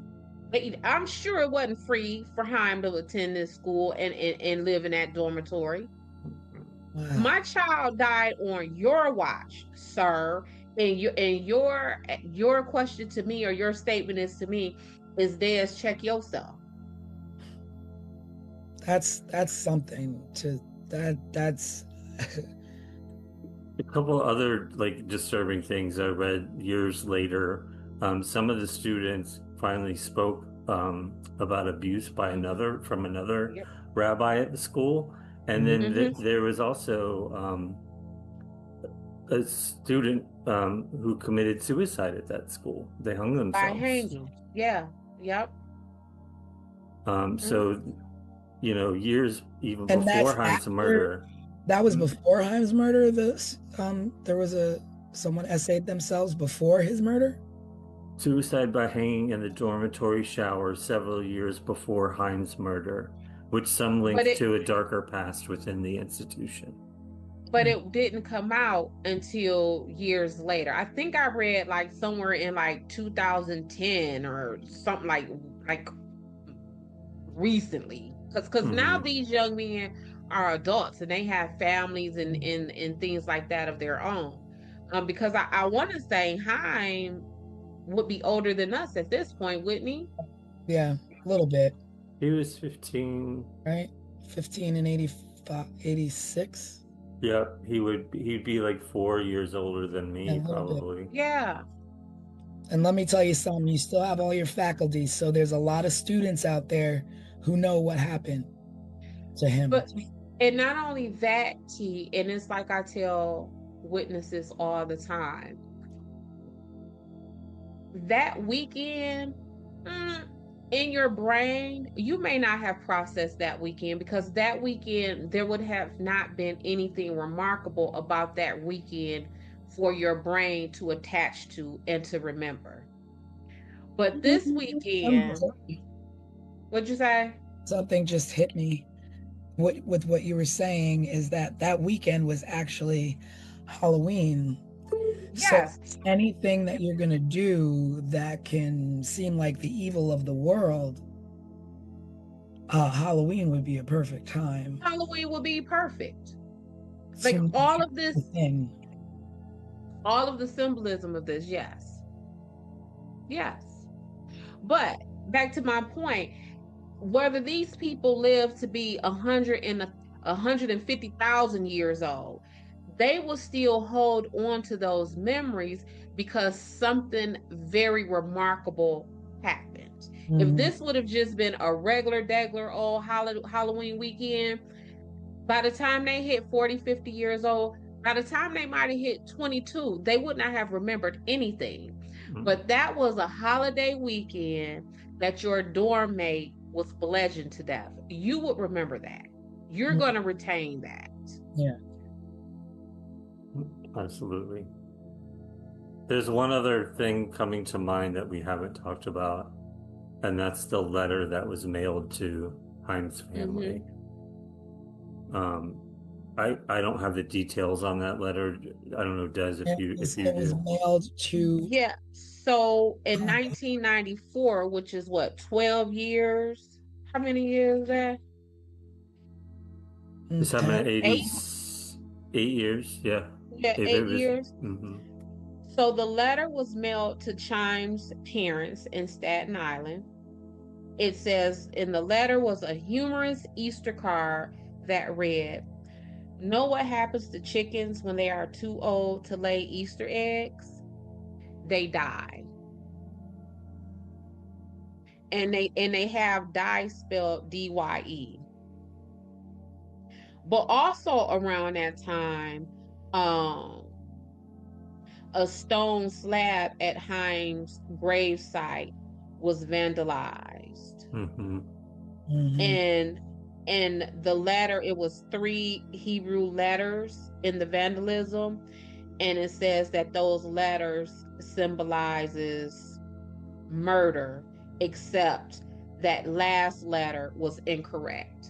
So it seems like with this slab, like, let me make this say murder to taunt these folks a little bit more, but to continue with this torture and to cover up these tracks, I'm going to misspell it a little bit, make it a little bit off. The point elsewhere. Yeah, I'm gonna make it a little bit off. And then even with this Easter eggs and they die, like, you know, we talked on this week's Wednesday Night Live, is that felt very hate crime-ish, whether it is intentional for someone trying to throw someone off the track of what really happened. And you know, I likened it to someone sending a letter to a Muslim victim's home talking about, you know, what's a Muslim person's favorite pizza topping, pepperoni and ham. You know what I'm saying? Like, it felt very offensive to me in that way. And again, kind of like playing off of the misspelling of murder, they spelled die instead of DIE, it's spelled DYE. Like you would dye Easter eggs when you yeah. You know, as and why and from my understanding, why would a Jewish person dye Easter eggs? Like, they don't, that's not even part of their custom or part of their standard beliefs.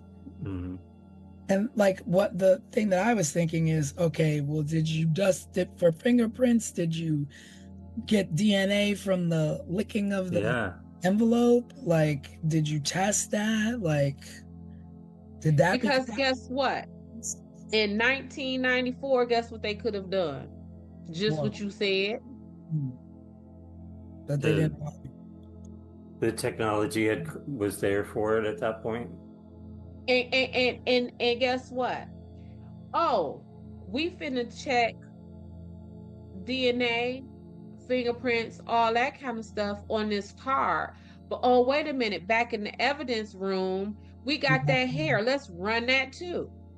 Yeah. It's time, yeah. I Let's don't know. run that too. That's what the kicker is to me. It's like, what are you waiting for?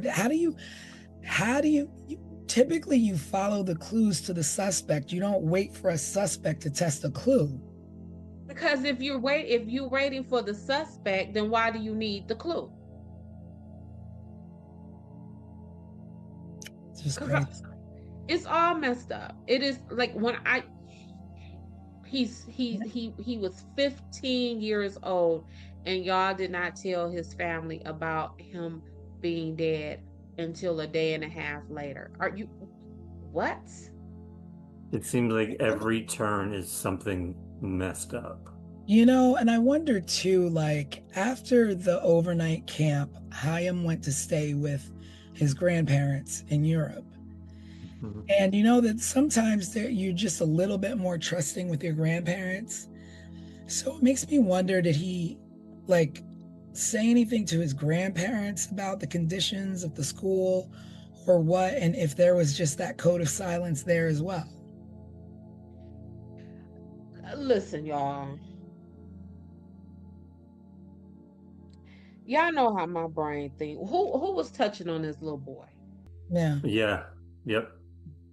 Who was touching on this baby that had him trying to reach out in the ways that he was reaching out? And then it makes me think, well, did he? And was Did he he what?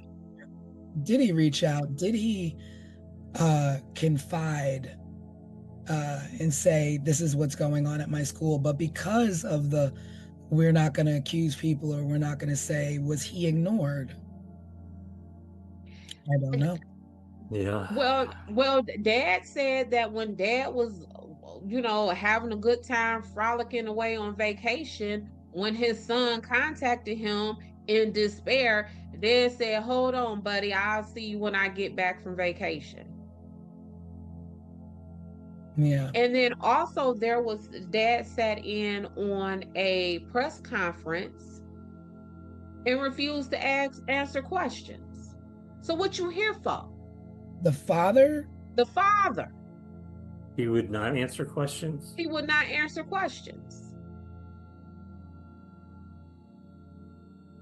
What are you aware of, like what kind of questions he wouldn't answer? Well, so if it was a specific type of question, then that would have been, well, Dad refused to answer questions related to dot dot dot dot dot. But it was simply there was a press conference and Dad refused to answer questions. So I just take that as I don't want to answer nothing that y'all talking about. Just help me find my son under the mysterious cloak, all of the stuff that we have essentially created and presented before you. But don't ask me nothing. It's funny because I saw I don't know, it was one of the news stations went and caught up with the rabbi, or one of the rabbis, and he refused to talk. He was like, I'm not saying anything. I'm not talking about this. This is not, and it's just like, but just really mean and nasty about it. And it's just like, okay, everybody can be mean and nasty about it, but Chaim is no longer with us. Mhm. And Chaim's parents still don't know what happened to their child. No. And they trusted you with their child. Mm-hmm. And Every not only time. that, something was going on that Chaim was trying to let someone know what was going on. And not only that, it seems like that school's been troubled in the past and has a little bit of a stigma. And I'm curious as to why the mom didn't want him to go there. Yeah. Well, one of the things that I read is that Mom was saying how she wanted him to go to a more prestigious school. That a lot of the children in their community was going to yeshivas in Baltimore and in Pittsburgh. And that's part of, at least that I read, why Mom didn't want him there. So again, it will be that, see, I told you. See, I told, and again, what does that do with her relationship with him? Because Yeah. what they were saying is that they weren't really sure if Haim wanted to go and be a rabbi or if he wanted to get into business like his dad. So if the family had the means, then is mom like, see what happened with my baby, and I told you I didn't want him there, and this happened to him because you somewhere being a cheapskate. Like, you know what I'm saying? Like, all you Yeah. had to do was spring another couple $1,000 this semester, couple $1,000 that semester, and would my baby have been safe? So, and those kind of like what we always be talking about with Nancy Guthrie, all of that dialogue that comes within the families as they are discussing and living through and just trying to traverse these traumas and tragedies that happens to them. Yeah. Yeah, it's hard. It's hard when you're pointing fingers at your own family members, right? Mm-hmm. Or the people who was supposed to take care of your baby is pointing the fingers at you, talking about some, well, check your own karma, check your own behavior, and is this? Hey, that is just, my mind is blown from that. Mm-hmm. Like, You know, as I was researching this, and my mind went to Haim, but maybe he was being molested. Like maybe this is why this happened to him. And then I hear tonight we're talking about how much it seemed he was trying to reach out, but was probably yeah, being shut down by his father and people that he trusted, or feeling, shame because of it, like maybe guilt because of it. Who knows how he Yeah. was feeling? But at the end of the day, he was murdered. He was murdered for it. And when we get to this point in all of our cases that we've covered, I almost feel like crying at this point for Haim. yeah, For Haim. Yeah. For Haim and his entire family. I read an article, y'all, that stated that his grandparents were Holocaust survivors, that his father was born in a displacement camp, and that Haim died before all of them in that dormitory. Yeah. Wow. That his grandparents survived the Holocaust. Yeah. That's something that, the whole that a parent should never have to bury a child. But when your parents and your parents' parents have survived such evil in the world. Such evil. And then the people who were paid to take care of you say, your own people, your own community, not the enemy, not the outsider, own community where you're supposed to protect one another and feel safe. And even if it was an outsider, which I highly doubt it was, your goal is to protect. You all stick together. You all protect one another. What you've been through, you shield one another from the evils of this world when you can, especially when it's someone else's child. And you say something. But then to think the unthinkable of him being taken advantage of in a situation like that, and potentially covered up through murder is just heinous. And you touched on something to me, T, that's very personal to me. I was an education major for one day. I spent the day, going to all of my, oh, you finna be a teacher classes. And what you just said was you are entrusted with other people's children. That responsibility, just from that one day of classes, was so enormous to me Mm. that at the end of the day, I was already down at the academic advisor changing my major because I could not grasp Mm. the enormity of me being responsible for, just in one class period, 27 children that belongs to somebody else. Mm. Yeah. That's a I lot of couldn't. lives. That's a lot of lives. And like I said, if you are a middle school teacher or any school teacher where these kids are changing classes during the day, and that's 27 kids. If you're lucky enough to only have 27 children in your classroom, that's 27 sets of kids, 6, 7, 8 times a day. I'd be And wanting to throw up, hoping that they'd all show up at the next class.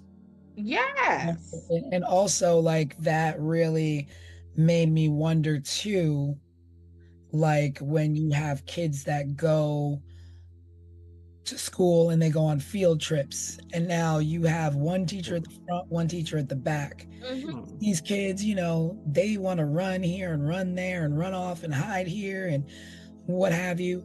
And then not only did they entrust Chaim at the school, but also at an overnight camp. Like, what happened in that overnight camp? What happened in that overnight He camp? called home crying. Mhm. So and it's not certain whether the overnight camp was attached to the yeshiva or if it had anything to do with it, but it was still an overnight camp in which he was told, you know, sorry, deal with it, whether it was a kid who was bullying him or maybe it was something worse. Yeah. And with the way, from what we're, just from our understanding, I don't know how much you all know about Judaism or whatever before we covered this case, but I knew very little. Mhm. But in the little bit that I had to learn to research this case, of course that camp was connected to the yeshiva. Mhm. Yeah.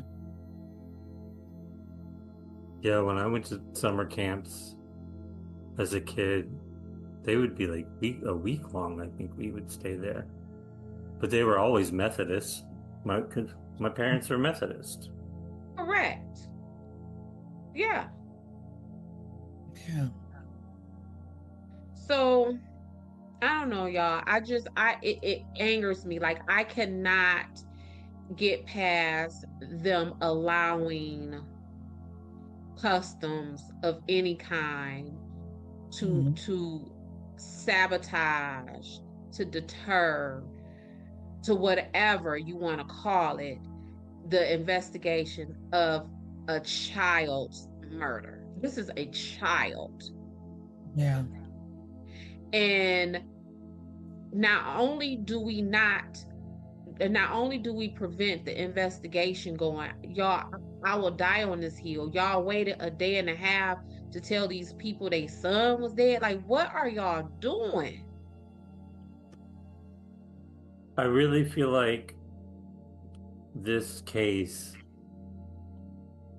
and I'm hoping that this is what happens, will open up a dialogue with our viewers and our community, Yeah. so they can chime in to try to help us make a little bit more sense out of what happened and why.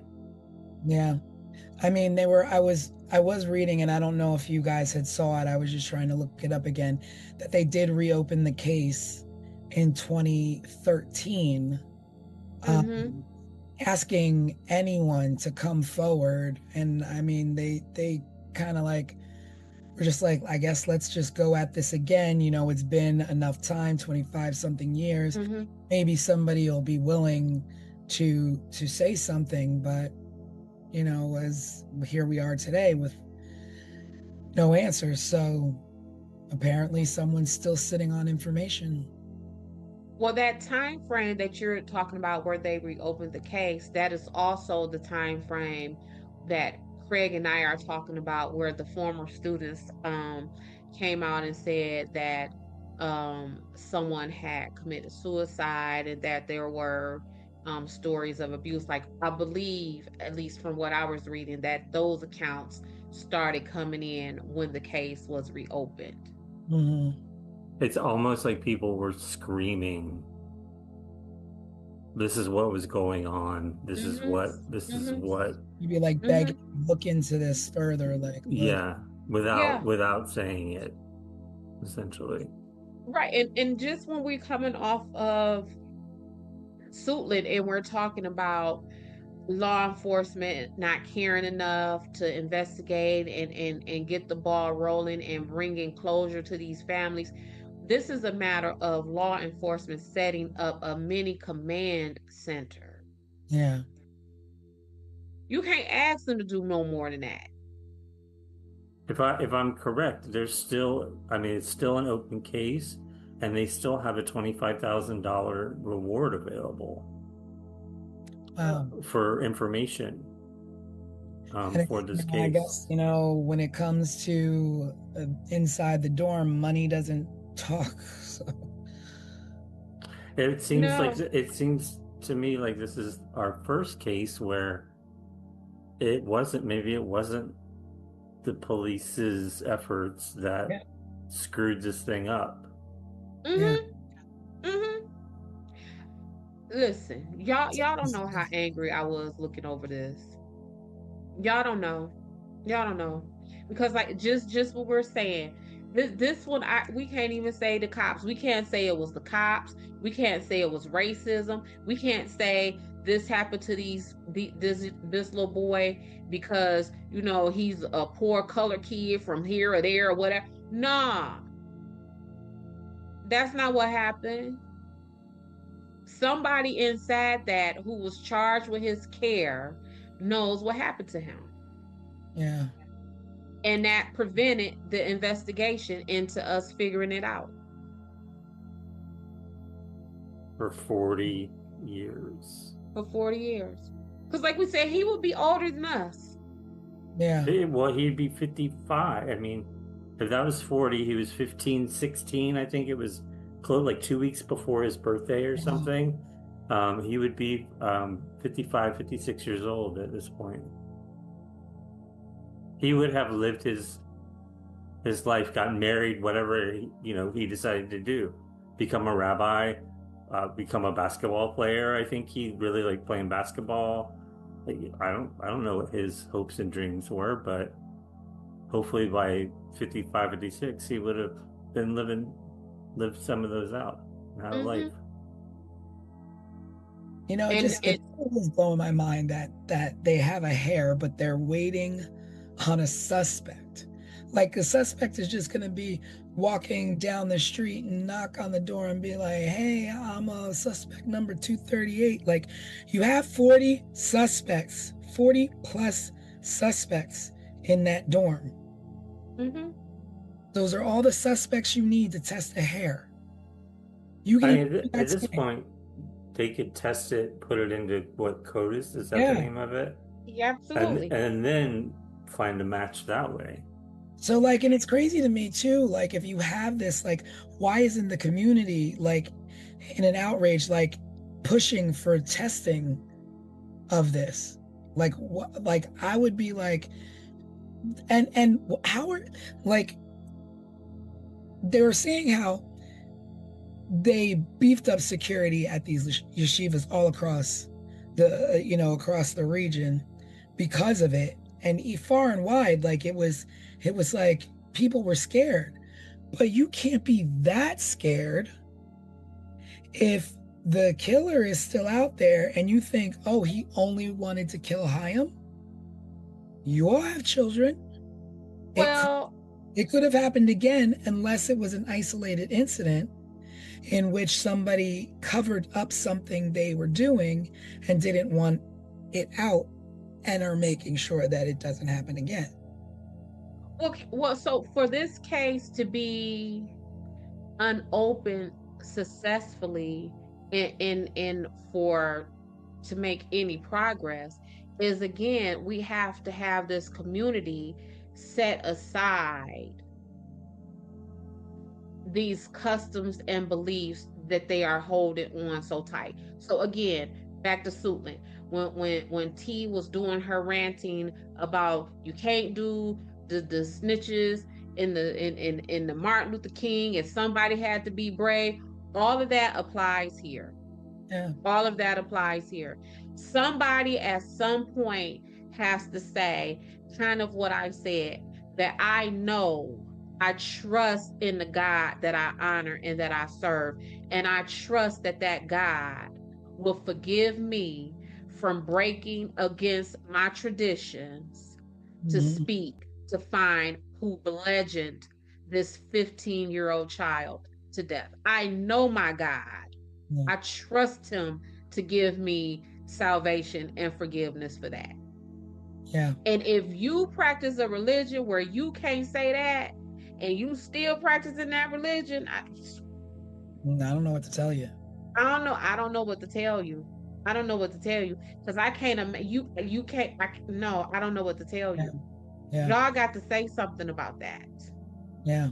This is that I feel like that one hair can change a lot testing that. But not just that hair tea. If they still have that letter, Yeah. that letter can still be processed. Yeah. I mean, you got it right in your hands. You're not looking for it. You have it. And granted, it was etched in stone. You have the hair, you have the letter. I would imagine you can still some kind of handwriting expert can still examine those letters that were chiseled into that stone, because whether I am writing on a piece of paper or chiseling into a stone, I would imagine that there is still something there to be studied. Yeah. And it seems like, I don't know, you just wait until someone is dead and gone before you make them a suspect. Mm. Then it's like, oh, I'm not gonna, point fingers, but opinions are opinions and everybody's got one. Is that faculty? I mean, deathbed confessions sometimes never come. Mm-hmm. And I'm kind of like, I mean, keep it. Because what do we do with it now? We can't, that's not getting my family the justice that we need. I need you sitting up here on your dying bed saying, yeah, I did whatever that is. That Mm-hmm. still leaves a hole in me, because you still got to die and live all of your life in peace. And the only reason why in that moment you decided to say you did whatever it is that you did, even that's selfish, because you did that in that moment because you chose not to take that with you when you go stand before your maker. So that's a guilt. If that's the case, if it comes down to you confessing something on your deathbed, I would rather you rot with that on your soul than for you to have the release of that. There's also this thing where you can feel convicted enough to do what Des said, is that, the God you serve, there's some penance that you can do, or some, prayer that you can say for forgiveness. But there's also something called anonymity, where no one has to know that it was you who knows what happened. You can give your account, you can send a letter, you could send clues, you could do whatever you want, but get the information to who needs this information to find out what happened to him. Mm-hmm. Yeah, they have Maybe you don't want that $25,000 because you don't want nobody knowing that you said anything. Anonymously drop a tip. anonymously make a phone call. Because I don't know what it's called anywhere else, but here in the Detroit area, we have the 1-800 number for Crime Stoppers. You call Crime Stoppers and you say XYZ did ABC. Mm. No one will know about that. Attorneys always say, well, Des, they said the tip came in from a Crime Stopper. But I can't access that. Yeah. I mean, And I don't know, maybe that makes me a crappy investigator, but when I tell you they don't release that information, like someone knows something, so it's, it's time to let someone know what happened to this young boy. time to let someone happen.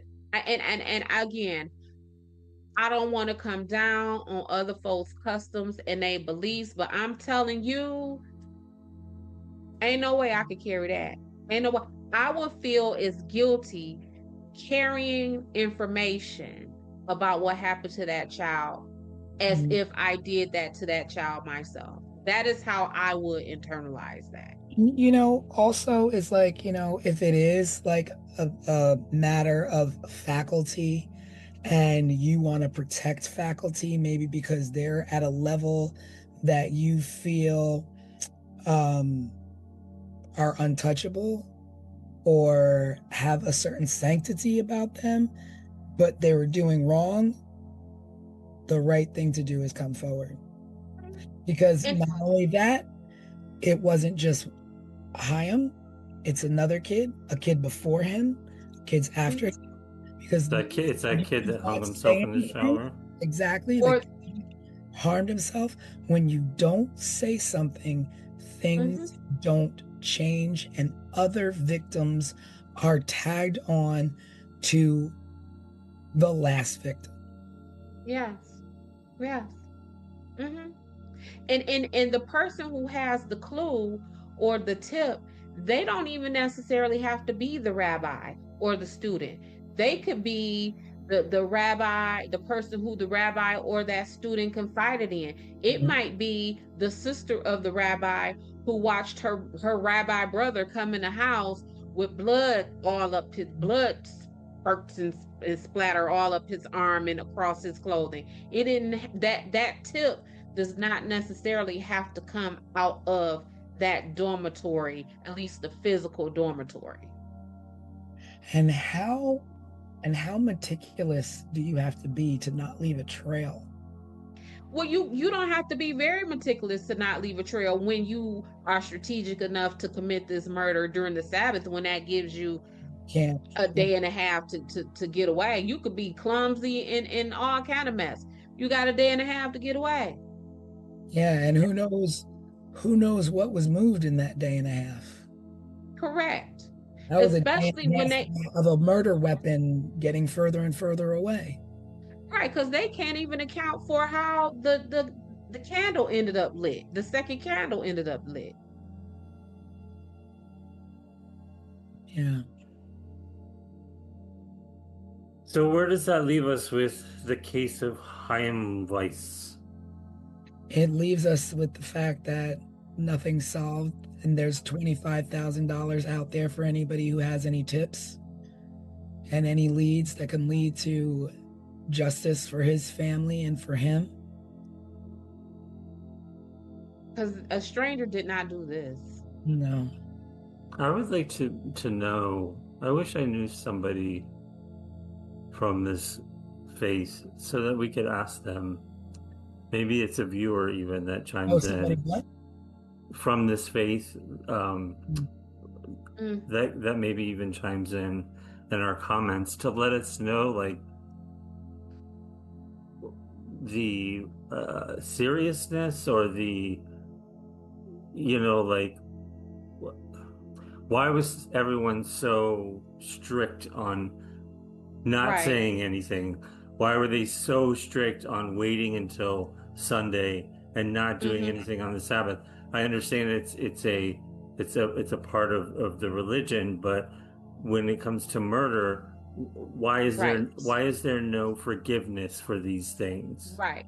Because you're not you wouldn't be breaking Sabbath to say go roller skating or go to a basketball game. Also, don't know during this silence what meetings were had, what was said to these children by faculty or staff, and instructed what to and not to say to the police. A lot of time.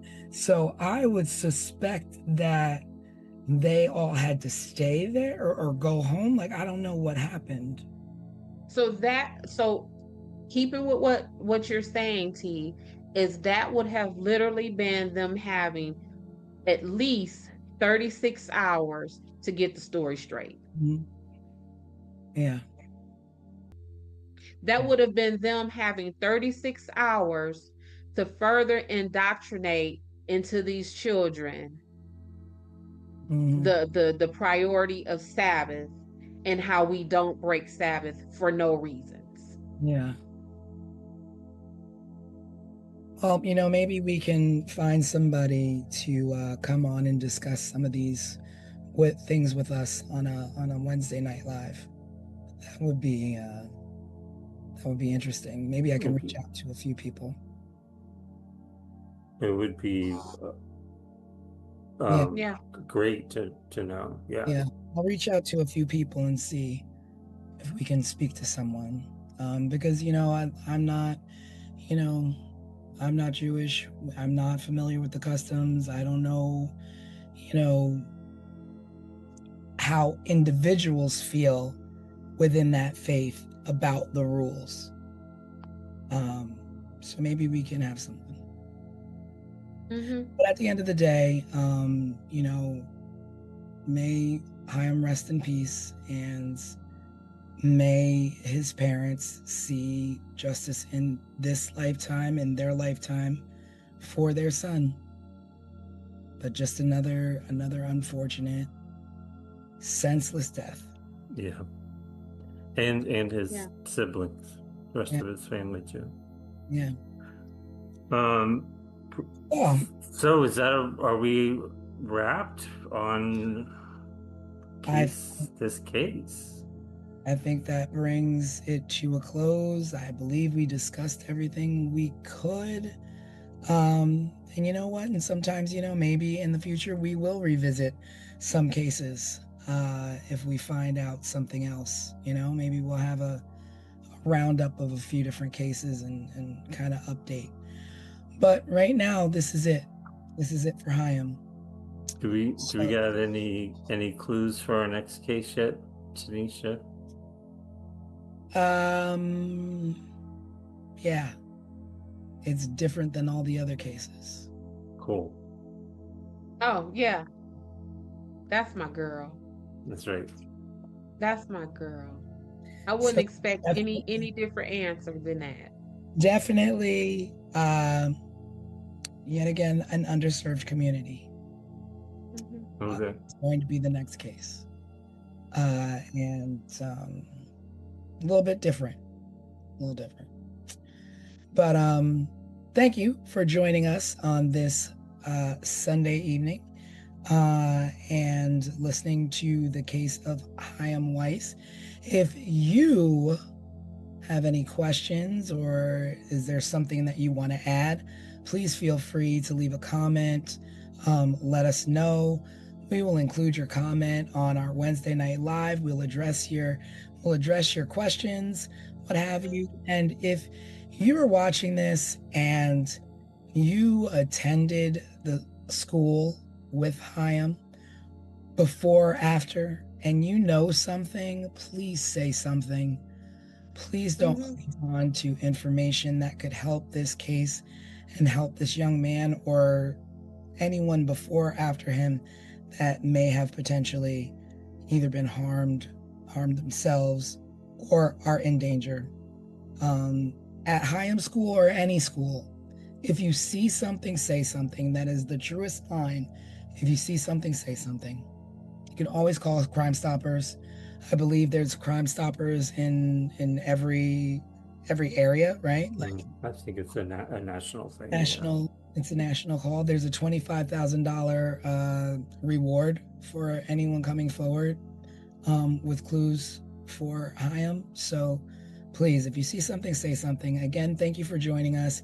And we will see you on Wednesday night when we just catch up, perhaps give a little bit more clues to the next case.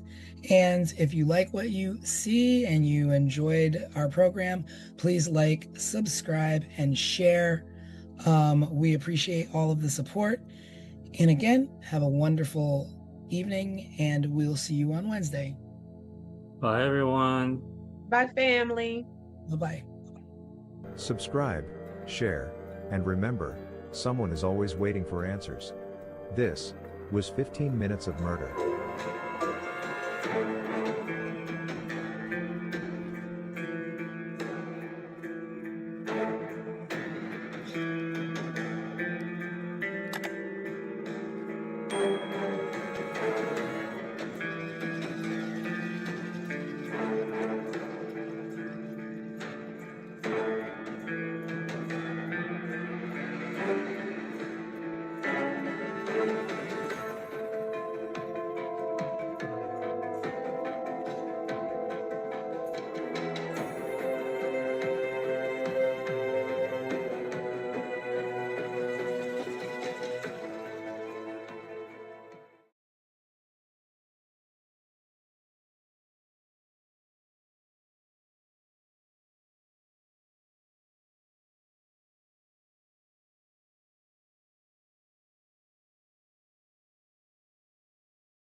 Hey, 15 Minutes of Murder family. It's me, your resident crime expert, Desiree Edwards of Sunshine Investigations.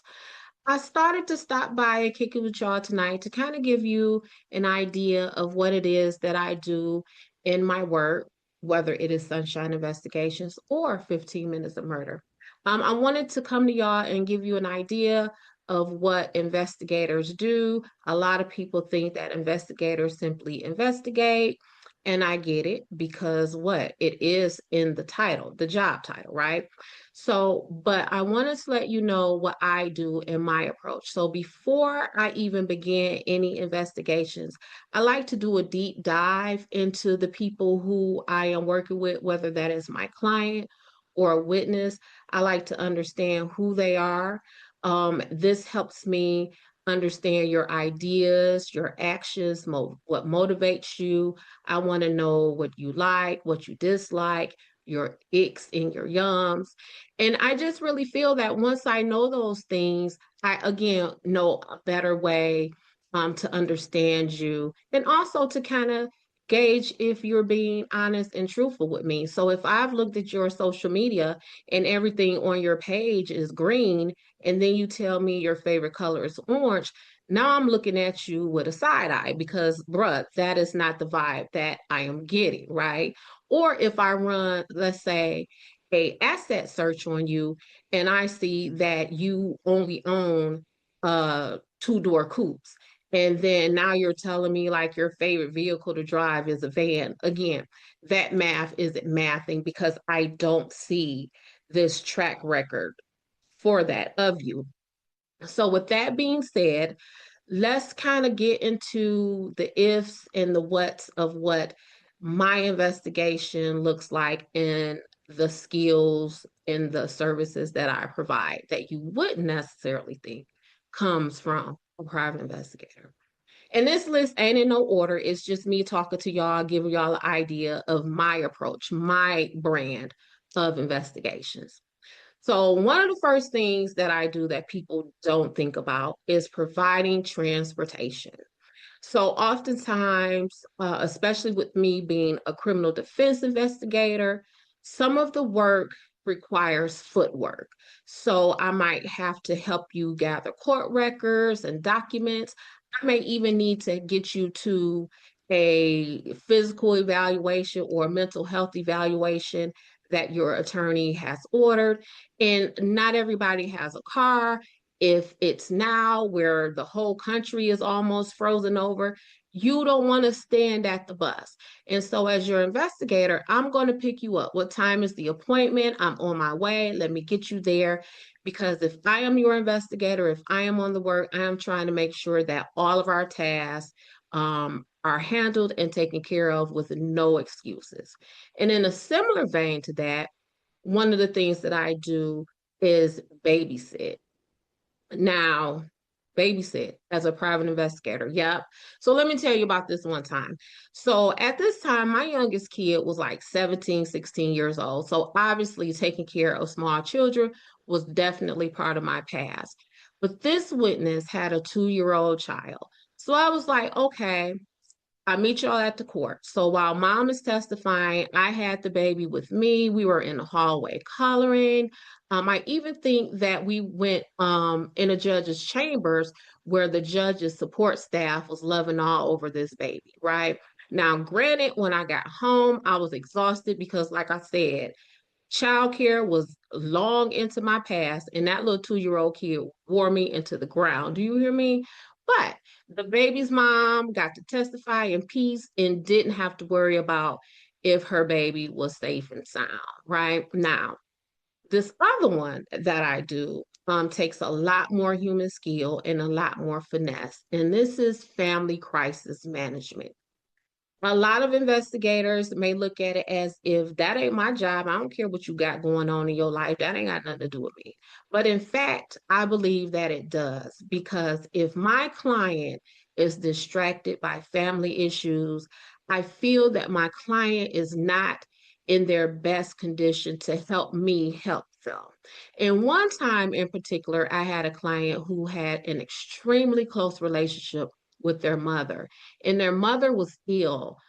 Actually, their mother may have not survived this medical condition. And so, one of the things that I did is I fought with the legal team to have a grief counselor on standby so that if something happened with this client's mother, if the mom's medical condition deteriorated, or sadly, if the mom died, we would have some kind of care and professional services in place to help this client. Because if their mom died, how is this client going to be in a position to help us help them? How is this client going to be able to sit in any defense team meetings with us and answer any questions when they are feeling sad and depressed about the condition or even death of their mother? And those are some of the things that I do that don't necessarily um, involve investigation, but for me and my approach, they definitely apply, because again, it is my job to make sure that all impediments are overcome when I am trying to service my clients. And y'all kind of see some of that human approach I take in my 15 minutes of murder investigations. So that is why I refer to Dorothy Jane Scott as my homegirl Dot. That is why when we were talking about Caddy, where I referred to or described Sue Sharp as a hot girl, or even why I took total offense to Alan Wilmer being declared a suspect in the Colonial Parkway murders 7 years after his death, and even more years after he passed the FBI polygraph test. Because again, I took the time to research these people to get an idea of who they are. And again, once I do that, what am I in a better position to do? Serve you, to understand you, to see where you fit in my suspect list. So that is it for now. I just wanted to drop by and talk to y'all. Tell you what, how about if y'all drop critiques, compliments, insight, whatever you have in the comments below. I'll be there to chat with you, to talk to you, so we can go through all of this process. Because yeah, I keep telling y'all part of this investigation team too. I want to hear from y'all. I don't want to just be talking to myself, and no, I'm not always right. So yep, I'm an investigator, but y'all know some stuff too. So drop that stuff in the comments. That's it for now. I will see y'all in the next 15. Talk to you then. Bye.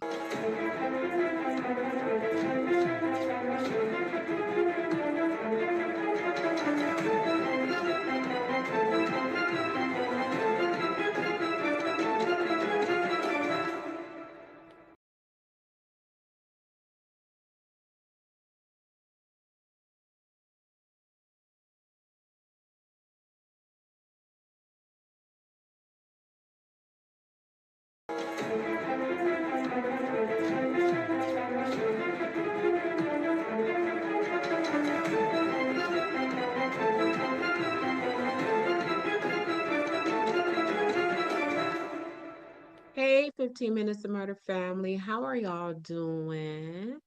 Is it cold where y'all at? Y'all snowed in? Because, baby, I'm in Detroit and it's both of those. I'm cold and snowed in. So, anyway, I wanted to come to y'all and give y'all a little quick list I made of things that crack me up about this work whenever I approach someone. So, let me tell you, when I first started as a private investigator, I had no idea that being a private investigator was a thing. I thought that was just like Magnum PI or just some stuff that you see on television. So I had no idea that this was a real full-time 9 to 5 job. So I kind of get some of the reactions that I get from people because I can only imagine how I would react if a private investigator showed up at my door or tried to engage with me for any reason. So, with that being said, here is a list of the things that crack me up when I approach people. This list ain't in no particular order. It's just some of the things that I thought of that crack me up, that happen more often than other things when I encounter people. So, number one on the list is, girl, how did you find me?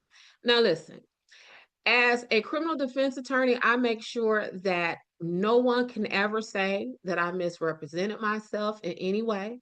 So when I approach you, I give the full introduction of myself. Hello, I am Desiree Edwards of Sunshine Investigations. I am a court appointed private investigator, and here's my business card. And even with me saying all of that, people look at me and say, how did you find me? And my response is always, baby, I just told you I'm a private investigator. But people still, it like in that moment, it's like it does not register. And like I said, I get it because I will probably be taken aback if a private investigator approached me. But I'm telling you, it never fails to tickle my soul.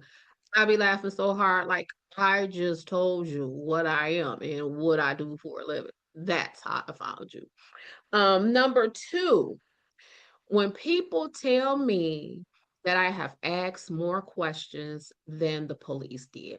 Now, if you watch any of our shorts, videos, lives, whatever, you know that I am often very critical of the police.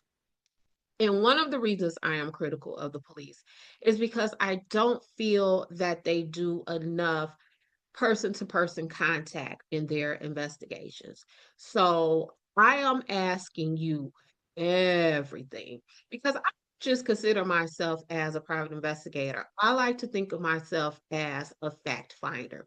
And although most times in my work, I am working as a criminal defense investigator, but if I am considering myself as a fact finder, it doesn't matter who I work for or whatever. I want to know all of the facts. And it's not just about getting someone off, because once I collect enough facts, all of that is going to resolve itself anyway. Because what do we have? We have facts. So I am digging and I am talking to people, I am finding people. And the reason why I prefer to rely on person to person contact is because we haven't always had the science. We have DNA hasn't always been around. Fingerprints haven't always, fingerprint study hasn't always been around. Picking hair out of the top of people's head, that has not always been around. But what has always been around is people and human contact. And a lot of this stuff, you can find out, you can figure it out. Who did it? Go talk to somebody, they'll tell you. So that is why when you are engaged with me, baby, we finna talk about it all. And whenever I am making appointments with people, they tell me, well, they ask me, well, Des, how long do you think the interview will take? And I always tell them, look, I'm not trying to be, a smart aleck or a smarty pants, but the answer to how long it is going to take to be interviewed by me is it's going to take however long it takes. Number three, this one really cracks me up because what do you mean? So, one of the things that tickles me pink in my work is when people refuse to tell me their names. listen, recently, I was with an attorney. We were kind of canvassing the area of where our client's alleged offenses took place. So we were standing outside of the home of the backyard where the alleged offenses took place. And it just so happens that I guess the homeowner or resident was sitting in their vehicle parked in the driveway of this home. So we approached the vehicle and we talked to the woman. She denied us access to her property, which I don't blame her. But then I asked her her name, and she told me she wouldn't give me her name. Now, mind you, I am standing in front of her home. She is sitting parked in her vehicle in her driveway of this home. So she drove off, and then the attorney and myself kind of looked at each other and I giggled. And he said, Des, what's funny? I said, this woman just said she's not giving me her name. He said, what's funny about that? I said, because I'm a private investigator. Here's her address. And I just peeped out her driver's license. I mean, what you call that thing? The license plate on her car. He said, well, Des, people don't know that. I said, well, I just told her I'm a private investigator. How did she not know that?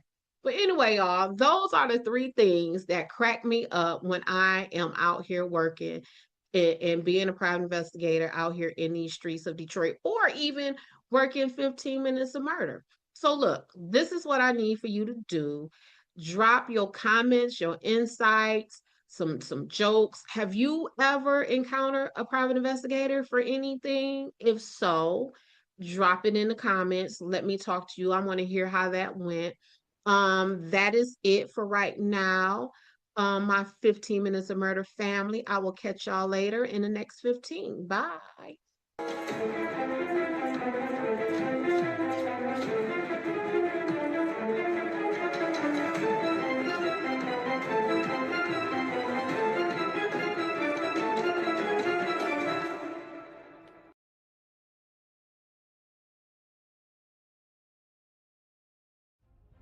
'Before we close, there's something important to say. In recent years, conversations around missing and murdered victims have brought attention to a painful truth: that not every story receives the same urgency, the same coverage, or the same resources. But let us show you what a champion from the ashes looks like. A true ally that has risen from tragedy, and instead of taking offense, what happened next is a lesson for all of us. After the loss of his daughter, Joseph Petito, father of Gabby Petito, became aware of such disparity in a rather harsh way. During a press conference to find his daughter, he was made aware of something often referred to as missing white woman syndrome. Instead of turning away from that reality, he leaned into it. He listened, he learned, and he acted by channeling his grief into purpose. Through the Gabby Petito Foundation, his family now works to support organizations that help all missing persons, especially those from underserved communities, receive the attention and resources they deserve. And to go a step further, Petito is currently working on a new series titled Faces of the Missing, which he says will cover dozens of cases that have received little media coverage. This will bring such hope to families that don't often receive the national or even local coverage deserved to bring their loved one home or to find answers. Joseph Petito, thank you for being the change we wish to see. Your daughter is proud. Rest in peace, Gabby.